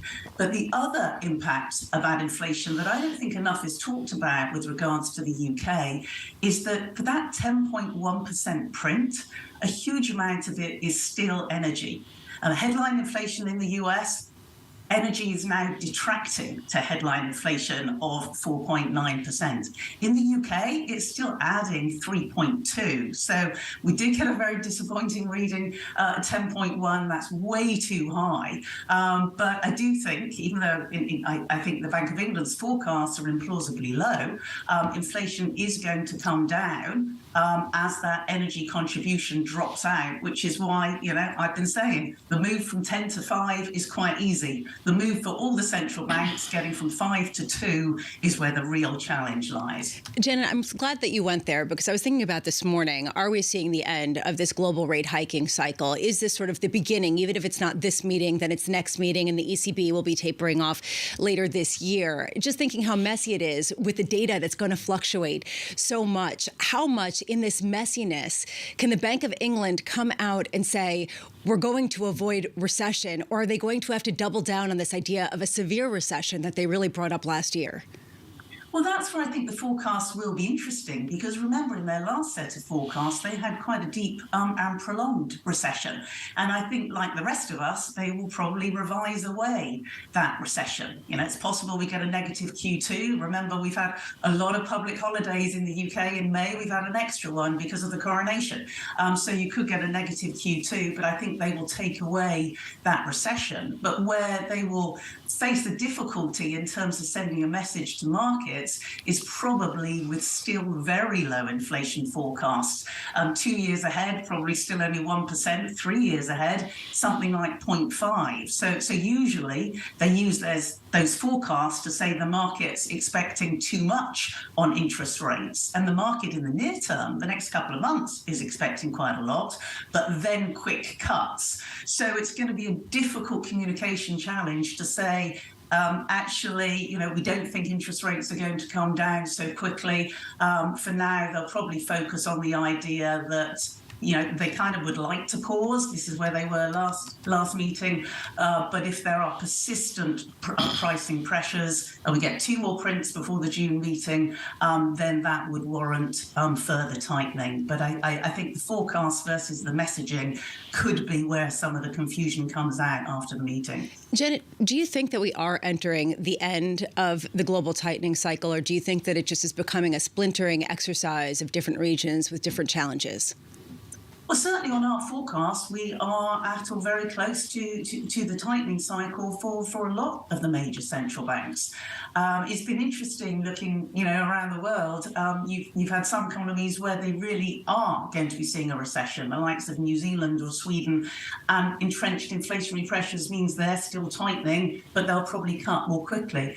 For the Bank of England, for the ECB, we've got rate rises in June, and then we've got that as the halt. I think it's more likely the ECB continues to raise beyond June than actually the Bank of England, given how their reaction function seems to be coming through. So I think that we are close to the end, but relative to market expectations, I'm more in line with a lot of economists that the interest rate cuts come somewhat later. Getting inflation confidently back towards target is going to take longer than they expect, unless we get something much worse on the macroeconomic side or the financial side. Tom was mentioning earlier what we saw overnight with respect to some of the concerns with respect to this idea of a populist feeling, take less, do less, et cetera. As we move forward, how much do you expect that kind of tone to receive pushback from the population and, frankly, a lack of willingness to accept some of the pain that's required to get back down to a 2% level, this question of that last mile that might be that much more painful? Yeah, that's a good question. I think it's very hard for any central banker to send a message to populations who are facing a cost of living squeeze, and even to firms that have faced big input cost pressures.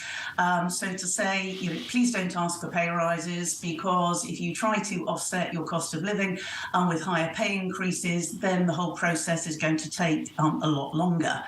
They've also, I suppose a certain individual has also said the same to companies as well. Don't push up those price increases.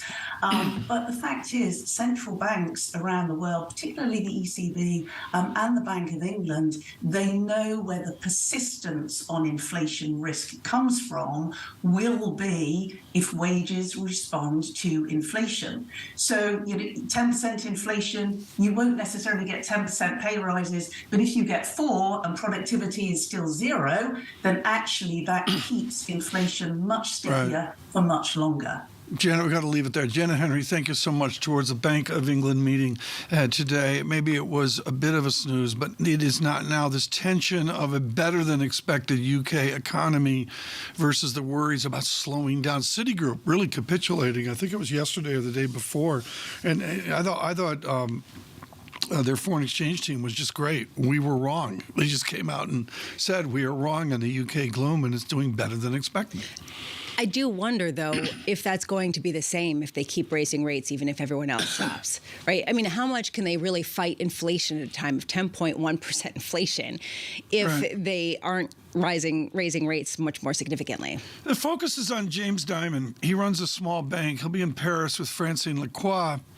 And this is off the radar this morning. This is something we like to do, and I know Dow Jones is on the story as well as Bloomberg. CI Financial is the mother of all asset-backed roll-ups that's out there. It is a small group, you don't know it, it's a small group in Toronto, acclaimed in Toronto, and CI Financial is going to sell a stake in their U.S. wealth management. I'll be honest, I don't know the details, but what I do know is when I talk about roll-ups, this is the mother of all asset management roll-ups, including part of Eaton Vance, which Morgan Stanley took out years ago. And it's just the future here of getting scale. It's an example of can you work and get scale. The stock price says it's not working. The stock is basically cratered here and giving them fewer what I call mergers and acquisitions opportunities. But to me, Lisa, it's a perfect example opposite the ginormity of James Dimon or Brian Moynihan and the others of how do we get scale? And you see it in roll-ups that are from 2-3 decades ago. Well, it's kind of the irony, particularly in the financial sector, after a decade of people saying that smaller is better and big potentially is systemically risky, that bigger is actually somewhat more stable right now. And everybody wants to be bigger so that they can succeed and they can be profitable. And they'll lean forward and listen to Francine Lacqua with Jamie Dimon. We'll do that in the 8 o'clock hour here on the show this morning. Up next, Vasilios Giannakis of Citigroup on United Kingdom. Stay with us.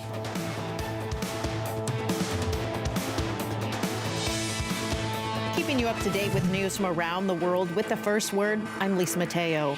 Former President Donald Trump says the U.S. is spending money like drunken sailors. At a CNN town hall in New Hampshire, he urged Republicans to push for spending cuts or go into a default. He said he doesn't believe a default will happen because Democrats will cave under pressure. The polls show Trump as a frontrunner for the GOP's 2024 nomination. Consumer expectations for Eurozone inflation rose significantly in March. That bolsters the case for the European Central Bank officials who say interest rate increases may need to continue past the summer. In its monthly survey, the ECB says inflation expectations for the next 12 months rose from 4.6% to 5%. Meanwhile, in China, inflation at the consumer level has slowed to the weakest pace in 2 years. April's CPI rose 0.1 of a percentage point from a year ago. Producer prices fell further, fueling debate about whether more policy stimulus is needed. The Biden administration is cracking down on the pollution from the U.S. electric sector. Proposed requirements released today would force coal plants and the largest gas-fired units to stifle nearly all their carbon dioxide emissions. Still, the plan would spare most natural gas plants, and utilities would have more than a decade to comply with the limits. Microsoft has become the latest U.S. tech giant to tighten its belt. The software maker will freeze pay for all full-time workers this year. In a memo, CEO Satya Nadella said that the move is necessary to generate funds to invest in the major platform shift toward artificial intelligence. Global news powered by more than 2,700 journalists and analysts in over 120 countries. I'm Lisa Mateo, and this is Bloomberg.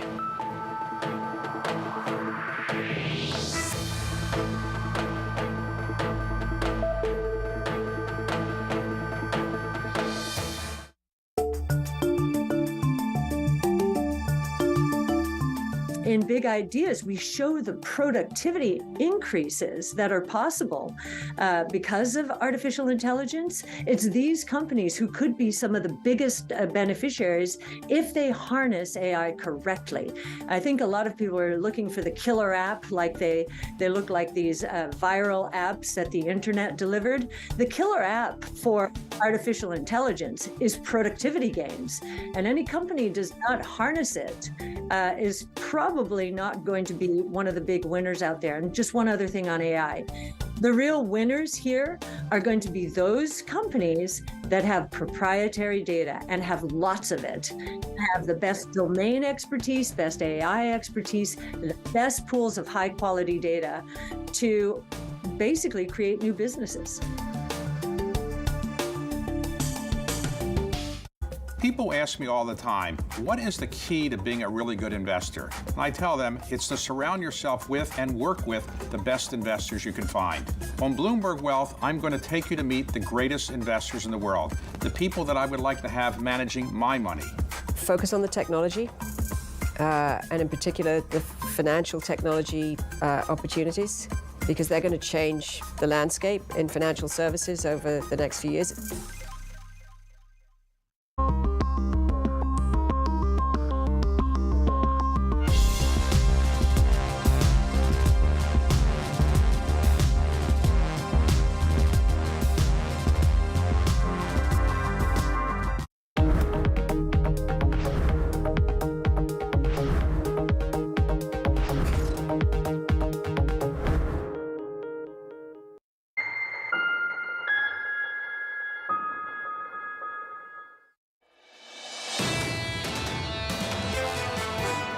I guess there's nothing off the table, so I'm not speculating here. I think what I realize is that, first of all, and this is good news, that the headline inflation is coming down. Core is still very sticky, but this is also not a surprise. Food inflation is still very high. So what I see is that we are coming closer to the restrictive territory, but we are not there. Joachim Nabel, the ECB governing council member, but much, much more than that, a voice of hawkishness, I would say. Do I editorialize there? I'm no, unsure. Absolutely. He's been very much on the hawkish side. Yeah, and he's talking the tone there. And again, this gets us to Bank of England Day. The sequence this morning, Good Morning on radio and television, is Bank of England festivities coming up. I wonder, are they like here in like 14 minutes? Is it like 7:00? Yeah, 7:00. That's a decision. Maybe they're going to declare victory. That's what the governor said. I think it was last time or the time before. And then we're going to go on to a conversation with Jamie Dimon, Francine Lacqua in Paris for that. I do want, we have to stop the show, folks. I mean, there's reasons to stop the show, including when Tottenham wins, which is rare. Krispy Kreme, Abramowitz briefed on this right now. Oh, Krispy Kreme just killing it. I'm sorry. It's a beat, as they say on Wall Street. I'm not a Krispy Kreme expert in any way, so whatever Tom's going to try to throw on me. Yeah, it is a beat, which is interesting because we have continued to see a beat more broadly. I will say that I was introduced to Krispy Kreme when New York City girl moved out to Fargo, North Dakota, and they opened a Krispy Kreme for the first time, and people camped out overnight to get the first Krispy Kreme donuts, and it was, that much of a phenomenon, and then it kind of lost luster and is making a comeback for the donut fiends of the world. News you can use on Bloomberg surveillance. Thank you for that. I'm sure that was Bloomberg really Intelligence will have much more this morning. Gina Martin Adams will have an in-depth analysis of the creme to crispy. This is important, folks. It is so important to keep score on Wall Street of world-class frontline analysts who say, oops, I was wrong. It was a wonderful note the other day from Citigroup and from their head of European FX strategy, as Vasilios Giannakis said, you know what? It ain't that slow in the United Kingdom. I don't know if it was Charles III that put him into a better a plane, but what we know is Vasilios Giannakis has recalibrated at Citigroup. Vasilios, what surprised you most in the dynamics of politics and economics that turned the United Kingdom around? What was the factor, let's be kind, you most got wrong? Oh, absolutely, Tom. Look, I think looking at the likes of similar mortgage-structured economies like Sweden and New Zealand, the housing price correction has been about 15%. In the UK, from the peak, it has only been 4%. And we have to admit that the resilience of the housing market has been quite remarkable. Now, it could be that things get worse further out into the summer when we get more people, more households starting to refinance at higher mortgage rates. Mm-hmm. But that does not detract from the fact that as of now, the housing correction has been far, far more modest than I would have expected. I think most people would have expected, and definitely lets a lot of resilience to the UK economy. How does the Bank of England adapt and adjust to this better outlook on the United Kingdom economy? Well, it allows it. I think so. Here, how my thinking was. My thinking was, we're going to have a severe housing correction. I think we've got some technical difficulties there. Vasilios, we're going to come back on that and see if we can reset the audio there and the linkage to the video with Mr. Giannakis. I just can't say enough, Lisa, about how people are allowed to be wrong and get a macro call wrong in the street and then be visible when they adjust. I think it's very different than a lot of our viewers and listeners perceive. You come out, you say you're wrong, you do 8 pages on what you got wrong, and you learn from that. And I find studying the people that were in the middle and didn't go this way or that way, or the people that just flat out were in the wrong vectors, always valuable. Well, I would say that everyone's been humbled and then some over the past 2 years, where everybody's gotten it somewhat wrong, including the officials setting policy. I mean, this has been an inflationary push that has been very difficult to understand, let alone the market's reaction to that. I think that we do still have Vasilios Giannakis of Citi. Thank you so much for bearing with us. I want to go back to what Tom was talking about with this persistence of inflation or lack thereof. Jonah Henry of HSBC was saying that in the UK, there's a massive energy component. And so when you look under the surface, it's actually disinflating much faster than people would think. Do you agree? I think I agree with that. There's definitely an element of disinflation that is coming from energy, but equally there is another thing that is very specific to the UK, and that's labor market shortages. And basically, this is what is keeping wage growth quite high. And the evidence has been the latest reading, which surprised everyone on the upside and pretty much spooked the Bank of England, and which is going to be one of the factors why they're going to pretty much hike 25 basis points today and potentially keep the guidance unchanged. So there's definitely an element of persistence. Part of it is due to idiosyncratic elements of the labor market, supply issues, labor market shortages. So at this point, given that that is actually causing resilience in terms of people being able to spend, do you think that this Bank of England, that in general, central banks should err on the side of tightening more, of being over-restrictive to really get inflation the last mile down to their goal? Or do you think that it's important for them to be cautious, to take a step back, to not hike rates too far? It's quite difficult to say this. I think it's quite difficult to say this right now because we are already way past the neutral rate, which means that monetary policy is quite restrictive. And this is where I see the dovish risk in today's meeting, that even some of the centric members may actually bring very prominently the issue of monetary policy transmission, essentially saying we've hiked a lot, we're going to hike one more time, but let's signal a pause because we want to see how monetary policy transmits into the rest of the economy. Again, my central scenario is for a changed guidance, but I see the risk as emanating from centric people aligning a bit more with the dovish members. Vasilios, thank you so much. Greatly appreciate it this morning, particularly with the technical challenges that we had. Vasilios Giannakis, he is with Citigroup this morning. We're going to do Disney at the bottom of the hour, but I think we got to touch on it right now. In my youth, Disney was the buy. I was watching a movie last night. It's a spectacular movie on YouTube. I'm sorry, I can't remember it's like Hollywood without the makeup. And it's candid videos. And the guy that took it was legendary, and he had his 2 daughters and Walt Disney on a cart at the Disney Studios. Is literally they were building out Disneyland. I'm thinking this is like 1952 or 1953. And so this is this iconic company, and to be abrupt, they're flat on their back. There's no polite way to put this. Well, they are segmented, right? They're not flat on their back with the Disney World side of things, the Disneyland side of things. But when it comes to getting subscribers and growing their subscribers in a very competitive market, they're falling short. And it seems like that's really driving some of the negativity going into the rest of the year and, frankly, in the share prices. I just think it's a streaming thing. I mean, we had one of our team just go down to Orlando and survive. The marriage survived. They were there for 4 days. Congratulations. They had to mortgage the house. they had a summer place they had to unload, I think, just to get, you know what it costs per day, like 4 or 5 kids? Yes, actually, I do. To go, it's painful.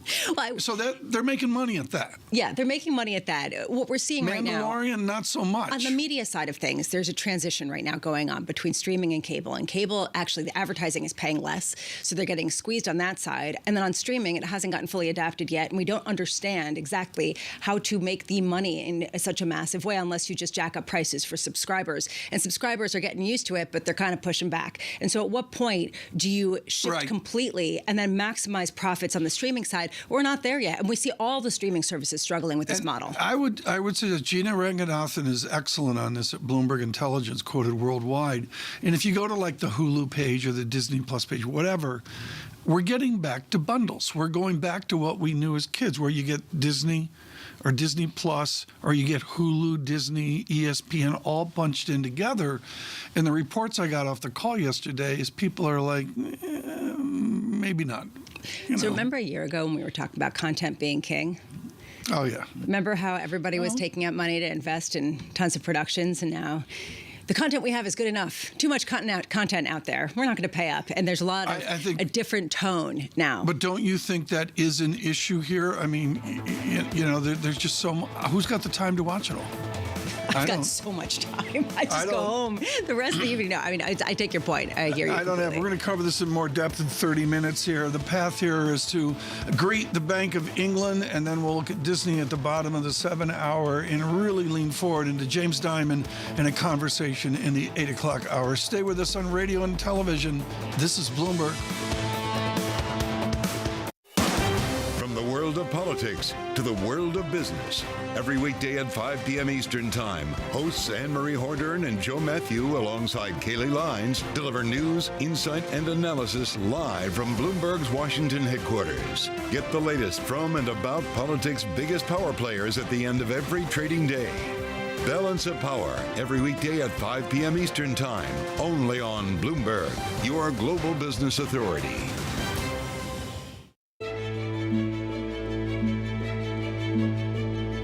What do you say to the cynics that say, look, it's all nice and fine, but a lot of it is greenwashing, and you're not a good company, you're just a less toxic company than some of the other oil majors?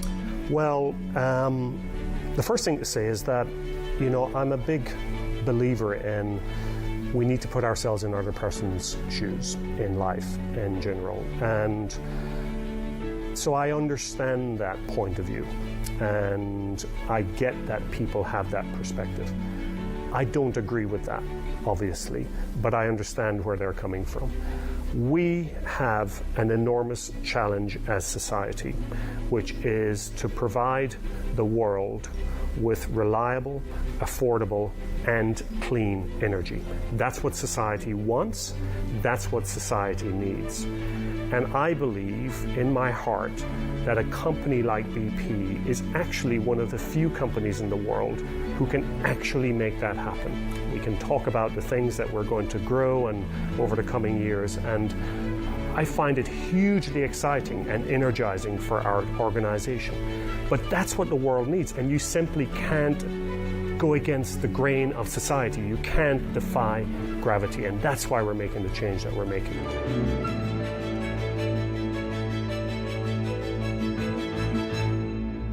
Bloomberg has enhanced search on the terminal to deliver what you need when you need it. Now, you can simply type phrases in everyday English in the command line. Compare financials. Find people. Analyze markets. You can enter phrases or ask questions. What do you want to know today? Ask a question or visit SearchGo to find answers now.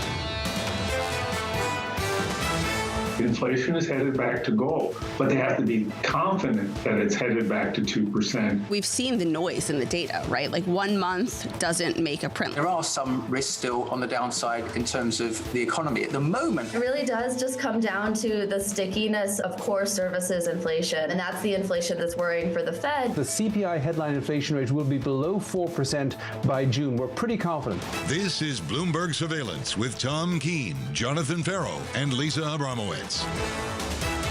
Good morning, everyone. Jonathan Farrow, Lisa Abramowitz, and Tom Keene. The Bank of England does something we've never seen in the MPC's history. It is the biggest upward revision to the gross domestic product of the United Kingdom. That shows some of the dynamics. Giannakis, Lisa, let's get right to it. Giannakis was brilliant there on the housing analysis that he got wrong. There was a belief in United Kingdom housing cratering. It did not. Well, just to put this into perspective, the Bank of England was expecting a pretty deep recession. They were expecting to hike into weakness. It would be a significant length as well. Now they expect the UK economy to avoid a recession, delivering, as you said, Tom, the biggest upward revision to GDP in its history. This is the question, though. How much are they going to have to raise rates? They raised for the 12th consecutive time, 25 basis points to 4.5%. That was in line with projections. But this strength, does that mean that they are doing less with respect to hiking, or does that mean they have to do more? Fractionally on the sterling call, looking at sterling dollar, cable is an even 126 right now, fractionally stronger out to 4 decimal points as well. Euro sterling showing the same validation of a sterling stability, a sterling recovery there with the economy. In the United States, red and green on the screen here. Dow a little bit negative. SPX up actually a nice 0.2%. Mohamed El-Arian out saying as we get close to this interest rate decision, the debate is a sign, the healthy debate is a sign of a healthy institutional strength. And this headline I don't think is minor, Lisa. The idea of a younger institution, the Bank of England without the Fed history across the 20th century. Bank of England delivers biggest upward revision in history is something that we'll have to hear from the governor further. Just to bring some more detail to it, the vote was 7-2, as it was last time, so more in line with expectation. Probably Jim Bullard. Although we'll be getting more details about what those were. To give you a sense of what that economic projection is, the Bank of England expects the UK economy to grow by 0.25% this year. They previously saw a 0.5% contraction. And the year after, in 2024, they expect a growth of 0.75% after previously seeing a 0.25% contraction. So this is a firm growth kind of trajectory at a time when people really were expecting the worst. And again, the inflation risk, quote, skewed significantly to the upside. She's recovered from her coronation coverage. Our Bloomberg Surveillance royal correspondent, Lizzie Burden, is in London today looking at the Bank of England decision. Lizzie, give us some color here on the quality of the dissent at the Bank of England. Well, it was a 7-2 split, Tom, but that's exactly what we were expecting. Swati Dhingra and Silvana Tenreiro have been the doves in previous decisions. Silvana Tenreiro has been telling us that you'd be a fool in the shower to be hawkish right now. In other words, don't turn on the hot tap when you need to be patient for the warm water or you'll scold yourself. She's worried about the monetary transmission lag. She says it's 18 months to 2 years, but she's been ignored, overruled. The committee went for 25 basis points, yet another hike, because of course we have got double-digit inflation here in the UK. But interestingly, the committee is changing its outlook for inflation on the back of that recent double-digit upside surprise. It says that inflation is going to fall more slowly, not what the Prime Minister Rishi Sunak wanted to hear. Remember, his number one priority is halving inflation by year end. But he will welcome the news, as you say, of this biggest upward revision in MPC history to the GDP forecast. No recession on the horizon for the UK, says the BOE. Lizzie, is your take, or is the implication here going to be that this Bank of England has to do more because of this slow process of declining inflation? Or is it that the Bank of England will be more patient, will wait for the hot water as they try to avoid some sort of deep recession? Well, if you look at market pricing, traders have added to their bets. So now they see 4.95% by September. We were speaking to former Bank of England rate setter Sushil Wadhwani on Bloomberg Radio yesterday. He said that would be an unwise move to take rates that high, given the potential spillover effects from your side of the pond of a US recession, given all the regional banking turmoil over there. But we'll have to wait for the presser, I must say, to see how confident the Bank of England Governor Andrew Bailey is on the future path for rates. I really want to hear how much weight he puts behind these forecasts. Remember, in previous decisions, they told us we were having a recession, but that was predicated on the market path for rates, which they didn't endorse. I want to know, do they believe these forecasts? Lizzie, Dr. Tenereo of Argentina and the United Kingdom was on my panel at the International Monetary Fund, and she really underscored that this is not the United States of America. It's an entirely different economy, different process. From where you sit and with your BOE team in London, is it fair to compare and contrast the Fed with the Bank of England? Well, the Fed has had the luxury of being much clearer in its signalling that a pause is yet to come. But economists that I speak to say that it would be perhaps unwise, it would lose the credibility of the BOE if they did anything but say that the future path for rates is data dependent. That's the sort of tone that we're expecting from the governor at the press conference at the bottom of the hour. In terms of the difference between the UK and the US, look, the timings of all of this have been different. There are base effects that separate us from the Eurozone in terms of when we were adding the energy price cap. But Bloomberg Economics says that you are going to see a conversion later in the year. It's just right now that it looks such an ugly split between the Eurozone, the UK and the US. Lizzie Burton, thank you so much. Economics outside of the Bank of England here after this announcement against sterling on 126 level, 125.94 right now. I'm going to call it pretty much unched here off the decision. Again, maybe it's that two dissenters as we have seen before. Further on this, Sarah Hewen joins us right now, head of Europe and America's research at Standard Chartered Bank. Sarah, Citigroup says they got wrong the housing question. Explain to our international audience the resiliency of the United Kingdom housing economy. That's been a game changer here, hasn't it?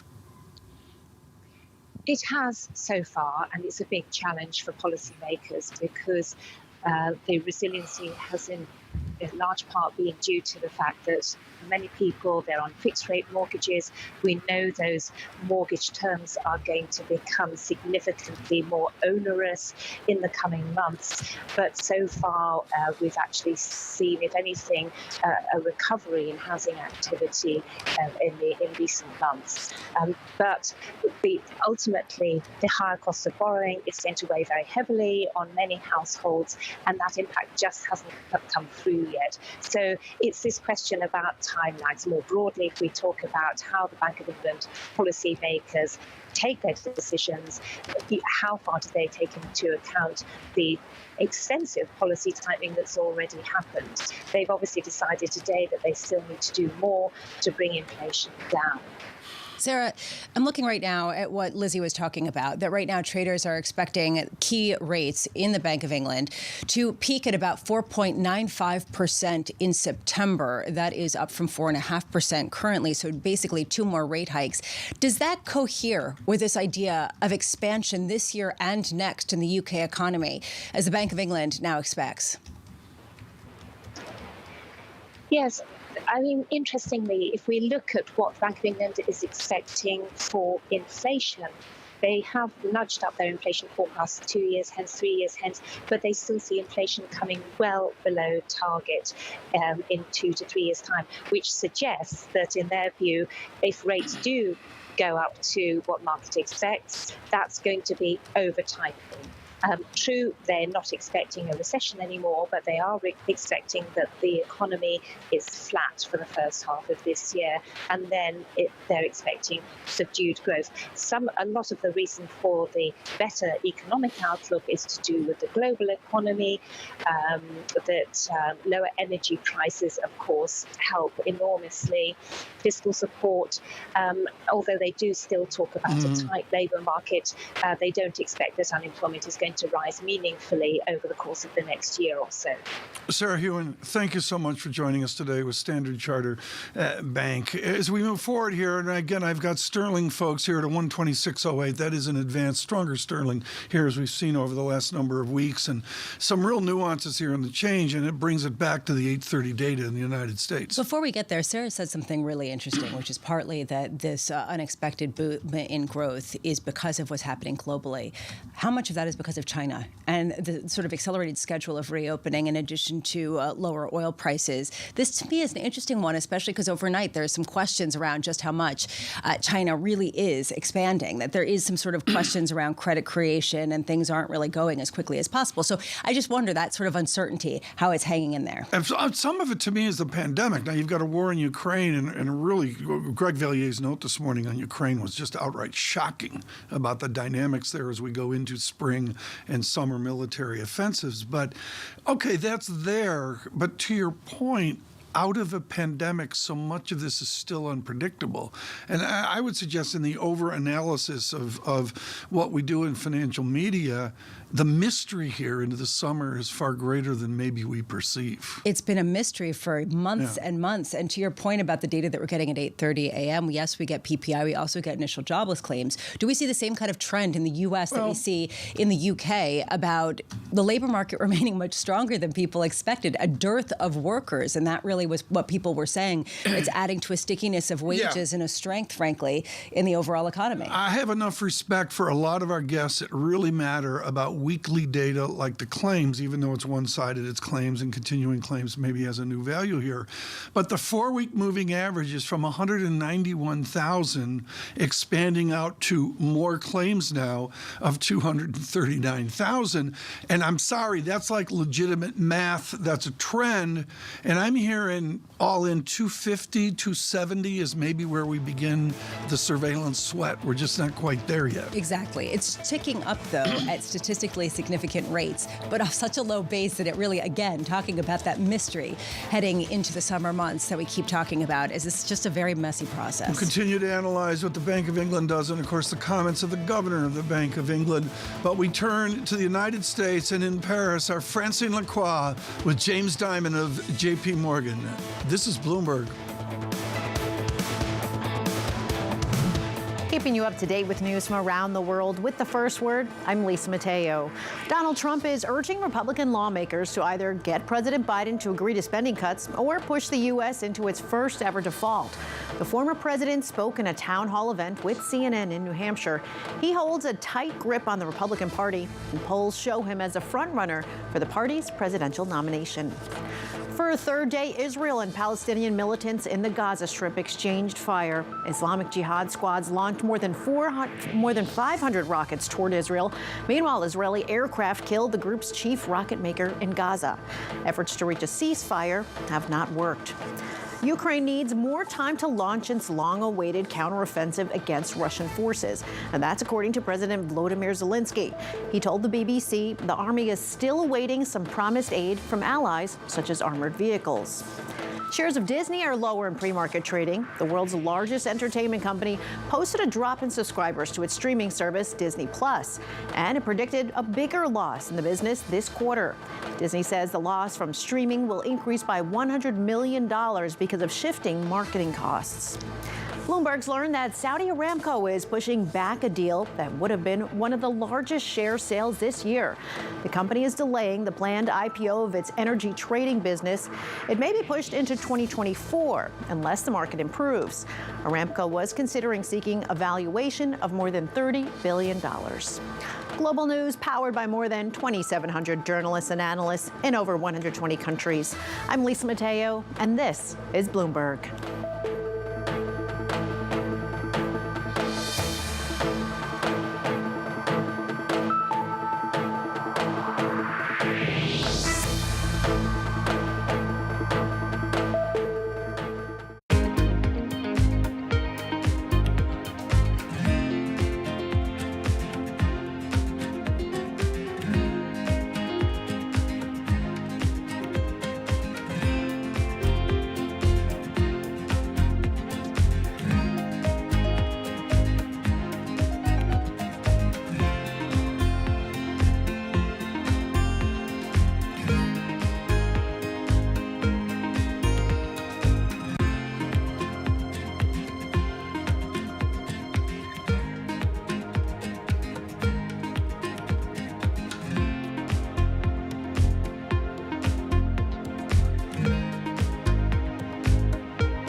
Bloomberg Daybreak Europe. Good morning, good morning. This is Bloomberg Surveillance. Welcome to Bloomberg Markets. China open. This is Bloomberg Technology. And welcome to Balance of Power. This is Bloomberg. Access the financial world on demand. Hear from leading economists, policymakers, and industry experts via live and on-demand webinars, only from Bloomberg. Start exploring to see what's moving the markets. Visit Bloomberg.com/webinars. In a multi-trillion-dollar industry, there's a lot of ground to cover. We indeed have a rally. We're talking a lot of dividends. We're talking income. We'll show you what's happening in ETFs like no one else. Bloomberg ETF IQ, Monday on Bloomberg. Today, Bloomberg continues its coverage of the JPMorgan Global Markets Conference in Paris with an exclusive interview with JPMorgan CEO Jamie Dimon in the wake of the bank's purchase of First Republic. Join Francine Lacqua at 8:15 a.m. Eastern as they discuss the banking crisis, taming inflation, jobs, and more. It's all happening live on Bloomberg Television and Radio, your global business authority.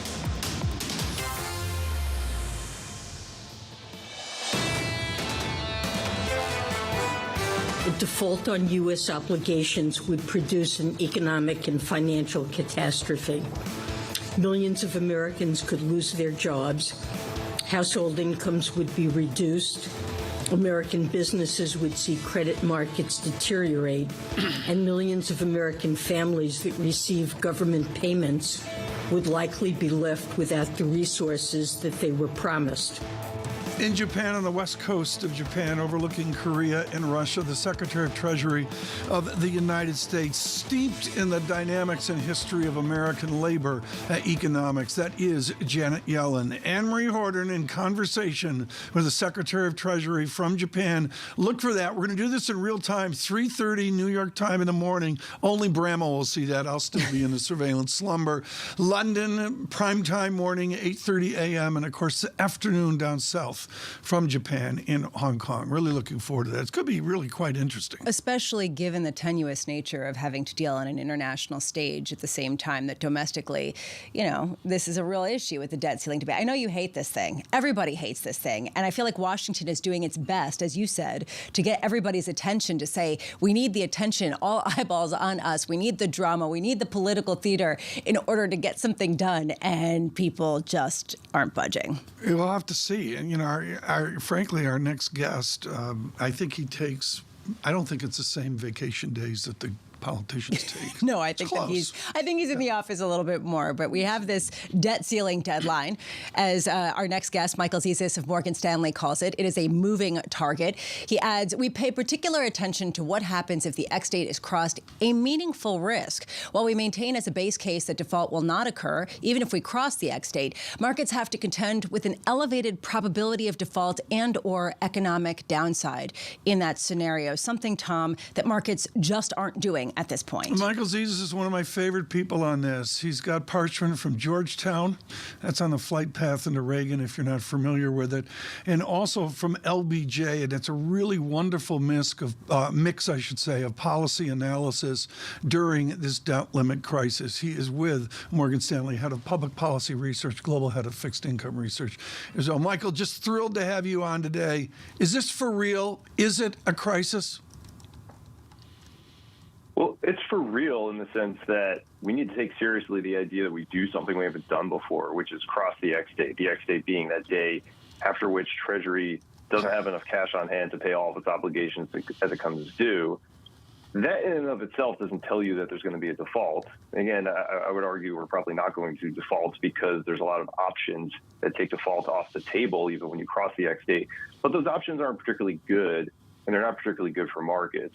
You're talking about payment prioritization, for example, where you take roughly 17 to 18% of income out of the economy because that comes from transfer payments from the government. You potentially also use something like the 14th Amendment, where the White House can decide we're just going to pay the debt anyway. But the problem then is that you just set up another kind of judicial crisis and you create a substantial amount of uncertainty. So the options aren't good if you cross the X date. And that's what we really have to pay attention to. Lyndon Baines Johnson would not have done this. You studied at LBJ at Texas, and I think we all yearn for how LBJ could get heads together, knock them together, and say nobody's leaving the room till we fix that. Is there an LBJ out there in Washington to get this done? I wouldn't pin this on a person. I think this is really about the moment and the pressure, right? So another potential outcome here is you cross the X date, and because the reality of what I just described becomes so self-apparent to voters, to businesses, to anyone who is a vendor of the government, that the political pressure becomes so immense that effectively forces everyone to the table. It forces some level of compromise. That's probably more what it takes than an individual personality at this point. Last night, we were talking about individual personalities, Michael. Former President Trump, in that CNN town hall discussion, talked about actually encouraging a debt default if there wasn't some sort of significant spending cuts agreed upon, saying that basically it could be maybe nothing if the U.S. were to default on its debt. How significant would it be, in your view? What are the market risks that could emerge? Yeah, listen, I would not downplay the idea of default as something that the markets could just kind of whistle by, right? You're talking about, and Secretary Yellen talks about this already in terms of the interruption of credit flow. If all of a sudden banks are loaded up with non-performing assets, i.e. treasuries, there's going to be some impact on lending. And of course, there's already been an impact on lending through the issues with the regional banks. So that would obviously be a pretty substantial problem. And all this leads to whether or not you actually go there, right? I think it's far more preferable for the White House to do something like use the 14th Amendment to either keep paying the debt or do payment prioritization. But all of that leads to economic downside and uncertainty. It's just different flavors and different degrees. How do you game out then a recommendation for people in terms of gaming out the degrees and flavors of some sort of economic deceleration and where the likely spending cuts, at the very least, will come from? Yeah, listen, I think ultimately a compromise is probably about limiting potential future spending growth and limiting potential future deficit growth. That type of austerity might impact markets in the sense that we're already in the middle of an economic slowdown. So to the extent you need to mark your GDP forecast numbers a little bit lower for some of that deficit shrinkage impact in the next year or two, that might matter. But ultimately, that type of compromise probably only matters in a marginal sense because, of course, the next Congress could come in and easily undo all of that.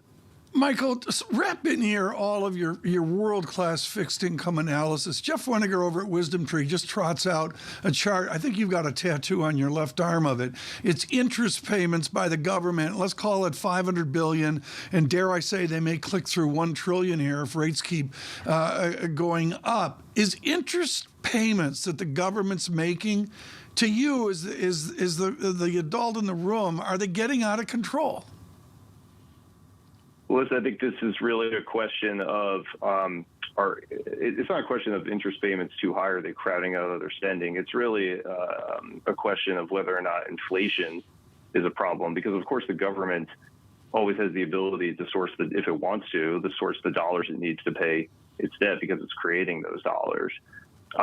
The question is really about inflation. That's the real constraint, right? So unless you believe that the Fed is not axed to bring down inflation or doesn't have that capability, this conversation is a bit of a sideshow in our view. Michael, thank you so much. Michael Zezas with Morgan Stanley this morning on a debt ceiling. Thanks for having me. Again, and Anne-Marie Horton will be with the Secretary of Treasury here tomorrow as well. What's so important to me here is you look at the CBO, the Congressional Budget Office. Lisa, I can't say enough about the quality, the bipartisan quality of the Congressional Budget Office. And what's interesting there is their GDP guesstimates out 10 years. And this folds right back to the Bank of England, which is the key headline today, is they're sort of saying, like Citigroup, oops, the Bank of England got wrong. What a cautious view on a recession to come in the United Kingdom. And that folds back into, okay, what's our guess out 1 year?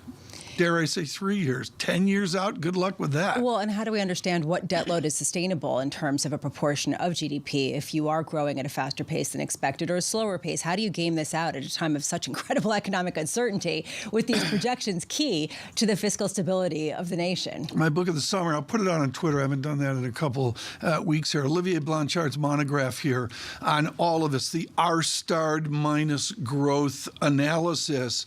And he's heated that there's things we don't know about 10 years out, like technology. One thing we do know are some of the earnings that are coming through. Luxury just keeps crushing it. I think this is fascinating. Prada, I thought you'd find this interesting. First quarter coming out with retail sales rising 23% because of Europe and Asian sales. Again, this to me, how much is this people spending and how much is this the bifurcation between the haves and the have-nots and the people with plenty of discretionary And it goes spending? to the China opening, which is really under heated debate, even this morning. We're an hour away from important American economic data. Jamie Dimon and his team at JPMorgan Economics will be paying attention to that after his conversation with Francine Lacqua. This is Bloomberg.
Today's CFOs are reshaping the C-suite. Bloomberg's chief future officer shines a spotlight on these dynamic leaders. Today's CFO has to be much, much more than a bookkeeper. One of the most important things is looking around the corner. We have to let go of the traditional legacy department store. Their impact goes far beyond the balance sheet. And on Chief Future Officer, they focus on much more than just revenues and margins. You also have to be credible business leaders in order to really impact the business and steer the direction. We are like biologists. We need to deeply understand the financial DNA of a company. People just come with a playbook and say, okay, we're going to roll that. Don't do that. Think longer term. It's an amazing time to be in this role. It's a lot more than the profit today. It's building the future of tomorrow. Get passion, perspective, and more from the Chief Future Officers of some of the world's most influential companies. A new episode every month, only on Bloomberg. Our studios in New York and San Francisco. Our expert hosts of the data and analysis about the companies you know and the startups to watch. Plus, the interviews you don't want to miss. Watch Caroline Hyde and Ed Ludlow on Bloomberg Technology, the only daily business show dedicated to tech right in the middle of the trading action. 12 p.m. on the East Coast, 9 a.m. in the West. Only on Bloomberg Television, your global business authority.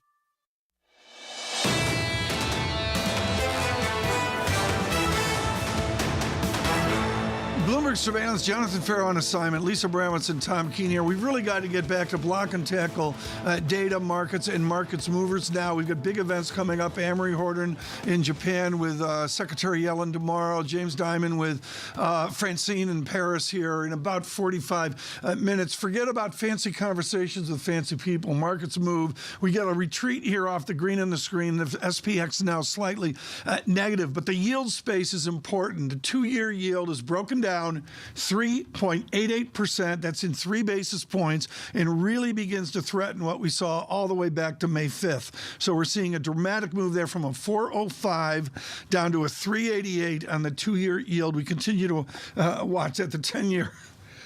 Excuse me, the 10-year yield 3.40% as well.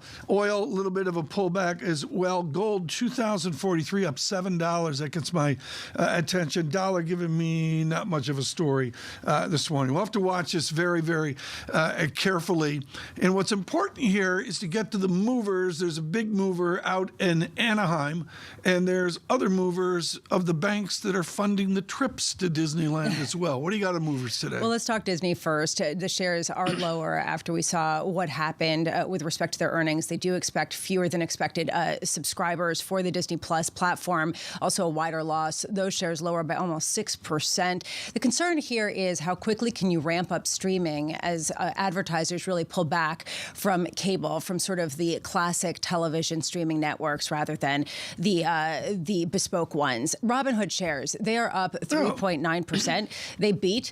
They had better than expected results, and people are looking forward in terms of product innovation and please, I'm asking, profitability. what is product innovation at Robinhood Markets Inc.? It will scare you. 24-hour trading in ETFs. I thought your kids were doing that already. Exactly. Well, in other words, if you think that Bitcoin's the only thing that trades all the time, it is not anymore, because evidently they're going to have something that goes all the time. $9.42. Is it a meme stock still?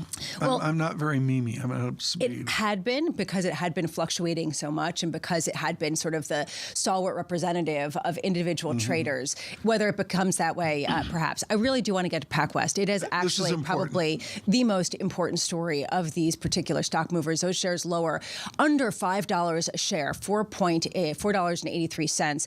And this comes after, get this, they said deposits declined by about 9.5% during the week ended May 5th. The majority of that decline occurred on just 2 days after news reports on the afternoon of May 3rd about potential strategic acquisitions, et cetera. They also talk about potential sales of assets.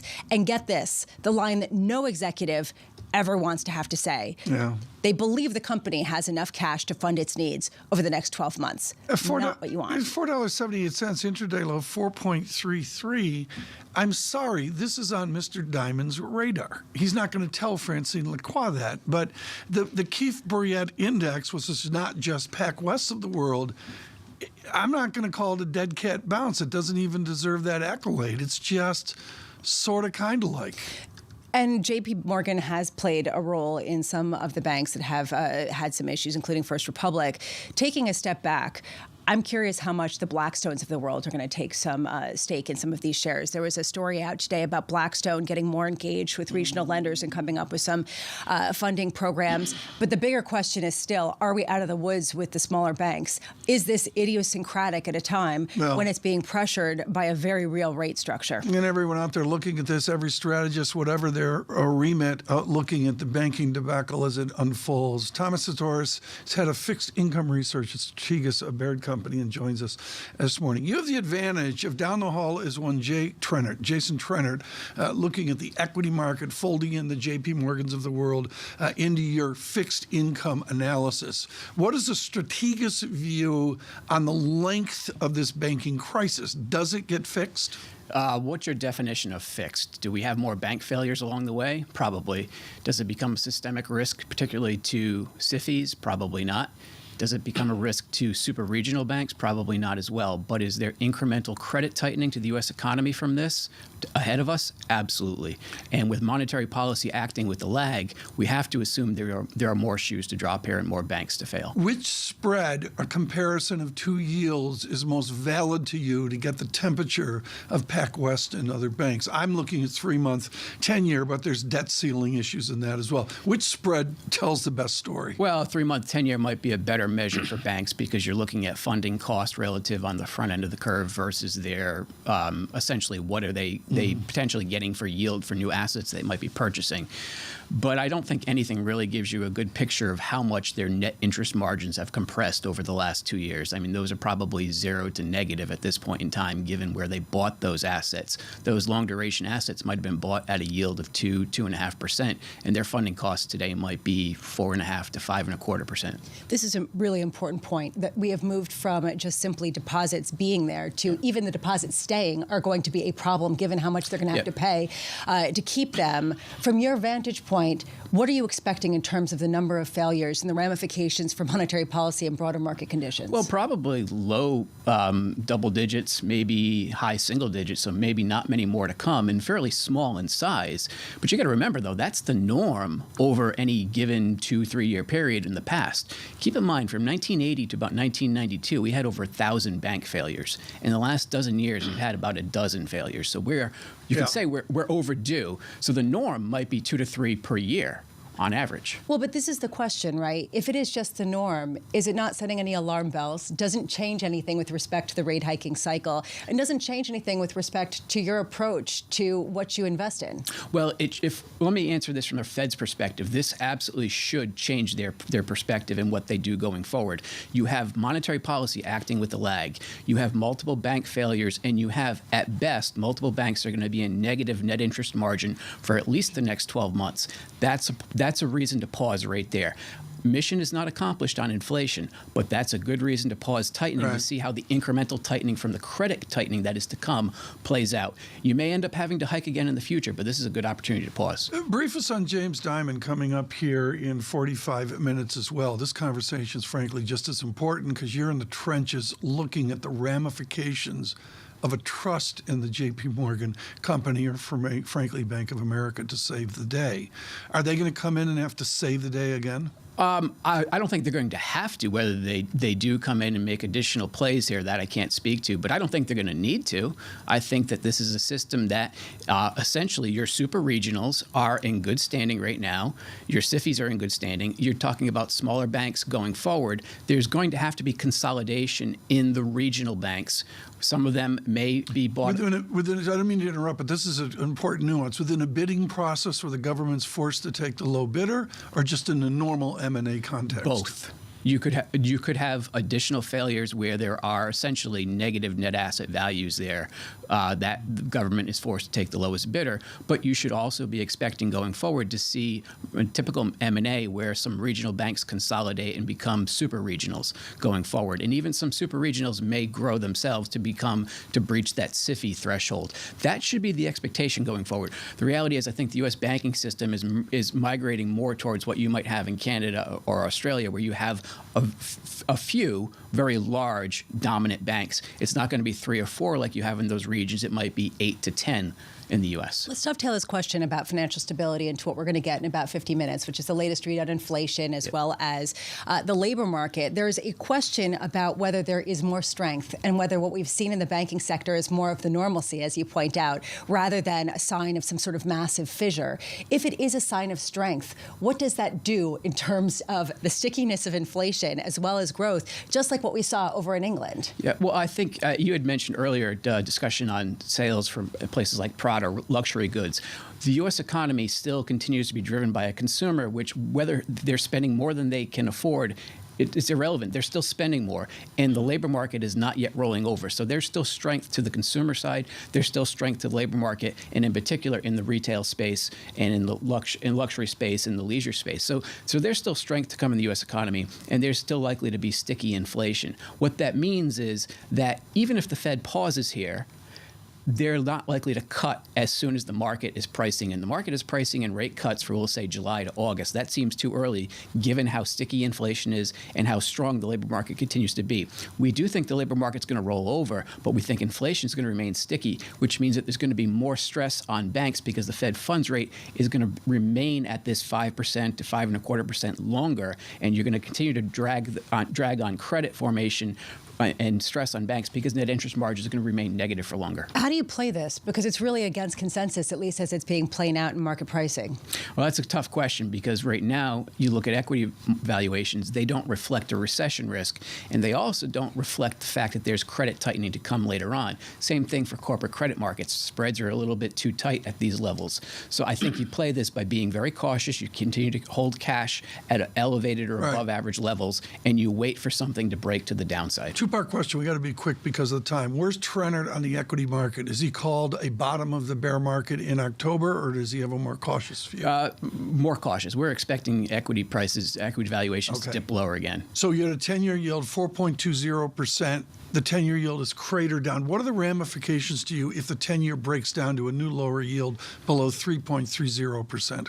Well, so our forecast is about 3.2 for a bottom this cycle. We could easily on intraday get down close to 3. If we get down 2 or below 3, it tells us that something is breaking on the credit side that's bigger than a regional bank. That would be my takeaway from that. Hugely valuable. Tom, thank you so much. Tom Storis is with us with Strategas, a Baird company, and really, I love it. It's like with Michael Darda at Roth MKM, we can dovetail in equity analysis because he's got Trennert screaming at him 24/7 about, buy stocks, own blue chips, and all that. In my very unbiased opinion, I think that people who study the debt markets right now are at the epicenter of all the action because whether it's when have I not heard this? It's the credit of banks or whether it's the credit of companies and how they're doing at a pivotal moment for the economy.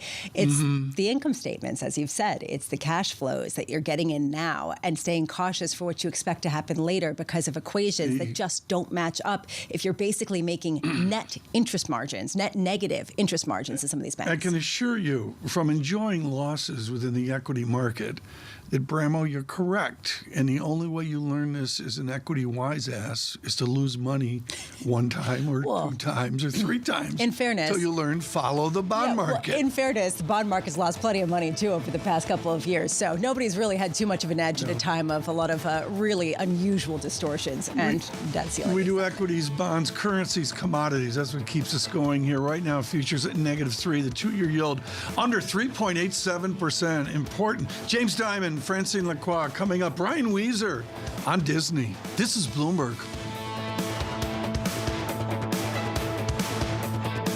Keeping you up to date with news from around the world with the first word, I'm Lisa Mateo. Former President Donald Trump says the U.S. is spending money like drunken sailors. At a CNN town hall in New Hampshire, he urged Republicans to push for spending cuts or go into a default. He said he doesn't believe a default will happen because Democrats will cave under pressure. Polls show Trump as a frontrunner for the GOP's 2024 nomination. The Biden administration is cracking down on pollution from the U.S. electric sector.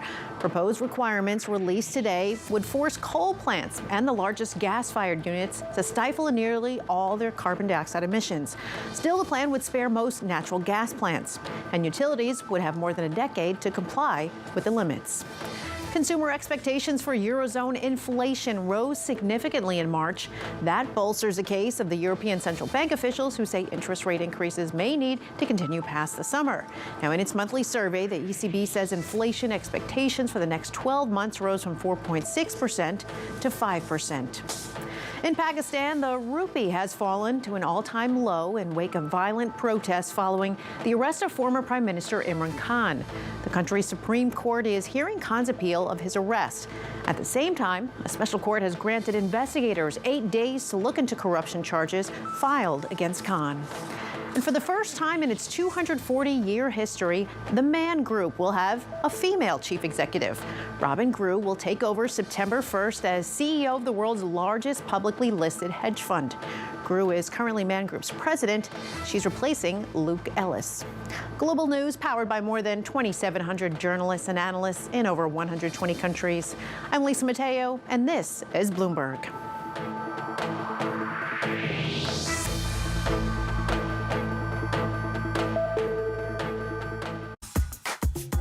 So let's go inside the boardroom. Let's suppose you win a proxy fight and or you just get invited onto the board. You go to your first board meeting and you're the person who's saying you can fix this company, and all of the others on the board of directors are saying, well, we're doing pretty well. How do you get received when you start saying, here's what I wanted you to do? Well, first of all, we don't bring that to the boardroom. Our time is spent with the CEO, the chairman, the CFO, and share our plans with them outside the boardroom. We try never to solve an issue in a boardroom. Okay, it's always best done the day before, the week before, outside that room. We wouldn't be there if they really were doing well. So it's really hard for them to straight face and tell us we're doing well. And we present them with a plan. People ask me all the time, what is the key to being a really good investor? And I tell them it's to surround yourself with and work with the best investors you can find. On Bloomberg Wealth, I'm going to take you to meet the greatest investors in the world, the people that I would like to have managing my money. Focus on the technology, and in particular, the financial technology opportunities, because they're going to change the landscape in financial services over the next few years. Markets countdown in Europe. From the financial centers of the world, Bloomberg Markets European Close with Guy Johnson in London and Alex Steele in New York. Real-time numbers, real-time analysis. Weekdays. Why do the biggest names in business choose Bloomberg? That is a great question. It's a great question. Great question. Great question. That's a question I get all night. Bloomberg. Top experts. Great questions.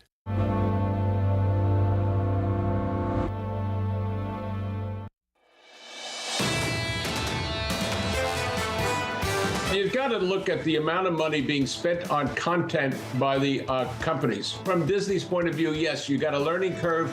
You've got some dynamic short term. You want to go global. That was Mario Gabelli, Gabelli Funds Chair and CEO yesterday on Bloomberg Surveillance. This morning, Disney shares lower by 5.5% after disappointing read on subscribers. Is that a shock, Tom, that people aren't really signing up as quickly? Well, I'm briefed on this by Paul Sweeney, who's basically world famous on this, long ago and far away. He was the guy in the planes doing the junkets. Oh, I know. He's told me many times. We can, can you come out like in February, or they were on some island in the Caribbean where we'll brief you on, that was Paul's life for like umpteen years.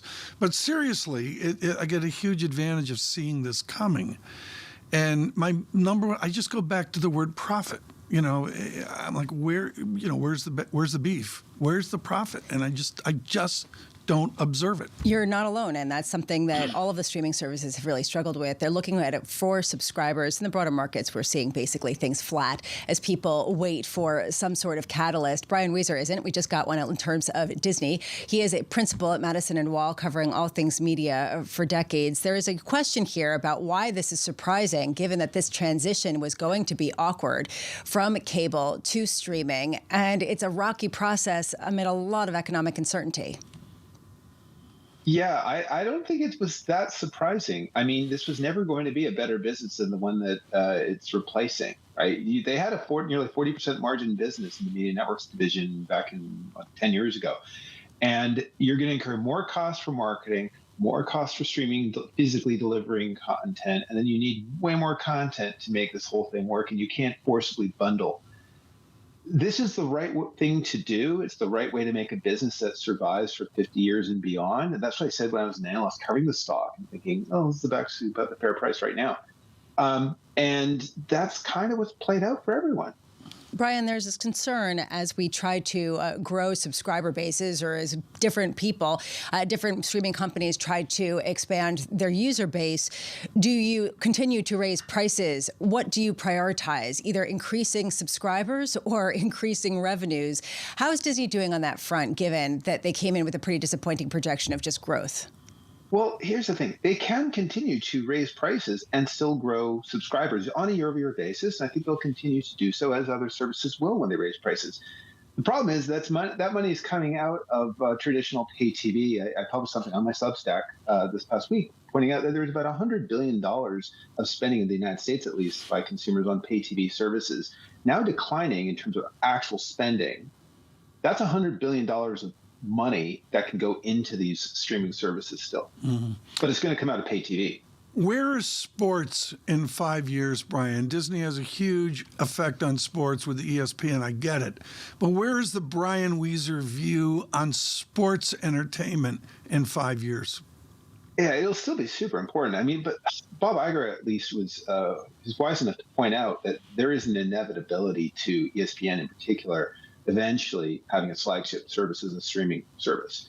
The reality is that not everyone needs to watch everything that's on ESPN or on traditional TV for sports.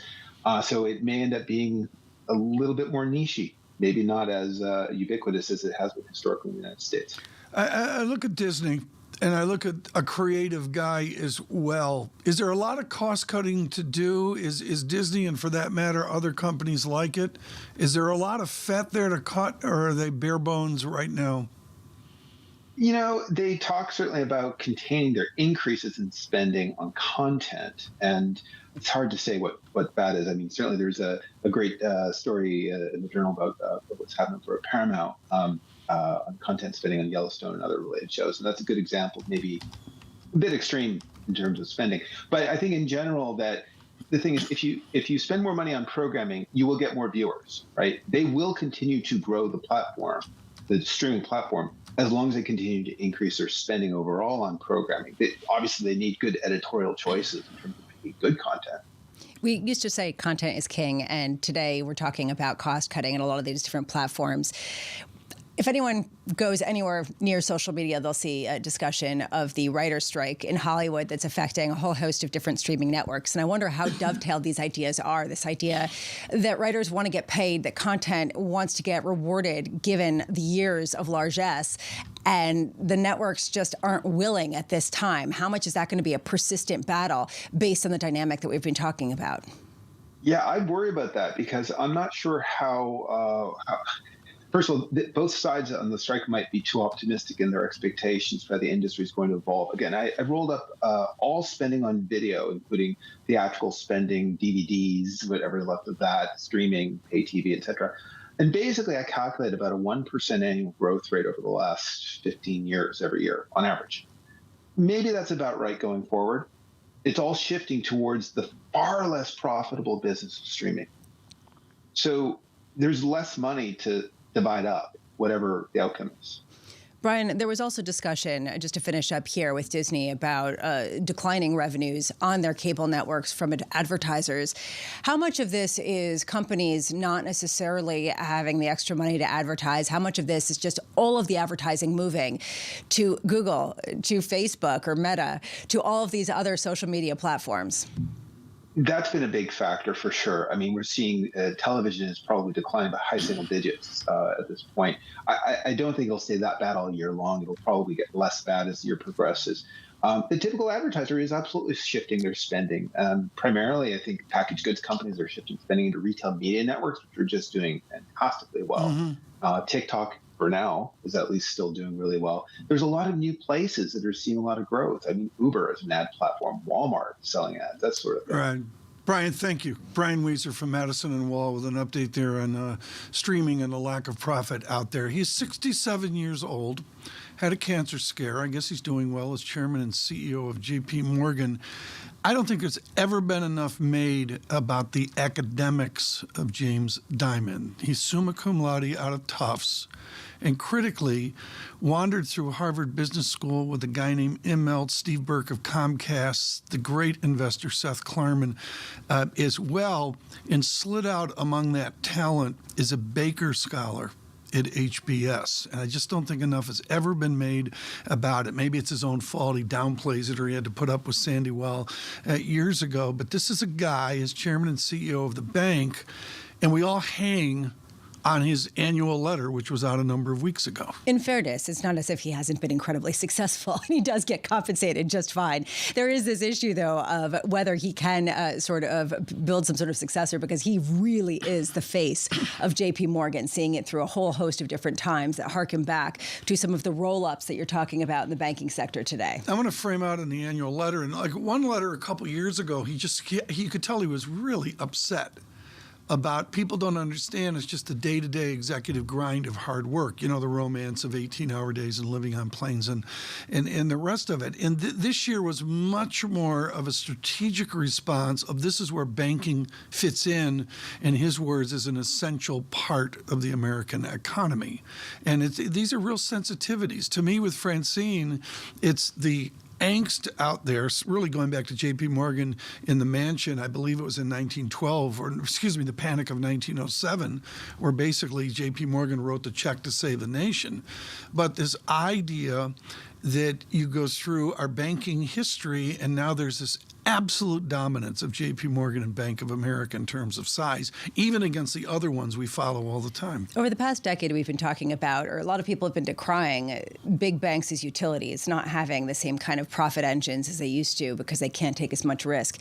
And this has been the year when people reward banks for being utilities, for being safe, stable revenue drivers that do withstand some of the pressures that we're not seeing at the likes of PacWest or First Republic or some of the other banks that have seen some serious distress. At what point does that model, that fortress of strength, that fortress of diversification, that fortress of trillions of dollars of deposits create something that people just hunker down as a sort of safe asset rather than something that's going to be more volatile with the economic cycle? Even with the pullback in JPMorgan that you've seen, nothing like what we've seen in other banks. I'm going to give them a gentleman's roundup here. The statistic off the Bloomberg is 12.96% per year over the last 10 years. Can we round that up to 13% just so Francine can get through the interview? And how much of this, as they gather deposits from all of the banks that are losing them? I mean, we talked about them gaining Tom deposits. Sotoris was clear this could happen again. It's not over. And just to repeat the news, PacWest deposits dropping 9.5% in a week, mostly over 2 days after some negative news. In 15 minutes, a conversation with Mr. Dimon of JPMorgan, Francine Lacqua in Paris. Really looking forward to that. In 30 minutes, claims. We continue to look at the labor economy of America. Stay with us. Worldwide, Bloomberg surveillance. So most actors are thrilled if they have one part like Rocky in their whole career. Yeah. You had another one, Rambo. Yeah. Now, Rambo was not something you created, is that right? No. Rambo was a novel by David Morrell. And I was the 11th choice. Everyone. It was like, I don't know who was next after me because they had gone through everyone. And it passed, including 3 different directors. So this had become sort of a pariah of sorts. The first time we go in there, Rambo was, in the original screenplay, was horrible. He was a psychopath. He killed children, he killed fishermen, this and that. So I said, if I'm gonna get involved with this, I see the character going on beyond this. And they said, what do you want to do? I said, I want to rewrite the screenplay. And I want him to go right to the edge of violence, right to the point where he's being pushed, but he pulls back because, similar to James Dean in East of Eden, he wanted to be accepted back into the family of man. So if Rambo got in a fight with Rocky, who would win? Rambo. Rambo. Easy. Because not even a fight.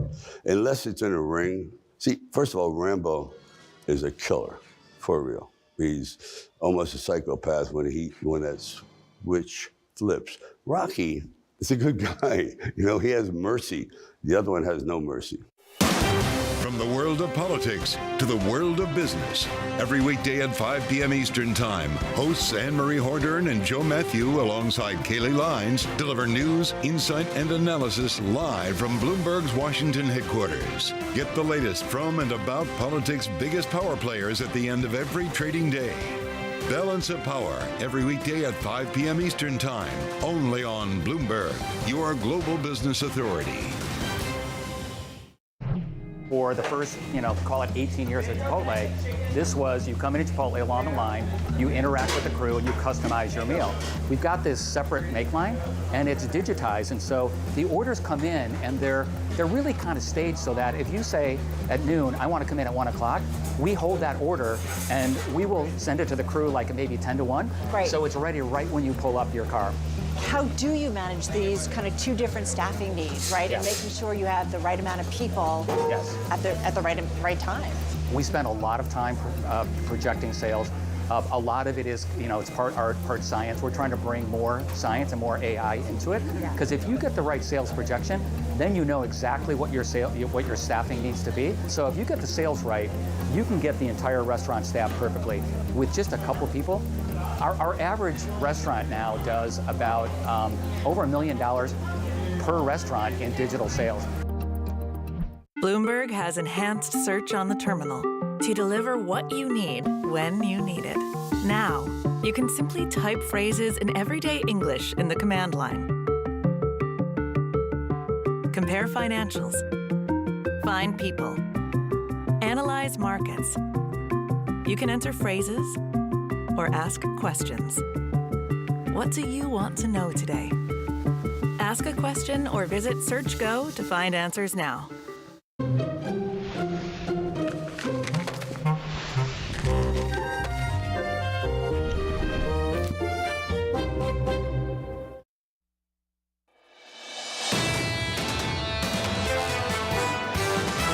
We're in an environment where inflation is still pretty sticky, well above what the central banks really want. The market has given a lot of credence to the Fed in their credibility to bring inflation down. You better be sure that when you stop, you're not going to look back at regret just a couple months later. They're still focused on inflation. That has to be number one. We were not in recession in the first quarter. We're probably not going to be in recession in the second quarter. This is Bloomberg Surveillance with Tom Keene, Jonathan Ferro, and Lisa Abramowitz.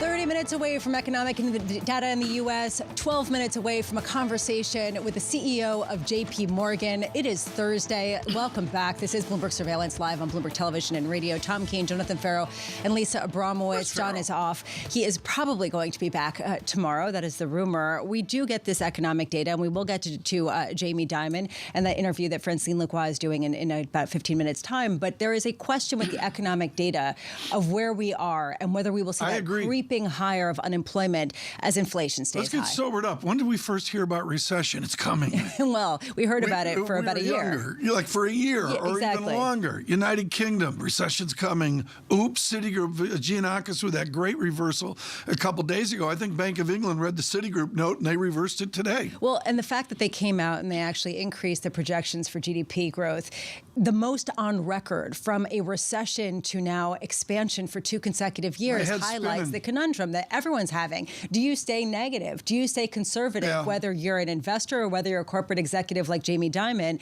Do you stay conservative amid the uncertainty and the upside surprise to economic growth? Guests earlier from the United Kingdom saying, look, we just got housing wrong. Housing's been more resilient than the collapse that was looked at. And I'm going to take a note from James Dimon. He put a Wall Street Journal op-ed he wrote into the annual letter that he did. The West needs America's leadership. And I'm going to suggest part of that leadership is this insatiable American exceptionalism. It's changed. It's morphed over the years. There's been some ugly moments.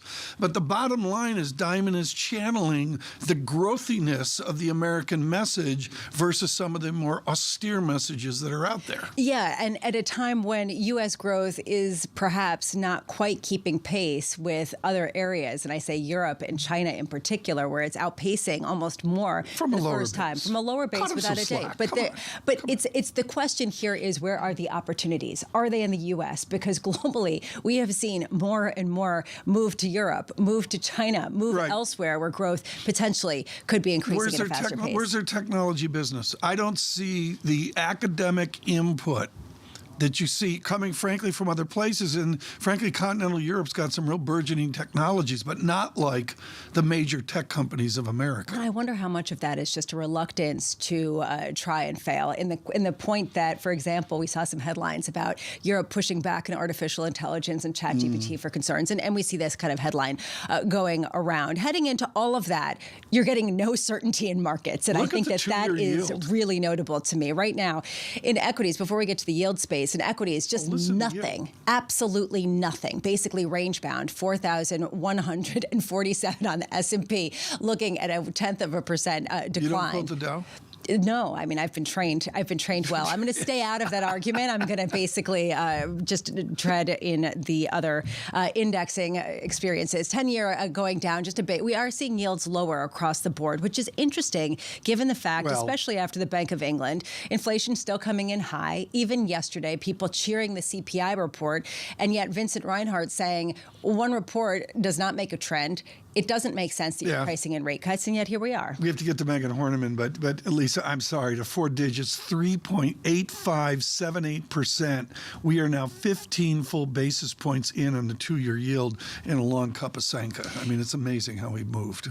Yes, and at the same time, the volatility in the 2-year really is what gets my attention, let alone which direction it's going in, the fact that it whipsaws back and forth. How do you get any stability given some sort of risk appetite without that? Joining us now to discuss as we head into a really important hour, Megan Horniman, Chief Investment Officer at Veridance Capital Advisors. Megan, as we look for the data in the U.S. in a half an hour time, how much are you expecting it to really represent the strength, the resilience that so many people are rejecting right now as simply a passing phenomenon?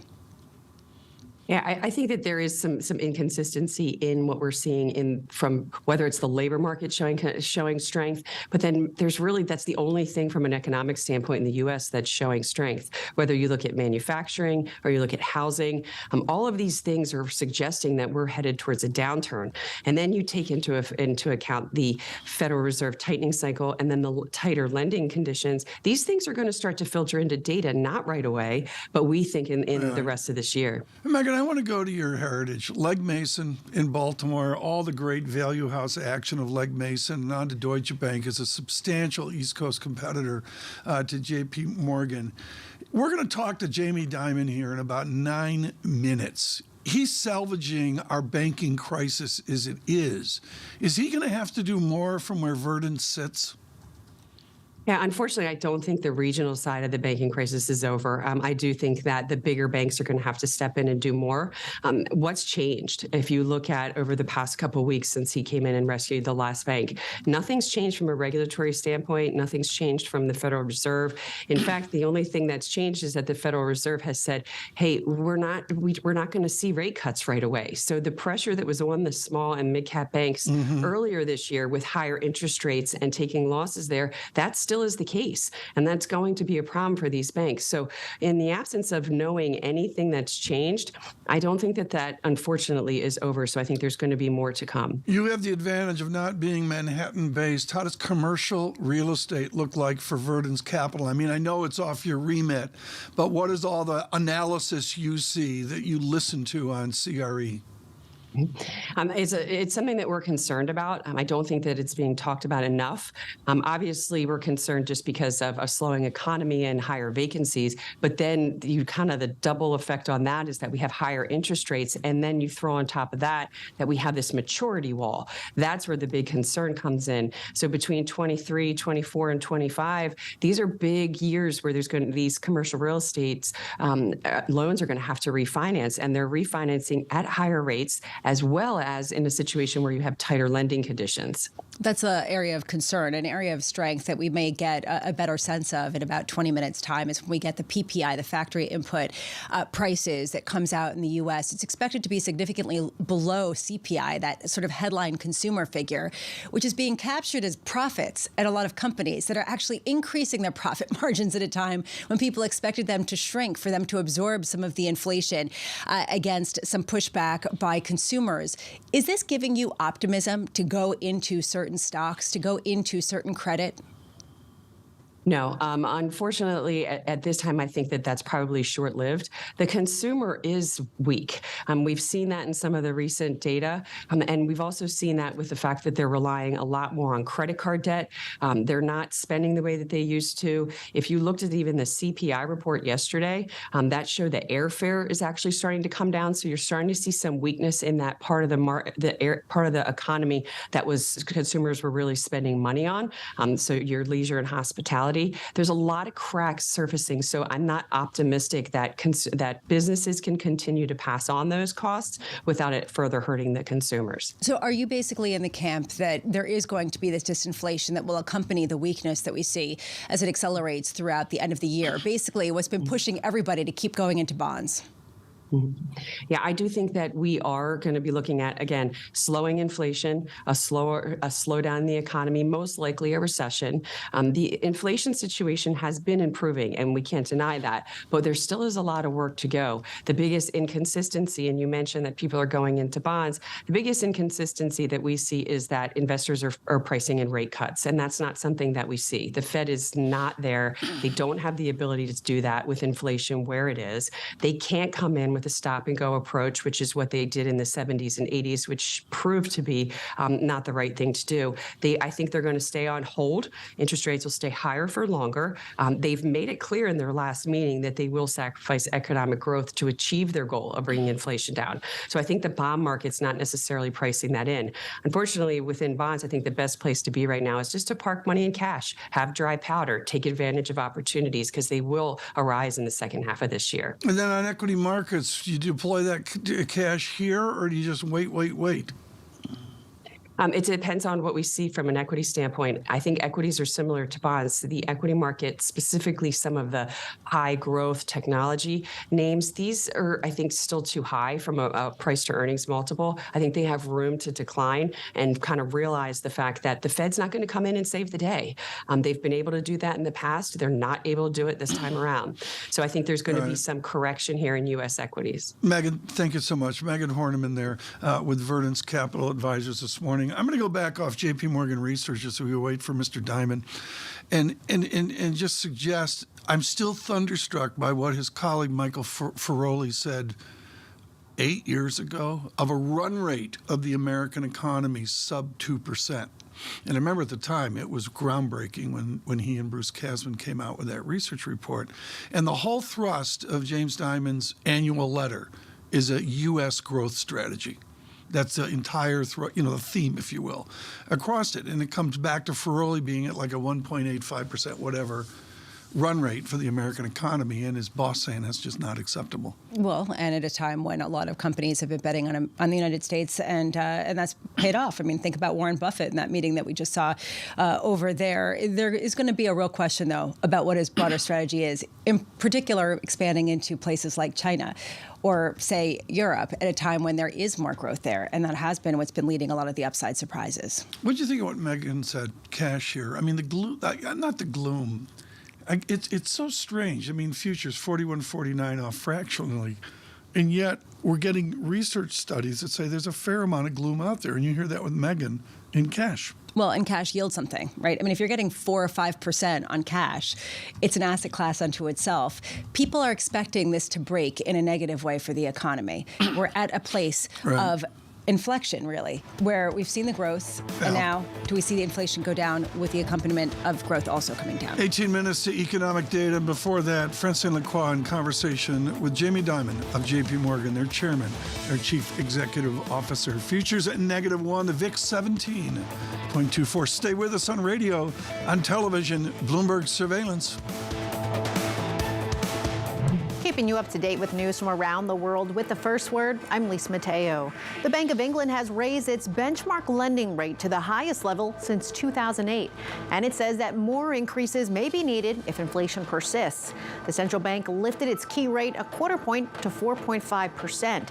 Officials also delivered the biggest upgrade to growth projections since 1997, erasing a recession they had previously forecast. Donald Trump is urging Republican lawmakers to either get President Biden to agree to spending cuts or push the U.S. into its first ever default. The former president spoke in a town hall event with CNN in New Hampshire. He holds a tight grip on the Republican Party, and polls show him as a frontrunner for the party's presidential nomination. For a third day, Israel and Palestinian militants in the Gaza Strip exchanged fire. Islamic Jihad squads launched more than 500 rockets toward Israel. Meanwhile, Israeli aircraft killed the group's chief rocket maker in Gaza. Efforts to reach a ceasefire have not worked. Ukraine needs more time to launch its long-awaited counteroffensive against Russian forces, and that's according to President Volodymyr Zelensky. He told the BBC the army is still awaiting some promised aid from allies, such as armored vehicles. Shares of Disney are lower in pre-market trading. The world's largest entertainment company posted a drop in subscribers to its streaming service, Disney Plus. And it also predicted a bigger loss in that business in this quarter. And Disney says the loss from streaming will increase by $100 million because of shifting marketing costs. Global news powered by more than 2,700 journalists and analysts in over 120 countries. I'm Lisa Mateo, and this is Bloomberg.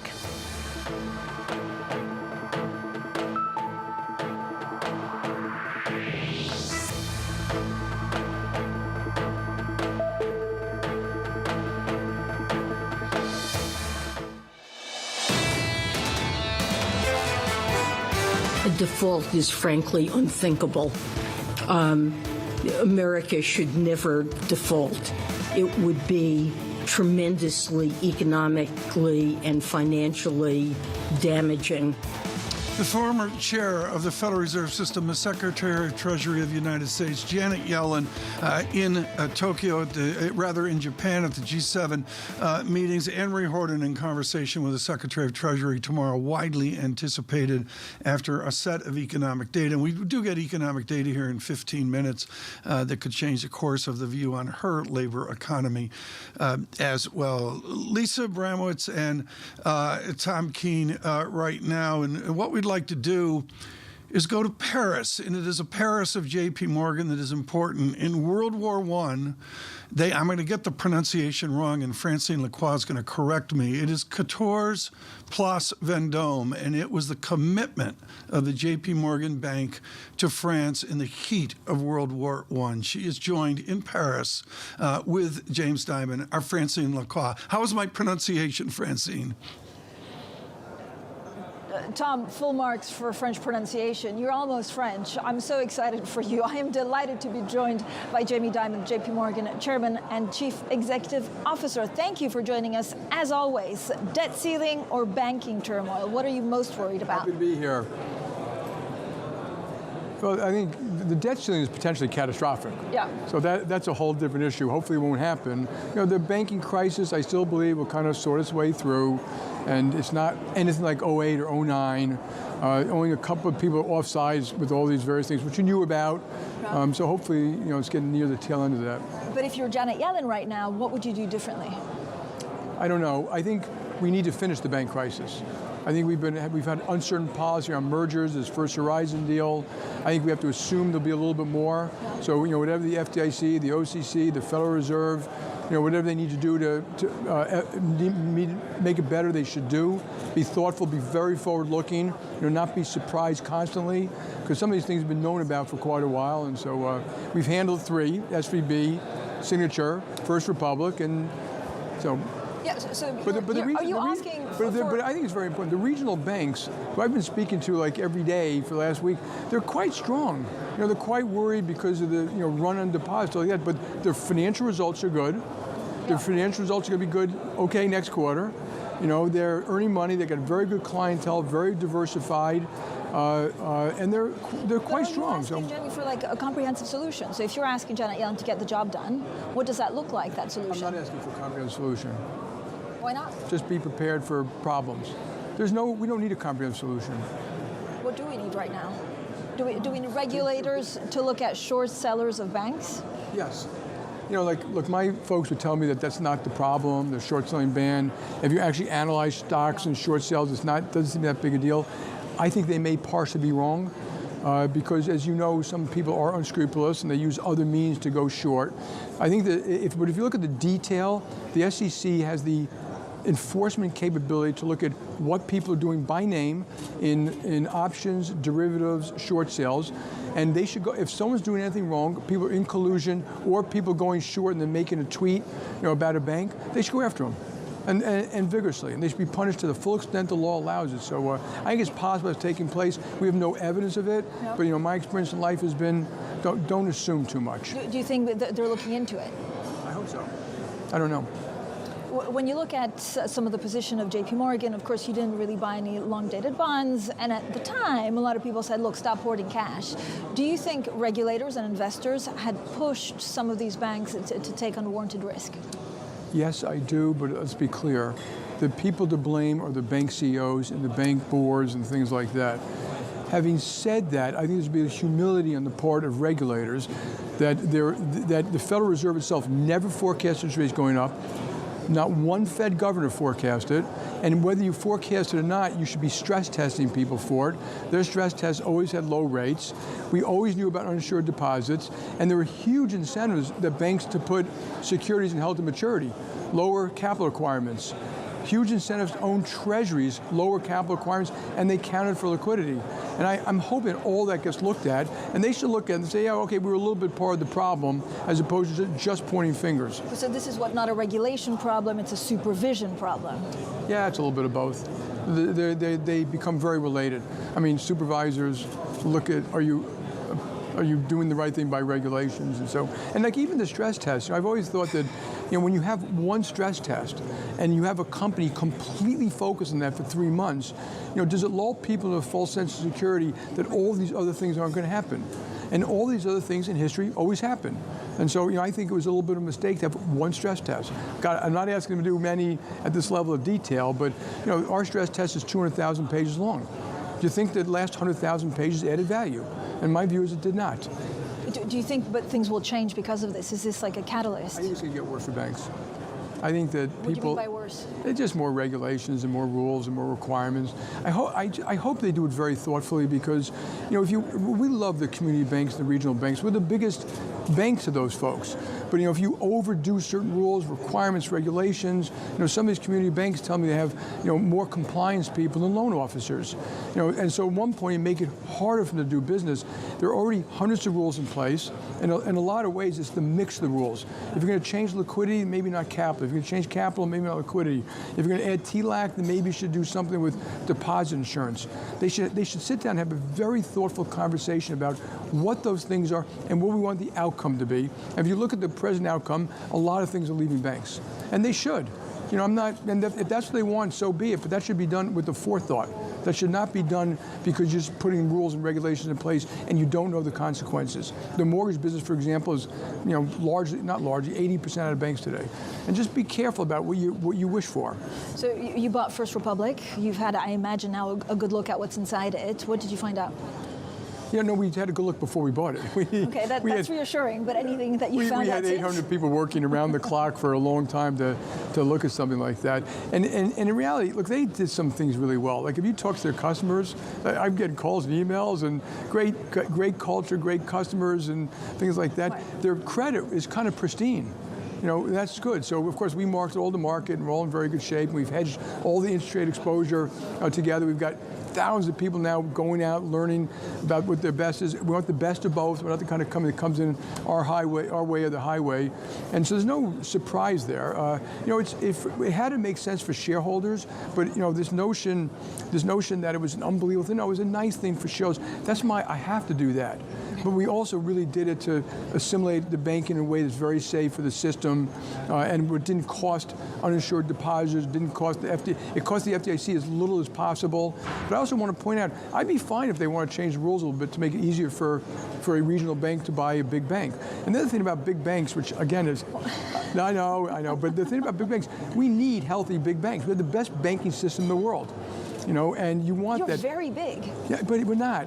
Banks are becoming smaller and smaller as a part of the global system. So when they look at banks, they say, oh, it's big. But when you look at the banking system to the system, mortgages have left, a lot of private credits left, certain trading functions have left. A lot of things are going to leave.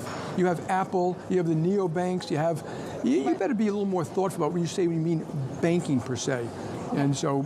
But the U.S., the Americans should not fear too much finance consolidation in your hands. No, because most of our size accrues to our clients. So if you look at, we do small banks can't do. We do like banking large corporations in 50 countries around the world and move $10 trillion a day. It's hard. So these are big complex things. We're not big and complex as we want to be. Yeah. We're big and complex because the people we serve are big and complex. We bank countries, the World Bank.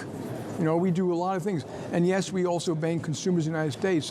But I want the community banks to thrive. I mean, like I said, we want to do everything we can to help them. We didn't want this to happen. We didn't cause it to happen. The second it happened, we knew it was bad for all banks. But are you too big to fail? I don't know what that word means anymore. I mean, we're not going to fail, and I don't know what that means. But we certainly didn't mean it to be an advantage. So we've asked all our people when this crisis happened. I don't want anyone soliciting any client or any banker from any bank that's regional bank or community bank, et cetera. So is there anything else that you'd be buying? I mean, some of the smaller banks fall, fund. That's it. No. I mean, we're going to have a lot of blowback on having bought this one, but it was the right thing to do, but we'll get the blowback. But again, my job is this. People at this thing, they always look at like the financial deal. Forget the financial deal. 800 people working around the clock. 10,000 people deployed now to consolidate systems, risk, fraud, credit, payments, branches, real estate, vendors, technology. It's a lot of work, and it distracts us from those other things. And so, like I said, we did it. It was marginally beneficial for shareholders. Yeah. It was good for the system, but now we have to be prepared for the other side of that mountain. How worried are you about the debt ceiling? So Donald Trump yesterday in a town hall with CNN, A, did not seem too worried, and 2, actually told Republicans to stick to their guns. Well, one more thing he doesn't know very much about. Let me put it in 2 categories. One is actual default. That is potentially catastrophic. And you can go through a million ways, but anyone knows that's potentially catastrophic. And I don't think it's going to happen because it gets catastrophic. And the closer you get to it, you will have panic. And so the closer you get, you have markets get volatile, maybe the stock market go down, the treasury markets will have their own problems. It's amazing you already have certain T-bills trading at 3% and right next to them 5%. This is not good. And people should remember the American financial system is the foundation to the global economic system. And the closer we get, more panic. We might get downgraded. The last time we were downgraded, we had like 65 or 70% debt to GDP. Now it's 105. Now our deficits are 2 or 3 times that we had back then. So, we better be very careful. And I wish we didn't get there at all. I'm respectful of both sides. Who, one side wants to use it to make up for. We got jammed down their throats, and I would love to get rid of the debt ceiling thing, but please negotiate a deal. Do you think that it'll be, at the end of the day, the markets that will spur a deal? That we have to get to the point where there's panic? It's a really bad idea, because panic becomes something that is not good, and it could affect other markets around the world. But yes, at the end of the day, if it gets to that panic point, people have to react. And we've seen that before. And the other thing about markets is always remember, panic is the one thing that scares people. Like they take irrational decisions. I remember even in 2008, people were selling certain securities at 40% of what they would be worth if we had a Great Depression. But they were like, I want out, I want cash, I'm not betting my family's money on this or my company's money. People will panic, and again, we got to be very careful about getting close to a situation that causes that. Did you get a call from Janet Yellen about this? I'm not going to talk about personal calls I'm getting. We've all spoken about debt ceiling. I mean, everyone, that's everyone. There's no... But for big banks, are you ready actually, how do you prepare for a possible We have default? a group of people who are very smart, who are looking at, again, it's very unfortunate, it's time consuming, hopefully it won't happen, but it affects contracts, collateral, clearinghouses, clients. It affects clients differently around the world. You have to then anticipate what people are going to do, which is very different than the legality of it. And and the closer we get, the more those, kind of that war room will start. Now it's taking place once a week, but my guess is sometime call it May 21st, it'll be every day. And then it'll be 3 times a day. And then it'll be much more conversation with clients about what they need to do to help to get them through it and things like that. It's very unfortunate. It should never happen this way. Fortress Dimon is always about the balance sheet. Should there be a special commission looking at debt in the U.S. that you should run? No, God, no. Why not? I don't want to. On China? They went after tech. They're looking now at finance. What kind of message does it tell companies that want to do business there? Well, I think when you say they're looking at finance, it's been very limited. They've been very much more careful about touching the financial system or outsiders. But look, this is a serious subject. And anything that relates to national security, I'm a patriot first, and I'm going to salute my government. So put that aside. What the government should do and wants to do and is now saying they are going to do is have conversations. They're going to be tough, but they should be thoughtful. Certain things are really national security, certain things are not. And we shouldn't confuse the two. America and China have a lot of common interests: climate, nuclear proliferation, anti-terrorism, global stability, and we have differences. We're capitalists, they're not, and it's okay. We could sort that out, but we need to keep the Western alliances together, not just around war and Ukraine, but around strategic, economic relationships, including trade. We can't take trade off the table every time we talk to, Europe or Asia and stuff like that. So I would go back into TPP. I would surround the world. I'd want to keep the world safe for democracy, and I'd want to have open markets, particularly with Europe. And when I was here last time was when we passed IRA Act. A lot of great things in that act. But there are things I don't like too much social engineering inside of it, but also it pissed off all of our allies. But Jamie, on the China side, so if they start doing more noise on finance, does that hurt Chinese growth? Probably. I think you've already seen, it's not trade, but you've seen investment going both ways coming down. And that's okay in the short run, but in the long run we should say and the government's got to decide. This is not going to be business companies decide, nor should they. So when Congress criticizes business sometimes, there may be truth to that, they have to decide. What is okay, what's not okay, what do they want, what's security, and that's around trade, that's around investment, and that's around sharing IP. Okay, I give you £1 million, or maybe you take it, your own £1 million. Where do you invest right now? JPMorgan. I wouldn't buy sovereign debt anywhere. Why? I think there's too much. The amount of fiscal stimulus took place and still surging through the system, the amount of QE, these were extraordinary numbers. And not just in the US, but in Europe and in other parts of the world. And when I say extraordinary, I mean extraordinary. And therefore, I think there's a chance you have more inflation than people think. So while the Fed controls short rates, they don't completely control longer rates. And that you could see longer rates ticking up because of higher inflation. And even if there's a mild recession, they continue to tick up. A lot of us experienced that in the 70s and 80s, and I would be a little worried about that. So rates are kind of low, spreads are still kind of low. Okay, so you're not putting them in sovereign. Where are you putting that $1 million? Central banks. For stability, if you look at fragmentation, I mean, the world seems a little bit odd. Like equities are doing one thing, but we keep on being told there's a recession. Why is there this massive idiosyncrasy? Okay, that's the contradiction. There's still consumers in America, unemployment is 3.5%, home prices have gone up for 10 or 15 years, stock prices have gone up for 10 or 15 years, they have $1 trillion more in their checking accounts, they're spending that money. You see it in travel, you see it in restaurants, you see it you've been around here, you see it in hotels, you see it, that's all good, but the excess money is being spent down. So the bite of that is going to happen later this year, early next year, and the bite of QT hasn't happened yet. So if you have higher inflation, so I think it's a reasonable thing to say those things are coming to fruition maybe sometime in the end of the year. Yeah. We don't know the effect of that. If there's I would take a mild recession happily right now. I am far more concerned about geopolitics, Ukraine, trade, Russia, our relations with China, and et cetera. And I always have to remind all of our public, America has a 75,000 per person GDP. China's at 15. We have all the food, water, and energy we want. They import 10 million barrels of oil a day. I mean, they're not a 10-foot giant and us a 4-foot pygmy. We have to manage ourselves better. I think we can grow more, be more thoughtful. But in the market, so, a lot of people say it's commercial real estate. I mean, we talk about nothing else. Everybody knows that could break. Is there something that we're not seeing that could break? I think it's amazing when you talk about markets that sometimes it's, and the press sometimes, like a bunch of birds flocking to one thing with endless comments about it. Yes, that's an issue. So, if you look at office real estate, in B and C real estate, we'll probably have a problem. Chicago, New York, Portland, Seattle, but probably not Nashville, Tampa, Orlando, Miami, et cetera. So you got to be a little more thoughtful about it. And I think if I remember, banks have $600 billion of office commercial real estate. They had a cushion, so even if it dropped in value, they still have equity in it. Maybe some of that will go bad, particularly if there's a recession. They're going to be okay. It may take a few banks down. That's normal stuff. That isn't abnormal. What is abnormal is the war, trade, the future of democracy.